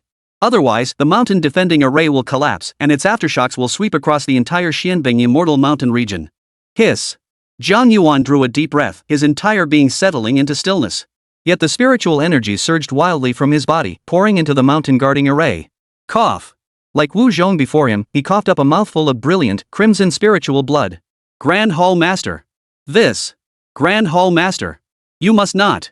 All the mountain lords beside him were shocked. This was nascent soul blood. Even the slightest expenditure would cause immense depletion. For Wu Zhong, it mattered little. He had an entire great empire as his foundation. Success in this endeavor would allow him to recuperate with time upon his return. But for Zhang Yuan now, it was fatal. After this burst of energy, he would decline, his condition plummeting. If he fails to eliminate Wu Zhong, then the consequences would be unimaginable. No time for hesitation. Zhang Yuan gritted his teeth against the searing pain, swinging his arm with all his might. Whoosh! A howling gale swept through, sending all the mountain lords flying. The ensuing assault was beyond the capabilities of Golden Core cultivators. Remaining here would only increase casualties. After the mountain lords were blown away, within a single breath, both sides erupted. Die! Wu Zhong roared, swinging his world-suppressing sword viciously at Zhang Yuan. Kill! Zhang Yuan roared back, unleashing his power without reserve. In an instant, their forces collided. Boom! In the blink of an eye, an overwhelmingly blinding light erupted, making it nearly impossible to see anything. Even sound seemed to vanish. The greatest sound is soundless. Yet within the boundaries of Xianbing Immortal Mountain, every soul felt a deafening roar reverberate through their ears. A stifling pain gripped their chests, blood streaming from their nostrils and mouths. Simultaneously, the snow clouds blanketing the mountains and skies were swept clean, howling outward in all directions. In an instant, the terrifying shockwave swept across 10,000 li around the entire Xianbing Immortal Mountain. The sky was obscured, and visibility was nearly zero. Only after the residual waves collided with one another could anything be seen at the epicenter. Countless disciples stared upward in horror. Coldstream's pupils contracted sharply, his breath catching involuntarily. In the sky above, the dome of the mountain's protective array had shattered. A gaping hole now gaped open, irreparable. At the same moment, the mountain guarding formation itself began to gradually fade. Unable to prevent the dome's shattering. Boom! An object crashed down, landing not far away. Lingxi saw clearly it was Zhang Yuan. Without a second thought, Lingxi immediately flew over and landed beside Zhang Yuan. Whoosh, whoosh, the mountain lords all arrived in a flash. A single glance left them all stunned. Zhang Yuan's current state was utterly pitiful. His body was covered in slash marks from sword energy, blood streaming freely. His face was as pale as paper, his breath faint and weak. The colossal mountain defending array was rapidly contracting. His spiritual energy was visibly depleted. He could fight no longer. Cough. Cough. Zhang Yuan coughed up blood in great gulps, yet without a moment's hesitation, he immediately asked Lingxi, "Did you hold them off? How are the disciples?" "The disciples are holding up, casualties are minimal, but..." Lingxi hesitated, unable to continue. Cough cough. Ha! Zhang Yuan coughed up blood, his face twisted into a grim smile. He had seen it, and he had sensed it. The mountain defending formation was shattered. Even if he had blocked the aftershock and protected his disciples. But what followed would likely be a bloody purge. No! No! How could this be? Zhang Yuan forced himself to stay alert, his gaze fixed on Lingxi as he asked urgently yet hopefully, "Lingxi, can you contact that young venerable one?" "Yes, yes." Hearing Zhang Yuan's words, the eyes of the gathered mountain lords lit up as they echoed in agreement. Given the current situation, only that venerable one can save us. None of them had previously considered troubling Ling Changsheng. But now, they had no choice. Yet, Zhang Yuan and the others noticed something amiss in Lingxi's expression. Grand Hall Master. Lingxi's face was ashen, his voice low and strained. "The revered one is too elusive. He always contacts me, I can never reach him." "Try it." Zhang Yuan, no longer concerned with treating his own injuries, urgently suggested, "Don't you have the revered one's portrait? Perhaps you can contact him through it?" Lingxi's eyes lit up. Without another word, he immediately produced Ling Changsheng's portrait. "Honorable one, Xianbing Immortal Mountain faces annihilation. Lingxi humbly begs for your rescue and aid." Portrait. The portrait remained silent and motionless. Above the heavens, Wu Zhantian supported Wu Zhong. Wu Zhong was in poor condition, though not as weakened as Zhang Yuan. He still possessed combat capability. Hearing Lingxi plead to a mere portrait, both men were stunned. After observing for a while, they both snorted derisively. It was clear to see that while the portrait possessed an unusual aura, it was ultimately just an ordinary magical artifact. There was nothing particularly special about it that warranted his attention. How could it possibly compare to the world-sealing sword? Ha ha ha ha. Surrender. Gazing at Lingxi, Wu Zhantian declared arrogantly, "Lingxi, submit to me, and today I might spare your Xianbing Immortal Mountain a path to survival." Coldstream ignored Wu Zhantian's taunts, continuing to face the portrait, pleading for Ling Changsheng's descent. Yet, the portrait remained as silent as ever. Not a single flicker of response. Coldstream's heart sank deeper and deeper, despair thickening within him. "You don't know a good thing when you see it." Seeing her unresponsive, Wu Zhantian snorted coldly, his thoughts shifting. Swish, swish, swish. Within the array diagram summoned by Wu Zhantian, flickering lights danced. One by one, warriors clad in battle armor materialized before them. Within moments, 10,000 warriors materialized. The vast legacy of Xianbing Immortal Mountain, destroyed and annihilated by my own hand. Watching the army emerge, Zhang Yuan's face turned ashen as he muttered to himself in a daze. Wu Zhantian descended from the heavens. The eunuch Wu Zhong descended alongside him. "You interrogate Zhang Yuan. I'll deal with her, Wu Zhantian said to Wu Zhong, his gaze fixed on Lang Shi. Wu Zhong nodded and approached Lang Shi and Jian Yuan. Lang Shi's expression hardened. Clutching Ling Changsheng's portrait tightly, she stood up. Alongside the other mountain lords, spiritual light erupted from her body as she charged directly at the eunuch Wu Zhong. Step aside. Wu Zhong said indifferently, casually waving his hand as a torrent of spiritual energy swept out. Though weakened, he still possessed combat prowess far beyond that of a mere golden core cultivator. Whoosh! The mountain lords were already gravely wounded. How much could emergency treatment truly heal? They were instantly knocked flying, crashing to the ground, unable to rise. Lang Shi was also sent flying, hurtling straight toward Wu Zhantian. Chapter 146. If you can't fight back, might as well enjoy it. Ha ha! Wu Zhantian laughed heartily, then reached out to embrace Lang Shi. Naturally repulsed by Wu Zhantian's touch, Lang Shi. Instantly, she summoned her spiritual energy to forcibly resist Wu Zhantian's overwhelming force. Twisting mid-air, she landed with difficulty, her footing unsteady. After all, Wu Zhong was a late-stage nascent soul cultivator, saying she lagged behind him by a full realm. Wu Zhantian watched. He saw Lang Shi, even in such dire straits, still clutching that scroll tightly. He couldn't help but sneer, saying arrogantly, "You still expect this ordinary painting artifact to save you? Don't waste your breath. Even if the Heavenly King himself came down, no one could save you. You'd be better off surrendering." Oomph. Lang Shi suppressed the discomfort within him, letting out a cold snort. His face was as icy as frost. Xianbing Immortal Mountain has never treated you unfairly. Yet you choose this moment to reveal your treacherous heart. You treacherous, despicable scoundrel. Even if I die, you shall never succeed. Wu Zhantian's eye twitched, his heart boiling with rage at the insults. A twinge of unease also surfaced within him. Admittedly, Xianbing Immortal Mountain had always treated him well, both in appearance and substance. After all, the Wu dynasty was a colossal power, and its prince deserved proper hospitality. But Wu Zhantian had come with sinister intentions. Fine. Fine. The unease in his heart crystallized into fury. Coupled with Lang Shi's scathing insults, Wu Zhantian's rage twisted into a sinister grin. "I'll send you to the afterlife when you're half dead." With that, Wu Zhantian struck, launching a ferocious attack at Lang Shi. Wielding a golden spear, he stomped the air with a thunderous kick. Boom! The space itself erupted with a thunderous roar. Wu Zhantian plummeted from the sky, driving the shaft of his spear toward Lang Shi. The strike was powerful and forceful, delivered with fierce and ruthless momentum. He intended to crush Lang Shi completely, rendering him utterly incapable of resistance. Clang! Lang Shi would not stand idly by to meet his doom. An ice crystal longsword instantly materialized in his palm. Simultaneously, surging spiritual light erupted from his body, radiating like a brilliant star as he met the attack head-on. In an instant, the two collided midair, like clashing bolts of lightning. Boom! Boom! Boom! Boom! Colossal spiritual energy surged skyward, terrifying ripples churning like ocean waves, a colossal, utterly terrifying spectacle. Each strike possessed the power to shatter mountains and split the earth, to unleash raging tidal waves. The battle scene was intensely fierce and breathtaking. Coldstream had actually managed to hold his ground against Wu Zhantian, a cultivator at the early nascent soul stage, rather than falling immediately. This scene darkened Wu Zhantian's expression considerably. Though he had only recently entered the nascent soul stage, he was still a nascent soul cultivator. He never imagined Lang Shi's innate talent could be so terrifying that he could withstand dozens of blows. However, this situation didn't last long. After 100 moves, Lang Shi began to show signs of exhaustion and found herself at a disadvantage. Her endurance stemmed from two sources. Second, a residual power source within her provided an unceasing supply, the lingering remnants of the initial fruit.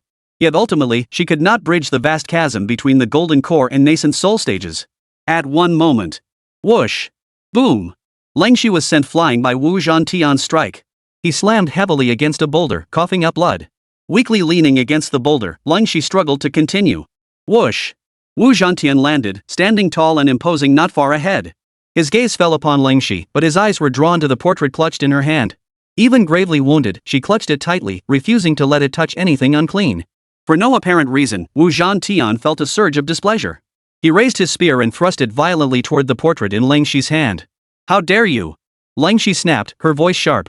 Though she had shown no anger when Wu Zhantian had taunted her before, her fury was now palpable. With a thought, a defensive artifact shot out from his storage pouch. Clang! The next moment, the sound of metal clashing erupted, followed by a series of cracking sounds. The hastily deployed defensive artifacts from Lang Shi were all cracking. A powerful surge of energy pierced through them, slamming into the portrait. Whoosh! The portrait flew from his grasp, smashing into the boulder behind him before bouncing back down. "Honorable Elder!" Lang Shi cried out in alarm, reaching out to grab the portrait. A tremor ran through her heart, an inexplicable panic gripping her, as if she feared the portrait might be destroyed. Stop shouting. Resistance is futile. Might as well enjoy it. Wu Zhantian strode forward, a smile spreading across his face. With each step he took, snowflakes began to drift down around them, gathering and coalescing until they sealed off his place from the outside world. Simultaneously, the spear tip pointed at the portrait, enveloping it in a beam of spiritual light. Coldstream was cut off, unable to touch the portrait anymore. Thud. Plunging his spear into the ground, Wu Zhantian approached Leng Shi. Honorable One. Leng Shi seemed oblivious to the outside world, staring blankly at the portrait as he murmured softly. Intense, profound yearning mingled with inexplicable, profound meaning. Her voice, channeled through the portrait's connection to Ling Changsheng, pierced through an indescribable barrier. Outside the miniature world, in reality. A few minutes earlier. When Leng Shi first faced the portrait and called out to the Honorable One. Ling Changsheng suddenly felt a stir in his heart, unable to help but furrow his brow. It felt as though someone was calling his name. And the sound was strange as if it echoed within his mind. It was faint, almost indistinct. Yet strangely, he could sense the emotion within it. It was urgent, tinged with panic, and seemed to carry a sense of desperate, anxious fear. Could this be coming from the microcosm? Seeing only seeds manifesting within the box, Ling Changsheng felt doubt welling up inside him. He could confirm that his ears hadn't heard the sound. Not from the outside world. It was most likely coming from the small world. The projection had ceased entirely, revealing only a single green sprout. How could this be transmitted? Ling Changsheng was perplexed. But this was no time for doubts. Ling Changsheng's expression turned serious as he carefully sensed the slightly blurred passageway, attempting to enter the small world. That voice, he could faintly recognize it as Leng Shi's tone. Something must have happened over there at this very moment. After a moment of trying. But there was no response. At the same time, the voice ceased to come through, leaving the situation unknown. Ling Changsheng couldn't help but feel a surge of impatience. At that moment, Leng Shi's final call rang out. Honorable One. The voice was faint, almost a whisper. Yet inexplicably, it was crystal clear. Ling Changsheng could even distinctly perceive the emotions within it. Anticipation, hope, disappointment, longing, and uncertainty. Yet it also seemed to carry a resolute determination to meet one's end. At that very moment, the previously vague connection to the microcosm suddenly anchored itself, solidifying. Though the microcosm remained unseen, it was now firmly anchored. A vision flickered through Ling Changsheng's mind. A figure with a slightly blurred face approached him, radiating an aura of wickedness. As they approached, they unleashed spiritual energy toward him. Ling Changsheng instinctively dodged, then suddenly understood. This perspective. Was that of a portrait? Could he sense the portrait? This must correspond to being able to enter. With a flicker of thought, Ling Changsheng's soul immediately followed the connection and plunged inside. Chapter 147, Descent. It's okay, I'm here. Within the small world. Wu Zhantian walked toward Leng Shi. But he saw Leng Shi's gaze still fixed on the portrait, gazing lovingly at the young, handsome man within. Her lips still murmured affectionate words. Wu Zhantian's temper flared. Instantly, Wu Zhantian unleashed a punch, aiming to shatter the portrait. When the fist struck the portrait, however, the outcome was not what he had expected. The portrait remained intact, undamaged. Ha! Wu Zhantian frowned deeply. How could a mere paper portrait withstand his furious punch? Oomph! Again! Wu Zhantian snorted coldly and swung another punch. This punch blazed with light several times more intense. Even before it struck, it whipped up a hurricane, sending sand and stones flying. Stop! Leng Shi snapped out of her daze and tried to stop him, but her voice trailed off as she froze in shock. Because. Buzz! The portrait suddenly trembled, erupting with blinding light. The vivid figure within its frame flashed with light in its eyes, clearly coming to life. Simultaneously, a foot stamped down. Whoosh! A gale of spiritual energy howled, and within the dazzling radiance, Ling Changsheng descended. The moment he entered, a fist of spiritual light slammed toward him. Question mark. Ling Changsheng frowned and immediately raised his hand. Boom! The fist of light slammed into his hand. It could advance no further. With a slight exertion, it exploded with a boom, shattering into particles of spiritual light. Wu Zhantian halted in his tracks, staring in shock at Ling Changsheng, who had suddenly appeared. Honorable Elder. Leng Shi's eyes widened, and joy immediately flooded his face as he called out happily. MHM. Ling Changsheng gave a light nod, no longer bothering to observe the changes in the microcosm. Turning to examine Leng Shi, his brow instantly furrowed. Now, Leng Shi sat slumped on the ground, her chest bearing a startlingly vivid bloodstain. Numerous injuries were clearly visible across her body. His gaze shifted to Wu Zhantian, and he instantly understood this was his doing. His gaze swept around the area, only to find it blocked by walls formed from snowflakes. After a moment's thought, Ling Changsheng's expression turned cold and grim. Honorable One, you've arrived. At that moment, Leng Shi stared blankly at Ling Changsheng, utterly at a loss for words. Under Wu Zhantian's relentless pressure, she had already accepted her impending death. But seeing Ling Changsheng appear now, her heart swelled with joy and a faint glimmer of moisture appeared in her eyes. Her physical weakness seemed to drag her spirits down with it. This rare display of vulnerability stirred a deep sense of pity in others. It's okay now. I'm here. Ling Changsheng reached out, gently resting his hand atop Ling Shi's head. He tenderly smoothed her disheveled hair as he spoke softly. Feeling the touch on her head and gazing at Ling Changsheng's face, Ling Shi was speechless, her expression drifting into a daze. In the haze, she thought she saw her former master. When she had been wronged, her master had comforted her just like this. Then, he would fiercely stand up for her, so heartwarming, so reassuring. Meanwhile, Wu Zhantian watched this rather tender and endlessly affectionate scene unfold, feeling like a complete fool. All his efforts had only served to fan the flames, drawing them closer together. He couldn't help but blurt out, "You. Shut up." Ling Changsheng turned his head and barked coldly. A terrifying surge of spiritual energy erupted from his body, sweeping viciously toward Wu Zhantian. Wu Zhantian's pupils contracted sharply. His hand shot out, instantly snatching the spear embedded in the ground back to his grasp. He raised it before him, vibrating it to form a dazzling shield of light. The next instant, boom! Ling Changsheng's spiritual energy slammed into it with brutal force, erupting in a deafening roar. In the blink of an eye, Wu Zhantian's defense shattered and dispersed. Whoosh! A figure flickered as Wu Zhantian was sent flying backward. But after flying back just 10 feet, he collided with an invisible wall condensed by Ling Changsheng. Unable to dissipate the force, he absorbed every ounce of the impact. Guh! Wu Zhantian's face flushed crimson as he coughed up a large mouthful of blood. Moreover, the residual force scattered wildly, shattering the protective barrier Wu Zhantian had previously erected. The surrounding scene came into full view. Ling Changsheng scanned the area, taking in the current state of Xinyue Immortal Mountain. His heart skipped a beat. He saw vast stretches of mountain range collapsing, the snow covering them torn away and scattered. The agonized screams of disciples still echoed in his ears. Moreover, he witnessed numerous armored soldiers detaining the disciples of Xinyue Immortal Mountain. These soldiers had been summoned from Wu Zhantian's grand formation, numbering 10,000 in total. How could all this happen so suddenly? Ling Changsheng's mind was filled with confusion. Coldstream propped herself up weakly and explained, "Honorable One, it seems the Wu dynasty coveted something from our Xinyue Immortal Mountain, prompting Wu Zhantian to launch this attack. They brought a half-step divine transformation realm powerhouse and a high-grade heaven-tier artifact. We were no match. I had no choice but to seek your aid, revered one." I understand. Ling Changsheng nodded, then immediately added, "Don't speak. Focus on healing yourself first." Understood. Ling Shi nodded, struggling to sit cross-legged and begin a basic healing ritual. She knew that with the Venerable One's arrival, this crisis could be resolved. While Ling Changsheng and Ling Shi communicated, Wu Zhantian's side wasn't just standing by idly. Wu Zhong, the eunuch interrogating Jiang Yuan, sensed something amiss and turned his gaze toward them. He saw Ling Changsheng. He saw Wu Zhantian coughing up blood. Wu Zhong gasped, abandoning Jiang Yuan's interrogation as he flew toward Wu Zhantian, the world-suppressing sword in hand. Wu Zhantian waved him off. "I'm fine. No need to worry." Despite his words, his expression darkened, a sense of foreboding settling in his heart. After personally enduring Ling Changsheng's strike, he sensed something amiss. This man's power was utterly bizarre. Seeing that Wu Zhantian was unharmed, Wu Zhong felt relieved. Who is this kid? Where did he come from?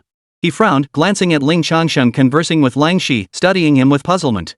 The Honorable One Jiang Yuan and the others spoke of he truly emerged from that portrait, Wu Zhantian quickly explained. The revered one? Him? Emerging from the portrait? Wu Zhong was shocked and doubtful, questioning whether he had misjudged the man's cultivation level. But no matter how he scrutinized him, that aura was unmistakably Qi cultivation realm. At most, he was more extraordinary than the average Qi cultivation realm practitioner. The spiritual energy was dense and substantial, reaching the peak of Qi cultivation, on the verge of breaking through to foundation establishment. But let's be clear, this was still the Qi cultivation realm. Do not underestimate him. Wu Zhantian's expression darkened as he said solemnly, "Just now, he effortlessly deflected one of my attacks." Wu Zhong frowned, slightly reining in his dismissive attitude. At that moment, Ling Changsheng finished his exchange with Ling Shi and turned his gaze toward Wu Zhantian and the eunuch Wu Zhong. Across from them, Wu Zhong pondered briefly before stating, "Young man, I'm giving you a chance, leave this place." Wu Zhantian's earlier warning had made Wu Zhong a bit more cautious. Otherwise, he would have attacked immediately. Why waste words? Indeed. I advise you to choose wisely. Don't refuse the wine offered and then drink the punishment wine. Wu Zhantian coldly warned, simultaneously bellowing, "All soldiers, form ranks." Yes, sir. Aye. Yes. 10,000 voices echoed the command, thunderous as a rolling storm. The sound reverberated across the land, its power awe-inspiring. Chapter 148, Your life shall be taken. The soldiers and officers originally tasked with detaining and controlling the disciples of Xinyue Immortal Mountain now converged upon this area. Some soared through the air, others stood in all directions, their figures constantly shifting. Gradually, they formed a unique battle formation. The weakest among these soldiers and officers were at the mid-stage chi refining realm, while many more were foundation establishment cultivators. Now, united in formation, their strength multiplied instantly. A fierce, murderous battle intent surged forth. Spiritual light flickered and drifted within the formation, merging with the battle intent to conjure a blood-soaked scene of combat. The scene was utterly terrifying. At that moment, the gaze of the entire Xianbing Immortal Mountain turned toward them. Both disciples and high-ranking elders alike. The elders, Zhang Yuan, and the mountain lords were all gravely wounded. While not completely immobilized, they were close to it. As for the disciples, they were of little help. Even witnessing that terrifying battle intent illusion sent shivers down their spines. All they could do was stare at Ling Changsheng, at his form that seemed utterly insignificant compared to the vast battle array. You! Leave! At that moment, Wu Zhantian pointed the tip of his spear at Ling Changsheng. Instantly, 10,000 soldiers within the battle formation opened their eyes wide with fury, their voices echoing in unison. You! Leave! You! Leave! You! Leave! Amidst thunderous shouts, the collective will of 10,000 men pressed down heavily upon Ling Changsheng. In the air, countless illusions of blood-stained blades and soldiers surged forth, their killing intent fierce and terrifying. It must be said, this ideological assault was indeed eerie and formidable. Yet it could not bridge the vast chasm between two dimensions. For Ling Changsheng, it had absolutely no effect whatsoever. Ling Changsheng observed this novel battle formation with calm composure, meeting the phantom of battle intent head-on.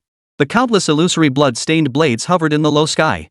In the end, they dared not truly descend. What a terrifying battle formation illusion!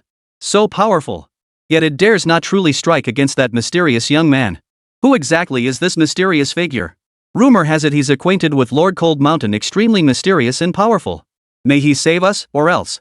The disciples of Xianbing Immortal Mountain watched the scene unfold, both stunned and anxious. The initial clash had revealed a glimpse of his true power. Wu Zhantian felt a deep sense of apprehension toward Ling Changsheng and wanted to scare him off. Avoiding combat would be best. Unfortunately, it had no effect whatsoever. For a moment, Wu Zhantian's expression grew even colder and more somber. His voice was icy as he demanded, "Are you leaving or not?" No response. Ling Changsheng's gaze drifted downward once more. His attention settled on the world-suppressing sword held in Wu Zhong's hand. "Is this the sword that shattered the protective array of your Xianbing Immortal Mountain?" Ling Changsheng inquired of Long Shi. Lang Shi had only received preliminary treatment and could speak. "That's right. Honorable one, it was this very sword." Ling Changsheng nodded, then reached out. A chain of blazing spiritual light shot forth. In the blink of an eye, it latched onto the world-sealing sword before being swiftly reeled back. Whoosh! The world-sealing sword slipped from Wu Zhong's grasp and landed in Ling Changsheng's hand. Wu Zhong! Wu Zhantian! Both men froze in shock before horror washed over their faces. To snatch a weapon from a half-step divine transformation cultivator so swiftly and effortlessly? Wu Zhong felt it even more keenly. He hadn't even registered the sword snatching just now. Even though his state had weakened due to expending his nascent soul blood, he could still perceive the formidable power of this mysterious figure. A sense of foreboding welled up within Wu Zhong. But now, the situation was like water and fire. The arrow had been released, and there was no turning back. This thought flashed through both Wu Zhantian and Wu Zhong's minds, making the gravity of the situation crystal clear. Instantly, Wu Zhong's face darkened. Steeling his resolve, he coldly demanded, "Fellow Taoist, do not mislead yourself. Return the sword." He even changed his address, shifting from young man to Taoist friend. Wu Zhantian's expression also turned icy as he declared, "You cannot wield this sword. If you hold it even a moment longer, Father Emperor will surely detect it. Then you will seal your own doom, both body and path destroyed." His words held truth. Ever since it had been seized, the sword had been trembling, as if it were trying to break free. Of course, in Ling Changsheng's grasp, escape was impossible. "Can't take it?" Ling Changsheng raised an eyebrow, casually remarking, "If you can't take it, then you can't take it." With that, he gripped the hilt in one hand and the tip in the other. A brilliant glow of spiritual energy flared from his hands as he exerted force. Creak! Creak! Creak! Instantly, the blade bent into a massive arc, emitting a mournful wail as if it would snap at any moment. "Stop!" Wu Zhantian's eyes widened as he bellowed like thunder. "Ha!" Wu Zhong acted even more directly, reaching out to grab the world-subduing sword, attempting to wrest it from Ling Changsheng's grasp. And in the next instant, clang! As Wu Zhong rushed to Ling Changsheng's side, the blade snapped. With a clanging crash, this resilient, sturdy artifact of the highest heavenly grade snapped. Right before Wu Zhantian and Wu Zhong's eyes, it snapped clean in two. Wu Zhantian! Wu Zhong! Their eyes nearly popped out of their sockets as shockwaves of disbelief surged through their minds. A mid-tier heavenly-grade artifact, a rare treasure of the world. Renowned throughout the entire cultivation world, and it was snapped so effortlessly? You. Wu Zhong stood frozen before Ling Changsheng, his face drained of color, unable to form coherent words. Infinite dread welled up within him. He had come bearing the sword, and failing to accomplish his mission would have been one thing but for the sword itself to be shattered. Wu Zhong dared not imagine the fury of the martial emperor. How dare you break my father's imperial sword? Wu Zhantian snapped out of his shock, his voice boiling with rage. This sword is bound to my father's very soul. He will sense this immediately. Your life must be forfeit. At this point, Wu Zhantian roared, "Soldiers, strike him down." He swung his spear violently, pointing it at Ling Changsheng. The battle formation advanced first, serving both as a probe and a means of attrition. Cut him down! Cut him down! Amidst the thunderous roar of 10,000 men, the formidable power unleashed by the battle formation surged like a tidal wave. It transformed into countless blades and spears, pouring down like a torrential rain, crashing toward Ling Changsheng. Ling Changsheng gripped the broken sword hilt, now devoid of resistance, channeling spiritual energy into it like a gushing spring. Clang! Instantly, the blade trembled, its clear, piercing resonance echoing through the air. Blinding light erupted from the blade, dazzling as the scorching sun. Wu Zhong, standing directly before Ling Changsheng, felt a chill run down his spine as his expression paled dramatically. The moment the sword light flashed, he felt an intense, slicing pain across his body, as if it were about to be torn apart. Whoosh! Terror gripped Wu Zhong, and he instantly leapt backward. At the same moment, Ling Changsheng raised his hand and slashed upward from below, striking the battle formation with this sword. Wu Zhong bore the brunt of the strike. Despite his desperate retreat, it proved insufficient. He was still struck. A deep gash split his face from forehead to chin.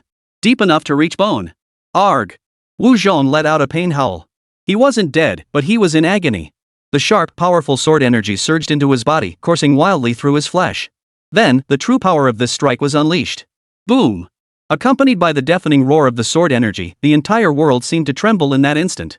Everything before their eyes turned white, leaving only a dazzling sword light visible, blazing, powerful, and deadly. In an instant, it sliced into the battle formation, colliding with the countless blades descending from above. It crushed everything in its path. A one-sided, brutal annihilation.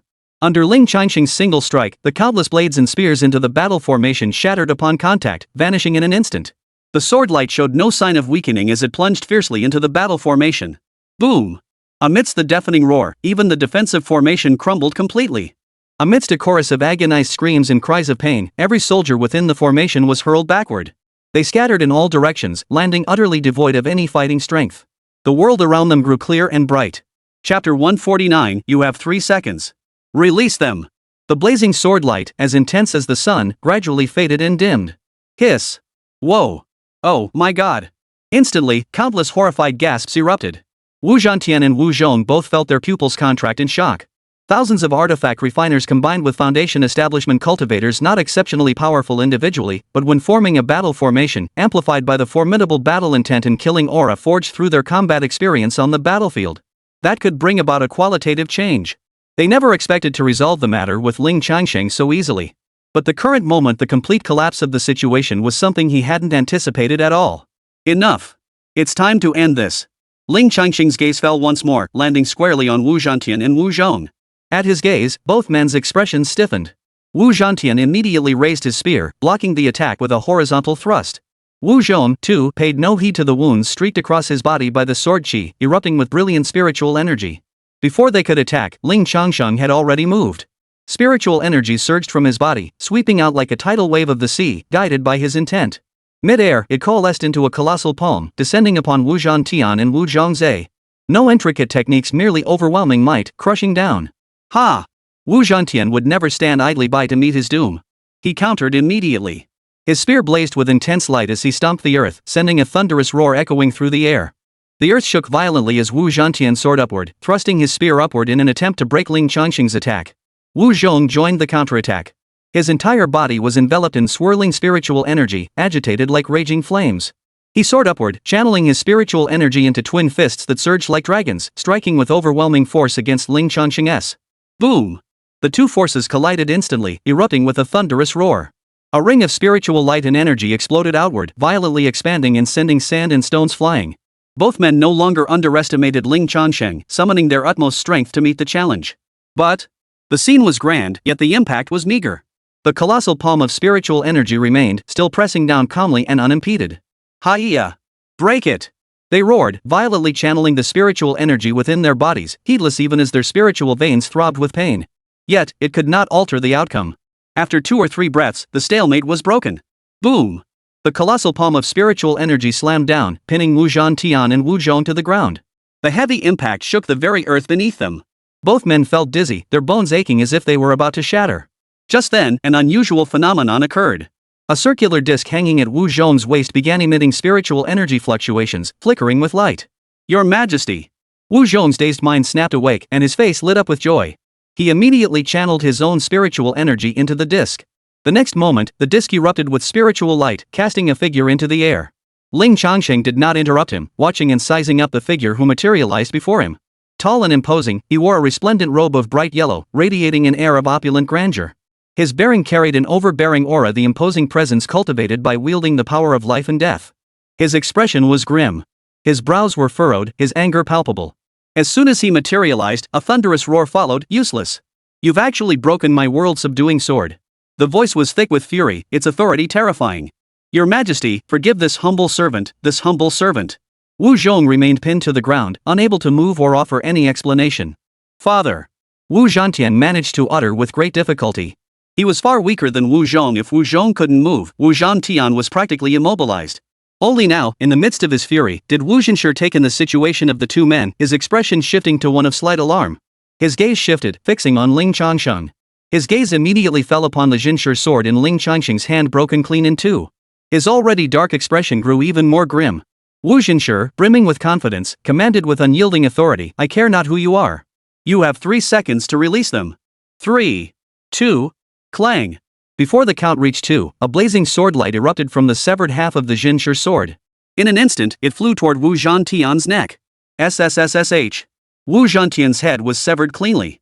His face still bore the composure born of Wu Zhansheng's descent, along with a fleeting hint of terror that had just formed in his eyes upon seeing the sword light. Dead silence. Wu Zhansheng, who had materialized, froze in place. Wu Zhong's face was horrified. On the side of the Xianbing Immortal Mountain, every face wore shock, their hearts churning with turbulent waves. Who would have thought the revered one's strike would be so ruthlessly decisive? He had severed Wu Zhantian's head. A full breath later, a faint glow finally emanated from Wu Zhantian's body, shattering the stillness. Though his head had been severed, Wu Zhantian was not so easily killed. His nascent soul remained intact. It was now attempting to escape from his physical body. Boom! But with a loud thud, he collided with the gigantic hand of spiritual energy. He failed to escape. Destroy! As Ling Changsheng uttered the command, the palm that had pinned Wu Zhantian clenched violently. The immense restraining force instantly bore down upon them. Father! Save me! From the tiny infant form, Wu Zhantian let out a piercing, agonized wail. Wu Zhansheng erupted in fury, bellowing, "Stop this at once!"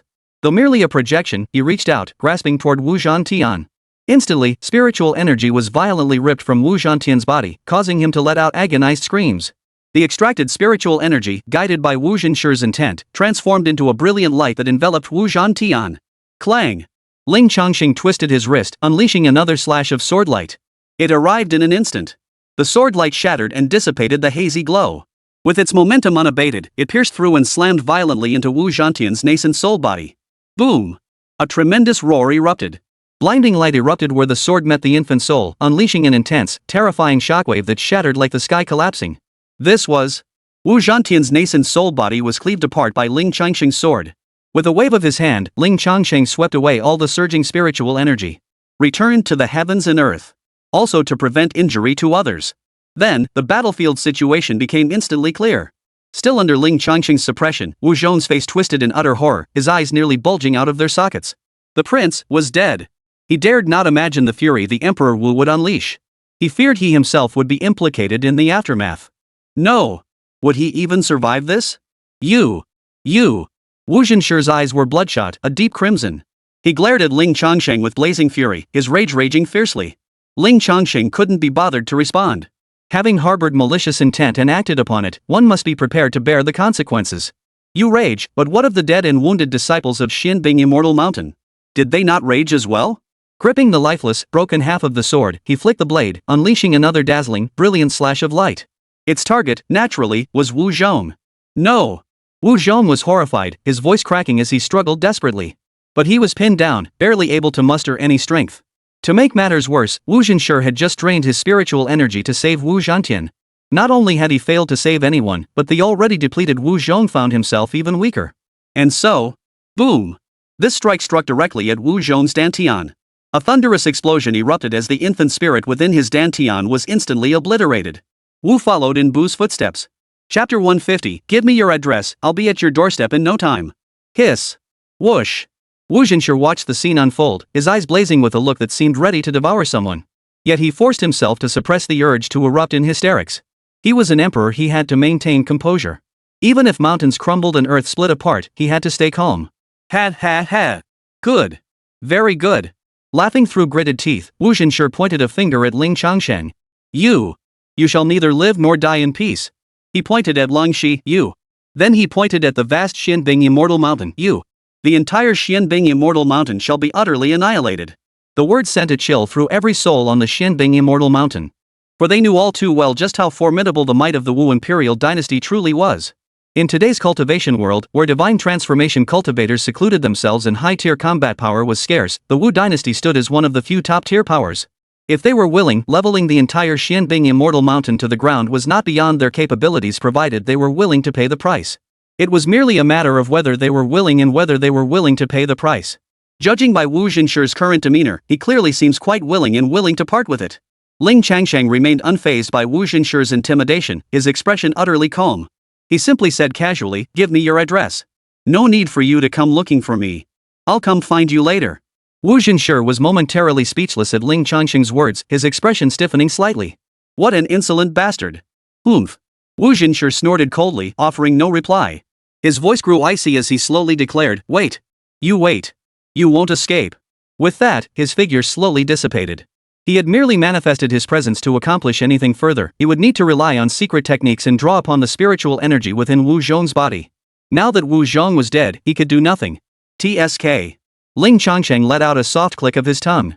He'd thought he might reveal the location. But it wasn't a big deal. He'd find out from Leng Shi and the others later. This feud is now settled, and it must be dealt with. First, he needed to handle matters here. With Wu Zhenshi gone, peace might finally return here. Only the Wu dynasty soldiers remained, requiring consideration of their fate, but there was no need for Ling Changsheng to handle that. Thank you, revered one, for your timely rescue. At that moment, Langxi struggled to her feet, bowing deeply with clasped fists in gratitude.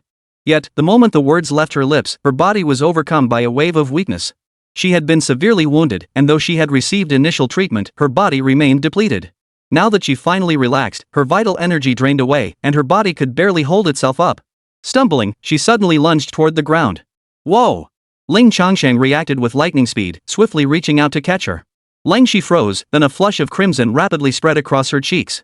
Though Ling Changsheng was a spirit energy incarnation, lacking the tangible sensation of physical contact, the situation still felt far too intimate for Longxi.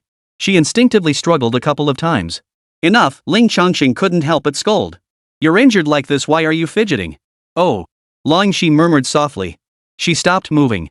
Leaning against Ling Changsheng's chest, she lowered her head, a faint blush spreading across her ears. At that moment, Zhang Yuan, supported by others, also approached Ling Changsheng. Thank you, revered one, for rescuing Xianbing Immortal Mountain from peril.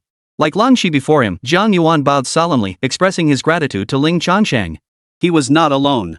All the disciples bowed deeply at that moment, expressing their gratitude to Ling Changsheng. The entire mountain peak reverberated with their voices of thanks. Their voices were so powerful, echoing endlessly through the valley, filling one's heart with a sense of grandeur. His heart stirred slightly as he watched them remain bowed. Ling Changsheng immediately waved his hand. Enough. All rise. At his words, the crowd straightened their bodies one by one. Zhang Yuan gazed at Ling Changsheng with solemn earnestness and added, Honorable one, this favor is too great to ever repay. If there is anything you desire, revered one, or any task you wish us to undertake, speak freely. We shall brave fire and water without hesitation. Enough, no need to rush that now. Ling Changsheng shook his head, then gestured toward the scattered soldiers of the martial emperor dynasty. Those men, deal with them yourselves. Zhang Yuan immediately nodded, replying respectfully, of course. How could we trouble your excellency with such trivial matters? His tone grew even more respectful and humble as he spoke. After all, Ling Changsheng had just saved not only their lives, but the entire sect. Both Zhang Yuan and everyone else present now treated Ling Changsheng with profound reverence. MHM. Ling Changsheng nodded, then turned to Zhang Yuan and asked curiously, so what exactly did the Wu Emperor dynasty want from you?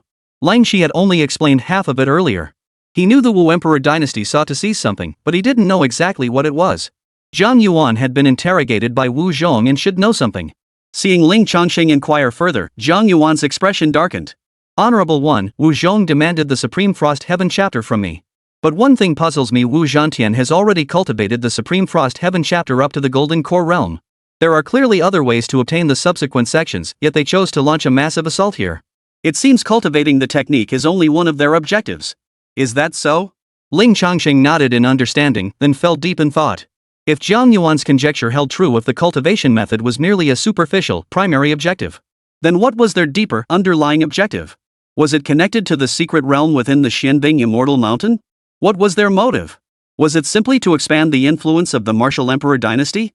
I'm a bit curious. Simple enough. Anyway, I'll be seeking him out soon to settle this score. I'll ask whatever I want to know then. Damn it! The Void Realm Stone. Just then, Duan Bing, the peak master of the Forging Peak, suddenly let out a startled cry. As all eyes turned to him, Duan Bing quickly explained that Zhang Zhishuang was summoned here to assist in refining the Void Realm Stone. Before this disaster erupted, my disciple Yin Dong said the forging was nearing completion. After the incident, I haven't received any further updates from him. Something's definitely wrong. Ling Changsheng nodded. Then let's go see for ourselves. Just as he was about to move, he suddenly realized there was someone in his arms. Oh, right. Ling Changsheng looked at Long Shi, who was hanging her head with flushed ears. Shouldn't you go back and tend to your injuries first? After a few seconds of silence, Ling Shi replied, No, it's fine. I can hold on.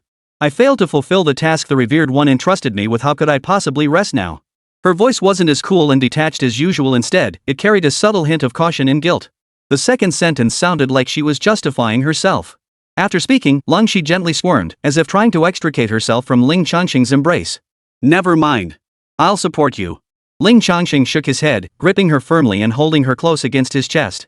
Ling Shi immediately ceased her struggles. She lowered her head, hiding the expression on her face. Zhang Yuan and the other mountain lords all pretended not to notice. The two of them supported Zhang Yuan, while the others went to handle the various casualties in the mountain. Ling Changsheng channeled his spiritual energy, enveloping the group as they soared upward. Within a few breaths, they reached the artifact forging peak. Chapter 151, Revered One, how about the position of Grand Hall Master? Refining Peak. Guided by Duan Bing, the peak master overseeing the peak, the group arrived at the forging chamber where Yin Dong resided. The array within the forging chamber was already activated. At that moment, light rippled like water, sealing off the outside world. Of course, this couldn't stop Duan Bing's investigation. After a brief scan, Duan Bing relaxed visibly and called out, Yin Dong is unharmed, though he's been bound. Also, it should be the final critical moment now. As he spoke, Duan Bing hesitated, turning to Ling Changsheng. If we enter now, we might disturb the alchemical process.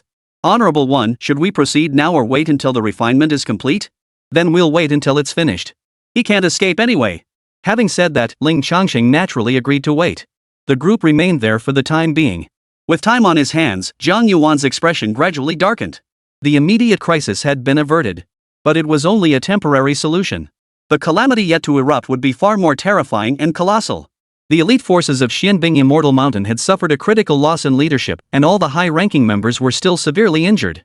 Restoring full strength in the short term would be difficult. Meanwhile, Wu Zhenshur of the Martial Emperor dynasty, whose son had been slain, would not wait for them. Even though the distance is considerable, it's merely a matter of days. If he's willing to spare the resources, his armies could be marching here tomorrow. What should we do? Zhang Yuan asked himself inwardly. He answered his own question. What to do?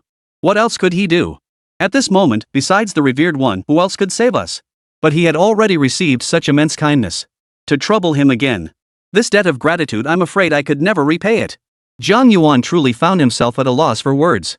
After a few breaths, his gaze fell upon Ling Shi, who was nestled in Ling Changsheng's embrace. A thought struck Zhang Yuan. What if Ling Shi were to speak instead? Ling Shi and the revered one share an exceptionally close bond. Moreover, there seemed to be signs of their relationship deepening. If Ling Shi were to speak, it should work. But something felt off to Zhang Yuan. This approach felt like exploiting the bond and relationship between Ling Shi and the revered one. It reeks of calculation. No. As the Grand Hall Master, I must shoulder this responsibility. How could I resort to such methods? His resolve was firm. Zhang Yuan pushed away the two mountain lords supporting him, steadied himself, and walked to Ling Changsheng's side. Then, he bowed deeply to the ground. Ling Changsheng looked at Zhang Yuan with puzzlement, unable to comprehend the gesture. After pausing for a few breaths, Zhang Yuan slowly straightened up. Still maintaining a half bow, he pleaded earnestly, "Honorable One, Zhang Yuan humbly begs you to save Xianbing Immortal Mountain. Given the current situation, we are utterly powerless to withstand the Wu dynasty's impending retaliation. I know this is presumptuous. To trouble you repeatedly is truly unwarranted. But now, our Xianbing Immortal Mountain has nowhere left to turn. With all due respect, I humbly beg your holiness to aid Xianbing Immortal Mountain through this calamity. Whatever commands you issue, revered one, I shall obey without hesitation, be it climbing mountains of blades or plunging into seas of fire." With these words, Ling Changsheng and the others present all understood. Except for Ling Changsheng, everyone else, even Lung Shi, couldn't help but darken in expression. The impending catastrophe hung like a sharp blade at their necks, impossible to ignore. At that moment, Duan Bing, the two mountain lords, and Lang Shi all wanted to speak up and plead. However, Zhang Yuan's stern glance silenced them. He didn't want to give the venerable elder the impression that they were exploiting the weak to coerce him. Ling Changsheng did not respond immediately, but pondered. The martial emperor dynasty coveted something within the mystic ice immortal mountain, and they would certainly attack again. Ling Changsheng was deeply curious. What exactly did the emperor of the Wu dynasty desire from the Xianbing Immortal Mountain? According to their accounts, the Wu imperial dynasty was far more powerful than the Xianbing Immortal Mountain. Moreover, from the image of Wu Zhenshi that had materialized, one could vaguely discern his strength. It seemed he might surpass even the nascent soul stage. A powerful force coveting the possessions of a weaker one. This was intriguing and warranted deeper investigation. Adding to that was his plan to cultivate Lung Shi and Yang Xinyue. Therefore, I had already intended to intervene. It wouldn't interfere with anything anyway. I'll handle this matter. Ling Changsheng nodded and said, "You get the map. After I finish some matters, I'll head over." "Excellent. I'll handle it." Zhang Yuan's face lit up with joy. He bowed deeply once more, his gratitude sincere. On behalf of all Xianbing Immortal Mountain, Zhang Yuan offers his deepest thanks to the revered one. Rising, Zhang Yuan's expression turns solemn. The survival and continuity of Xianbing Immortal Mountain rest entirely on the venerable one's mercy. This debt of gratitude is beyond repayment. From this day forward, the venerable one shall be our mountain's most honored guest. All of Xianbing Immortal Mountain stands open to you. Indeed, if it pleases you, even my position as Grand Hallmaster may be yours. These words sent shockwaves through the assembled mountain lords, nearly causing them to cry out in astonishment. This was far too sudden. To change the Hallmaster on the spot? But, after suppressing their gasps, a thought suddenly occurred to them. This actually sounds pretty good? No, it wasn't just good, it was exceptionally good.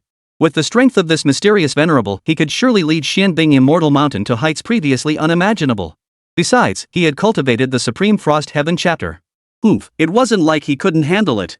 Ling Changsheng was a bit speechless. Waving his hand, he said irritably, "I've no interest in that. You go ahead and handle it yourself. After this ordeal, focus diligently on strengthening yourself and developing Xianbing Immortal Mountain." "All right." Zhang Yuan still felt a pang of regret, then responded to Ling Changsheng's admonition, "Your reverence is absolutely right. I will." With that matter settled, they continued waiting for the Void Realm Stone to be forged. Originally expecting it to take much longer, Ling Changsheng had even considered investigating the changes in the miniature world. After all, the dazzling patterns of divine laws and brilliant light appearing everywhere in the sky were far too conspicuous. Previously, he'd been too preoccupied with dealing with Wu Zhantian and the others to pay attention. He still didn't know what exactly had happened. However, just as he prepared to commune with the Tao, a tremendous commotion erupted within the forging chamber. Boom! First came a thunderous roar. Then, the entire forging chamber exploded. Rubble, shards of stone, and wooden pillars instantly scattered, flying in all directions. Before everyone's eyes, a blazing light appeared. Simultaneously, within the azure sky, the aura of a thunder tribulation began to brew. It was extremely violent and intense, a powerful thunder tribulation. Moreover, it seemed even more powerful than previous thunder tribulations, perhaps due to an upgrade. "All is well. Calm yourselves." Duan Bing immediately recognized the completion of the treasure's forging. He bellowed, soothing the startled inhabitants of Xianbing Immortal Mountain. "Disperse." Ling Changsheng waved his hand, causing the thunder tribulation in the sky to dissipate. Simultaneously, the chaos here was swept away, revealing the scene. Amidst the ruins, an old man's face lit up with ecstasy as he threw his head back and shouted excitedly, "Prince! It's done! It's done! The forging is complete! Prince, resist the thunder tribulation!" "Ha? Where is the thunder tribulation?" The old man's expression turned blank. He had clearly sensed the thunder tribulation's aura just moments ago. How could it have vanished? Then, he immediately saw the unfathomable traces of the Tao in the sky, along with dazzling lights of every hue. Stunned, he blurted out in shock, "Holy! What the hell is going on up there?" Whoosh! At that moment, Duan Bing swiftly flew to the bound Yendong and untied him. Only then did the old man Zhang Jichuan, the artifact master of the martial emperor dynasty, realize something was amiss. His gaze shifted downward. He immediately saw Ling Changsheng and the others. Chapter 152, The Shackles Hanging Over Every Cultivator. Staring at the group, Zhang Jichuan froze. Where were the others? Where was the prince? Where was the Wu dynasty's army? Weren't they supposed to have arrived already? After Duan Bing untied Yin Dong, he sneered mockingly, "Stop looking. They're gone." Zhang Jichuan, huh? No one responded or offered an explanation. Ling Changsheng naturally had no inclination to say anything to him either, his gaze shifting to Zhang Jichuan's hands. His hands held a black, glossy bracelet that hovered above his palms. It emitted a faint glow, accompanied by invisible ripples that caused the space around the bracelet to warp and tremble. Extraordinary. Ling Changsheng extended his hand. A whistling wind surged, generating a powerful suction. Whoosh! The bracelet Zhang Jichuan held aloft was forcibly snatched away, flying into Ling Changsheng's hand. Then, with a casual flick of his wrist, he drew a beam of spiritual light that bound Zhang Jichuan. You may deal with him as you see fit. After speaking, Ling Changsheng turned his gaze to the bracelet in his hand. The bracelet was pitch black and crystal clear, with a mist-like aura drifting within it, utterly beautiful. Moreover, as mentioned earlier, it was enveloped in peculiar fluctuations that caused the surrounding space to tremble. This was spatial power. Freshly forged, its power had yet to fully settle. Ling Changsheng sent his consciousness into it with a thought and discovered a vast space within. He had already acquired numerous storage treasures through various means. Even storage artifacts belonging to great cultivators at the nascent soul stage were among them. However, none could compare to even the slightest aspect of this bracelet forged from the Void Realm Stone. The space within was immense. Even by real-world standards, it easily holds tens of thousands of cubic meters. Storing 10,000 tons of water would be no problem. And on the scale of a microcosm? That's millions, tens of millions of cubic meters. It's unimaginable that something as small as a fist could conceal such immense space. Truly wondrous and mysterious. Moreover, it can be freely enlarged or shrunk. Even if taken into the real world, it could still be worn. However, the transformations within the microcosm are not yet complete. They continue to unfold gradually. It's not advisable to venture outside yet. If my consciousness were to leave and I couldn't return or intervene, that would be troublesome.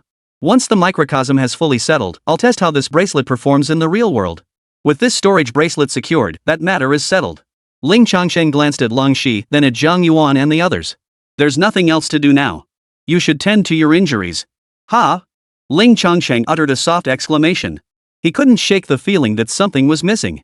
Zhang Yuan inquired, Honorable One, what is it? It feels like something's missing. Mid-sentence, Ling Changsheng suddenly remembered and called out, Wait, where's the cat? Zhang Yuan explained, Honorable One, it remains within the Golden Light Ruins.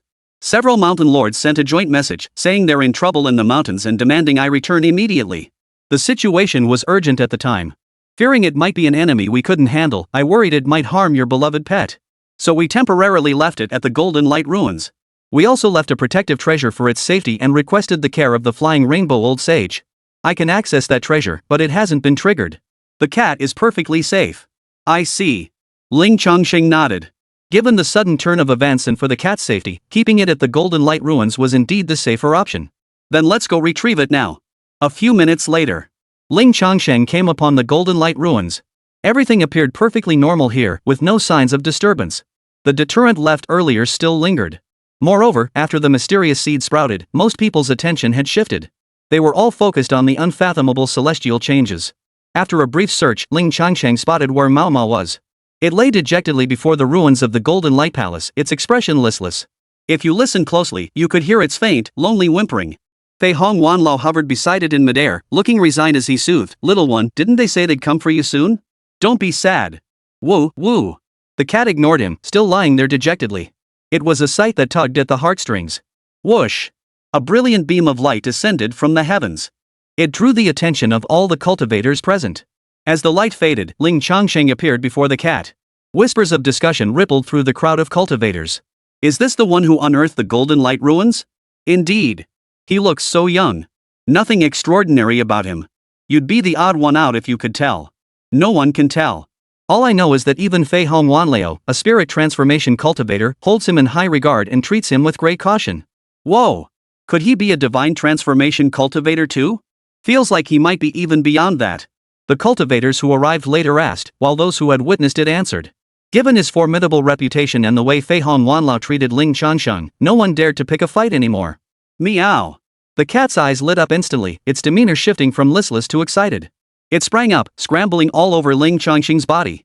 Good girl, I'm here. Ling Changsheng stroked its head, running his fingers through its glossy black fur to soothe it. Huff. Huff. The cat purred contentedly, its throat filled with the sound of pure bliss. Her expression was intensely affectionate. After Ling Changsheng arrived, it visibly perked up, its mood lifting noticeably. Perhaps it was connected to its past abandonment. Unfortunately, it couldn't be brought into the real world just yet and had to remain confined within the small world. Ling Changsheng was often busy running errands and couldn't tend to it.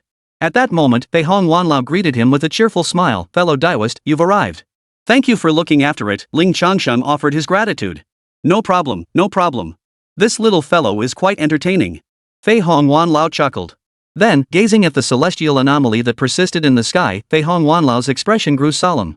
Fellow Daoist, might we discuss something? You mean about this celestial phenomenon? Ling Changsheng guessed his thoughts and countered, what have you discovered? As a nascent soul cultivator, he might be able to glean some useful information. Alas, my eyesight is limited. I can only discern superficial signs. Let me offer my humble observations first. Fei Hong Wanlao bowed respectfully and began detailing his observations. First, this humble old man senses that the spiritual energy throughout the heavens and earth has surged dramatically. This surge isn't confined to the Golden Light ruins, it likely extends across a vast region, perhaps even encompassing the entire Sangling star. Moreover, this surge shows no signs of abating. Second, there is another even more bizarre occurrence. I have a faint sense that the shackles binding every cultivator is crumbling. Hearing this, Ling Changsheng raised an eyebrow and asked, shackles? What shackles? Fei Hong Wanlao's expression grew grave as he replied, the shackles that bind one to the Huatian realm, preventing breakthrough to Lianqiu. Truth be told, this old man has stagnated at the Huatian realm for over 1,000 years, making not the slightest progress. These shackles have left me unable to break through and too afraid to try. Unable? Dare not? How intriguing. Ling Changsheng listened quietly, awaiting the continuation. Chapter 153, Falling in Realm? The Heavenly Tao forbids it? Fei Hong Wanlao continued, above the Huatian realm lies the Lianqiu realm. To reach the refining void realm, cultivators must train their nascent souls to break free from the constraints of the physical body.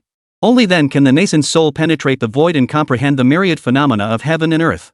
Naturally, it also requires an immense reservoir of spiritual energy as its foundation and source. But before that, the world's spiritual energy is extremely scarce. All laws lie dormant, inactive. There was even a sense of resistance, making comprehension impossible. This is the cannot.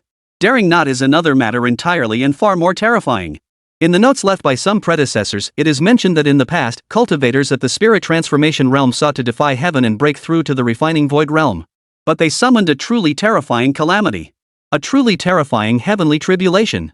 This tribulation was exceptionally bizarre, capable of stripping the breaker of their cultivation realm. At best, one's cultivation would plummet, at worst, one would perish, their path extinguished. It seems as though a man-made restriction exists within the heavens and earth, forbidding the breaking of this limit. Ling Changsheng couldn't help but ask, is this true? Fellow Daoist. Fei Hong Wanlao gazed intently at Ling Changsheng, his voice deep and solemn, every word I speak is true. This old man speaks with such certainty because I once attempted it myself.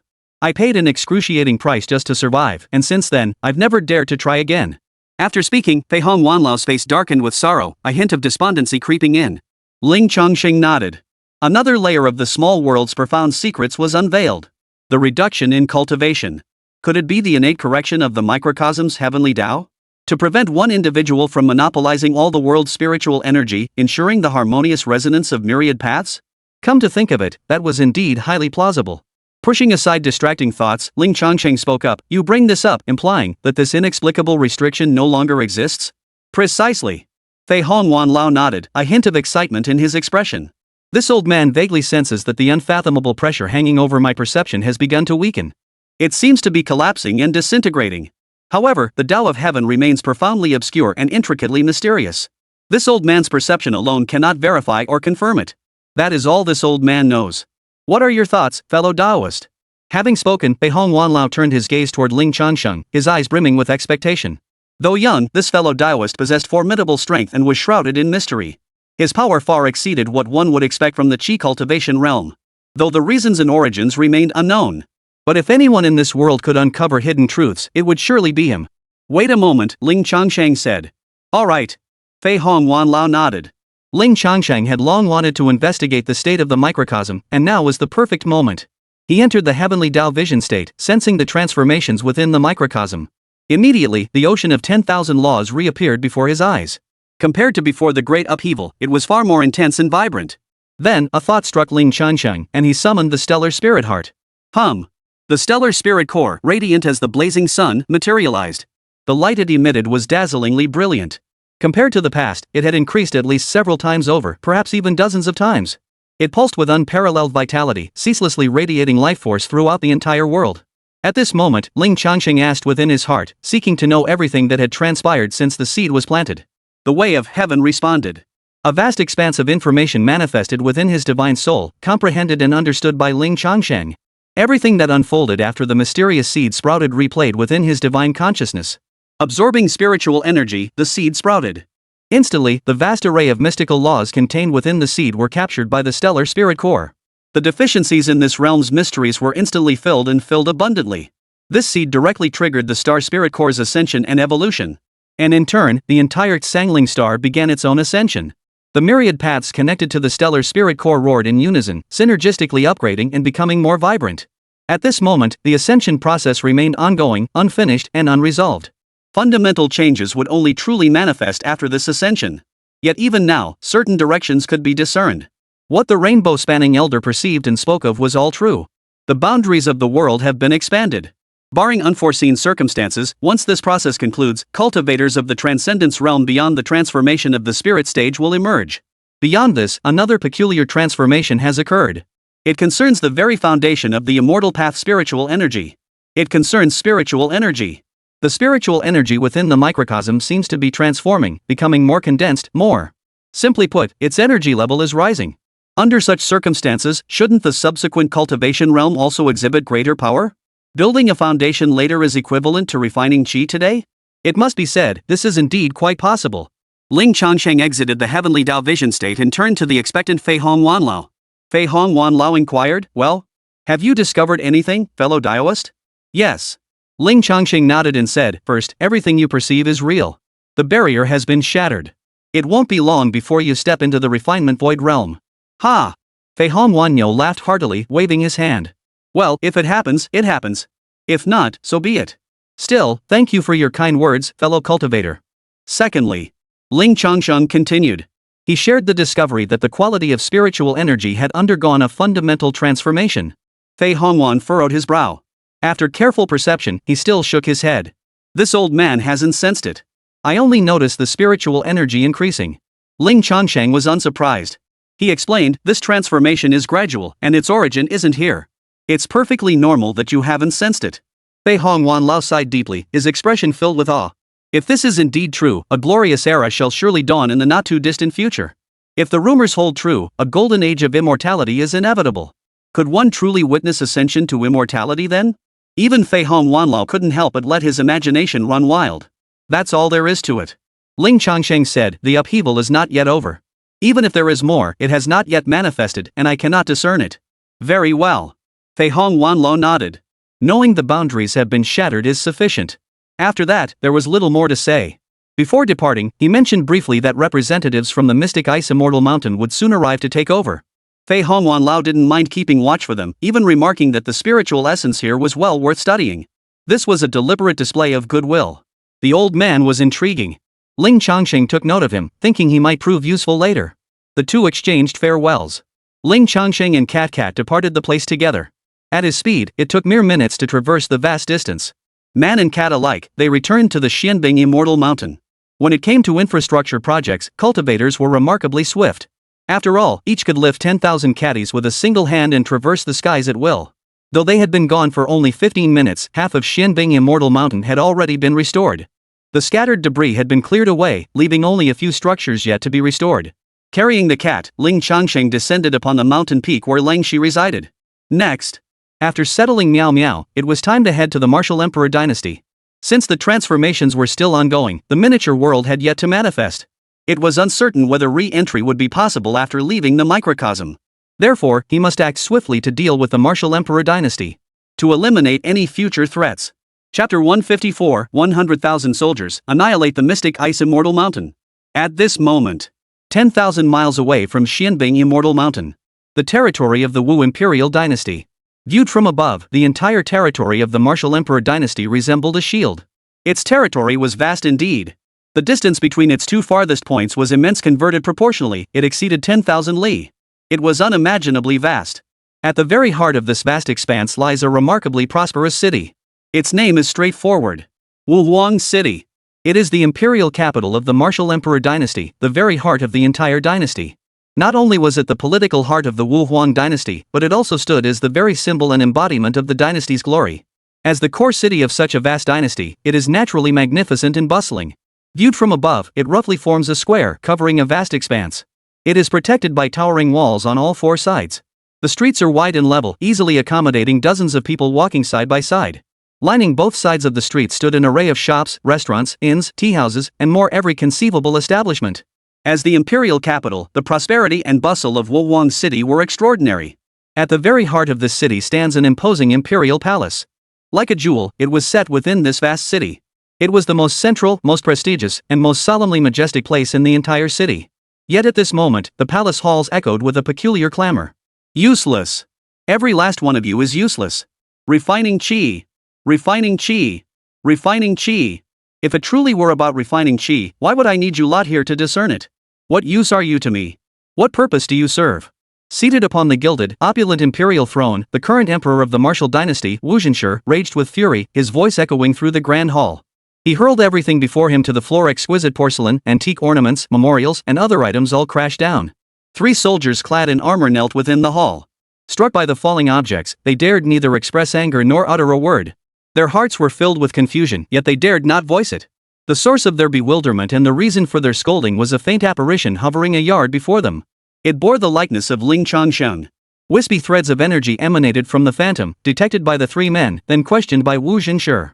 This was information Wu Zhenshi had obtained through a secret technique. He harbored deep apprehension toward Ling Changsheng. Though the aura was merely at the qi cultivation stage, its strength was eerily powerful. Unfathomable. Thus, Wu Zhenshi decided to have these 3 trusted generals discern the truth. Each of these 3 was on the verge of breaking through to the Huatian realm. Far stronger than that eunuch Wu Zhong. Wu Zhenshi had expected them to discern the situation, assess the strength, and discuss how to deploy troops and the scale of the force required. But unexpectedly, all 3 concluded it was qi cultivation. How could this possibly be qi cultivation? How could Wu Zhenshi not be furious? Seeing them all hang their heads in silence, Wu Zhenshi felt a surge of frustration. Get out! Await further orders. Wu Zhenshi barked. The men withdrew. After several deep breaths, Wu Zhenshi exhaled a few puffs of stale air and slowly calmed down. Propping his head up, his expression grew solemn, a hint of worry emerging. Thoughts swirled through his mind. He never imagined that none of these 3 could see through it. Each was but a step away from reaching the pinnacle of divine transformation. 3 of the mere dozen or so such figures in the entire Wu dynasty. Wu Zhenshi felt this was getting tricky. But how could he not avenge this? To slaughter Tian'er right before his very eyes. Though he had no shortage of princes, Tian'er was indeed a worthy heir. Moreover, this would disrupt his grand scheme. The secret techniques of the Xianbing Immortal Mountain remained beyond his grasp, and his time was running out. If he didn't find a way to break through his current realm, if he didn't find a way to reach a higher, broader world, he would be trapped here and die sooner or later. With this thought, Wu Zhenshi's heart settled. There was no need for further hesitation. Facing the empty hall, he commanded in a deep voice, "Summon the leader of the War God's Guard to attend." "Yes, sir." From the shadows, a cold, emotionless voice echoed. After a few minutes, whoosh! A light breeze swept through, and suddenly a figure appeared before the hall. It was a man of average build and ordinary features, unremarkable in every way, his face showing no signs of being 30. He knelt, clasped his fists in salute, yet remained silent, uttering not a word. "Zhang, can you gauge the strength of this phantom figure?" Wu Zhenshi stared at him, his voice deep and measured. The man called Xinyue remained silent, quietly observing Ling Changsheng's lingering image, sensing, speculating, and judging. After a long moment, a low, hoarse voice emerged from his lips, "Qi cultivation." Wu Zhenshi. Whoa! Wu Zhenshi drew a long breath. He closed his eyes. He struggled to suppress his emotions, yet the veins on his forehead still pulsed visibly. Xinyue's expression remained unchanged, utterly unruffled. But a ripple stirred within his heart. This is just a qi cultivator? He dismissed the thought immediately, his gaze as still as stagnant water. He was a trained assassin forged by the martial emperor dynasty, honed to the utmost perfection. Even when he forcibly summoned this profound realm through secret techniques, he remained as robotic as ever, devoid of complex thoughts. Several breaths later, Wu Zhenshi opened his eyes. His composure had somewhat returned. With a flick of his sleeve, spiritual energy surged into the phantom. Instantly, the phantom shifted, unfolding scenes from the past. It was the very reenactment of Ling Changsheng's resistance against him, the past where Wu Zhantian and the eunuch Wu Zhong were slain. Though rarely moved, Zhang Yi's pupils still contracted at the sight, his face betraying a fleeting shock and disbelief.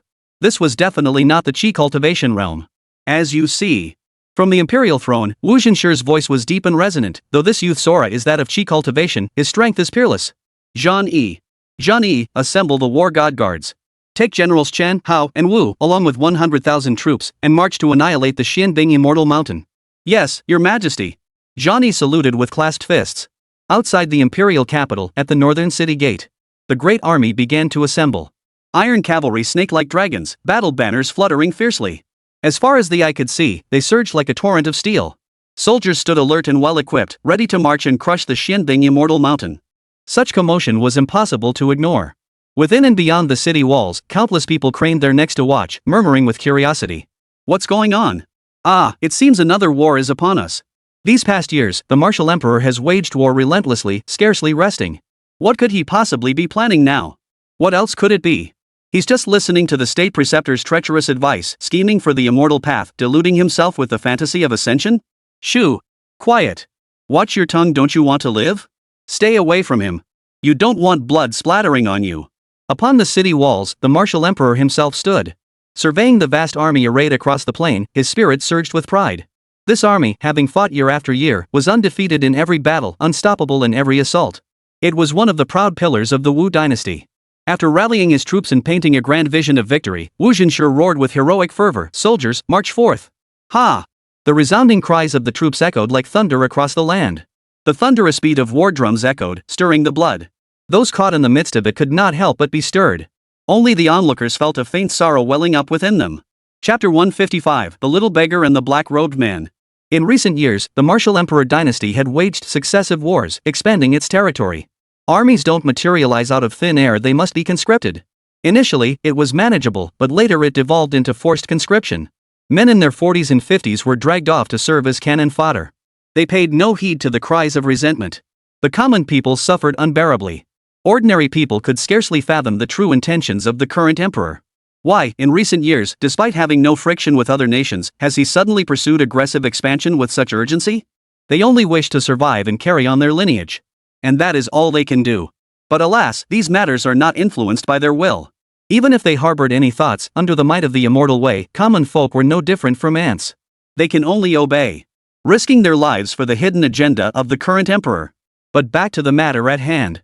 Just as the troops were about to march, suddenly, from the slums beyond the city walls, a small, filthy beggar child dashed out.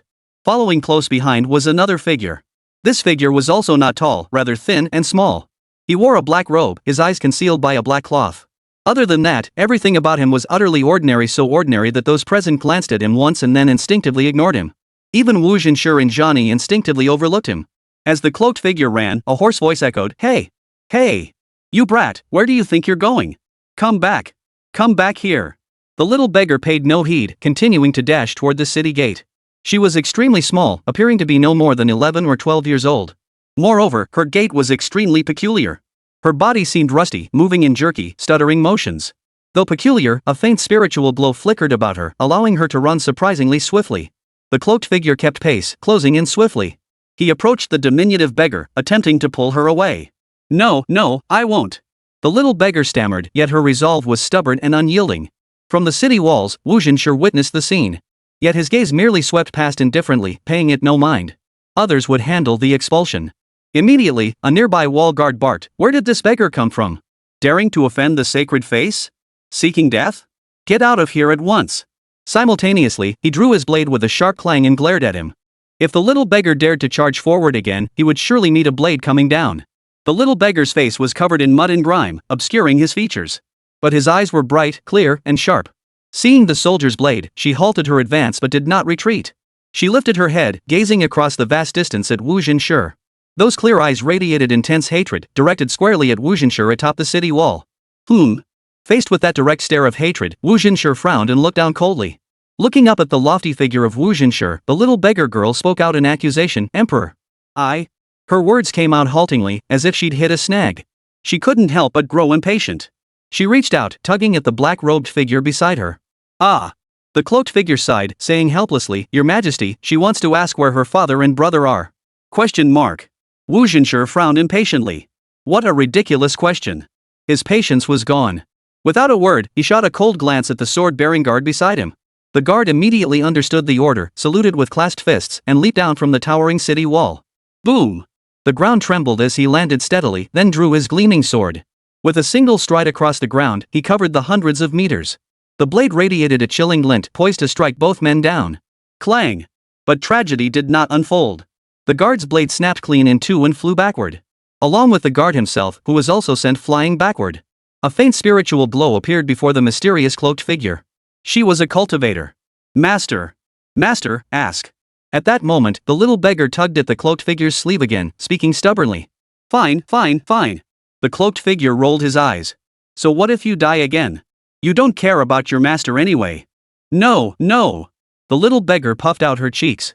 The cloaked figure ignored her, speaking indifferently. Her father, Su Guangchang, was forcibly conscripted 5 years ago. He was 43.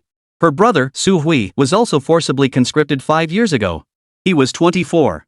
Now, I ask on her behalf, are they still alive? And where are they? The cloaked figure questioned Wu Zhenshi on the beggar girl's behalf, no longer addressing him as emperor. Wu Zhenshi? Upon the city walls, Wu Zhenshi's expression darkened. Just as his army was about to march, someone dared to cause trouble. But for such a trivial matter? For ordinary people, to sacrifice their lives for the Wu dynasty, is that not a worthy death, bringing honor to their families? Yet for two mere mortals, they dare question this before me? A murderous intent flared in Wu Zhenshi's eyes. TSK. Observing his expression, the cloaked figure let out a soft chuckle. Lowering his head once more, he gazed at the little beggar and murmured, "Let's go. Return home. Otherwise, you might lose your life soon." I won't. The little beggar was stubborn as ever. She still wanted to confront Wu Zhenshi. Though covered in grime and mud from head to toe, her eyes shone with an unusual brilliance. They shone so intensely that Wu Zhenshi felt a wave of discomfort. Take her away. Behead her in the marketplace. Wu Zhenshi, repulsed by that gaze, spoke with heightened severity. Yes, sir. Several guards immediately responded with deep, solemn voices. Their eyes were fierce, radiating a murderous aura as they approached the little beggar. Ah! The dark-robed figure beside her sighed. The spiritual light surrounding him flickered wildly, now blazing, now dim, as an unfathomable energy began to brew. Yet, at that very moment, a sudden ripple rippled through the air above. Space twisted strangely. On the city wall, Wu Zhenshi frowned, the first to notice. His gaze fixed on the rippling, warped space. All present eyes were drawn to the disturbance. Rewind a little. When Ling Changsheng returned to the Xianbing Immortal Mountain, he descended upon the third peak, which was under the jurisdiction of Lang Shi. He and Mao Mao entered the grand hall atop the peak. Lang Shi had already entered the inner chamber, immersed in deep healing. Great Immortal! A joyful cry rang out as the young girl Xinyue came out to greet Ling Changsheng. Upon seeing Mao Mao, her eyes lit up, and she immediately rushed forward to embrace him. Your Holiness! Of course, Zhang Yuan didn't miss the chance to make an appearance. The moment he sensed Ling Changsheng's return, he immediately set aside his current tasks. Whether he was needed or not, he had to be present just in case.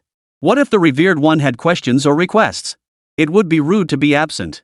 You're just in time. Seeing Zhang Yuan rush over, Ling Changsheng said directly, "Give me the address of the Martial Emperor dynasty." Right away. Zhang Yuan immediately nodded, pulling out a blueprint from his storage ring while speaking. "Venerable, are we preparing to depart immediately?" "Of course." Ling Changsheng replied decisively. "Never put off until tomorrow what can be done today." "Ah, well." Zhang Yuan was momentarily speechless, then sighed with admiration, truly worthy of the title Honorable One. Ling Changsheng gave a light hum in acknowledgement. Then, he unfolded the map Zhang Yuan had given him. Chapter 156, The Mysterious Black Qi. Studying the map, Ling Changsheng felt a touch of surprise. The territory of the Martial Emperor dynasty was unexpectedly vast.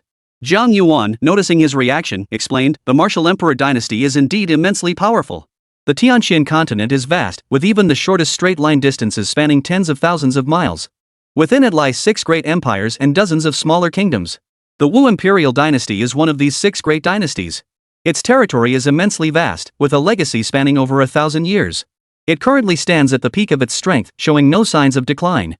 Among the 6 realms, it ranks 3rd. However, in recent years, the Martial dynasty has been unusually active, frequently waging wars, seemingly intent on expanding its territory. The current emperor of the Wu dynasty is named Wu Zhenshi, the very apparition the revered one witnessed earlier. His power is formidable. He reached the half-step divine transformation realm many years ago. but he has been quiet for many years. There's a rumor circulating about Wu Jinshi, though its veracity remains uncertain. Ling Changsheng chimed in, what's the news? Rumor has it that the Wu imperial dynasty possesses an ancestral secret technique, a method to forcibly accelerate cultivation progress. But once a certain age is reached, that cultivation level begins to decline. So regarding Wu Jinshi's current state, I can't say for certain what's going on. Got it, Ling Changsheng nodded, adding casually, whatever realm he's it doesn't matter. Indeed. With your strength, there's no need for concern. Zhang Yuan nodded in agreement, but then changed the subject. Still, revered one, you plan to head straight for their imperial capital. That's the Wu dynasty's stronghold, perhaps you should exercise some caution. Ling Changsheng, what do you mean? Zhang Yuan's expression grew solemn as he explained, the martial emperor dynasty's culture reveres martial prowess. Through long-term development, they've uniquely created a battle formation, one that's incredibly powerful. It can unleash the latent potential of soldiers within the formation, pooling and concentrating their strength to erupt with overwhelming force at a single point. What those 10,000 soldiers demonstrated not long ago was merely a weakened version of its true might. If your excellency heads to the imperial capital now, the martial sovereign will undoubtedly await you with their most formidable battle formation. Ling Changsheng shook his head. No problem. I can sweep them aside effortlessly. It wasn't arrogance. Rather, within this small world, Ling Changsheng might not be able to do absolutely anything he pleased, but he was very close to it. Even if something truly existed that his own power couldn't overcome, he still possessed the heavenly Tao vision. With the Tao of heaven in his palm, what the hell was there to fear? He then set his sights on the imperial capital of the martial emperor dynasty. The distance was considerable, tens of thousands of miles, after all. Ling Changsheng could have flown there directly, but it would be time-consuming. Therefore, he simply entered the heavenly Tao vision state, preparing to teleport directly there using spatial power. With a single thought, Ling Changsheng resonated with the way of heaven, once again entering the state of communion with the way. Using the map Zhang Yuan had provided, he projected a scene. It overlapped onto this hall. Whoosh! Space rippled like water, revealing the scene of a vast city. It was the imperial capital of the martial emperor dynasty. After a brief glance, his gaze settled upon the northern city gate. There, across a vast, open plain, stood an army of 100,000 soldiers arrayed in formation. The spectacle was utterly breathtaking. Zhang Yuan watched, his heart tightening instantly. It was clear this was directed at their Xianbing immortal mountain. However, Zhang Yuan quickly relaxed. With a powerful ally by his side, this was no longer a concern. Just as Ling Changsheng was about to teleport over, he paused. Just then, the little beggar ran out, confronting Wu Jinshi. Ha! Ling Changsheng's eyebrows furrowed slightly as he looked at the little beggar, a look of surprise flitting across his mind. Though this was merely a reflected scene, he had already stepped halfway into it. Ling Changsheng could sense the people and events within. Now, his attention was naturally drawn to the little beggar. He sensed something unusual about the beggar, an extraordinary aura, a hint of something amiss. Ling Changsheng murmured, a faint sense of familiarity stirring within him as if he had sensed this before in others. Slowly, his gaze shifted to the side, where he saw young Xinyue completely buried beneath the cat. Ling Changsheng suddenly felt a flash of clarity. He understood. This was the same divine fortune as young Xinyue and Leng Shi. Which meant that little beggar might also possess great fortune. This was rather intriguing. Ling Changsheng decided to wait a while longer, not rushing to descend upon him just yet. He wanted to explore more of the unique qualities within this little beggar. Gazing at her, he probed the destiny aura surrounding her with the heavenly Tao vision. In his mind's eye, the fortune within the little beggar slowly began to manifest. Yet this sight caused Ling Changsheng to raise an eyebrow in surprise. The color of the fortune aura surrounding this little beggar girl was peculiar and abnormal. It was a deep, murky black. The black mist of fortune drifted and swirled, giving off an ominous feeling that made one feel somewhat uneasy. Beyond that, there was another bizarre phenomenon. This little beggar was not alive. Ling Changsheng detected no signs of life flowing through her. Her body was rigid, bearing an unhealed puncture wound on her heart. The only reason she could still move was because of that single drop of dark, inky blood within her heart. This blood vaporized spiritual energy, enabling her body to move. This is getting more interesting. She's not even alive? According to cultivation theory, she must be a corpse cultivator? Ling Changsheng thought to himself. Noticing his pensive expression, Zhang Yuan asked, Honorable One, what's wrong? Nothing. Just noticed something interesting. Ling Changsheng shook his head, then inquired, Tell me about corpse cultivators. Corpse cultivators? Zhang Yuan was taken aback but refrained from pressing further. Leng Shi had already warned them, the revered one often asked peculiar questions. Don't ask, don't pry, just answer what you know. Thus, Zhang Yuan began explaining the concept to Ling Changsheng. Before long, Ling Changsheng grasped the concept. This corpse cultivation was no easy feat. If one were to rank the various practitioners in the cultivation world by hierarchy, Corpse cultivators truly rank at the very bottom. They held no prestige whatsoever. Their cultivation was arduous, and their susceptibility to heavenly tribulations went without saying.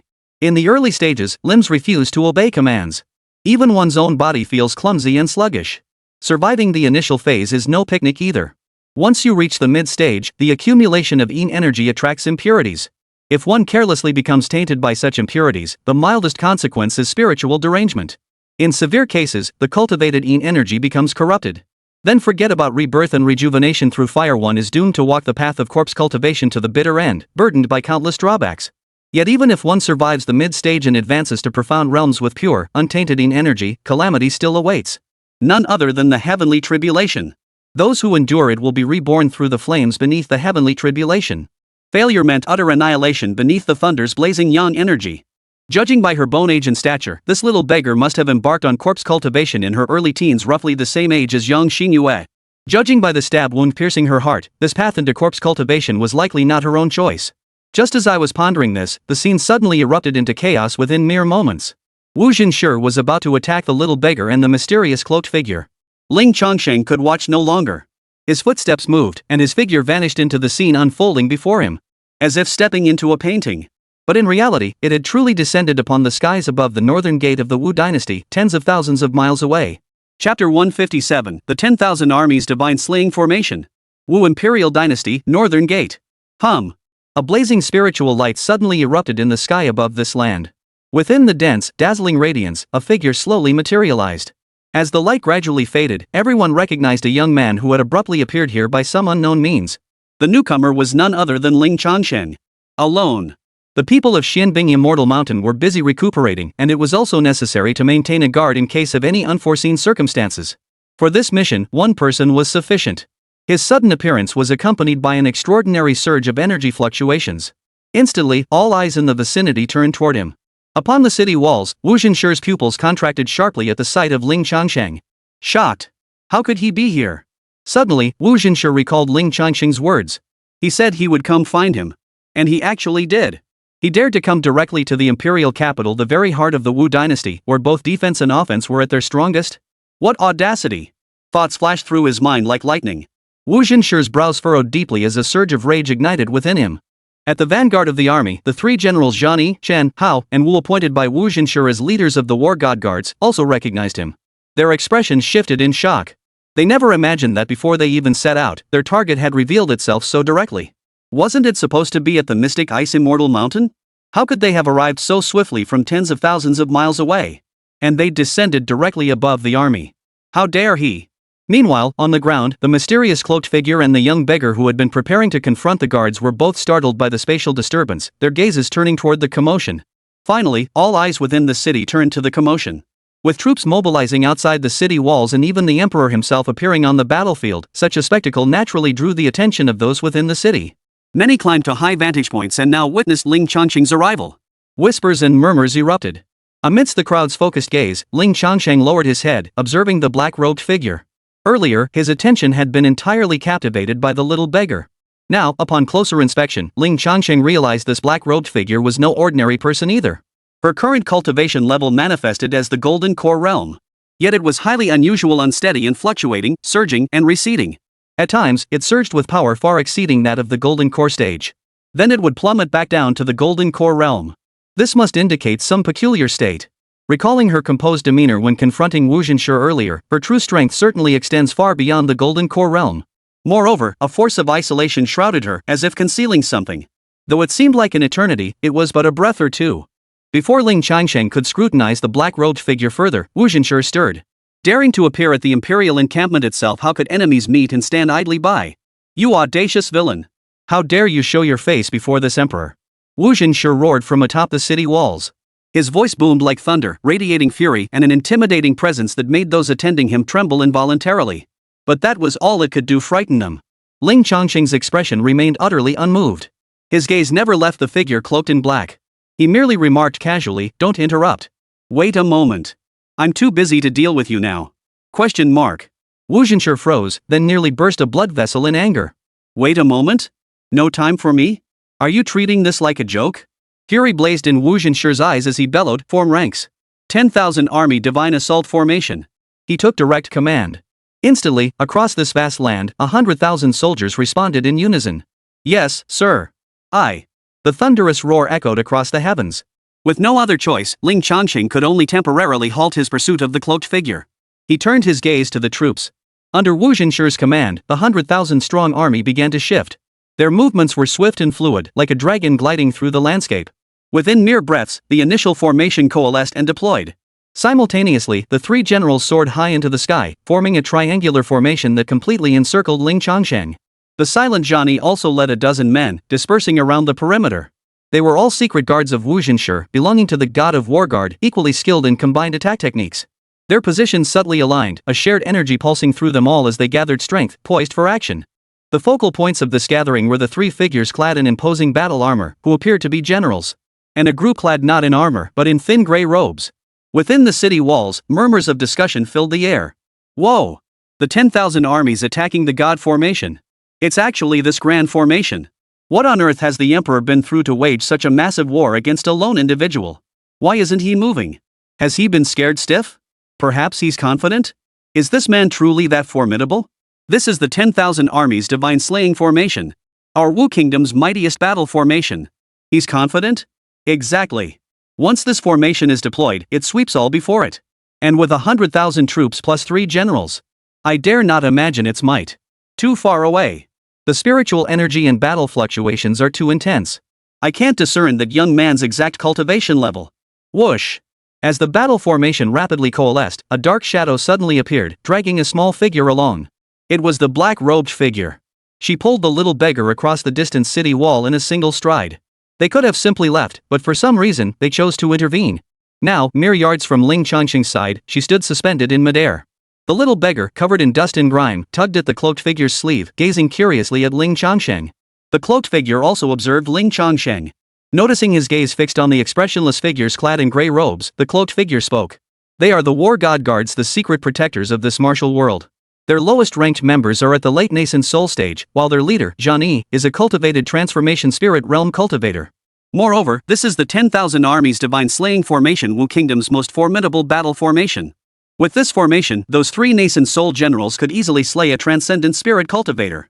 At this point, the cloaked figure asked curiously, "You're not afraid? And what is your cultivation level? Why can I only sense chi refining activity?" Ling Changsheng looked at her and said, "There's nothing to fear. As for my cultivation, your perception is correct." He couldn't explain it. Better to just admit it outright. The cloaked figure. She seemed to radiate an emotion of utter speechlessness. Unfazed by the surging battle fervor of the surrounding armies, or the battle formations gradually taking shape. Ling Changsheng regarded the mysterious, blindfolded figure in black robes with keen interest. "You ask if I'm afraid?" he inquired. "And you? What brings you here?" The cloaked figure nodded, his voice flat. "It's been a long time since I've seen anyone who could enrage Wu Jinshi so much that he'd mobilize 10,000 troops. You're rather interesting. I've come to aid you, lest you meet your end so easily. I'll find an opportunity to lead you out of this battle formation. Who does he think he is?" But it was a gesture of goodwill, after all. Ling Changsheng remained silent, using the brief lull to probe the secrets within her. His eyes glowed faintly as the laws of the universe manifested within his mind. Ling Changsheng entered the heavenly Dao vision state. Chapter 158, Pay the Price for Your Arrogance. The cloak's concealment dissolved, revealing the truth it had hidden. First and foremost was her appearance. To the naked eye, the figure in black robes appeared utterly ordinary. Moreover, a force influenced perception, making it impossible to recall any distinctive features. Even a momentary glance could leave one uncertain whether it was male or female. Yet now, the true nature of the cloaked figure was revealed. What weighed heavily on Ling Changsheng was the revelation that this figure was actually a female cultivator. And she was exceptionally beautiful. Her face was delicate and refined, with a high, straight nose, rosy lips, and a jawline that was sharp and flowing.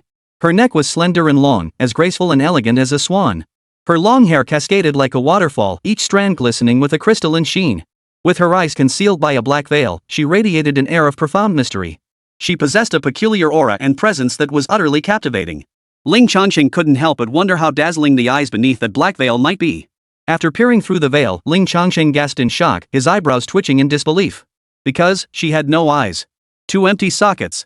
The flesh inside was raw and vivid, as if her eyes had just been plucked out. Creepy. At that moment, the cloaked figure seemed to sense something amiss. Her delicate brows furrowed as she regarded Ling Changsheng with a look of puzzlement and suspicion.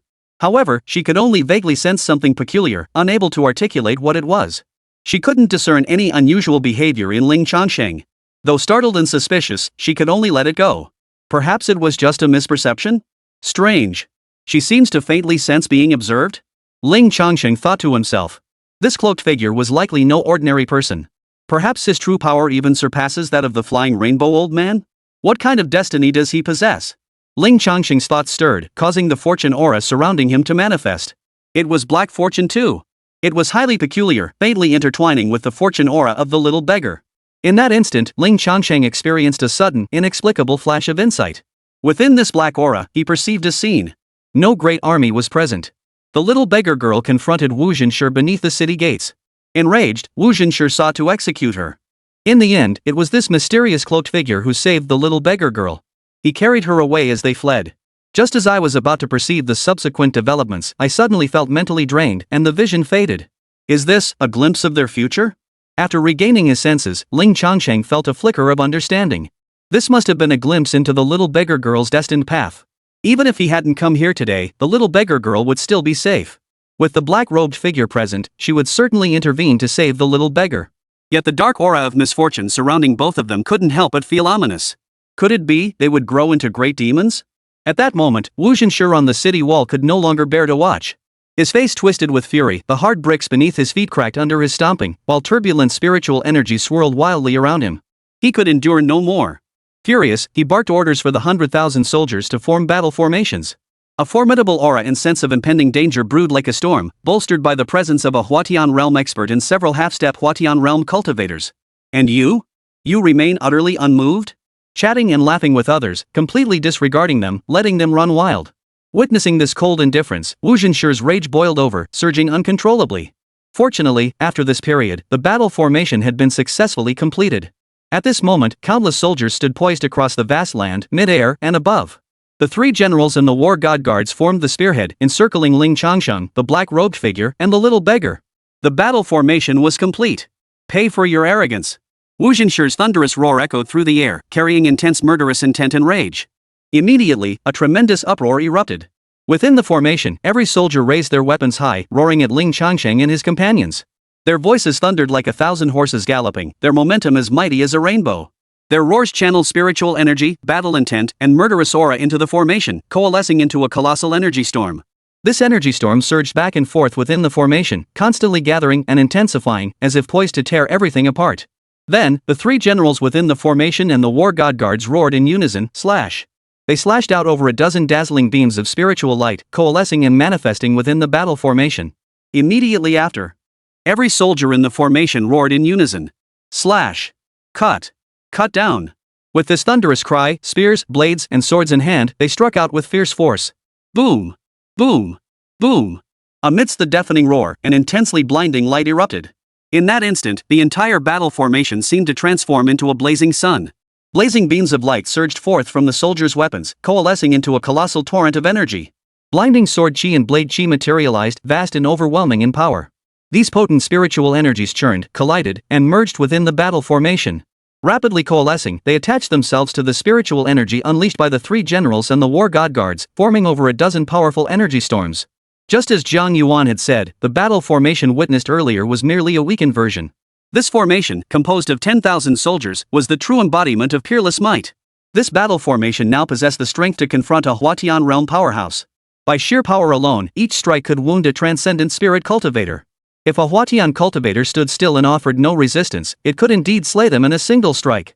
The 10,000 armies slaying the god formation, its legendary reputation is indeed well deserved. The black-robed figure observing nearby remarked, even ordinary chi cultivation or foundation establishment cultivators within this formation unleash at least several times their normal strength. They can unite more effectively, using those three generals and the war god guard as their blades to unleash their full potential. Master. Master, I'm afraid. The little beggar nervously clutched her robe, babbling incoherently. Don't be afraid. Your master can just spit blood and run away anyway. You're not exactly heartbroken over him. The cloaked figure ruffled her hair, a gesture that seemed comforting yet carried a hint of sly mockery. No. I don't. True to form, the little beggar girl immediately glared. At that moment, a cold gleam flashed in the eyes of Xinyue, the spearhead of the battle formation. His long sword shot upward, striking out like lightning. The immense, blinding light it carried tore through the air, howling toward Ling Changsheng and his two companions. Wherever it passed, space rippled and roared incessantly. Simultaneously, a dozen other surging beams of spiritual light slashed toward them, blindingly intense like fiery sunbeams. Facing such an assault, the figure in black robes grew solemn, seemingly preparing to meet the attack head-on. No rush. Stay calm. Ling Changsheng's voice echoed through the battlefield, his expression serene. He merely lifted his foot, lightly stepping in midair. A ring of spiritual light rippled outward like water waves. It wasn't particularly dazzling or intense, but those dozen or so beams of spirit light, unwaveringly fierce and overwhelmingly powerful, began to tremble. Immediately, their momentum halted, abruptly halted as if against a sheer cliff face. These beams of light were blocked, utterly unable to advance even an inch further. Zhan Yi? 3 generals? 100,000 soldiers? Wu Zhenshi. Chapter 159, bring on whatever you've got. This scene was utterly shocking. The surging spiritual light halted mid-air, swirling around Ling Changsheng and his two companions. What should have unleashed earth-shattering power now seemed like mere window dressing. Beams of dazzling light bathed Ling Changsheng in an aura of sacredness. As if someone had pressed pause, everyone who witnessed it froze in place. After a long moment, gasps erupted suddenly. Whoa! It's frozen? With just one step, he suppressed such a vast and terrifying assault? Terrifying. Even the 10,000 armies attacking the god's formation couldn't touch him. Who is this man? What exactly is he trying to do? I feel uneasy, as if some great calamity is about to erupt. This place is no longer safe. I thought this would be resolved swiftly. But now? This won't do. This won't do. We can't stay here watching the show. Even within the imperial capital, which remained remarkably secure, unease began to grip many hearts. Some dared not watch any longer and sought to slip away. On the scene. Wah! Wah! The little beggar beside the cloaked figure cried out in shock. The black-robed man watched too, his expression shifting to astonishment. He thought silently, his cultivation aura isn't high, yet he displays such prowess. Truly bizarre. But this is merely the first form of the 10,000 armies attacking the god formation. Can he truly withstand them all? Let's observe for now. No need to rush into action. She made her decision. At that moment, Ling Changsheng waved his hand. The dazzling beams of light that had been forcibly suppressed began to tremble. The next second, everyone within the battle formation stared in disbelief. The power they had unleashed had severed itself from them. No longer under their control. Instead, they reversed course and hurtled toward the city wall where Wu Zhenshi stood, moving at an astonishing speed. Wu Zhenshi. Clang. A resounding clang echoed as the city walls instantly ignited with light. The imperial capital's grand formation naturally possessed defensive capabilities. Activated at this moment, it formed a crystalline yet solid light barrier. Then, the dozen or so beams of light violently collided with this light barrier. Boom! Boom! Boom! Boom! A tremendous roar erupted, like thunder cracking across the sky. The immense power condensed by the battle formation was unleashed entirely upon the light barrier. The terrifying force reverberated, causing the entire imperial capital to tremble and shake. However, the light barrier neither shattered nor collapsed. After all, this was the imperial capital, and this formation was a nation defending grand array. Its defensive capabilities were truly formidable. Crack! On the city walls, Wu Zhenshi watched the dazzling light explode before his eyes. His jaw clenched, his teeth gritted so hard they ground audibly. Using the power of my own battle formation to assault my own capital? A wave of profound humiliation surged through Wu Zhenshi's heart, a bitter resentment echoing relentlessly within his chest. Seeing the imperial capital's defensive array activate without achieving its purpose, Ling Changsheng remained unsurprised. Turning to Wu Zhenshi, Ling Changsheng spoke calmly, "If you have any more tricks up your sleeve, bring them on." "I'm in a hurry."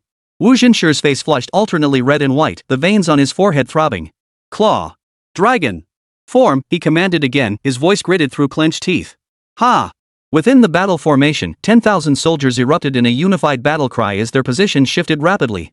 The formation shifted dramatically, arranging itself into a large circle. A circular void opened in the center, precisely where Ling Changsheng and his two companions stood. The moment it formed, they struck their armor with their weapons, producing a unified clanging sound that layered together, reverberating through the heavens. The warriors' blood surged with fervor, their battle spirit soaring high, reverberating throughout the formation. Invisibly, a mighty force was born. At the very heart of the formation, Ling Changsheng sensed something amiss. The surrounding space seemed to solidify, and a crushing force akin to a powerful spell descended upon them. The cloaked figure and the young beggar both grunted softly, their bodies bending slightly. Ling Changsheng listened intently and immediately recognized the origin of this shift. From the distant city, an observer declared the technique. "This is the second form of the 10,000 armies attacking the god formation, the trapping the dragon form. This formation grows ever more formidable with each additional soldier." Legend says the founding emperor of the martial dynasty once led 100,000 soldiers to truly trap and slay a dragon, a being of true dragon bloodline, peerless in power. Who exactly is that youth? Why would His Majesty mobilize such immense forces, even deploying the dragon trapping formation? Too far away. The power's too chaotic and immense to discern. But just now, he countered the first transformation of the 10,000 armies, slaying the gods formation with effortless ease, no pressure at all. He even forcibly reversed it. He must be a great power. So what? Many can withstand the first phase. But the second phase? Few can. This spectacle is truly grand, unseen for many years. He stopped listening. Such suppressing power is merely a near method drawn from the laws themselves. It had no effect whatsoever on Ling Changsheng. Nevertheless, Ling Changsheng remained suspended in midair, radiating crystal and light that dispersed around him. Instantly, the black-robed man and the young beggar felt that peculiar suppressing force vanish. Black-robed figure. She had just been preparing to counter, only to find Ling Changsheng had resolved it with such effortless ease. Though this was no great feat for her, the effortless ease with which she dispelled it as if with a mere flick of the wrist was indeed something special. Suppressing his wandering thoughts, the cloaked figure quickly added, "This suppressing force is merely the foundational power of the dragon trapping formation. The true variations lie within the hands of those dozen or so bearers of the battle array's pinnacle." Ling Changsheng could see it without her saying a word. Now, 100,000 soldiers serving as the formation stones released their spiritual energy amidst deafening roars. It converged upon the war god guards and the three commanders, who harnessed it as an external force at their command. Their aura surged rapidly, growing ever more formidable, their bodies now enveloped in dazzling radiance. Those at the mid-stage of the nascent soul realm now possess strength comparable to the late stage. Those at the half-step Huatian stage directly possess the might of the Huatian realm. Of course, this was merely the might, not the true Huatian realm. The most formidable remained Xinyue, leader of the war god guards. Already a Huatian cultivator, his body now surged with vast, rolling spiritual light, forming a cloud-like storm around him. His aura now rivaled that of a late-stage Huatian cultivator. In terms of sheer power, he might even reach the threshold of the half-step refining void realm. The black-robed figure observed these transformations, then turned and asked curiously, "Are you just going to stand there watching, not even moving?" Ling Changsheng looked at her. "You haven't moved either. What are you waiting for?" "I'm in no hurry." The cloaked figure seemed to shrug, her tone casual. "I could leave if I wanted to. It'd just take a bit of effort." Her confidence suggested she held some hidden trump card. The two continued their private conversation. Witnessing this scene, Generals Chen, Hao, and Wu's expressions instantly turned grim. Even Xinyue, the emotionless leader of the war god guards, furrowed his brow slightly. Such blatant disregard was truly infuriating. "Ha!" Instantly, Xinyue roared, unleashing a dazzling burst of light. It soared and twisted through the air like a dragon in flight, rushing toward Ling Changsheng and his two companions. The other war god guards and the three generals followed suit. As the beams closed in, Ling Changsheng sprang into action. Chapter 160, Who are these fierce ones? With a sweeping motion, he gathered and seized all the flying spiritual light dragons. The instant he seized them, an immense, mountain-like pressure surged toward him. Yet, with a single surge of spiritual energy, he dispelled that sensation. "Get down from this, general." Seeing Ling Changsheng seize it, a general roared, straining with all his might to yank Ling Changsheng down. "Get the hell off me! Get down!" The others joined in the roar. They exerted their strength together, aiming to pull Ling Changsheng down and then forcibly suppress and restrain him. But, zzzzz. The serpentine beams of light stretched taut, pulsing with a heart-stopping resonance like the agonized screams of true dragons.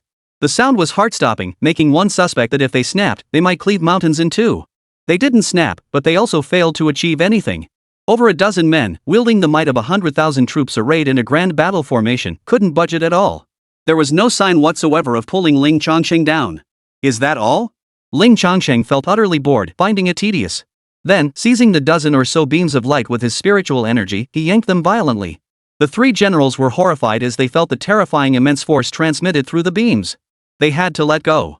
Otherwise, if they forced themselves to hold on, at best they'd be flung away, at worst their bodies would be torn apart. But before they could even let go, the beams were forcibly ripped from their grasp.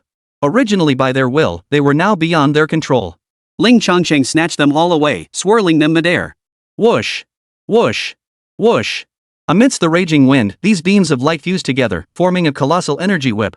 Then, just as before, Ling Changsheng guided this whip through the air, lashing out toward Wu Jinshe on the distant city wall. Boom! This force was fierce and unyielding, amplified by Ling Changsheng's own power. It seemed to cleave through space itself, triggering an explosive roar. Its speed was blindingly fast. A flash of dazzling lightning streaked across the sky, reaching its target in the blink of an eye. It slammed viciously into the great protective array. Boom! A deafening roar echoed, causing the entire Imperial Capital formation to shake violently. A fierce shockwave, impossible to fully dissipate, pierced through. Boom! Amidst the explosive crackling, the energy whip lashed out at the section of the city wall where Wu Xinshi stood, tearing open a gap dozens of meters high. Bricks and stones exploded outward, and the city gate collapsed instantly. Dust swirled everywhere, the scene terrifying. A chorus of horrified cries erupted. Only the Imperial Capital's grand formation prevented this force from shattering the city walls and surging into the city itself. At this thought, countless people were horrified. Staring intently at the light screen unfolding across the sky, they witnessed its luminous brilliance sharply diminish, their hearts pounding with dread. Though it hadn't been cleaved apart, the situation remained dire. The light screen had dimmed significantly, its power diminished by at least 30%. Witnessing this, chaos erupted within the battle formations and the ranks of the army. How can we possibly fight this? He's too powerful. Even our 10,000-strong formation can't touch him. Where did His Majesty provoke such a terrifying figure? Truly, I barely cultivated a little spiritual energy, and half of it poured into the battle formation. Cultivating spiritual energy isn't easy. Shoo! Don't speak such nonsense. Silence. Maintain the battle formation. Keep shouting and I'll slaughter you. A minor commander barked the order, though similar thoughts churned within their own minds. Meanwhile, at the very tip of the battle formation, the war god guards, the three generals, now clutched their weapons with trembling hands. The force Ling Changsheng had just violently ripped from them nearly tore their arms apart. Seeing the city wall shattered, each was shaken to the core. Their gazes immediately darted toward the breach. Wu Xinshi shifted position, moving to a safe spot on the side. His expression grew increasingly grim, the air around him thick with palpable tension. To use his own 10,000 army's divine slaying formation to assault the Imperial Capital's defensive array. Using Wu Xinshi's own hand to strike Wu Xinshi's own face. No more petty tricks, it was time to play his trump card. Sacrificial slaughter. Wu Xinshi declared coldly. His voice echoed across the entire battlefield, reverberating endlessly. Imperial decree issued, obedience is mandatory. This time, the formation of the army remained largely unchanged. Every warrior, though their faces were grim with sorrow, could only draw their blades, slice their palms, clench their fists, and force out droplets of blood. The droplets contained surging spiritual energy, shimmering with a faint glow. Even the three generals and the dozen war god guards did the same, cutting their palms, letting the blood drip. The moment the drops fell, they instantly dispersed into spiritual energy, rising and swirling within the battle formation. This time, the ritual targeted only one man. It was directed solely at the leader of the war god guards, Xinyue. He floated in the void, surrounded by swirling crimson mist that gathered thickly around him. Infused with the battle intent of 10,000 warriors, the vast sea of crimson spiritual energy was stirred, gradually forming the illusory vision of a vast battlefield. It seemed to form a domain, a field. It transformed this world beyond recognition. Within this domain, Xinyue's aura surged with overwhelming ferocity. Even those deep within the city could sense the overwhelming pressure and surging energy, their knees trembling, almost compelled to kneel in reverence. Ling Changsheng raised an eyebrow, finding the situation rather amusing. This transformation held something significant. This individual had advanced beyond the previous half-step refining void realm. A power Ling Changsheng had never encountered before was beginning to emerge. Barring any surprises, it should be the refining void realm? This sacrificial slaughter formation is the most potent variant of the 10,000 armies slaying the gods array. The cloaked figure spoke. It channels the spiritual energy of every soldier within the battle formation, allowing one individual to command the entire array. Even if the soldiers within the formation vary greatly in strength, the sheer magnitude of their combined power, concentrated and unleashed at a single point, remains formidable, even terrifying. The power that person can now wield within this battle formation is already comparable to that of a Lianshu cultivator. Can you handle it? If not, come with us. The black-robed figure looked at Ling Changsheng, seemingly ready to slip away. No rush. Ling Changsheng shook his head. Not in a hurry? The black-robed man's eyebrows visibly arched. Ling Changsheng nodded. Since none of today's objectives have been achieved, there's certainly no rush. Purpose? What purpose? Could it be? The cloaked figure turned, fixing his gaze upon Wu Xinshi, who stood upon the city wall, his expression dark and sullen. This? Could it be he intends to kill the current emperor of the Wu dynasty? Whoa! The black-robed figure's heart skipped a beat, startled by the thought. Who is this madman, daring to target the sovereign of the third most powerful empire on the entire continent? As her thoughts churned, Xinyue completed his charge. 100,000 soldiers, including the three generals and the war god, all landed on the ground. Some sat cross-legged on the ground, others stood leaning on their blades. They had little strength left, existing in a state of profound exhaustion. Every ounce of their spiritual energy had been expended, absorbed, and controlled by Xinyue. Now, his body was filled with immense power, swelling unnaturally to more than double its original size. Fine cracks appeared across his skin, leaking spiritual energy and blood. A crimson aura now swirled around him, filled with illusory visions of countless warriors clashing in battle. Such a state would be excruciating for any ordinary being, yet Xinyue remained utterly motionless, his expression as blank as ever. Chapter 161, Shatter. On the battlefield. After a brief respite, 100,000 soldiers retreated in panic. The situation that followed meant that even the slightest approach would be deadly. In moments, the vast battlefield was cleared. Xinyue, kill him. At that moment, the Emperor's furious voice echoed from the city walls. Yes. Xinyue responded in a deep, resonant voice. Without another word, Xinyue drew his sword and vanished abruptly into the air. Boom! A tremendous air blast echoed. Xinyue flew toward Ling Changsheng, his sword moving in tandem. Clang! A thunderous, ear-splitting sword cry erupted as a blazing blade of light slashed toward Ling Changsheng. And before the first blade's light had even fallen, a new strike followed, relentless as a torrential downpour. Though still distant, an intensely sharp aura of force pressed forward. Even though it wasn't aimed at the black-robed man or the little beggar, they felt waves of stinging pain on their skin. Sensing Ling Changsheng's unruffled composure, she couldn't help but dart behind him. Watching the slashing sword light approach, Ling Changsheng frowned. Not too strong, too weak. This person hadn't unleashed their accumulated power in one burst, but only made an initial draw. In terms of strength, it should be half a step into the refining void realm? Was this a probe, or a war of attrition? Get back! Ling Changsheng stepped into the void and delivered a swift kick. The blinding sword light was repelled by the wind surge generated by the kick, striking precisely against the blade of Xinyue Jin. Clang! Instantly, the precious sword snapped clean in two, its fragments scattering like shooting stars. The residual force remained formidable, slamming heavily into Xinyue's body. Oomph! Xinyue's eyes widened in shock as blood immediately spilled from the corner of his mouth. His body flew backward violently, crashing with a thunderous boom onto an open patch of ground. The impact instantly carved a massive crater, as if a bomb had detonated. The shockwave rippled outward, stirring up swirling dust across the ground. Ling Changsheng looked down at Xinyue in the crater and said, "I gave you a chance. Use all your strength." On the battlefield, the soldiers and officers stared at Xinyue in the crater, horrified. Whoa! He used the sacrificial slaughter technique and still got knocked back instantly? He was knocked flying with a single strike. We can't win. How can we possibly win? Is he going to slaughter us all next? Gah! I don't even have the strength to run anymore. Today, could it be that our Wu dynasty is about to fall? On the city walls. Watching Xinyue instantly sent flying backward and crashing into the earth, Wu Jinshi's expression froze, his eyes trembling. This 10,000 armies divine slaughter formation, the sacrificial killing style, it was one of his most crucial trump cards. Yet it couldn't even withstand this? Even without using full strength, this shouldn't be happening. If he couldn't subdue him. Wu Jinshi gritted his teeth, suppressing his unease, and barked, "Xinyue, stop wasting effort. Give it your all." Yes. Xinyue responded, shaking his head to dispel the dizziness in his mind. He looked up at Ling Changsheng in the sky. Even though he lacked emotion, his expression was now extremely grave. A strike from the refining void realm couldn't even touch him? What kind of being was this? But there was no time for such thoughts now. Engage. Thud. His foot struck the ground, sending a dull rumble through the air and causing spatial ripples. Xinyue soared back above the battlefield, hovering 100 feet above Ling Changsheng. Suddenly, a blinding light erupted from Xinyue's body. A colossal head materialized from his chest and lifted upward.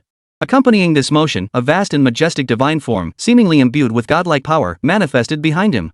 Its features were unmistakably those of Xinyue. Towering like a mountain, clad in black and crimson battle armor. His arms were wrapped in a 100-foot-long shawl, fluttering and dancing in the air. An aura of profound, fierce, and awe-inspiring majesty radiated from him, as if he possessed divine essence, a living embodiment of a deity. All soldiers within the battle array bowed their heads, some even kneeling involuntarily. In that instant, a figure flickered and vanished into the Dharma body. Simultaneously, the spiritual energy around him, already at its limit, began to surge and tremble restlessly, bubbling like boiling water. Then, it surged into Xinyue's Dharma body. The Dharma body's features contorted in a savage roar, its face contorted with excruciating agony. The already colossal Dharma body continued to grow. As if inflated by breath, it rapidly swelled and expanded. Moreover, the Yuan infant Dharma body, which had been keeping its eyes closed, suddenly opened them, its eyes blazing with divine light. Buzz! Buzz! Buzz! Spiritual light trembled as two additional heads erupted from its neck, and forearms pierced through its ribs. 3 eyes blazed with radiant light, while its mouth and nostrils exhaled dense spiritual energy. Each of its 6 arms wielded a different weapon: swords, spears, halberds, and magical artifacts. Kill! Kill! Kill! The 3 heads roared in unison, their thunderous voices reverberating through the air. The artifacts held in its 6 arms instantly blazed with piercing radiance. All the spiritual energy contained and absorbed by the nascent soul Dharma form poured into the artifacts. Within a single breath, the 6 artifacts blazed with such intense brilliance that their original forms became indistinguishable. Like grasping thunderbolts of calamity, they blazed with dazzling brilliance, brewing destructive energy within. Moving as one, they surged toward Ling Changsheng, slashing and thrusting.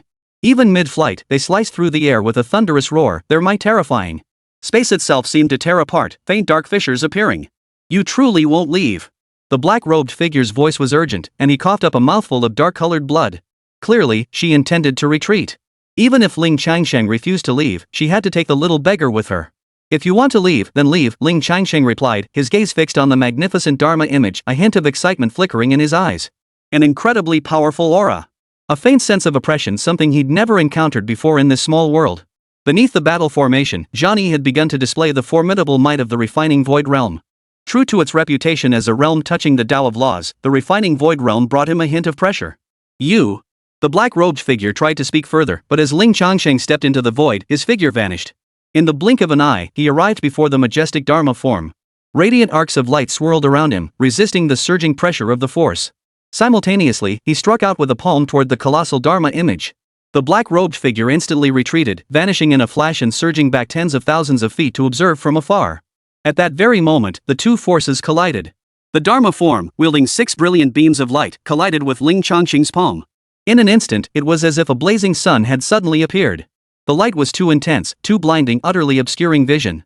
Many who had been staring directly at the clash felt an immediate burning pain in their eyes. They cried out in agony, closing their eyes, yet blood tears still streamed down their faces. A ring of blinding light and shockwaves violently radiated outward. Even though they had retreated far from the battlefield, countless soldiers and generals were still hurled into the air. For a moment, sand and wind obscured the sky. Only that blinding light remained, still dazzling. Only after several breaths did the light begin to wane. Yet ordinary people and those of low cultivation remained unable to see it. Only those of profound cultivation, shielding their eyes with spiritual energy, could glimpse a faint trace. Those who did witness it were all stunned into silence. There, Ling Changsheng's figure appeared as small as an ant compared to the majestic Dharma form of Xinyue. Yet he withstood it. He clashed head-on with the artifact wielded by the Dharma body, emerging unscathed. Instead, the Dharma body's arm trembled, showing signs of buckling. Ha! Ling Changsheng roared, surging spiritual energy erupting as he launched a fierce counterattack. At that moment, the Dharma body could hold on no longer and immediately stumbled back a step. But it wasn't over. Ling Changsheng soared forward, his fist crashing heavily into the Dharma body. Put! Instantly, a mouthful of brilliant, blood-red light spurted forth. The Dharma body retreated slowly, then spiraled into an uncontrollable, violent fall. In the blink of an eye, it was about to retreat all the way to the imperial capital. Xinyue. On the city walls, Wu Zhinshi's eyes widened in fury as he bellowed. If they were to crush down upon the Imperial Protection Formation and battle here, how could the formation possibly withstand it? Ah! Xinyue summoned his strength, attempting to resist Ling Changsheng. But it only bought him a moment's respite. With Ling Changsheng's renewed force surging through him, he smashed through like a battering ram, hurling the colossal Dharma form body into the luminous barrier manifesting outside the Imperial capital. Boom! The light barrier trembled, its spiritual energy surging as it tried to push the two apart. Standing atop the Dharma body, Ling Changsheng drew a deep breath. Spiritual light flickered like raging flames upon his fist. Shatter!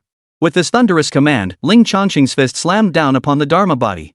A torrent of colossal power surged into the Dharma image. First, it surged forward, then suddenly exploded with a series of cracking sounds. Countless fissures appeared across the Dharma image, and the spiritual energy within spilled out uncontrollably. Whoosh! Ling Changsheng retreated.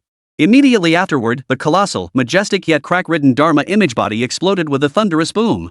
Chapter 162, Destroy you, and the entire martial emperor dynasty will be mine. Xinyue exploded. It exploded violently upon the light barrier formed by the imperial capital's great formation. Blinding radiance illuminated the entire sky, so intense it was impossible to look directly at it, as if the fiery sun itself had plummeted to this place. A deafening explosion echoed, as if tearing space itself apart, while a powerful energy wave rapidly spread outward. The shockwave swept out violently, transmitting colossal force that made the entire imperial capital tremble. Amidst this terrifying explosion, the protective barrier of the imperial capital's great national array wavered unsteadily, its spiritual light visibly fading at a rapid pace. Whoosh! Behind the light barrier, Wu Zhinshi sucked in a sharp breath. His expression changed drastically, unable to suppress the horror rising within him. Protect the emperor! The guards beside him cried out, instantly deploying protective shields to block the onslaught before Wu Zhinshi. In less than 2 breaths, the imperial capital's great formation had dimmed to an extreme, accompanied by a series of cracking sounds. By now, the protective barrier was riddled with vast, web-like cracks. After the aftershocks of the shattered Dharma body subsided, the imperial capital's protective barrier was covered in cracks, appearing as though it could shatter at the slightest breeze. The leader of the war god guards, Xinyue, had vanished from sight entirely. Completely annihilated, body and soul destroyed. Wah! Far away, the little beggar beside the black-robed figure gasped in shock, eyes wide with disbelief. He actually blocked it. No! This is utterly overwhelming, the black-robed man murmured in shock. His heart trembled with awe. Xinyue, who had already begun to cultivate the power of refining the void, had been defeated in just a few moves. It was a one-sided, crushing defeat. Just what kind of terrifying figure was this young man? Quick! Quick! Quick! Repair the formation. Within the imperial capital formation, Wu Zhenshi could no longer maintain his composure, roaring out the command. Whoosh! At that very moment, a whistling sound cut through the air. Beside Wu Zhenshi, an old woman clad in purple robes and holding a redwood staff appeared. HM? Grand Master? Wu Zhenshi immediately sensed her presence. Upon recognizing the figure, he was overjoyed. Wonderful! Grand Master, you've broken through? I did not break through my barrier. I was forced out. Had I not emerged, this great formation would have been shattered. Her expression was grave, and the spiritual energy around her seemed chaotic. She looked up at the light screen covered in cracks and asked in a deep voice, Your Majesty, what has happened? A villain. Wu Zhenshi cut to the chase, explaining the situation in a few words. What? The purple-robed old woman's face paled, her eyes betraying uncontrollable shock. A young man appeared out of nowhere and forcibly breached the 10,000 army's divine slaying formation? And crushed Xinyue, who had just begun to wield the power of refining the void. Your Majesty, you. The purple-robed old woman hesitated, her words caught in her throat. She desperately wanted to demand, Have you lost your mind? Why provoke such a terrifying figure? Wu Zhenshi could see it in his face, a mix of anger, embarrassment, and regret. I had no idea he was this ruthless. I thought the secrecy I sought would come easily. Who knew the Xianbing Immortal Mountain would suddenly find such an outrageous patron? At this thought, Wu Zhenshi sighed, his voice heavy. His appearance at Xianbing Immortal Mountain suggests he has connections with its inhabitants. Since we seek the secrets of Xianbing Immortal Mountain, a clash with him seems inevitable.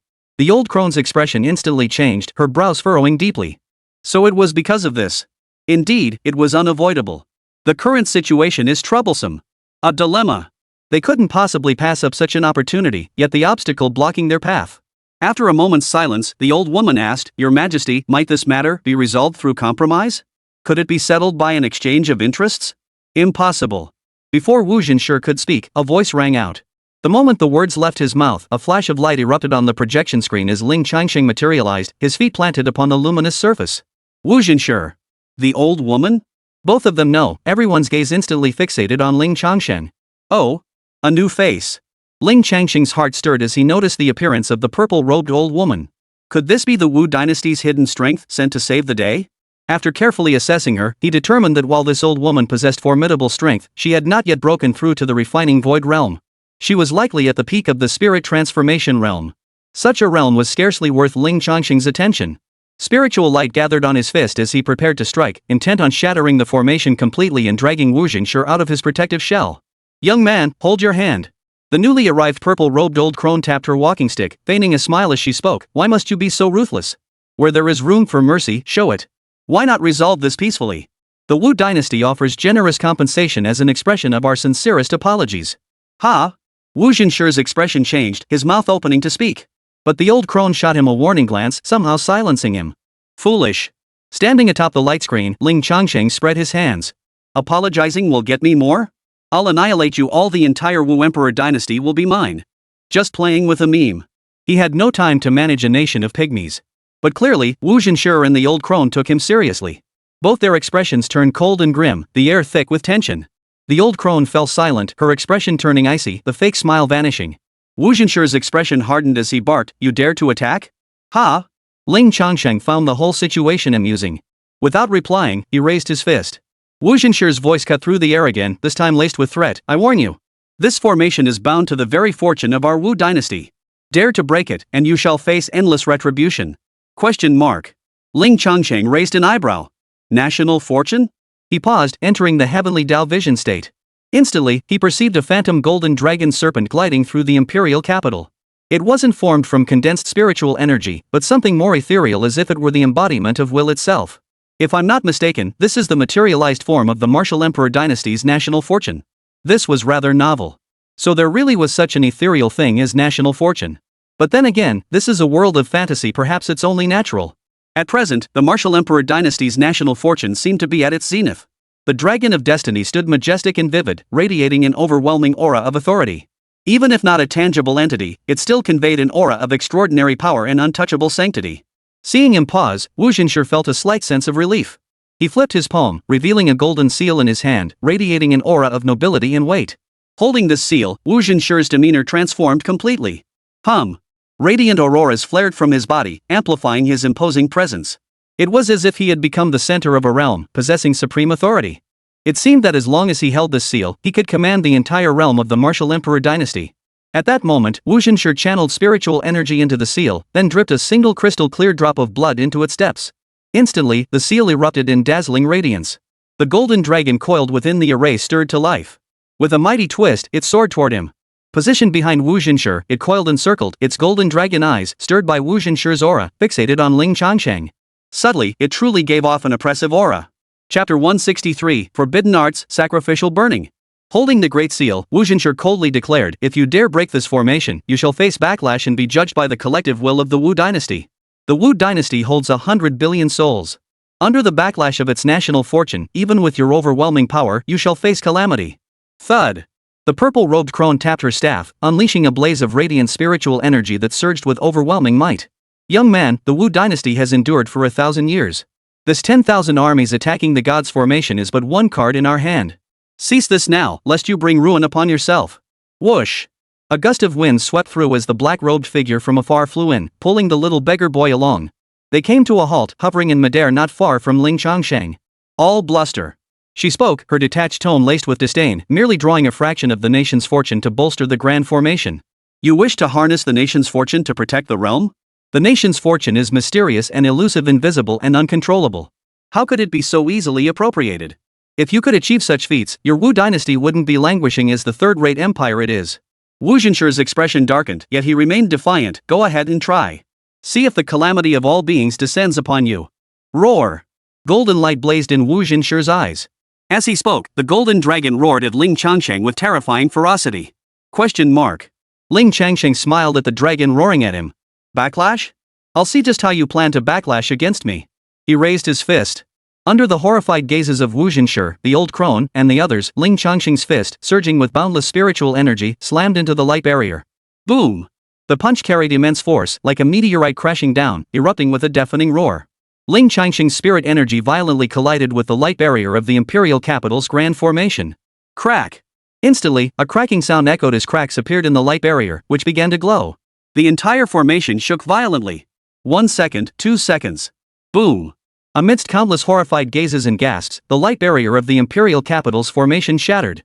It dissolved into countless particles of light, showering down in a torrent. Shattered! The imperial capital's great protective array shattered, leaving the capital completely exposed and defenseless. Countless people held their breath, their hearts filled with utter absurdity and disbelief. The Martial Emperor dynasty had endured countless calamities throughout its long history. But the imperial capital's great protective array had never been shattered before. Wu Zhenqi watched the array shatter, his eyes blazing crimson with fury. At that very moment, the so-called national fortune he had relied upon turned against him.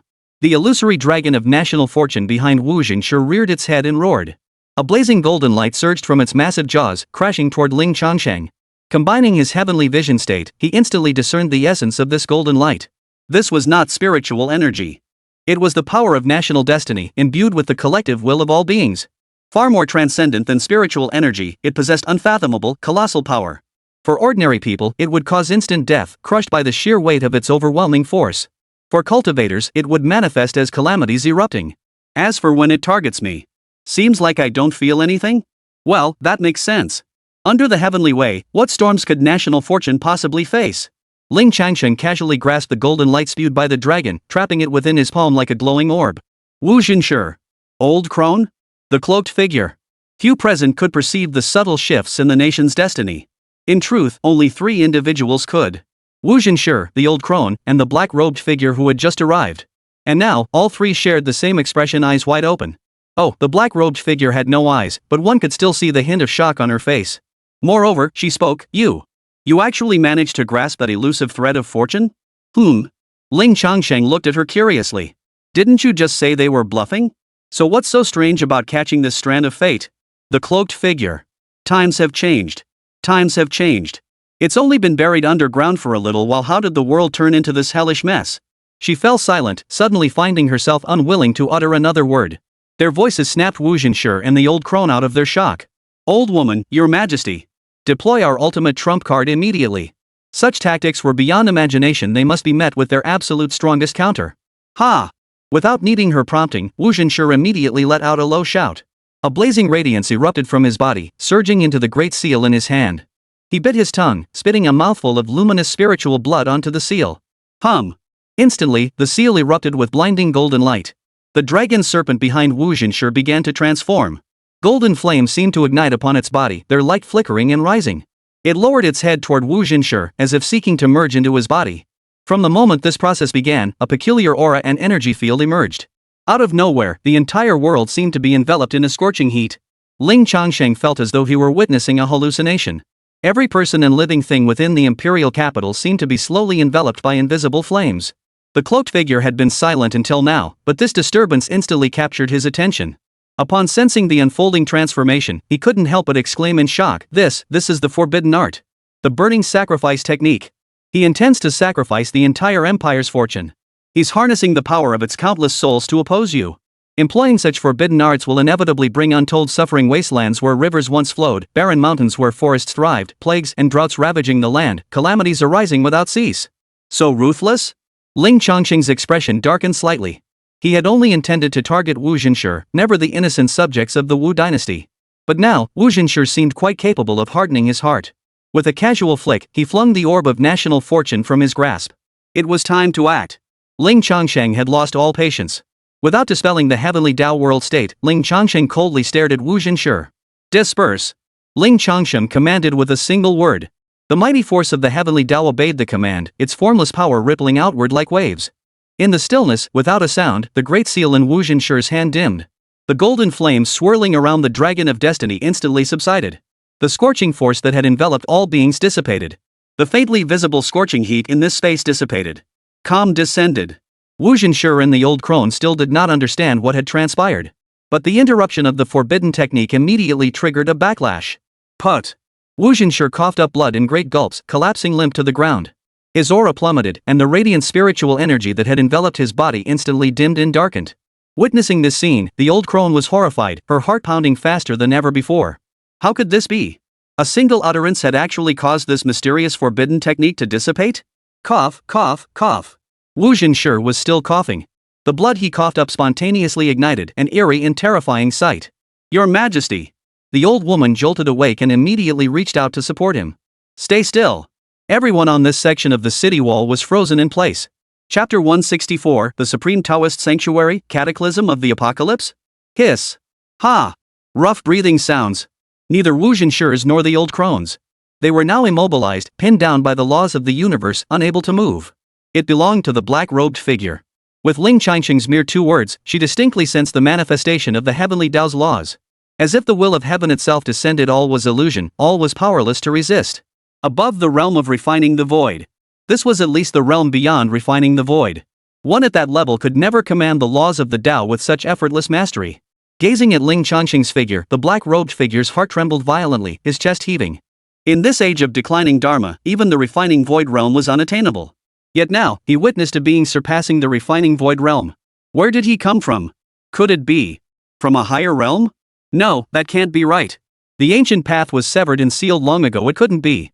The black-robed figure was utterly perplexed, his mind brimming with an insatiable urge to probe deeper. Meanwhile, Ling Changsheng unleashed 2 beams of spiritual light that coiled around the two like divine ropes. Not only did this restrain their movements, but it also suppressed the circulation of spiritual energy within their dantian. Suppressing them with the heavenly Tao vision state felt like a waste. Then, Ling Changsheng descended, landing his feet upon the city wall. Gasp! Ugh! Crash! Wu Zhenshi's guards were still stationed on the city walls. But now, witnessing Ling Changsheng's descent, their faces twisted with terror. They let out stifled gasps, even their breaths growing faint and subdued. They dared not approach, instead retreating backward. Even though many soldiers flew over, they dared only to stand in the outer circle, each standing stiffly, their expressions unnatural. Not a sound escaped their lips, not a move was made. Ling Changsheng paid them no mind, fixing his gaze on Wu Zhenshi and the other. I ask. You answer. Wu Zhenshi. The old crone. By now, the force of the law had dissipated, leaving them bound only by spiritual energy. They could speak. Yet, they remained silent. They remained frozen in terror, still reeling from the overwhelming might of heaven's will that had descended upon them. Within their hearts, endless regret churned. How had such a being been provoked by mere insignificant creatures like them?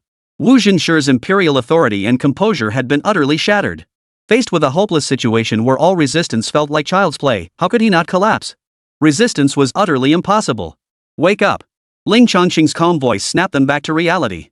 Gazing at Ling Changsheng, the two men's faces held no trace of the arrogance befitting high-ranking officials, only utter despondency. Ling Changsheng began his questioning. What was your reason for attacking the Xinbing Immortal Mountain? Silence. The old crone opened her mouth, but seeing Wu Zhenshi's silence, she followed suit. It seemed they had been defeated, but they had no intention of revealing these secrets. Either way, death awaited them. Speaking would be pointless. Ridiculous. Ling Changsheng shook his head. With a flick of his finger, two dazzling beams of light shot forth, slamming heavily into the two figures. Boom! Boom! Two deafening booms echoed as the immense force struck them, yet they were held fast in place by the binding spiritual light chains. Unable to release the force, they endured both blows head-on. Instantly, both men turned deathly pale, coughing up blood. Wu Zhenshi's already weakened state deteriorated further. The old woman, who had been in perfect condition, also slumped under the impact. Your Majesty!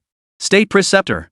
Witnessing this, the gathered soldiers and guards around them cried out in alarm, instinctively taking a step forward. Step back, or face the consequences, Ling Changsheng said coldly. A heavy silence fell, faces shifting among the assembled soldiers. 3 seconds later, some began to retreat. Slowly, they all began to step back, creating a wide gap. Wu Zhenshi watched the scene unfold, his fury boiling over. Before he could erupt, a faint, eerie light flickered in Ling Changsheng's eyes. The art of mind manipulation could compel even the most lucid to blurt out the truth against their will. The earlier blows were meant to weaken them. Well, it served as a lesson too. Instantly, Wu Zhenshi froze, his anger dissipating as his expression stiffened. The old crone reacted similarly. Ling Changsheng pressed again. Why did you attack Xinbing Immortal Mountain? What did you seek? Ah! Wu Zhenshi looked quite comical at that moment. He didn't want to speak, yet he couldn't control himself. He forced his lips together, causing his facial expressions to contort in a series of comical, ridiculous shifts. Despite his resistance, the words finally escaped. I must ascend to a higher plane. He had spoken, yet he had employed this small trick. He stated his purpose, but the details? Not a word. Hiding the truth is futile. Ling Changsheng's expression remained impassive as he spoke slowly, from beginning to end. Explain everything to me in detail. Wu Zhenshi. Under the spell's influence, he could not resist and continued. My days are numbered. I have no path forward in this realm, and a world-ending calamity is about to erupt. Hold on. Ling Changsheng interrupted, frowning. Cataclysm? What are you talking about? I don't know. To his surprise, Wu Zhenshi delivered an unexpected response. You don't know? Wu Zhenshi nodded. Yes. I saw it written in a blood-stained letter. And you believe it so deeply? Ling Changsheng asked in astonishment. At that moment, the cloaked figure suddenly interjected. This matter, it is true. Really? Ling Changsheng turned to look at her, gesturing for her to continue. The black-robed figure's expression shifted slightly, his voice deepening. Periodically, that thick black fog will return to the world, engulfing everything. Ling Changsheng's mind raced and he immediately asked, the Black Calamity Chi? Black Calamity Mist? That name captures it well. The cloaked figure seemed surprised at first, then nodded and continued. Each time the black mist returns, it inevitably unleashes terrifying calamities, bringing devastation to all living things, a great extinction. To call it a world-ending calamity would not be an exaggeration. Impossible. Wu Zhenshi spoke up in denial. The black calamity mist has appeared before, yet it never caused such widespread chaos. Poof. The cloaked figure smiled, his crystalline, dark red lips curving upward. Have you ever witnessed a black fog so dense it obscures the sky, enveloping the entire world, a fog so thick that even those at the refining void realm could only see 100 meters through it? Wu Zhenshi. He fell silent, his eyes narrowing suspiciously at the cloaked figure. Not only him, but Ling Changsheng also felt astonished. Her words sounded as if she had witnessed and experienced it herself. Yet, according to the recorded history of this small world, there had never been such a vast, world-enveloping black fog as she described. After all, the recorded history of this microcosm spanned thousands of years. Could she possibly be someone from thousands of years ago? This matter could be set aside for now. Once they understood the situation of Wu Zhenshi before them, they could see if they could learn anything more. Ling Changsheng turned his gaze back to Wu Zhenshi and said, continue. Wu Zhenshi abandoned his struggle and continued, because my life essence is nearing depletion and a great calamity is imminent, I must journey to a higher world. Decades ago, I obtained a blood-stained scroll. Beyond detailing the great calamity, it also recorded, in ancient times, an exalted power known as the Supreme Tao Sanctuary possessed an ancient path leading to higher realms. There, spiritual energy is abundant and boundless, and one can attain profound realms. However, I know not where the Supreme Tao Sanctuary lies. I have never even heard of this power. After paying a tremendous price and searching painstakingly for decades, I finally uncovered some clues. The mystic ice immortal mountain is highly likely to have emerged from the Supreme Tao Sanctuary. Thus, I dispatched agents to the Xianbing Immortal Mountain, determined to uncover its secrets and seek the ancient path. Chapter 165, The Ancient Path, a Man-Made Restriction? Seeking gold tickets. Wu Zhenshi finished speaking and remained silent once more. For a moment, the entire space fell silent as everyone processed the hidden truths he had revealed. His words stirred the thoughts of everyone present. Ling Changsheng felt a surge of astonishment within himself. Higher realms? Could this small world connect to a higher plane? Was it the legendary immortal realm? Was it a different planet, or a direct dimensional ascent? Whichever it was, it sounded incredibly intriguing. After pondering this internally, Ling Changsheng pressed further, and what exactly is this so-called ancient path? Wu Zhenshi shook his head. I'm not sure.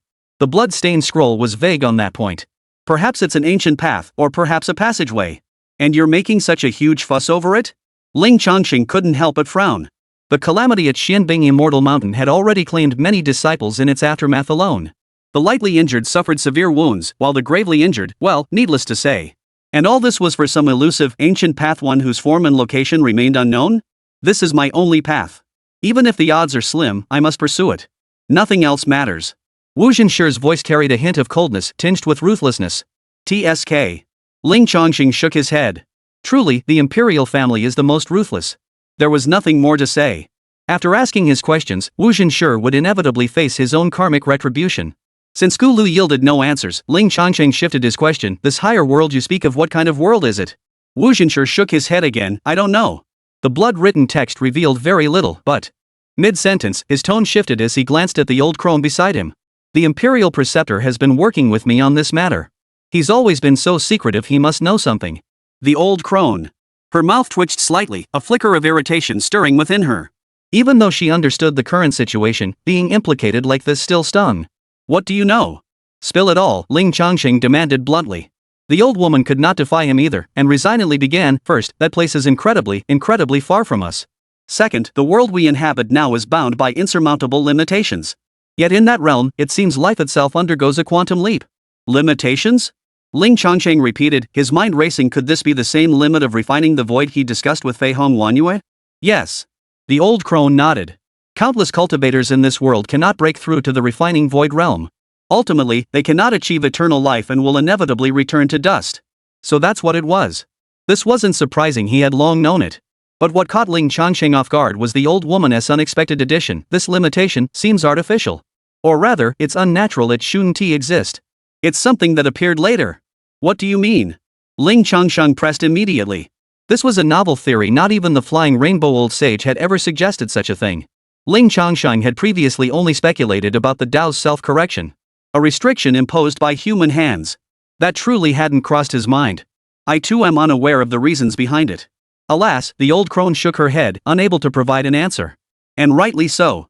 A massive obstacle affecting countless cultivators and the entire cultivation world. If she knew the answer, she wouldn't be here. Ling Changsheng wasn't overly disappointed and gestured for her to continue. The old woman nodded and began. The final point concerns both a higher, more distant world and this realm itself. The world we inhabit, this Sangling Star, was likely once part of a higher realm. It was cast off and severed a forsaken land. This theory, too, is difficult to prove or disprove. A forsaken land. Ling Changsheng mulled over the concept, a sense of recognition gradually forming within him. The old woman continued. This world is like a muddy swamp, where countless beings struggle to survive. The path to immortality is severed, all arts wither, and ascension is hopeless. As she spoke, the old crone glanced at the silent figure in black robes beside her. And then there's this black mist, whether it's real or not, as this one claims. Worse still, it seems beings from another realm have cast an illusionary array over its Sangling Star, seeking to see something.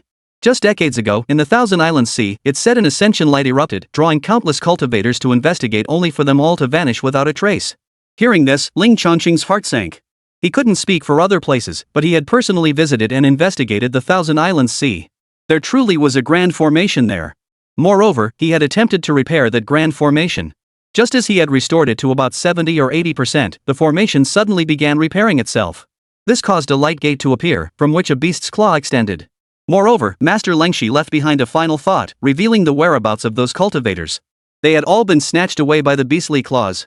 This seemed like a trap. Some unknown creature was hunting the cultivators of this world. It must be said, this world is riddled with holes. When it first manifested, its spiritual energy was nearly depleted. After infusing it with massive amounts of high-energy substances and planting that mysterious fruit, spiritual energy began gushing forth, showing significant improvement. But now, upon closer inspection, it hardly feels like a blessing. Could the unknown entity sense the changes on Sangling Star and return? And the mysterious black mist mentioned by the cloaked figure, we must remain vigilant against it. What is the true nature of this small world, this Sangling Star, and what events have unfolded here? It truly piques one's curiosity. Fortunately, there were two people right before him who could answer any questions. Ling Changsheng didn't hold back, voicing the questions swirling in his mind. What origins? What happened? Wu Zhenshi and the old woman both looked utterly bewildered at this question. The first question was utterly beyond their ability to answer. They hadn't lived to witness Sangling Star's birth and evolution. The second question was far too broad. Ling Changsheng carefully chose his words before rephrasing. The recorded history we have now spans roughly 10,000 years, correct? Both nodded. Ling Changsheng continued, then what was the world like before recorded history? Even if it's mere hearsay or legend, it would suffice. There are indeed such tales, Wu Zhenshi mused for a moment before speaking. Legend has it that before recorded history, the world was a vast chaos, harboring infinite hidden dangers. Then one day, the dawn broke, and the chaos was cleaved apart. That was the beginning of the human world. As for what existed before the chaos was split apart, there is nothing. That's all? Ling Changsheng frowned. Wu Zhenshi, yes. The old crone added, regarding prehistory, that is indeed all that is recorded. At that moment, the dark-robed figure's eyebrows twitched slightly, yet he remained utterly silent. Now was not the time too many eyes were watching. Ling Changsheng felt a pang of disappointment, yet there was little he could do. By now, he had asked nearly everything he wished to know. Ling Changsheng prepared to act. Though they couldn't harm him, they could certainly cause a major disaster. Ling Changsheng didn't want a repeat of what happened at the mystic ice immortal mountain. Only then did he sigh inwardly, wondering why he hadn't finished them off sooner. With a flicker of thought, a radiant glow erupted from his body as power surged within. Chapter 166, The Dullness Beneath the Golden Age Seeking Gold Tickets. Ah! Just then, a series of shrieks pierced the air. Turning toward the sound, she saw it came from the little beggar beside the black-robed figure. She had seen what Ling Changsheng was about to do next. Her face twisted with urgency, desperate to speak. But her body wouldn't cooperate, making it impossible to speak clearly, which only made her more frantic. She hastily tugged at the hem of the black-robed man's garment. This Dao friend, please wait. The black-robed figure understood and spoke up to stop him. Ling Changsheng looked at her. The cloaked figure quickly explained, it's not about saving them, this girl has something she needs to ask as well. The fate of her family has become her obsession. Hearing this, Ling Changsheng recalled. Earlier, he had witnessed this little beggar girl confronting Wu Zhenshi, demanding to know the whereabouts of her father and brother. That shouldn't be a problem, it won't take long. All right, go ahead and ask. Ling Changsheng said, casually adding, what's her name? What's her story? The little beggar girl instantly relaxed a bit and opened her mouth. I'm called Su Dongdong. Even though she was a bit more at ease, her speech remained painfully labored, stuttering and halting. Su Dongdong? A strangely cute, strangely amusing name. Su Dongdong continued haltingly, my father, several years ago. Enough. I'll explain. The dark-robed man sighed helplessly, ruffling the little beggar girl's hair as he spoke for her. Years ago, during the Wu dynasty's conscription, her father and brother were forcibly drafted. Only she and her mother were left behind, relying on each other for survival. Her mother was ill and couldn't handle the strenuous farm work. At first, they could rely on the villagers for support, but after 2 consecutive years of drought, the villagers barely had enough to eat themselves. The clever girl knew of an imperial decree. Families of conscripted soldiers could receive a small annual stipend of money and grain. But for the past 2 years, nothing has come. So she went to speak with the village chief. The village chief gathered some people to inquire. They were beaten out. Then she gathered people from nearby villages to go ask again. And they were beaten out again. Then the young girl said the master found it bothersome and secretly ordered the road to the county town blocked. The villagers could only take a dangerous path out and dared not pursue the master any further. Many died on that perilous path. Some perished in the jaws of wild beasts, others tumbled down the mountainside, never to be seen again. Even Dongdongs. At this point, the cloaked figure paused, gently covering Su Dongdong's ears. Su Dongdong didn't struggle, remaining still, though her expression grew somber. The cloaked figure continued. Dongdong's mother fell down the mountain while climbing to gather herbs despite her illness. She had barely a breath left. Alas, the cliff was too steep to descend. We watched helplessly as mountain beasts dragged her away. With consecutive years of drought and the loss of her mother, their food supply was completely cut off. Kind villagers helped for a while, but soon they couldn't even feed their own families. The little girl understood clearly that she couldn't burden them any longer, so she set out to leave. Before leaving the village chief told her to roll in the mud to cover herself. She did as she was told. She was only 12 years old at the time. The man in black robes sighed deeply. Ling Changsheng remained silent, then sighed softly. Leaving the village must have been no easy feat. Indeed it was. The cloaked figure nodded. The very day she left the village, misfortune befell her. She hadn't gone far before exhaustion and drowsiness overtook her. She fell asleep in a mass grave. Then, she lowered her voice. In that graveyard, a group of people came to rob the graves. The little girl woke up startled. Covered in mud, she frightened the group, who thought they'd stumbled upon a corpse turning. In the chaos, the little girl was stabbed through the heart. Hearing this, Ling Changsheng couldn't help but feel a tightening in his chest. He also finally understood the origin of the stab wound he had seen earlier in Su Dongdong's heart. The black-robed figure continued before the words had fully faded. Fortunately, I was slumbering within those mountains at the time. Her blood awakened me. Unfortunately, by the time I emerged, she was barely clinging to life. I could only transform him into this form, sustaining her life with a single drop of blood, and set her upon the path of corpse cultivation. After that, I listened as she painstakingly recounted everything. She wanted to confront the emperor of the martial dynasty. And since I had nothing better to do, I simply followed along. It took considerable time, but I finally crossed the vast distance to reach this place. But alas, this imperial capital stands majestic, protected by a great national array so solemn and sacred it blocks all dark energies. My power also faltered, preventing me from entering for the time being. I could only linger at the periphery. She refused to leave, and so we waited until today. At this point, the cloaked figure released the hand covering Su Dongdong's ears and instead began to gently stroke her head. I see. Ling Changsheng understood.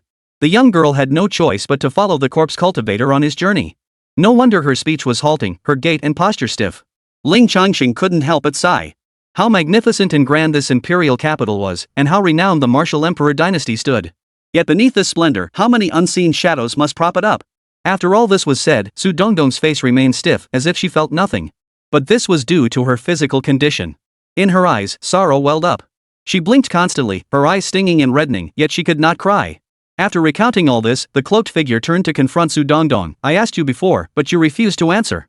Now I ask again, where are Su Guangchang and Su Hui? Wu Zhenshi. Veins throbbed on his face. To interrogate him over a mere foot soldier. And to do it before tens of thousands of people? The emperor's dignity was utterly shattered, trampled into the dust. Yet, with this figure present, he couldn't even refuse to answer. How should I know? Wu Zhenshi replied, his expression darkening. He truly had no idea. As the revered emperor of the dynasty, how could he possibly know the whereabouts of a mere foot soldier? Ling Changsheng's voice turned cold. Then bring whoever knows. Huff. Wu Zhenshi's breathing grew heavier, yet he was utterly helpless. He scanned the surroundings. At this moment, the city wall was crowded with people from top to bottom, gathering in every direction.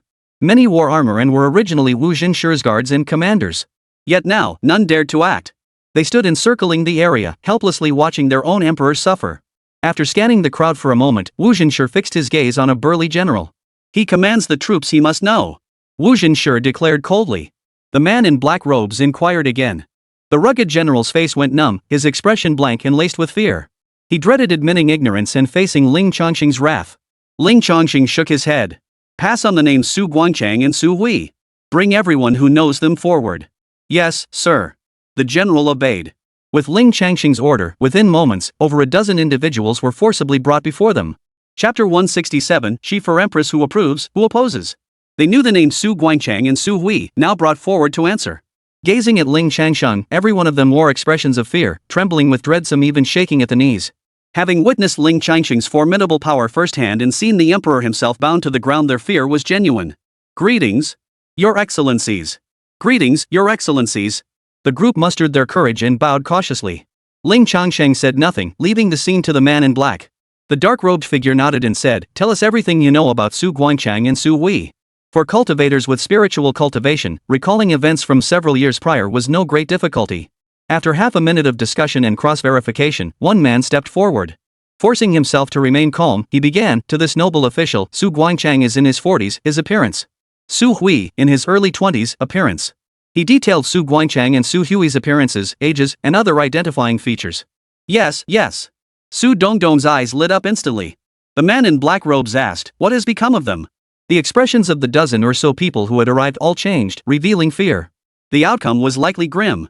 Speak, the cloaked figure demanded in a deep voice. My lord. The man pushed forward to answer looked utterly wretched, his voice trembling. They perished on the battlefield years ago. Su Dongdong felt as though her entire body had frozen solid. Even though she had foreseen it, hearing the confirmation was still unbearable. Grief gradually clouded Su Dongdong's eyes, enveloping her entire being in a sorrowful aura. Yet swiftly, something occurred to her, and her eyes flashed with crimson fury. The purine energy that had enveloped her body suddenly began to churn violently, growing turbulent and malevolent, an unsettling presence. Why haven't I received any news about my father and brother's passing? She roared, her speech suddenly becoming coherent. As rage consumed her, the yin energy surged from Su Dongdong's body like black flames igniting. It gave Ling Changsheng a sense of demonic essence and malevolent intent. This led him to wonder if the dark aura surrounding Su Dongdong truly signified her destined role as a world-devouring demon. Could it be connected to her current situation and the events she had endured? If so, could it be reversed? Calm down. However, he didn't need to intervene. The cloaked figure immediately barked in a deep voice. He pressed his fingertips together and touched them to Su Dongdong's forehead. A cool sensation swirled within her mind, gradually calming Su Dongdong. The cloaked figure reassured her, Master will aid you. Do not tarnish your cultivation for their sake. Su Dongdong was speechless, clutching her robe as she leaned against her legs. Her eyes still blazed with fury as she glared at Wu Zhenshi. Why? Why no word? Not even a skeleton, the black-robed figure demanded of everyone present. But no one answered. If even Wu Zhenshi, the son of heaven, paid no heed, how much could those of lesser standing possibly care? It all came down to conscience. What else could it be? Dead? If they're dead, just bury them. As for the news not reaching the capital, either the higher-ups covered it up, or someone below did. The cloaked figure turned his gaze back to Wu Zhenshi, demanding an answer. Wu Zhenshi. He was speechless, unable to utter a word. What happened years ago was destined to remain unresolved. Leave their punishment to you, Ling Changsheng remarked softly from the sidelines. Understood. The black-robed man nodded. In this situation, an eye for an eye was the only way to ease the rage and hatred in his heart. Immediately, a dark, eerie light gathered in the palm of the black-robed man. Hold on. Wu Zhenshi tried to struggle, shouting, I am bound to the national fortune of the martial emperor dynasty. If you kill me before my destined time, you will surely face the backlash of that fortune. Ling Changsheng frowned. That line again, the so-called backlash of national fortune. He had assumed it was mere bluster, but now he saw the dark-robed man's brow furrow slightly, his expression turning serious and cautious. Is there a problem? Ling Changsheng asked. The cloaked figure nodded, gesturing toward the great seal still clutched in Wu Zhenshi's hand. As the revered sovereign of the Wu dynasty, he is inherently bound to its national fortune. Even though the secret technique he used earlier was interrupted, it has still deepened his connection to the Wu dynasty's national fortune. Killing him would trigger a massive upheaval in the Wu dynasty's national fortune far beyond the scale of breaking the imperial capital's great formation. Is that so? Ling Changsheng nodded, his gaze shifting between Wu Zhenshi, the dark-robed figure, and the furious, wide-eyed Su Dongdong. His expression grew thoughtful. Within his mind, a thought, an idea, gradually took shape. Moreover, it felt like an idea worth trying.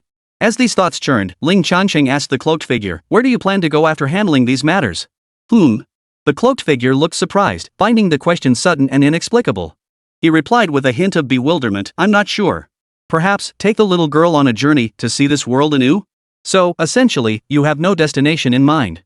Ling Changsheng nodded, turning to Su Dongdong and asking softly, little girl, do you want to be emperor? With the vast power of the empire at his command, and if wielded well, Ling Changsheng was confident he could transform this world. But he couldn't possibly step down to become emperor himself. This required a suitable candidate. Su Dongdong, with her humble origins and bitter experiences, was the perfect fit. As for the dark aura surrounding her, it was still uncertain. It didn't necessarily mean she would become a great demonic tyrant. Ha! At that moment, Su Dongdong gasped. Still reeling from anger, Ling Changsheng's question left her utterly bewildered. Become an emperor? She had never entertained such a bizarre notion before. Ling Changsheng said, if you become emperor, then you can use the power you possess to bring about change. You could reduce the horrors that have befallen you, even eradicate them entirely. Su Dongdong. She fell silent, her eyes gradually brightening. Her heart stirred. Ling Changsheng's words that she could change the world had stirred her heart. The hooded figure raised an eyebrow, pondering the proposal. Well, it wasn't impossible? She had nowhere else to go anyway, just wandering aimlessly. If this little girl became emperor, she could use treasures from the Martial Emperor dynasty's treasury to rebuild her strength. Can I? Seeing her master's lack of response, XDD stammered hesitantly. Well.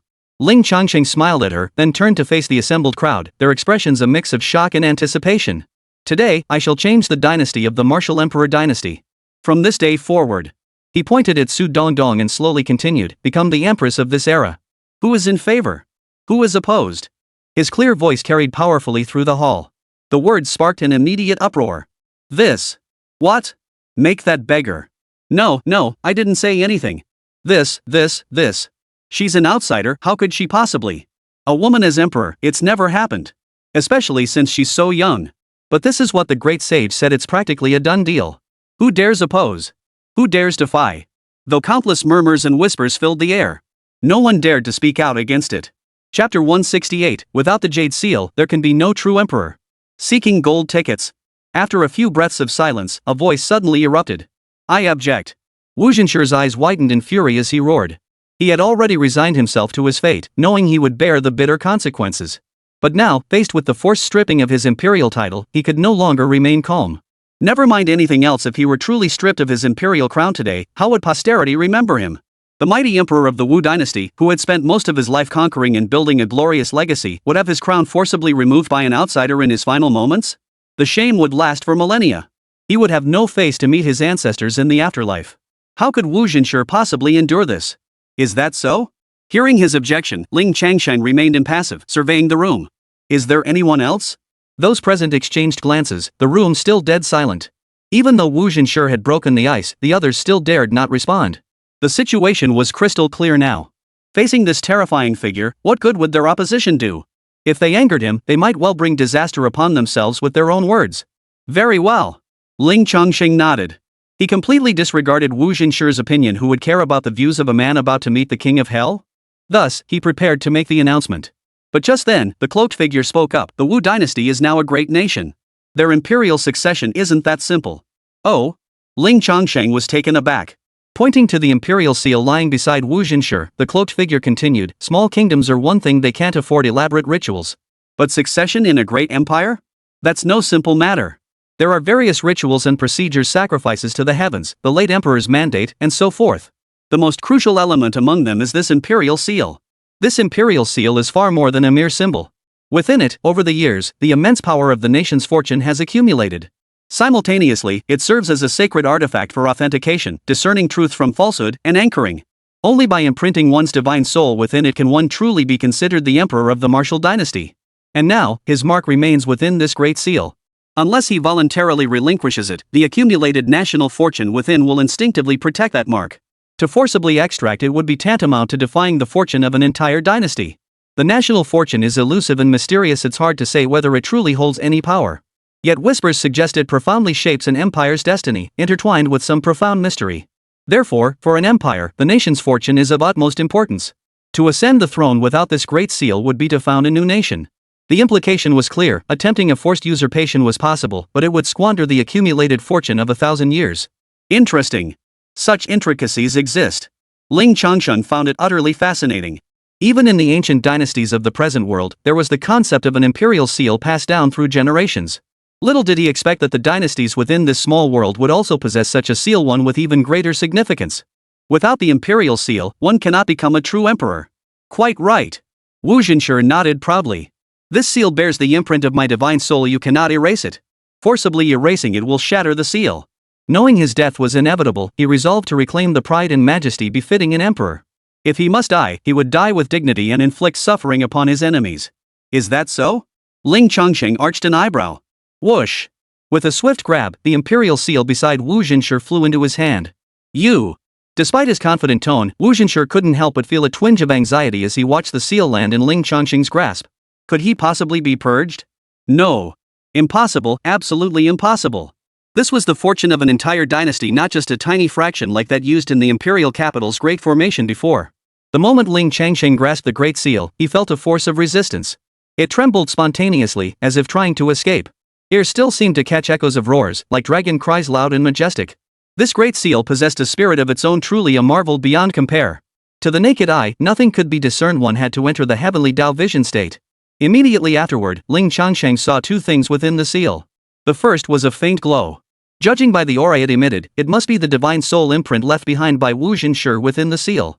This faint light was deeply fused with the seal.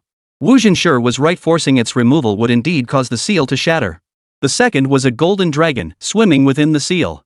It was identical to the dragon that had previously manifested behind Wu Xinshi. Yet in demeanor and majesty, the smaller dragon surpasses the other in power. This must be its true form. Now, the moment Ling Changsheng caught sight of it, the dragon raised its head bearing the majestic aura of a true dragon and unleashed a menacing roar at him. Roar! Gah! But mid-roar, it abruptly faltered. Its golden eyes revealed a distinctly human-like look of terror. No words were needed. Ling Changsheng instantly grasped the reason.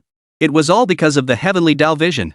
National fortune was also a transcendent power connected to the laws of the universe.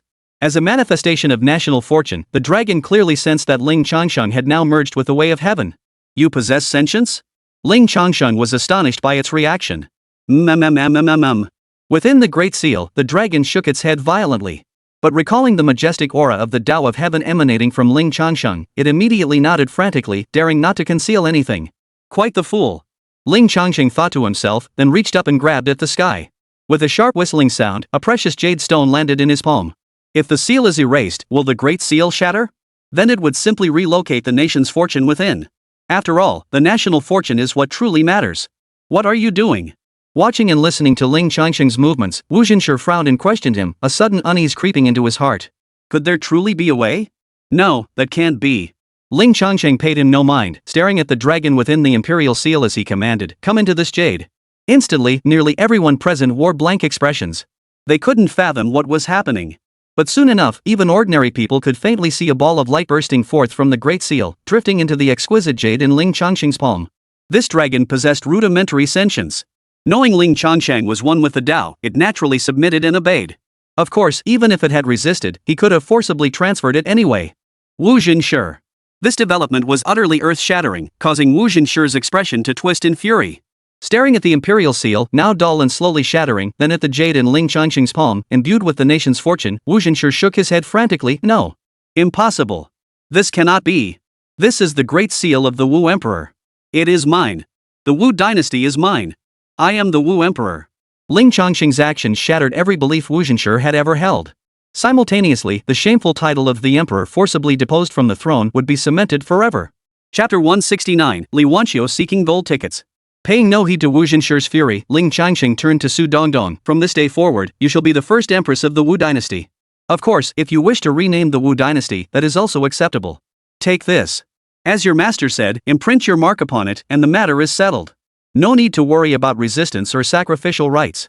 With that, Ling Changsheng tossed the jade stone in his hand to Su Dongdong. Su Dongdong caught it with a flustered look, still feeling somewhat at a loss. It was all too sudden. He couldn't help but glance at his master. It's feasible. The man in black robes nodded. If you truly wish to change this world, then accept the throne. Your master will aid you. Even if you fail, we can simply choose another heir. To her, an imperial throne was nothing extraordinary. Thus, she accepted it swiftly. Agreed. Recalling Ling Changsheng's earlier words about changing the world, Su Dongdong's eyes sparkled brightly. She nodded solemnly and carved her divine soul imprint into the jade. In her perception, there was indeed no resistance whatsoever.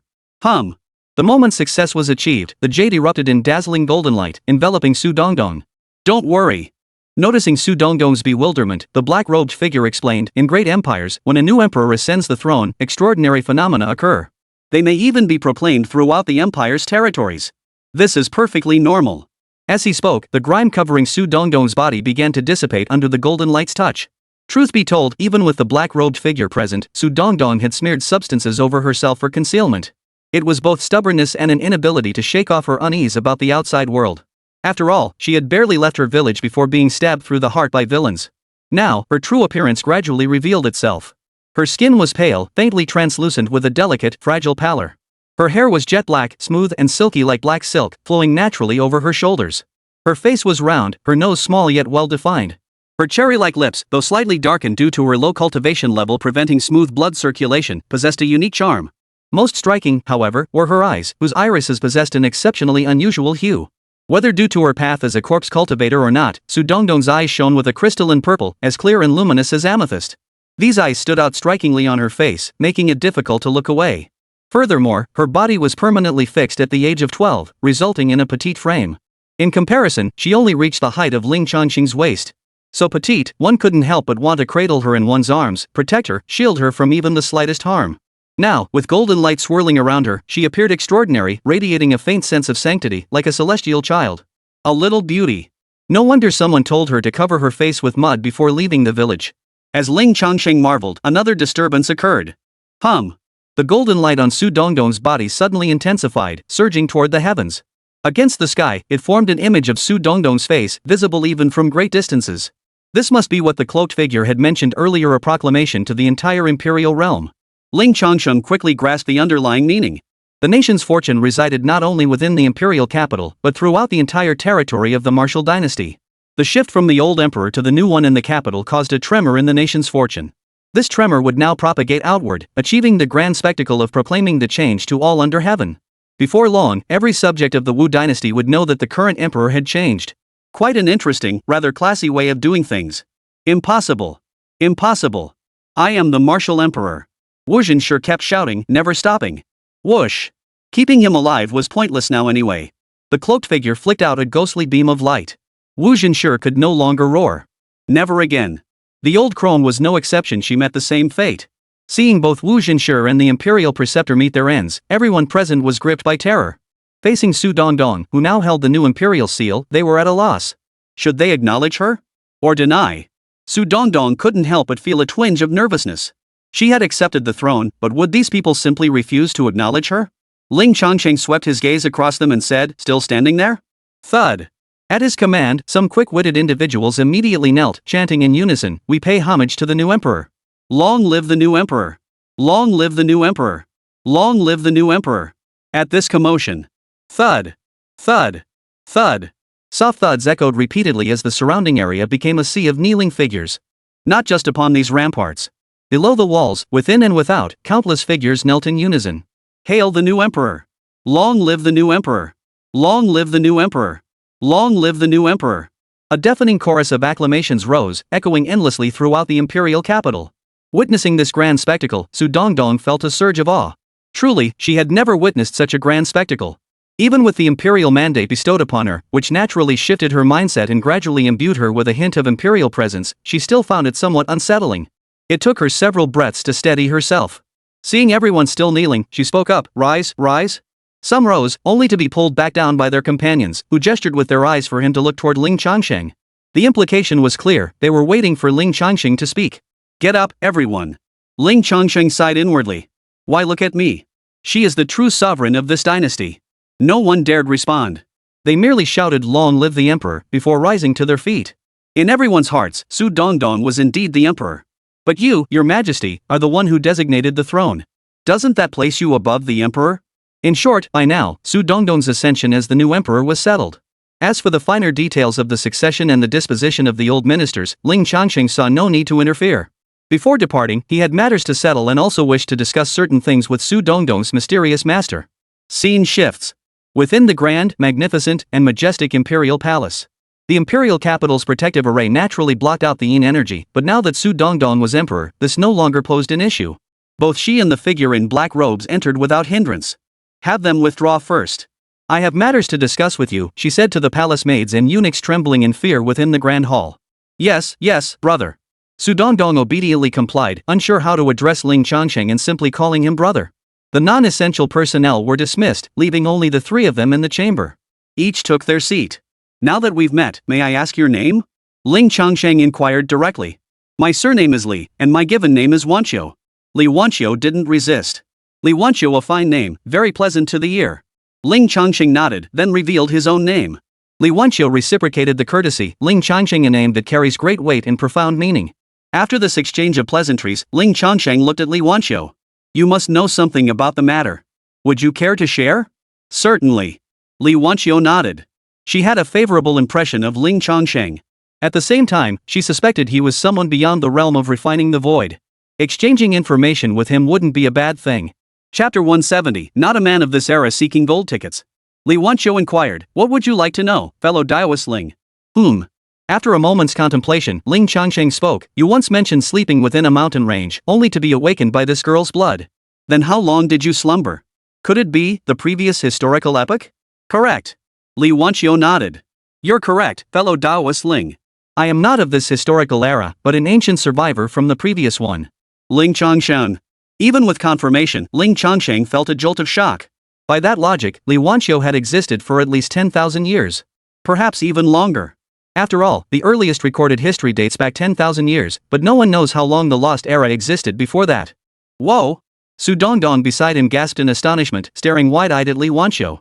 Su Dongdong had never thought to ask about her origins, nor had Li Wanqiu ever shared them. After regaining his composure, Ling Changsheng asked, what was the world like back then? The past, you say?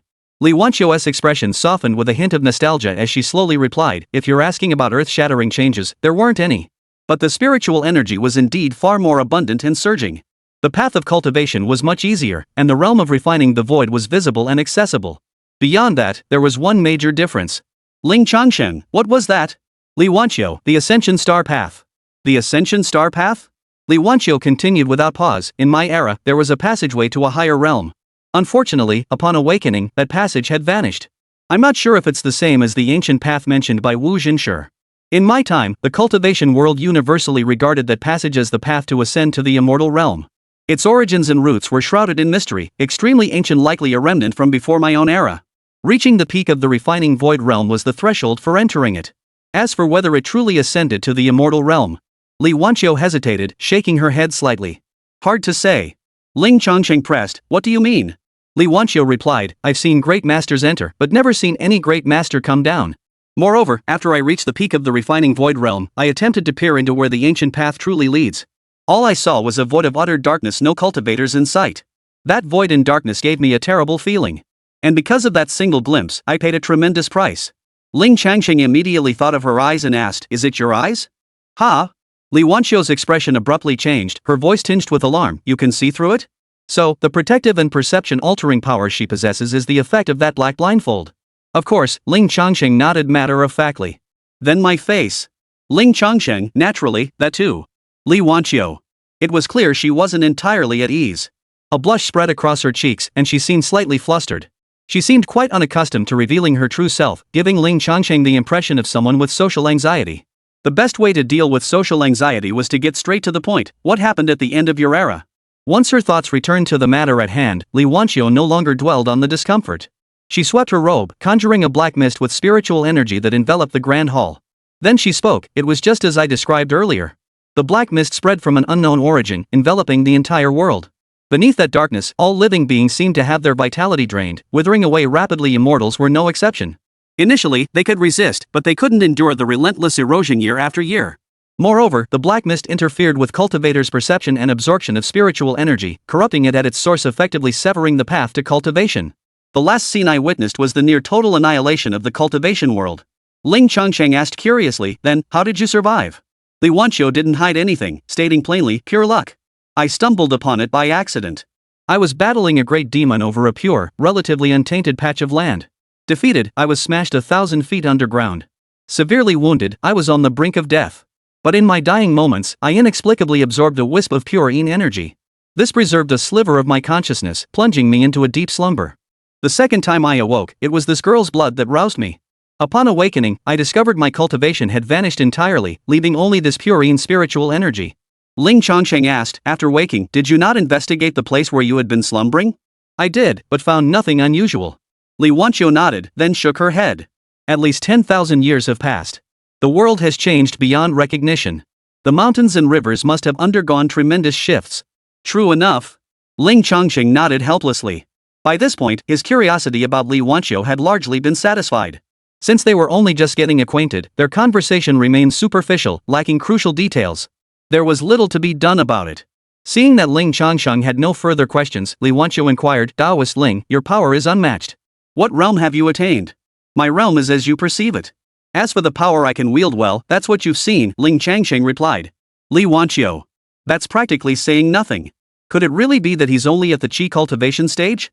Observing her subtle expression, Ling Changsheng understood her thoughts. But there was nothing to be done, that was simply the reality of the situation. Li Wanqiu didn't dwell on the matter. Having witnessed Ling Changsheng's prowess firsthand, she already harbored a vague assessment of his strength. Her primary concern was this question, where are you from, fellow Taoist Ling? Not from this realm. After a moment's thought, Ling Changsheng made no attempt to conceal the truth. Had he been a powerless transmigrator, concealing his origins would have been necessary to avoid being captured for experimentation. But in this feeble, low-dimensional microcosm, concealment was optional. Li Wanqiu. Su Dongdong? Shock washed over both their faces. Su Dongdong's cherry-red lips parted in shock, her eyes widening to round, wide-eyed circles. Even though she had suspected it before, Li Wanqiu's emotions still couldn't help but be shaken. After a moment, Li Wanqiu finally spoke. What is the world where Ling Daoyu resides like? Is there a way to reach it? The world I come from is vastly different from this one. It's hard to explain clearly. As for traveling there, Ling Changsheng shook his head. I've never tried bringing anyone out of this realm, but the prospects are likely bleak. Even Hong Yan, whose size was comparable to humans on Blue Star, would weaken spontaneously if taken out. Initially, it was only sustained by Ling Changsheng's spiritual energy. For a finger-sized being, the outcome is highly uncertain. What a pity. Li Wanqiu sighed. Then, driven by curiosity, she asked Ling Changsheng about the landscapes and events of Blue Star. Ling Changsheng answered each question, sharing what he could. When something was truly beyond explanation, he simply mentioned it in passing. After nearly a quarter of an hour, Li Wanqiu finally paused, still wanting more. Phew. Ling Changsheng breathed a silent sigh of relief. She sure could ask questions, this woman. Where's that bashful demeanor you had when your true self was exposed? In any case, the exchange of information was complete.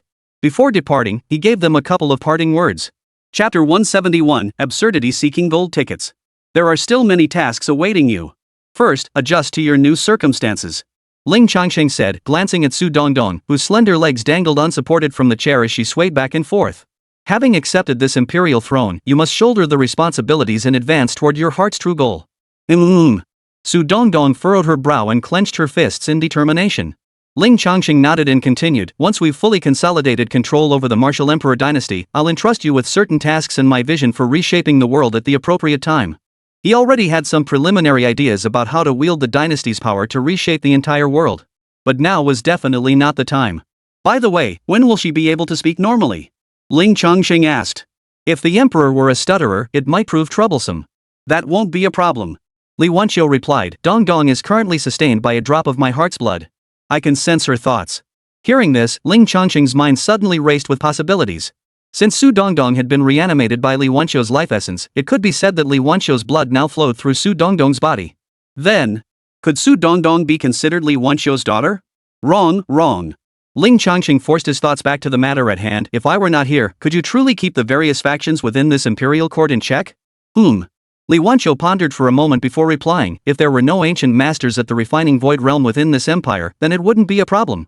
Ling Changsheng shook his head. Rest assured, the Wu dynasty lacks the foundations for such power. If they did, they would have emerged when the imperial capital's great formation was shattered and the emperor was forcibly replaced. Moreover, while in the heavenly Dao vision state, Ling Changsheng had neither seen nor sensed any hidden foundations within the imperial capital. Then that's settled. Li Wanqiu nodded. With Dongdong as emperor, we have many means at our disposal. No worries. Still, just to be safe, I'd like to request that you stay here a little longer. Do you have the time? Free time. Ling Changsheng pondered. At present, nothing urgent seemed to demand his attention. Waiting for the small world's upgrade to complete was waiting regardless. This place was no different. Thus, Ling Changsheng nodded. I can. Good. Li Wanqiu nodded. Next. Su Dongdong's body was fixed at 12 years old, and even considering her psychological age, she was only 16 or 17. Her mindset hadn't fully matured, making it difficult to handle these matters. Given her current low cultivation level and still unpolished speech, Li Wanqiu could only act on her own initiative for now. Li Wanqiu ordered the eunuch to summon all ministers to enter the grand hall. Ling Changsheng sat to the side, his presence commanding the room. Soon, hundreds of ministers filled the hall. Their eyes cautiously appraised Li Wanqiu and Su Dongdong, then shifted to Ling Changsheng, seated beside them as an equal. Everyone present knew exactly what had transpired atop the imperial city walls. Such a tremendous commotion could rouse even the unconscious from their slumber, utterly impossible to ignore. The current. No. The late emperor, to be precise, had been forcibly pinned to the city walls by this formidable figure. He had directly clashed with the 10,000 armies divine slaying formation. He clashed head-on with the power of refining the void. He forcibly stripped the late emperor of his throne and crowned the new emperor. The imperial dynasty's fate offered no resistance whatsoever, allowing this. Such methods were truly horrifying and unprecedented. Thus, the gaze they cast upon Ling Changsheng was a blend of terror and reverence. With such overwhelming intimidation before them, even if they harbored doubts, they could not deny that this dynastic transition had become an inevitable reality. However, after Wu Jinshi's long reign, it would be unreasonable to claim he had no loyal ministers. A few foolishly loyal individuals stepped forward. Pointing at the three figures above, their faces flushed crimson as they hurled fierce accusations. Absurd! Utterly absurd! Treasonous! You have dared to slay the martial emperor and usurp the throne. Even if the nation's fortune continues, you are unworthy of the throne. How dare this mere child claim the imperial throne? Listening to their squabbling, Ling Changsheng couldn't be bothered with such trivial matters. After a moment's thought, he entered the heavenly Dao vision state. With a thought, a mountain landscape projected before him. It was the mystic ice immortal mountain. Not knowing how long he'd be staying here, he decided to inform Ling Shi and the others first. Though Ling Changsheng deliberately controlled the projection to appear many times smaller before him. Every movement and action of his held immense significance in their minds. Instantly, all eyes turned to him. Li Wanqiu and Su Dongdong were no exception. You two go ahead with your work, Ling Changsheng said casually. Then, a surge of spiritual energy poured forth, immersing itself into the scene that had materialized. Tens of thousands of miles away, above the Xianbing immortal mountain. Hum! A luminous glow shone forth, coalescing into the form of Ling Changsheng. This commotion was naturally detected at once. Whoosh, whoosh, whoosh. Several whistling sounds pierced the air as Zhang Yuan led several lightly injured mountain lords flying toward the scene. Upon recognizing Ling Changsheng, they all relaxed. Not an enemy. Greetings, revered one. They all bowed in greeting. Ling Changsheng, standing within the imperial palace hall, spoke as they appeared. The matters concerning the martial emperor dynasty have been resolved. However, I have certain arrangements to attend to and shall remain here for a while longer. Rest well, and do not forget the task I entrusted to you. Thank you, revered one. Zhang Yuan clasped his fists, his expression both relaxed and deeply grateful. Xianbing Immortal Mountain awaits your excellency's arrival at any time.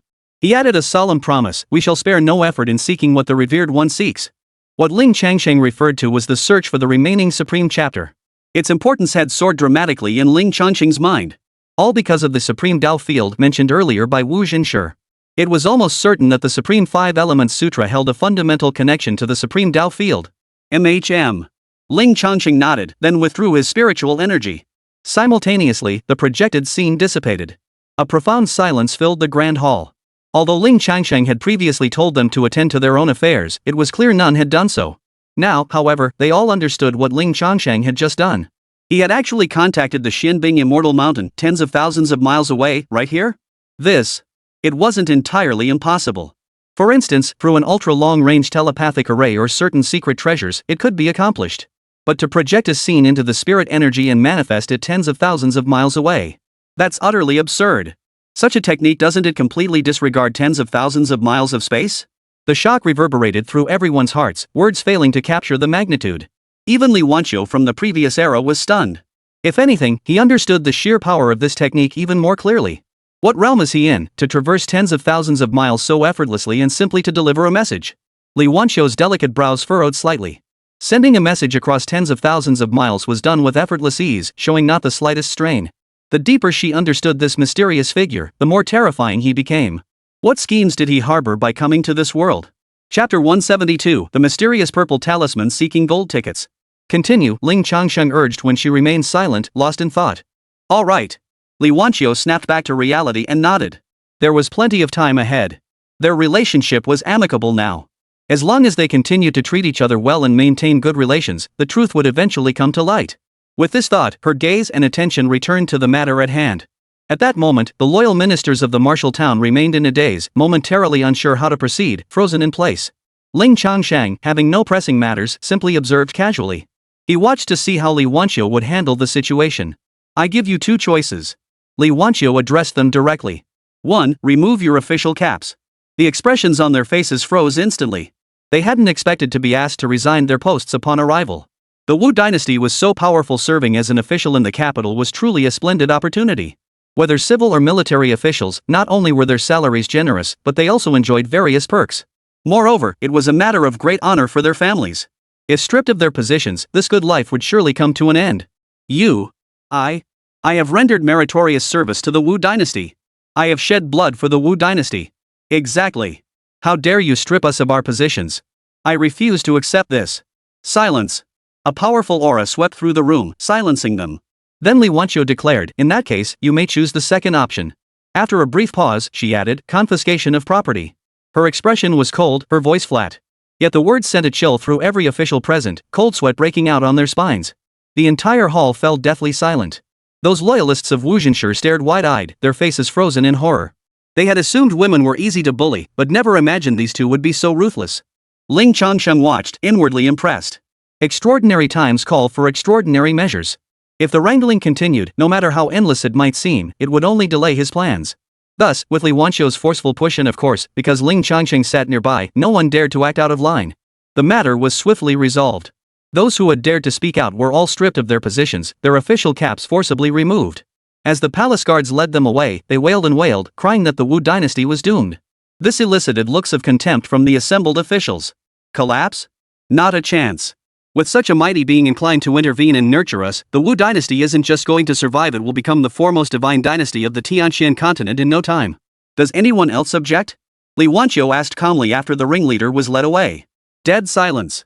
After waiting several breaths, not only was there no unrest, but the atmosphere grew even more serene. The thoughts of all the civil and military officials settled, fully accepting the situation. Then came the routine matters. They inquired about the officials of the martial emperor dynasty and the current state of the empire. Most of the questions came from Li Wanxiu, but Su Dongdong listened intently with a serious expression. After all, she was the current empress. She couldn't disappoint the expectations of that mysterious brother. At the same time, it was for the sake of that dream in her heart. Ling Changsheng, bored out of his mind, pondered for a moment and decided to check on the progress of the small world's ascension. Instantly, his consciousness resonated with the Tao of heaven.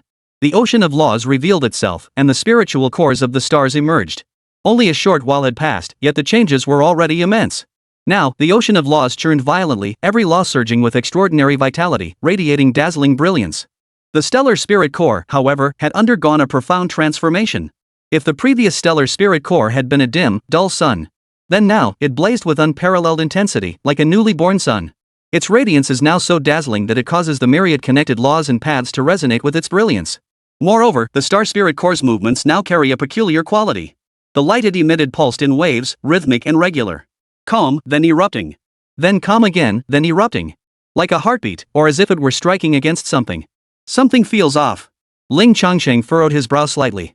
When supplementing high-energy substances before, the stellar spirit heart had only shown normal, gradual brightening and recovery. This pulsing sensation had never occurred before. It struck him as somewhat unusual. With a flick of his thoughts, the stellar spirit core magnified within his divine consciousness. When it reached a certain point, Ling Changsheng's heart jolted. He saw something. Within the core of the stellar spirit heart, a light point floated and sank. When the spirit core was tranquil, the light remained hidden. Only when it erupted did the light burst forth. Ling Changsheng focused his mind, scrutinizing it closely. Slowly, he finally caught a glimpse. That light was actually a tattered purple paper. Upon it were drawn peculiar, serpentine symbols, twisted and contorted, radiating a violet glow. Like a talismanic scroll, it lay within the stellar spirit heart. Most crucially, Ling Changsheng faintly sensed a suppressing force emanating from this talisman. It seemed to be sealing something away. But exactly what it was, he could not discern. For when confronted by the radiant impact of the stellar spirit core, the talisman paper showed no reaction, it was merely revealed by the force of the collision. Wait. Something's not right. The moment Ling Changsheng thought this, he noticed that a corner of the talismanic pattern painted upon the purple talisman had already begun to dissipate. It seemed to be caused by the impact of the stellar spirit core. Staring at the mysterious purple talisman, Ling Changsheng felt both astonished and perplexed. Why hadn't I noticed this before? Was it because the stellar spirit core had been too dormant? And this so-called restriction on this realm, is it because of this purple talisman? It was hard not to think that way. This talisman was too strange, it didn't seem naturally formed, yet it possessed the power to suppress. And its appearance within the stellar spirit core, it looked deliberately placed. So, should he peel it off? Despite this conjecture, Ling Changsheng hesitated. This talisman only exerted a mildly restraining force upon him, and he sensed nothing particularly unsettling about it. Therefore, he couldn't definitively conclude that this purple talisman was necessarily a source of trouble. After pondering for a while, Ling Changsheng decided to wait and see. Currently, the corner of the purple talisman was already nearly erased by the impact. At this rate, it would take no more than a quarter of an hour for that corner to be completely erased. Then he would see what happened. Wait. Time slowly passed in the waiting. A quarter of an hour later. Within Xingqian Ling's mind, the corner of the purple talisman was completely obliterated by the surging radiance. Buzz. At that moment, the star spirit heart blazed with radiant light. A tremendous commotion erupted throughout the entire world. At that very moment, Ling Changsheng felt a stir within his heart. Whoosh! He immediately stepped forward, his figure darting out of the grand hall and hovering in midair. Hum! A torrent of golden light descended from the heavens, converging upon Ling Changsheng's form. He was now bathed entirely in golden radiance, appearing mysterious and sacred, as if a deity had descended to the mortal realm. Within the palace, all present sensed the anomaly. They all sensed a magnificent power descending. Their attention was drawn to Ling Changsheng's movements, and so, whoosh! Whoosh! Whoosh! Instantly, they all rushed out. Naturally, they immediately saw the golden light descending from the heavens, and Ling Changsheng enveloped within it. Chapter 173, The Golden Body of Heavenly Virtue Seeking Gold Tickets. At that moment, throughout the entire microcosm, no matter where one looked, tremendous upheavals erupted. High in the sky, countless resplendent laws manifested directly, pulsating and radiating blindingly brilliant light. They cascaded down, illuminating the entire world like an aurora. Wherever this dazzling radiance spread, trees burst into vibrant green, and rare treasures began to flourish. Even in autumn, when many trees had already shed their leaves, fresh green buds sprouted forth. For a moment, the entire small world seemed to reverse time and space, returning to the springtime when all things flourish. One could even sense that as the light descended, surging spiritual energy poured forth like a downpour, saturating the entire land. What is this? Such immense spiritual energy. What's happening? Could this be the heavens bestowing divine blessings, heralding a new golden age? Look! What's that in the palace? A figure above the palace. Yet in this imperial capital, the most striking sight was not the celestial or terrestrial changes, but Ling Changsheng suspended in the air. A torrent of golden radiance cascaded down, enveloping him and sinking into his body. Soon, his entire being was bathed in a dazzling golden glow, as if he were immersed in liquid gold. Laws swirled around him, coiling and spiraling with an otherworldly aura. The radiant brilliance was released, too conspicuous, too dazzling. The entire imperial palace, no, the entire imperial capital could see Ling Changsheng in the sky, enveloped in golden radiance, profound laws swirling around him. Such an extraordinary sight caused everyone to stare wide-eyed, unable to believe what was unfolding before them. At that moment, someone recognized him. It was Li Wanqiu. The auspicious radiance of heaven's way. The golden body of merit. Her expression shifted dramatically, revealing palpable shock. She couldn't suppress her gasp, letting it escape completely unchecked. All the officials present possessed cultivation, so they heard it clearly. Even beyond the palace walls, whispers of the commotion could be heard. Like a chain reaction, the question of what that towering, golden-hued figure above the palace was spread rapidly. Immediately afterward, waves of uncontrollable gasps erupted. What? A golden body of heavenly virtue? Isn't that something from legend? I only know of the human virtue golden body, and even that requires shaping immense achievements that bless all humanity and benefit future generations. The celestial virtue golden body. How is that even possible? What did he do to cause the heavenly Tao to bestow its golden radiance and forge this golden body of merit for him? Legend says the celestial virtue golden body equals divine protection from the heavenly way. Calling him the son of heaven wouldn't be an exaggeration. I dare not believe it, yet, given the current situation, it does seem to align with the legends. The entire imperial capital erupted in uproar. Countless people stared in stunned disbelief, unable to comprehend the sights and sounds before them. This fearsome deity had actually earned the reverence of heaven, bestowing such colossal merit power? Bathed in this golden radiance, Ling Changsheng's senses underwent a transformation. Divine melodies of the Great Way seemed to resonate within his ears, their reverberations clearing his mind to unprecedented clarity. A mysterious, crystalline energy seeped into his soul. He distinctly felt his divine soul rapidly growing stronger. Moreover, vast quantities of spiritual energy surged into his body, causing this portrait to store an immense reservoir of spiritual energy. Beyond that, an indescribable sensation arose. His connection to the Tao seemed to grow tighter, granting him access to a higher level of authority. As his divine soul ascended to a certain stage, a jolt ran through Ling Changsheng's mind. In a daze, he seemed to glimpse something. A dazzling ocean of laws spontaneously manifested. The stellar spirit core spontaneously materialized. Within this expanse, a vast, boundless river of illusion flowed, its source unknown. The nature of this river remained unknown. The moment it appeared, Ling Changsheng's mind couldn't help but become utterly absorbed in it. Instantly, the illusory river stirred up a spray of water, its currents seemingly accelerating. A torrent of complex information surged into his mind. In a single instant, Ling Changsheng seemed to witness the universe's origin, its evolution, its flourishing. Yet in the next instant, as if unable to bear the vision, the illusions vanished entirely. The surrounding scene remained unchanged, still the small world, the skies above the imperial capital. Yet the river remained, flowing calmly. Quiet and mysterious. Ling Changsheng couldn't help but gaze at it, gradually sinking into a peculiar state.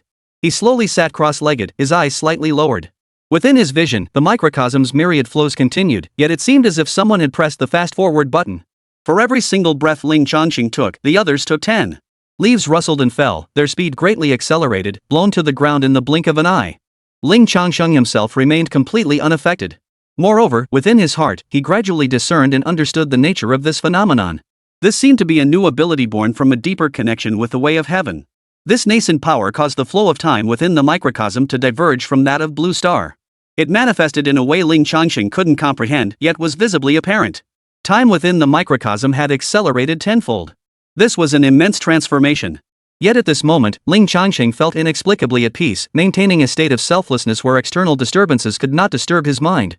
And this state persisted for an incredibly long time. So long that the tremors of the microcosm, the radiance in the sky, and the laws themselves gradually faded away. The cataclysm had ended, the ascension of the microcosm was complete. Within the imperial palace, those who witnessed Ling Changsheng seated cross-legged in the sky, shrouded in an intangible and unfathomable energy. At first, their curiosity was naturally hard to suppress. Yet after waiting for a very, very long time, Ling Changsheng showed no further signs of movement. Not until sunset. Ling Changsheng remained immersed in this mysterious state. To them, it felt like half a day had passed, but to Ling Changsheng, it was merely a few dozen minutes. The others could no longer bear to watch. They speculated that Ling Changsheng might have entered some kind of special state. Though the officials' curiosity burned like ants crawling in their hearts, they could not linger in the palace forever. Li Wanqiu also did not wish to keep them waiting. She ordered them to withdraw. The officials withdrew. Li Wanqiu, however, remained seated atop the palace roof with Su Dongdong, her gaze still fixed on Ling Changsheng. Li Wanqiu could not discern Ling Changsheng's current state. Yet, she could faintly sense a unique, lofty aura lingering around him. Curiosity drew her to linger. She intended to wait until Ling Changsheng finished before striking up a conversation, and also to stand guard for him. But the full moon rose and set, and the crimson sun appeared. A full day and night passed, yet there was still no movement. And then another day passed. Then another day. For 3 consecutive days, Ling Changsheng remained in a state of profound calm. He seemed utterly detached, observing the world's transformations from a lofty, detached perspective. 3 days for him, it felt like only a few hours. Moreover, his state of calm made him scarcely aware of time's passage. It felt like the blink of an eye. Thus, Li Wanqiu could do nothing but depart for the time being. She still had to handle imperial affairs with Su Dongdong. Su Dongdong, too, must now focus on learning how to become an empress. Time passed slowly. Chapter 174, Is this painting appropriate? Seeking gold tickets. Real world. Villa basement. Ling Changsheng and Hongyan sat on the sofa beside the boxes. Hongyan lay sprawled across the sofa, playing with Ling Changsheng's phone. Her 2 smooth, delicate little feet dangling loosely, occasionally crossing over each other, her pink thumbs moving playfully. Ha! When Ling Changsheng entered that peculiar state, Hongyan gasped in surprise. She noticed, lifted her head, and looked at Ling Changsheng. She sensed a peculiar energy flowing through Ling Changsheng's body. It felt strangely familiar, inexplicably stirring a flutter in her heart, accelerating her pulse, and sparking an unexplained sense of dread. It felt as though she had sensed this power before, and it had lingered for an exceptionally long time. This caused Hongyan to furrow her brow. However, after observing for a short while, she couldn't make sense of it. Knowing she mustn't disturb Ling Changsheng, Hongyan returned to scrolling through her phone. Time slowly passed, and the sky gradually dimmed. Until late at night, when darkness fell completely. Ha! Hongyan yawned, curling up beside Ling Changsheng. She pressed close to him, closed her eyes, and slowly drifted off to sleep. In her sleep, drawn by the energy emanating from Ling Changsheng, she had a strange and hazy dream. It was a dim, shadowy space. As if separated by a thick barrier, she gazed hazily at the outside world. Unable to move, unable to speak, she could only watch silently. Countless, immeasurable moments passed. Woo! Hongyan couldn't help but frown, her face betraying terror. Her body even began to struggle unconsciously. Only when she clung to Ling Changsheng's arm did she gradually settle. Though she couldn't escape the dream, her heart gradually found peace. 10 days. As the miniature world cycled through 10 sunrises and sunsets, 10 full days passed before Ling Changsheng finally felt weariness. A series of sharp, piercing pains shot through his brain. He could clearly sense that his mental energy had been severely depleted. He could no longer sustain this state and immediately withdrew. Everything before his eyes, the ocean of laws, the spiritual cores of stars, and the illusory rivers spreading from unknown origins, faded into obscurity, vanishing from sight. Only now, after breaking free, did Ling Changsheng reflect on what had transpired, and a profound sense of awe welled up within him. He never imagined that planting the seed of that mysterious fruit would bring about such immense changes. The microcosm ascends, the stellar spirit core breaks through its limits. 2. Beyond the limits, the Tao bestowed immense merit, forging a merit golden body. 3rd, and most crucially, his connection to the Tao of his microcosm grew far stronger. The imprint within the Tao of heaven became profoundly deeper. Thus, he gained a new ability. That very situation just now where time flow within the microcosm accelerated tenfold. He can halt this accelerated flow at any time. Everything within the microcosm remained perfectly normal, with no strange phenomena arising from the accelerated time flow. This is a tremendous advantage. Many things require vast amounts of time to develop and mature. They cannot be achieved in a short time, nor even in a year or two. Now, however, the process can be greatly accelerated. Influencing the small world will yield immediate results, changes visible almost instantly. For instance, the search for the remaining volumes of the Supreme Five Elements Sutra can now proceed at a faster pace. Unfortunately, it seems we can only accelerate it tenfold at present, no faster. Furthermore, this state is tied to spiritual energy reserves. If sustained for too long, Ling Changsheng's mental energy cannot endure it. The reason remains unclear. For now, it appears the acceleration can only be sustained for 10 days. Exceeding that duration would cause extreme discomfort and mental exhaustion, forcing him to spontaneously exit that profound and mysterious state. Well, perhaps when his cultivation realm advances again, his spiritual power will increase, allowing for a longer acceleration period. As these thoughts swirled through his mind, Ling Changsheng paused his musings upon reaching this point. Because he was utterly exhausted. 10 days passed in the microcosm without incident. Simultaneously, the fluctuations ceased, and the mirroring and connection with Blue Star had long since stabilized. It was time to emerge, to return to reality. Ling Changsheng opened his eyes as his body gradually glowed, preparing to return to the real world. Before doing so, his peripheral vision caught sight of Li Wanqiu and Su Dongdong seated in rows within the Imperial Palace Hall. Fellow Daoist. Li Wanqiu, noticing Ling Changsheng's movement, perked up and called out. We'll talk later. Keep an eye on this portrait for me. Ling Changsheng was too weak to say more, uttering only those words before immediately returning. Portrait? Li Wanqiu froze, bewildered. But she quickly understood. Buzz. A flash of spiritual light, and the mysterious, powerful young man vanished. In the air, only a portrait remained. It floated in mid-air, neither rising nor falling, emitting a soft, luminous glow while shimmering with threads of golden light. It was utterly mystical. Its quality was impossible to gauge, yet its extraordinary nature was instantly apparent. Master. Ah. Ah. Clutching Li Wanqiu's robe, Su Dongdong's eyes widened in shock, her little face frozen in disbelief. You're asking me? I don't know either. I'm just as stunned. Li Wanqiu replied, his voice trembling with disbelief. So, he had been a spirit energy form all along? Merely a spirit energy manifestation could exhibit such formidable power. This. Just how powerful was the world he inhabited? Could it truly be the legendary immortal realm? The real world. Ling Changsheng's closed eyes fluttered open. His first sensation was the weighty softness on his arm. It was Hongwon, of course. Turning his head, he saw she had already fallen asleep. Her small head rested on his shoulder, her arms wrapped tightly around his arm, completely submerged in his broad chest. Ling Changsheng gently picked up his phone to check the time. A full day. It was already noon on the second day. He forced himself to muster a sliver of spiritual energy, sending it creeping toward the villa 100 meters away. That was the villa Mu Xiong had arranged for his granddaughter, Mu Keqing. Ling Changsheng had agreed to keep an eye on Mu Keqing's situation, observing whether that peculiar, ominous aura would reappear.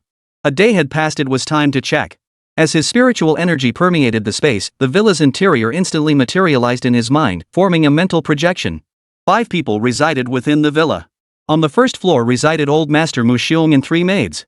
Mao Xiong had chosen to stay here temporarily, both to spend more time with Ling Changsheng and to keep an eye on his granddaughter's condition. The second floor was where Mu Keqing resided. She was currently in the study, holding her phone, presumably chatting with someone. Just as Ling Changsheng was about to withdraw his mental awareness, something caught his attention. It wasn't an anomaly, but rather the papers laid out on the desk before Mu Keqing. Mu Keqing seemed to be sketching. One particular sheet caught Ling Changsheng's attention. It depicted a man, rendered with only a crude outline. With his spiritual energy severely depleted, his divine sense couldn't make out the details clearly. But Ling Changsheng couldn't shake the feeling it resembled himself. Upon seeing another sheet depicting a female character, he was genuinely startled. Miss Mu's drawings seemed rather unscrupulous. Chapter 175, Perishing in the Nightmare Seeking Gold Tickets. Besides the sketch that looked strikingly like himself, Mu Keqing had also drawn a female character. The content of the drawing? No matter how you looked at it, something felt off. Even the faint outlines felt off. Ling Changsheng endured the discomfort of his depleted spirit and focused his mind. Gradually, the image became clearer. This female character sketch, likely drawn first, was far more detailed. It clearly outlined the slender figure, with colors already applied. But what felt off was the pose. The female character in the illustration has her hands bound with ropes, lying face down on a soft bed. Her top is pulled up, revealing a slender, delicate waist.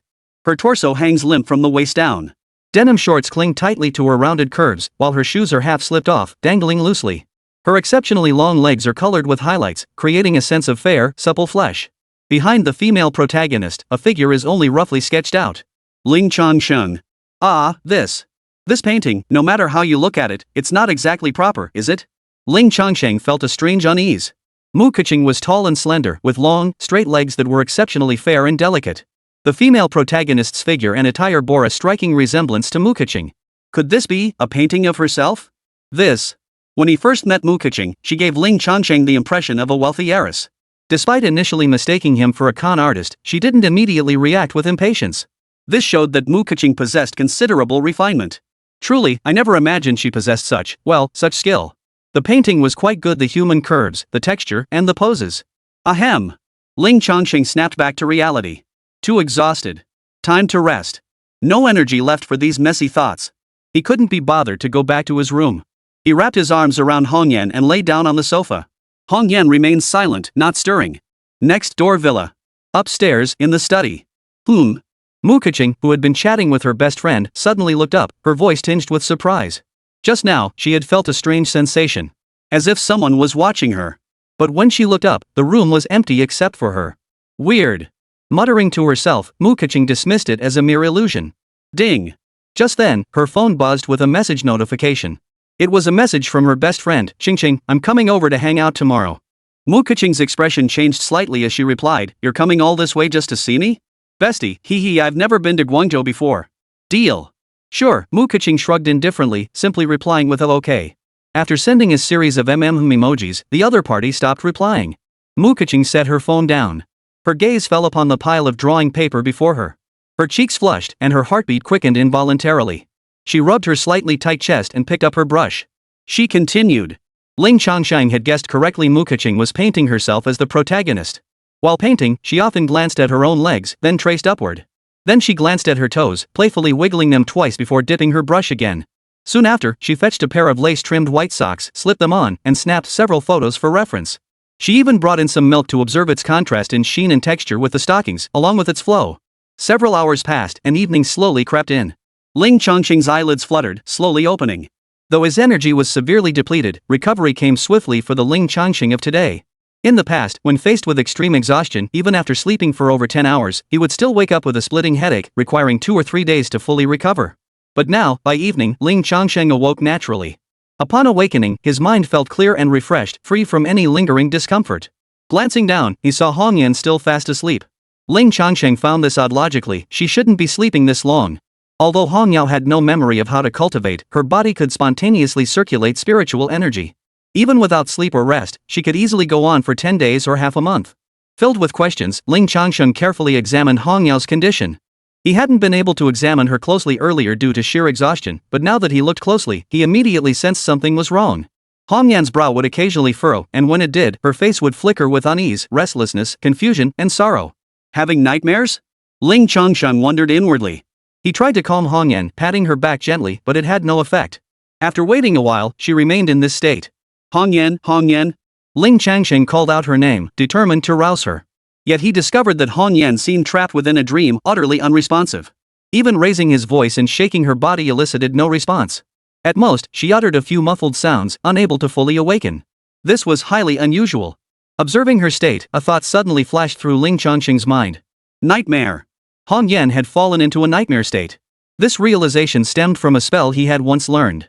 It was one of the thousands of techniques Ling Changsheng had acquired at the Supreme Golden Light Palace. Entry into dreams. The conditions described in this spell precisely matched Hongyao's current state, a true nightmare. This nightmare state refers to plunging deeply into sleep while consciousness remains trapped within the dreamscape. The subject remains unaware they are dreaming, making external awakening nearly impossible unless faced with life-threatening peril. Prolonged existence within a nightmare can lead to dreadful consequences. Mild cases result in severe soul damage, causing spontaneous awakening. In severe cases, the individual becomes completely trapped within the nightmare. Their physical body gradually weakens, yet they cannot extricate themselves, ultimately succumbing to death after prolonged dreaming. Ling Changsheng naturally couldn't kill Hongyan, nor could he stand idly by. However, there was a way. Dream entry technique. When one's cultivation far surpasses the target's and the target offers no resistance, one can enter their dreams. Hong Yao was now deeply trapped in a nightmare, unable to escape. It was time to test this technique. Ling Changsheng carefully recalled the method of the dream entry technique and closed his eyes. To cast the spell, one must gradually slip into a state between wakefulness and sleep. Gradually, a hint of drowsiness washed over him. This was the crucial moment he needed to capture Hong Yao's dreamscape now. In the haze, Ling Changsheng gradually sensed a dim and desolate world. This must be Hong Yan's dreamscape. Ling Changsheng carefully and slowly immersed his consciousness into it. If he moved too abruptly or forcefully, it might trigger fierce resistance from Hong Yao's subconscious. He needed to approach slowly, very slowly. Yet upon making contact, he discovered there was little resistance. According to the dream entry decision, this could mean Hong Yao's consciousness was in a state of submersion, offering no defense against external stimuli. Another possibility was that Hong Yan recognized Ling Changsheng's energy signature and trusted him completely, thus offering no resistance. In any case, Ling Changsheng successfully entered Hong Yao's dreamscape. It felt like passing through a thin mist, after which he arrived in a dimly lit place. Desolate and dark. Only ahead, 10 enormous crystals emitted a faint glow. Chapter 176, Red Kite's past memories resurface seeking gold tickets. Where is this? Ling Changsheng surveyed his surroundings, instantly recognizing the place. This was the very place he first encountered Hong Yao within that mysterious, vast secret realm. All 10 crystals remained, each containing a female soldier sealed within. Their features were blurred, perhaps even Hong Yao herself could no longer recall their faces. And now, Hong Yao herself resided within the largest crystal. Her eyes were closed, her body occasionally trembling and shivering, her brow deeply furrowed. Was she dreaming of the circumstances that had once sealed her within the crystal? Moreover, her dream consciousness had entered the crystal, sealing and restraining herself. No wonder she couldn't be awakened. Then, let's try to awaken her now. Hong Yan's state of deep immersion felt off. Who knew how long it would take her to emerge? Ling Changsheng approached the crystal stone sealing Hong Yan. Thump! Thump! He tapped the crystal and called out to her, Hong Yan, wake up! Hong Yao murmured incoherently, her eyelids fluttering, yet she still did not awaken. Ling Changsheng called out several more times, yet there was still no response. Ling Changsheng frowned, alarmed and puzzled. What was going on? Consulting the dream entry technique, he found a possible explanation. This could be a dream within a dream. An extremely deep layer of dreams. Hong Yan dreamed of herself being sealed within a crystal stone. This was the first layer of the dream. Though an illusory dream, influenced by her subconscious and the memories of prolonged sealing, she believed herself unable to move or speak. Thus, she slept onward, descending into an even deeper layer of dreams. This is a bit troublesome. At this thought, Ling Changsheng couldn't help but frown. Entering the first layer of the dream was relatively straightforward. But penetrating deeper? The difficulty was exponentially greater. The second layer of dreams was extremely unstable and deeply concealed. Even a slightly stronger force surging in could shatter the dreamscape. And even if the second layer were shattered, Hong Yan might not awaken. Her consciousness might drift away, or she might simply create another layer of dreams. Still, we must try. We can't just stand by and watch. Hong Yan now possesses cultivation, and her spirit is no weakling either. Her dreamscape should be relatively stable. With sufficient caution, it should be possible.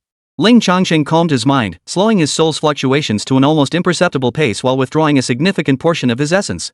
Maintaining only the faintest thread, he attempted to enter Hong Yao's second layer of dreams. Perhaps because Ling Changsheng was truly gifted, or perhaps because Hong Yao held no guard against him, the process of entering the second layer of the dream proved surprisingly smooth. That sliver of Ling Changsheng's soul power sank into the crystal, entering Hong Yan's mind. After passing through a layer of thick, swirling mist, Ling Changsheng found himself in a chaotic, turbulent scene. He materialized mid-air. His first sensation was the relentless trembling and shaking of the surrounding landscape. Booming sounds echoed incessantly, never ceasing. Looking up, countless blurred figures crisscrossed the sky, blinding lights bursting fiercely as they clashed in fierce combat. Below him lay a magnificent imperial palace. The sprawling complex of palaces stretched endlessly, its scale dwarfed the imperial capital of the martial emperor dynasty by more than tenfold. Yet, this vast imperial palace now lay in utter ruin. Everywhere lay crumbling walls and scorched earth, as if it had endured a great catastrophe. Many once glorious palaces were not spared, severely collapsed and damaged, some still engulfed in raging flames. It seemed to have transformed into a battlefield. Blinding bursts of energy light pounded the ground, their shockwaves reaching Ling Changsheng's vicinity. But since it was a dream, there was no harm, they simply passed through. The blurred figures dancing across the sky could neither see nor sense him. Ling Changsheng surveyed his surroundings, his heart still pounding with shock and disbelief. Was this the place where Hong Yan once lived? Is this what happened to her before she was sealed? Where is she now? What has she encountered since? At this thought, Ling Changsheng immediately extended his divine sense to search for Hong Yan. Following the trail of Hong Yan's consciousness, the location where his divine sense appeared was actually not far from her. Hong Yan's consciousness lay within the magnificent Imperial Palace Hall directly ahead. With a flicker of thought, Ling Changsheng shot toward the Grand Hall. A layer of crystalline energy shield stretched across the palace's exterior, seemingly sealing something within. Yet none of this could stop Ling Changsheng, who did not belong to this dreamscape. He entered the hall. First to catch his eye were 10 crystal stones within the hall. Glancing around, he spotted Hong Yan and a dozen others. Seeing Hong Yao, Ling Changsheng felt a slight relief wash over him as he took in the surroundings. Hong Yao wore an exquisite crimson gown, the very same dress she had worn when Ling Changsheng first met her. Behind her stood 9 female soldiers with blurred features. Judging by their attire, they were the very same 9 female soldiers who had been sealed within the crystals alongside her. 2 others stood nearby. 1 man and 1 woman, both bearing a certain resemblance to Hong Yao. They wore luxurious, exquisite garments, appearing to be the emperor and empress of this dynasty. Facing them, Hong Yan's eyes were bloodshot, tears streaming down her face. Her cries and demeanor suggested she was pleading for something. The 2 figures, who appeared to be Hong Yan's parents, remained stern and cold-faced in the face of her tears. They showed no sign of being moved by her pleas. Yet, a faint tremor could still be glimpsed in their expressions. Their inner turmoil was not as calm as their outward demeanor suggested. They suppressed it, speaking to Hong Yan. Yet the place had become a slaughterhouse, too chaotic and noisy, and the dream itself was too turbulent. Ling Changsheng could barely make out their words. He could barely make out a few words, yet their meaning remained utterly incomprehensible. It was an ancient language. To figure out what they were saying, he would likely have to wait until he returned to ask Hong Yao. The brief glimpse he caught was enough for Ling Changsheng to grasp the basic sequence of events. Hong Yao's former identity was also revealed. She had once been a princess of the vast Haodao dynasty. No wonder Ling Changsheng had once sensed an aura of majestic authority emanating from her. Simultaneously, the reason for Hong Yuan's presence within the crystal stone had also found a preliminary explanation. In her era, a colossal war had erupted, one that likely engulfed the entire world. To protect Hong Yan, her imperial parents sealed her away and sought a path for her survival, hoping she could grow up normally in future generations. And then, Hong Yan was to be sealed within the crystal. Her consciousness likely cycles endlessly between this present moment and countless years hence. This was no good. She must be awakened. Ling Changsheng approached Hong Yan and called out, "Hong Yan, awaken. This is merely a dream. Do not remain trapped in the past." Previously, he had been unable to confront Hong Yan's primary consciousness, but now things were different. Hong Yao, who had been utterly lost in her memories and unable to see Ling Changsheng, finally heard his call. Her bright eyes blinked, pupils gradually focusing as her consciousness registered Ling Changsheng's presence. Gazing at him, Hong Yao's eyes held a look of bewilderment yet familiarity. At that moment, everything around them froze. Without Hong Yao's consciousness to guide it, the dream was paused. In the silence, memories of Ling Changsheng gradually took center stage. "Husband?" Finally, Hong Yan called out to him in astonishment. Tears still glistened on her cheeks, but within her crystal-clear eyes, a familiar light shone, one Ling Changsheng knew well. She had broken free from the shackles of the past. Ling Changsheng nodded and repeated, "Hong Yan, it's me. Wake up."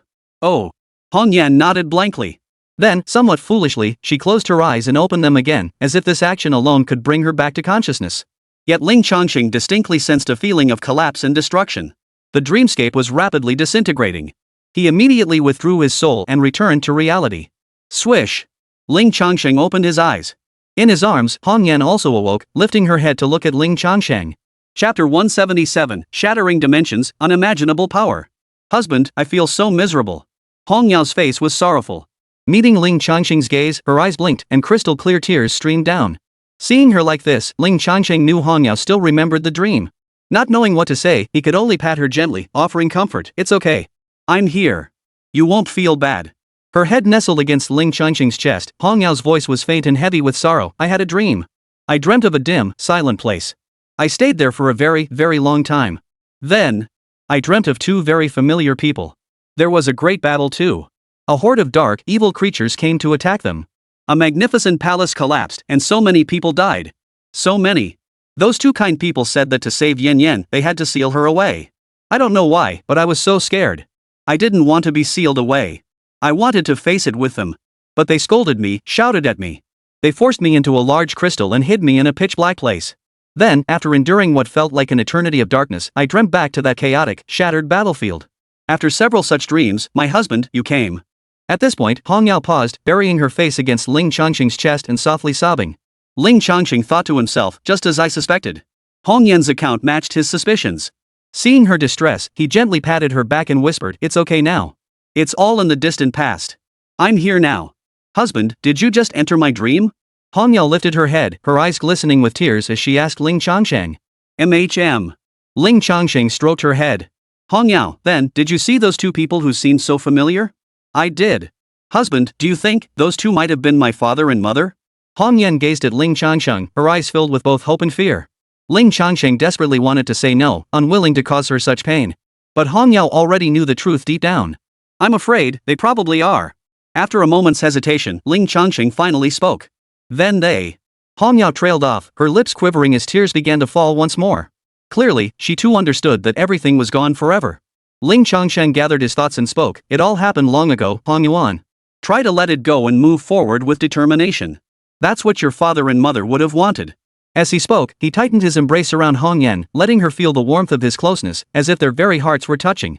In this warm embrace, Hongyao's sorrow gradually faded. She clutched at Ling Changsheng's clothes, her voice pitiful.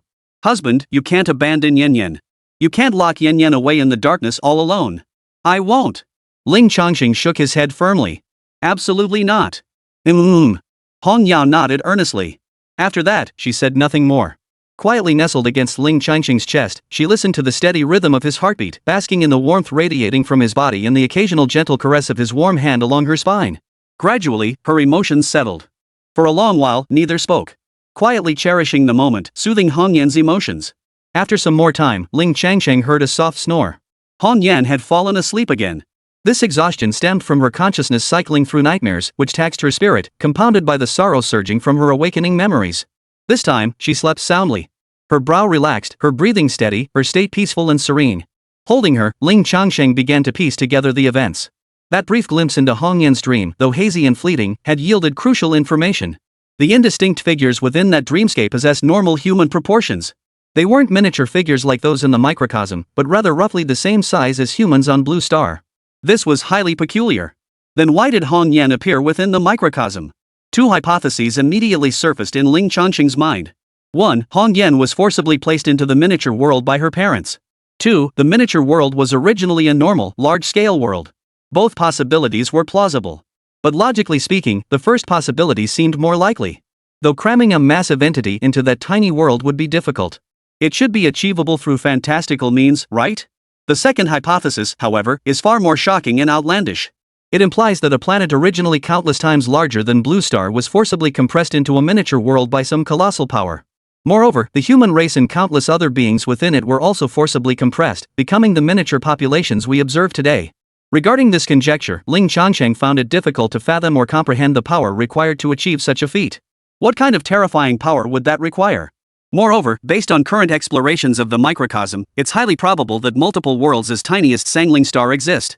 If the second hypothesis holds, doesn't that mean an entire star domain was forcibly compressed into a lower dimension? Absurd! Is this some kind of two-dimensional foil? Besides, two-dimensional foil can only be flattened. This must be even more powerful than that. Huff! Ling Changsheng exhaled softly, his thoughts churning. The first hypothesis was clearly more realistic, yet he kept fixating on the second one. There was a reason for this. It was the situation unfolding across the heavens and earth within the Imperial Palace's sprawling battlefield. The memories surfacing from Hongyan this time centered on her parents, while the external battlefields remained extremely hazy. Only faint glimpses were visible. For instance, the creatures battling the palace guards. Their forms were indistinct, yet shrouded in a layer of black mist. No matter how one looked at it, they bore a striking resemblance to the black mist and calamity energy described in the small world. Their numbers were overwhelmingly vast, and judging by the one-sided slaughter of the palace guards, their strength was formidable. This was precisely why Ling Changsheng found himself fixated on his second hypothesis. As for other details, they were merely the architecture of the imperial capital, the heavy casualties, and so on. Beyond that, there was little else. Though it was an event from who knows when in the distant past. But considering the presence of the black calamity within the microcosm, Ling Changsheng couldn't help but feel a sense of vigilance. Who knew when that black calamity might sweep in again? Now that the microcosm had been elevated, it couldn't be ruined. Thinking of the microcosm, Ling Changsheng's thoughts turned to its transformations. This time, it wasn't just the microcosm that underwent tremendous changes. It had also fed back to Ling Changsheng. Closing his eyes, Ling Changsheng turned his gaze inward, sensing his own divine soul. Gradually, he saw a hazy, luminous white light, faintly taking human form, the likeness of Ling Changsheng himself. This was the manifestation of his soul within his mind. What was truly significant, however, was not the core of his divine soul itself, but a brilliant, dazzling golden radiance that shimmered beyond it.